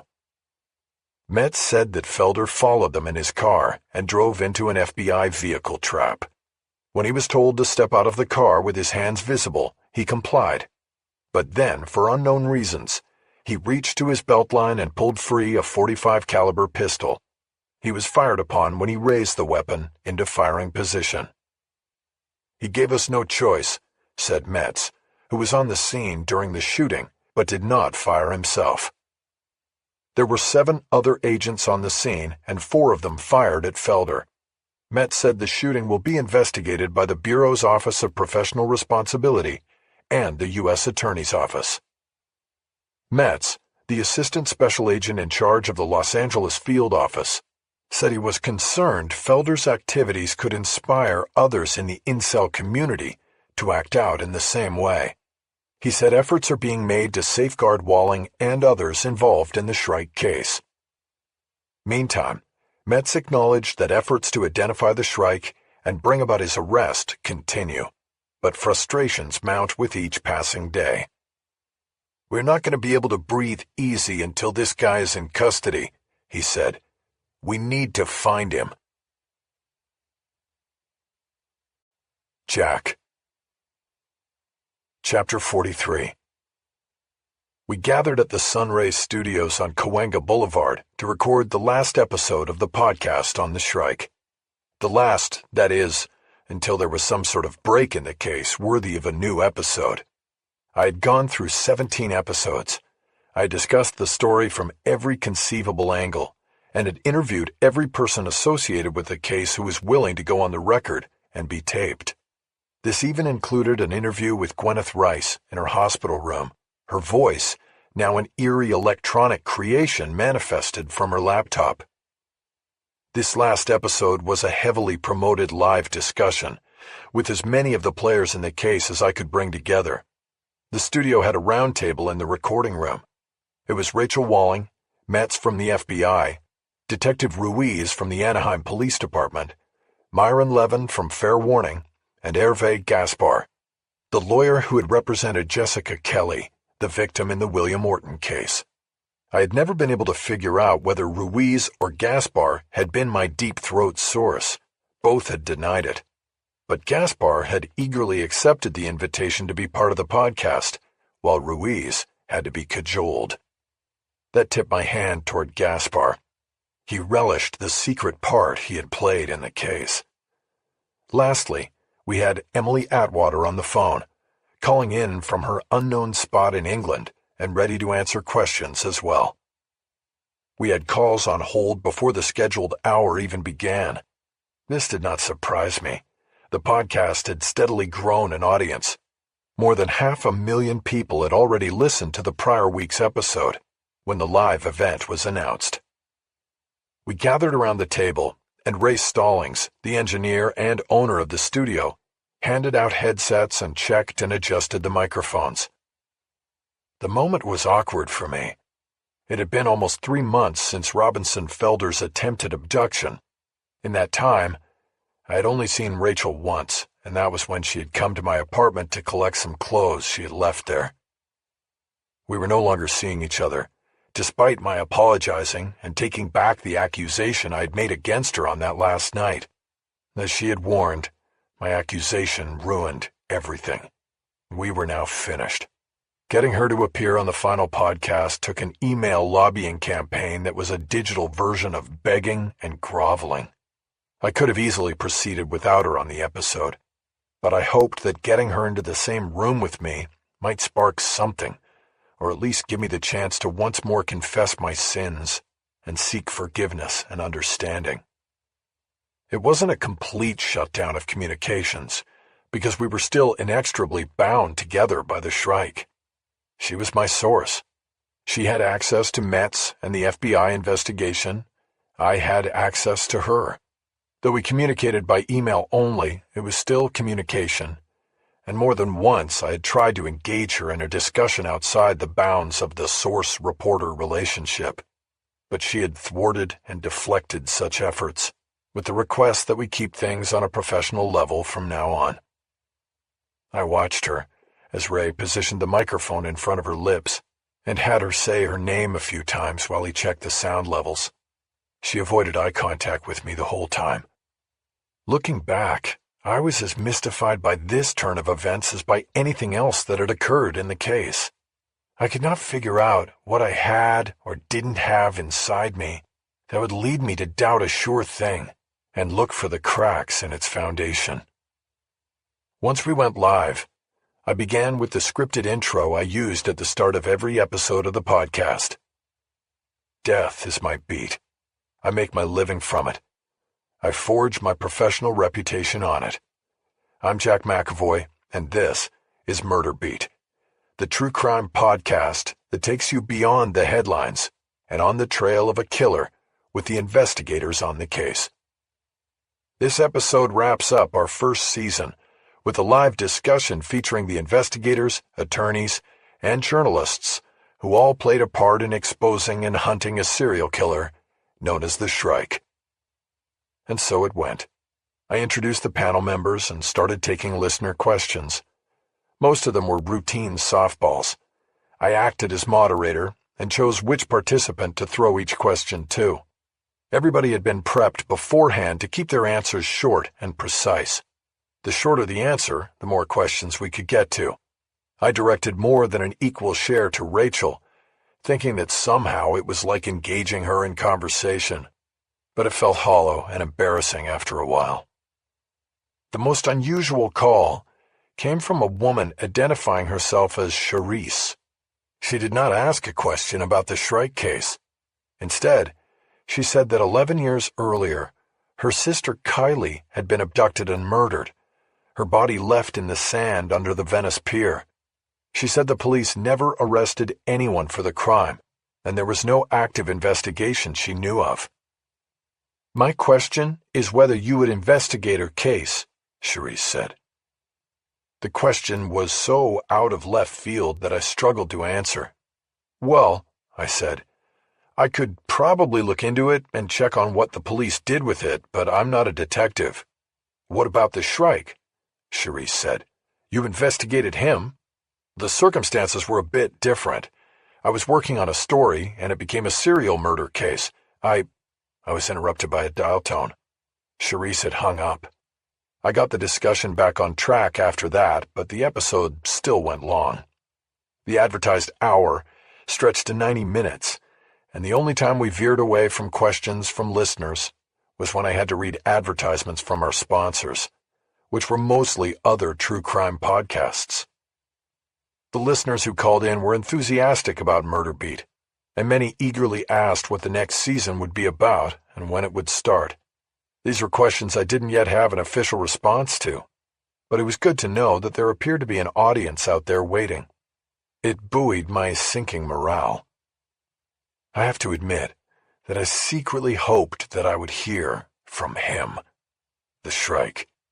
I had hoped that he was one of the podcast's listeners, and that he would feel compelled to call in to taunt or threaten the journalists or the investigators. That was why I let the session go long. I wanted to get every caller just in case he was there waiting to speak. But it never happened. And when we answered the last question and killed the live feed, I looked across the table at Metz. We had talked previously about the possibility of the unsub, FBI speak for the unknown subject, calling in. He shook his head at me, and I shrugged. I glanced at Rachel, who was sitting next to Metz. She was already taking her headphones off. I then saw her touch his arm and lean toward him to whisper something. The gesture looked intimate to me. My morale sagged further. I wrapped things up with my usual thanks to those involved in the podcast, the participants, the sponsors, the studio, and the sound engineer. I promised listeners that we would be back with a new chapter in the Shrike case as soon as anything occurred. We went out with a tune from saxophonist Grace Kelly called By the Grave. And that was it. I took my headphones off and draped them over the microphone stand. The others did the same. Thanks, everybody, I said. That was good. I was hoping the Shrike would call in, but he was probably busy doing laundry today. It was a lame and insensitive attempt at a joke. No one even smiled. I have to go to the restroom, Rachel said, so I'm going to leave. Good to see everybody. She gave me a smile as she stood up, but I couldn't hang my hope on it. I watched her leave the recording room. Gaspar and Ruiz were the next to leave, as they each had to drive all the way back to Orange County. I asked Ray if Emily was still on the line, but he said she had disconnected. Myron bailed next, and then Metz. I was left with Ray, who had questions about whether I wanted him to edit the session down to an hour or post it in its entirety as the season finale. I told him to put the whole thing out. Those who hadn't listened to the live version could download the whole thing and listen to as much or as little as they liked. I took the elevator down to the building's basement. The garage was always crowded, requiring an attendant named Rodrigo to be constantly moving double-parked cars around so people could get in and get out. When the elevator opened, I saw through the alcove that Rachel was in the garage waiting with Metz for their cars. I hung back for a moment. I wasn't sure why. I thought if Metz got his car first, I would have a chance to talk to Rachel and maybe ask for a meeting to clear the air about what was happening with us. In the last month, I had used the ad revenues from the podcast both to lease a new car and rent a bigger apartment. After 10 years with the ragtag Jeep, I had gotten a new car, a Range Rover SUV that was the very picture of maturity and security. I thought maybe we could leave Rachel's car in the garage and go up the street to Misselli's for an afternoon glass of wine. But I was wrong. Rodrigo brought up a car that I recognized as a Fed vehicle, and both of them walked toward it, Rachel to the passenger door. That told me more than I wanted to know. Embarrassed, I waited until they were pulling away before passing through the alcove into the garage. But I timed it wrong. Just as I stepped out, Rachel turned in her seat to reach back over her shoulder for the seatbelt. Our eyes caught, and she smiled as the Fed car pulled away. I took it as an apology smile and a goodbye look. Rodrigo came up behind me. "Mr. Jack," he said, "you're all set. First row, keys on the front tire for you." "Thank you, Rodrigo," I said, still watching Metz's car as it turned out of the garage onto Cahuenga. Once it was gone from sight, I walked alone to my car. Chapter 44. I decided I had nowhere to go but home. I pulled out onto Cahuenga and headed north. I followed the road as it made the big bend west until it became Ventura Boulevard, and I was in Studio City. My new place was a 2-bedroom apartment on Vineland. I was thinking about what I had just seen in the parking garage and how I should interpret it. I wasn't paying attention to the road and didn't register the brake lights in front of me. My new SUV's anti-collision system engaged, and a sharp alarm issued from the dashboard. I came out of my reverie and slammed the brake pedal with both feet. The SUV came skidding to a halt 2 feet from the Prius stopped in front of me. I felt the dull thud of an impact behind me. Shit! I settled down and checked the rearview mirror, then got out to inspect the damage. I walked to the back of the car and saw that the car behind me was a good 6 feet away. The back of my car had no sign of damage. I looked at the other driver. His window was down. "Did you hit me?" I asked. "No, I didn't hit you," he said indignantly. I checked the back of my car again. I still had a temporary tag on the car.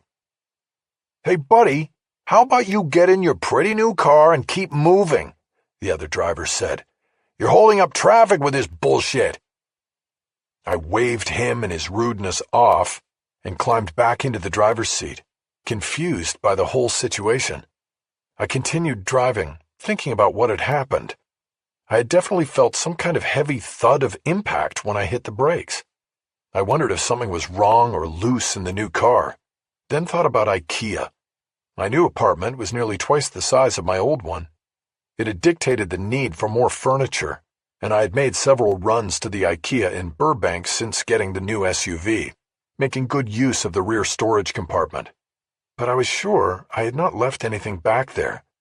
The compartment was empty, or it should have been. Then it hit me. I checked the rearview mirror, but this time was more interested in what was on my side of the back window than behind my car. The pullover cover for the rear compartment was in place. Nothing seemed amiss. I pulled my phone and speed-dialed Rachel. The ringing came blaring out of the car stereo's surround sound. I had forgot about the Bluetooth connection the car salesman had set up for me when I took delivery of the car. I quickly hit the button on the dash that killed the sound system. The buzzing returned to only my phone and my ear. But Rachel didn't answer. She was probably still with Metz and thought I was calling for some kind of maudlin, let's get back together conversation. It went to her voicemail, and I disconnected. I called again, and while I waited, I reached over to my laptop on the seat next to me and opened it. I knew I had Metz's cell number in a file on the desktop. But this time, Rachel answered. "Jack, this is not a good time." I slapped the laptop closed and spoke in a low voice. "Are you with Metz?" "Jack, I'm not going to talk about who I don't mean that way. Are you still driving with Metz?" I checked the rear view again and realized I had to stop talking out loud. "Yes," Rachel said. "He's just taking me back to my office." "Check your messages," I said. I disconnected. Traffic slowed again as I came to the intersection with Vineland. I used the moment to type out a text to Rachel.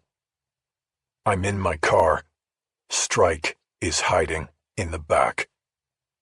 I realized after I sent it that autocorrect had changed Shrike to Strike.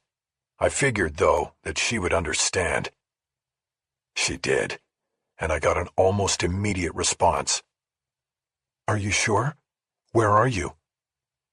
I was coming up to my apartment building but drove by it and typed in a reply. Vineland. My phone buzzed, and Rachel's name was on the screen. I connected but didn't say hello. "Jack?" I coughed and hoped she understood I did not want to reveal I was on the phone to the person hiding in the back. "Okay, I get it," Rachel said. "You can't talk, so listen. You have two choices. You get to a populated area, pull into a parking lot where there are people, and just get out and get away from the car. Give me the location and we will try to get the police there and hopefully catch him." She waited a moment for any sort of response before going to choice two. She must have registered my continuing silence as interest in the alternate plan. "Okay, the other thing is, we make damn sure we get him. You drive to a destination and we set up a horseshoe like we did before, and we finally get this guy. This choice is more risky to you, of course, but I think if you keep the car moving, he's not going to make a move. He's going to wait." She waited. I said nothing. "So, Jack, do this. Cough once if you want the first choice. Don't cough, don't do anything if you want to go with the second." I realized that if I took any time to consider my options, my silence would confirm that I was going with the riskier second option. But that was okay.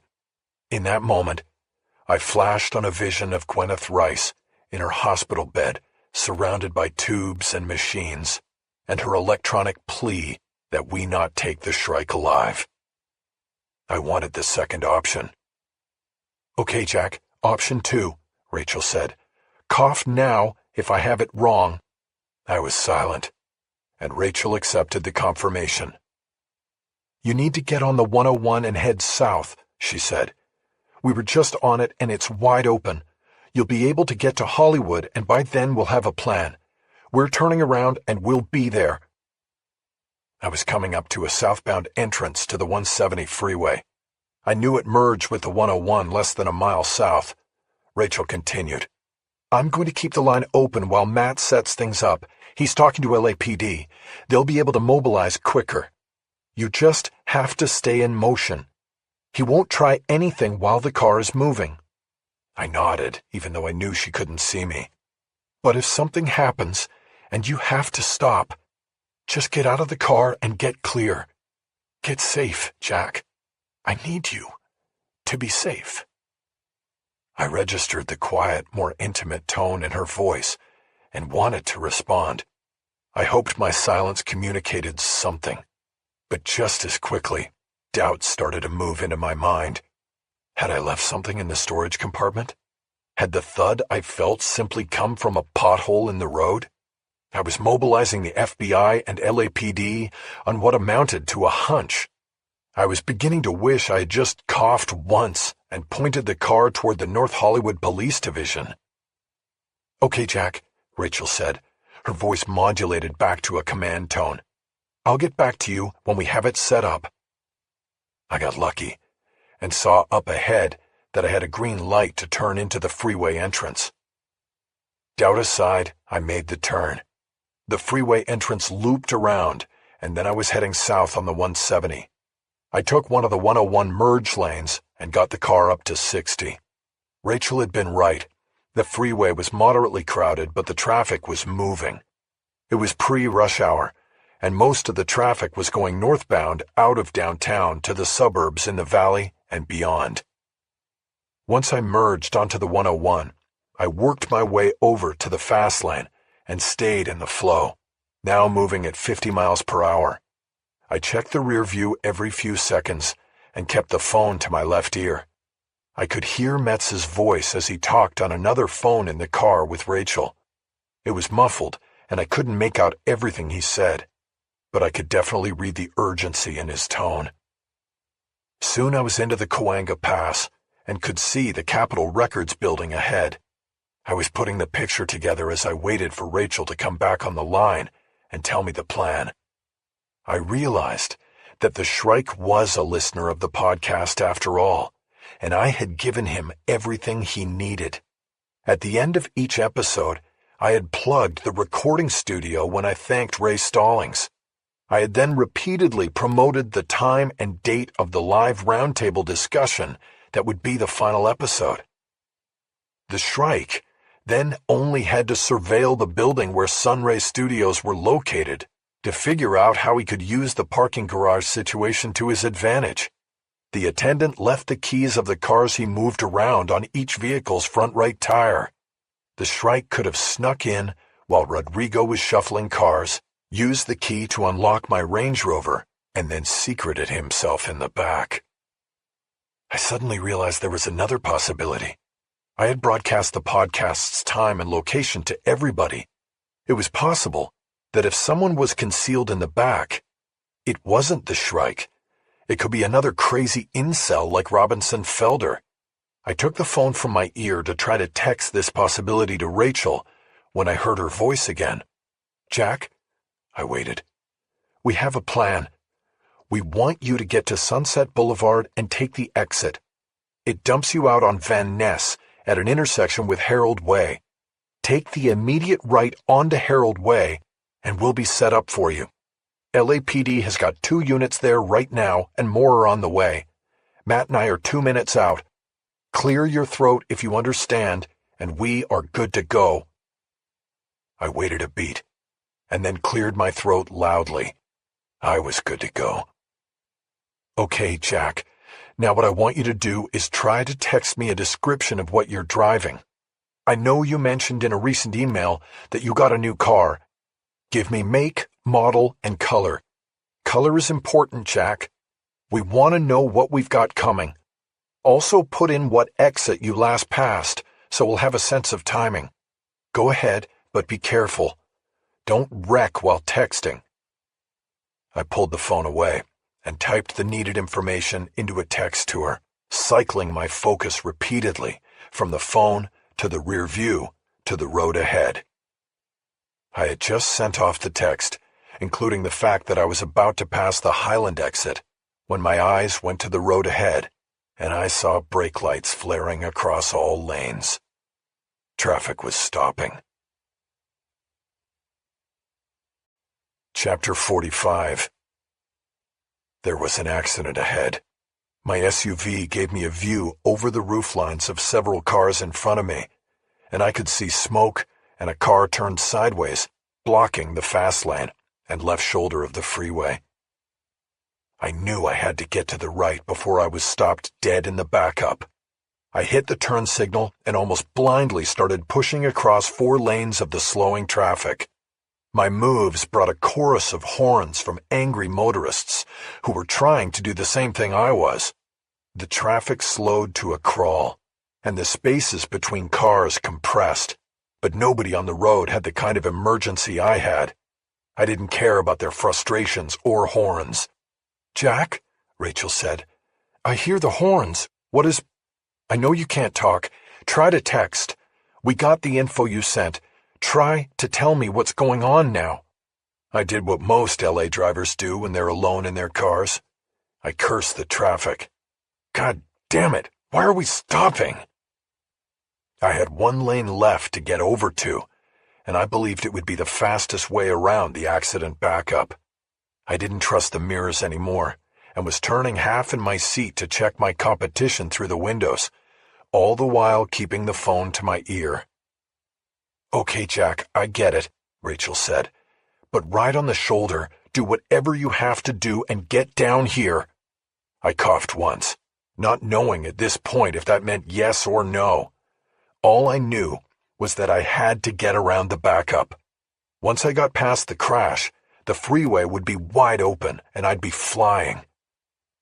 I had slowed past the Highland exit and could see that the accident scene was a couple hundred yards ahead and before the Vine Street exit.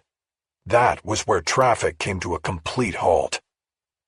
Now I could see people getting out of their cars and standing in the freeway. Cars were moving inch by inch as they passed the smoking wreckage.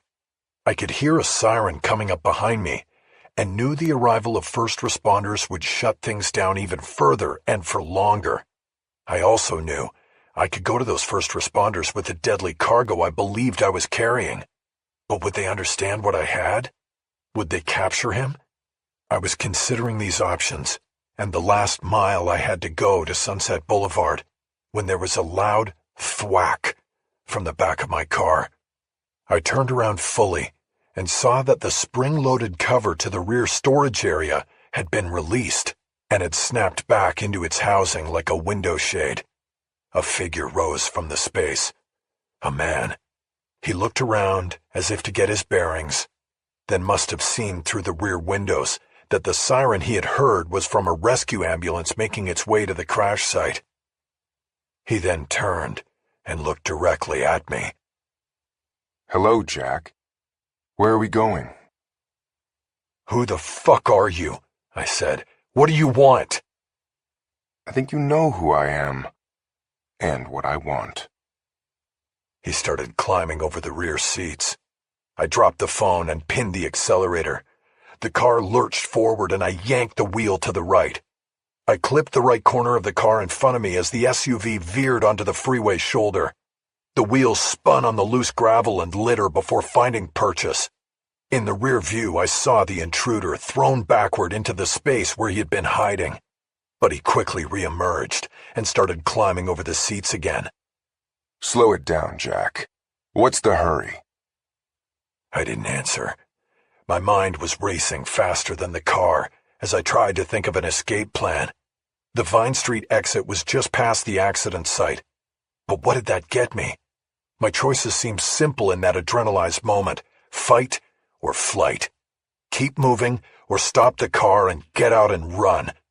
In the back of my mind, I knew one thing. Running away meant the Shrike would escape again. I kept my foot on the pedal. With less than 100 yards before I would clear the traffic back up and get off the shoulder, a beat-up pickup truck filled with lawn equipment suddenly pulled onto the shoulder ahead of me, at a much slower pace. I yanked the wheel right again and tried to squeeze by without losing speed. My car scraped sharply along a concrete sound barrier that bordered the freeway and then rebounded into the side of the pickup, pushing it into the cars to its left. A full chorus of horns and crashing metal followed, but my car kept moving. I straightened the wheel and checked the mirror. The man behind me had been thrown to the floor of the back seat. 2 seconds later, I was past the traffic backup, and there were 5 lanes of open freeway in front of me. But I was still half a mile from the Sunset exit and knew that I could not hold off the Shrike for that long. The phone was somewhere in the car, and Rachel was presumably still listening. I made what I thought might be a last call out to her. "Rachel!" I yelled. An arm came around my neck and choked off my voice. My head was snapped back against the headrest. I reached up with one hand and tried to pull it off my neck, but the Shrike had locked his arm and was tightening the pressure. "Stop the car," he said in my ear. I planted my feet and pushed back into the seat, trying to make space against his forearm. The car picked up speed. "Stop the car," he said again. I realized one thing. I had a seatbelt on, and he didn't. I remembered the salesman droning on about the safety and construction of the car. Something about rollover protection. But I had not been interested. I just wanted to sign the papers and drive away, not listen to things that would never matter to me. Now they did. I felt the car automatically lowering into its high-speed profile as the digital speedometer clicked past 85. I let go of my attacker's forearm, put both hands on the wheel, and yanked it to the left. The car jerked wildly to the left, and then the forces of physics took over. For a split second, it held the road, then the front left wheel came off the surface, and the back left followed. I believe the car became airborne by at least a few feet, and then flipped side over side before impacting and continuing to rotate, tumbling down the freeway. Everything seemed to move in slow motion, my body jolting in all directions with each crashing impact. I felt the arm that had been around my neck fall away. I heard the loud tearing of metal and the explosive shattering of glass. Debris flew around in the car and out the now glass-free windows. My laptop hit me in the ribs, and at some point I blacked out. When I came to, I was hanging upside down in my seat. I looked down at the ceiling of the car and saw that I was dripping blood on it. I reached to my face and located the source, a long gash on the top of my head. I wondered what had happened. Had somebody hit me? Had I hit somebody? Then I remembered. The Shrike. I looked around as best as I could. I didn't see him. The rear seats of the car had broken loose in the accident and were now tilted down to the ceiling, obstructing my view. "Shit," I said. I could taste blood in my mouth. I became aware of a sharp pain in my side and remembered my laptop. It had hit me in the ribs. I put my left hand down on the ceiling to brace myself and used the other to release my seatbelt. My arm wasn't strong enough, and I crashed down to the ceiling, my legs still tangled with the steering column. I slowly lowered myself the rest of the way. As I did, I became aware of a tinny voice calling my name. I looked around and saw my cell phone on the asphalt about 4 feet outside the front window. The screen was spiderwebbed with cracks, but I could read the name, Rachel, on it. The call was still active. Once my legs were free, I crawled through the space where the windshield had been and reached for my phone. "Rachel." "Jack, are you all right? What happened?" We crashed. I'm bleeding. We're on our way. Where is the unsub?" "The... what?" "The Shrike, Jack. Do you see him?" Now I remembered the arm around my neck. The Shrike. He was going to kill me. I crawled all the way out of the wreck and unsteadily stood up by the front end of the upside-down Range Rover. I saw people running down the shoulder of the freeway toward me. There was a car with flashing blue lights working its way down as well. I took a few uneasy steps and realized there was something wrong with one of my feet. Every step sent a jolt of pain from my left ankle up to my hip. Nevertheless, I kept moving around the wreckage and looking through the windows into the back. There was no sign of anyone else, but the car was canted unevenly on the ground. When the people got to the car, I heard shrieks of panic. "We have to move this! He's underneath!" I limped around to their side and saw what they saw. The car was resting unevenly on the roadway because the Shrike was underneath it. I could see his hand extending out from the edge of the roof. I carefully lowered myself to the asphalt and looked under the wreck. The Shrike was crushed under the car. His face was turned toward me, and his eyes were open, one of them staring lifelessly, the other in a broken orbit and at an off angle. "Help me push this off him!" somebody yelled to the others running to the scene. I started to get up. "Don't bother," I said. "It's too late." The end. Chapter 46. As of now, they don't know the identity of the man who was crushed under my car. We can't put a true name to him. There was no identification in the gray hoodie he wore or the pockets of his pants. His fingerprints and DNA were submitted by the FBI to every available database in the world and produced no match. An extensive and thorough search of a mile-wide grid around the Sunray Studios building found no abandoned vehicle and only a gas station camera that captured an out-of-focus angle on a man in a gray hoodie crossing east to west over the 101 freeway on the Barham Boulevard overpass. He was moving in the direction of the studio an hour before the live podcast, but a new grid search on the east side of the freeway produced no vehicle and no record of a drop-off by any car service. Examination of the body during autopsy revealed a prior surgery to repair a broken arm bone called the radius. It appeared to have been a childhood injury, a spiral fracture, which is an indication of abuse. There was limited dental work. What was there appeared to be distinctly American, but not enough to successfully trace X-rays to a specific dentist or patient. As of now, the Shrike remains a cipher in death. Most likely, it will remain that way. In the parlance of the newspaper business, he is now off the front page. The public's moment of grim fascination with him dissipated like smoke curling away from a cigarette as the focus of the media moved on. The Shrike had flown beneath the radar for most of his existence. He returned there after his run was over. With the Shrike no longer a threat, Emily Atwater returned from the UK, having found that she missed Los Angeles. And with the ending to the story I had provided on the 101 freeway, she was able to complete the book.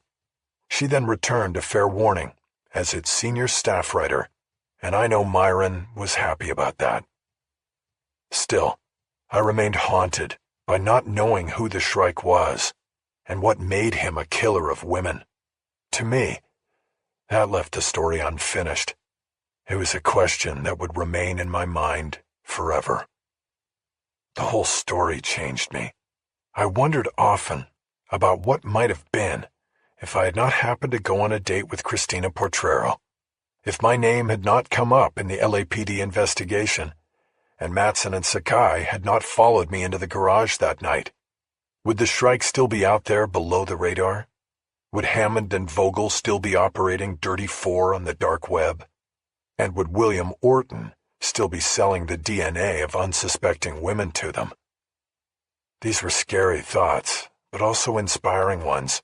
They made me think about all the unsolved cases out there, all the failures of justice, and all of the mothers, fathers, and families who had lost loved ones. I thought about Charisse, who had called the podcast, and wished there was a way to reach out to her. I knew then that I could no longer be an observer, a journalist who wrote about these things or talked about them in a podcast. I knew that I could not be a sideline reporter. I needed to be in the game. On the first working day of the new year, I drove downtown in my replacement Range Rover, found parking, and walked into the offices of Raw Data in the Mercantile Bank building. I asked to speak to Rachel, and soon enough was directed back to her office. We had not spoken since the day the Shrike had been killed. I didn't bother to sit down. I expected this to be quick. "What's up?" she asked tentatively. "I have an idea, and I want you to hear me out," I said. "I'm listening." I don't want to just tell murder stories on the podcast. I want to solve them. What do you mean? What I said. I want to work murders on the podcast. We bring in a case, a cold case, discuss it, work it, solve it. I want you to be part of it.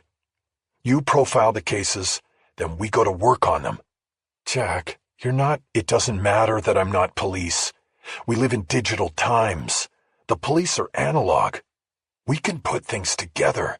Remember that woman who called the podcast, Charisse? She said nobody's working that case. We could. You're talking about being amateur detectives. You're not an amateur, and I know when we were working on the Shrike you loved it. You were back doing what you were meant to do. I took that away from you, but now I'm offering it back. It's not the same, Jack.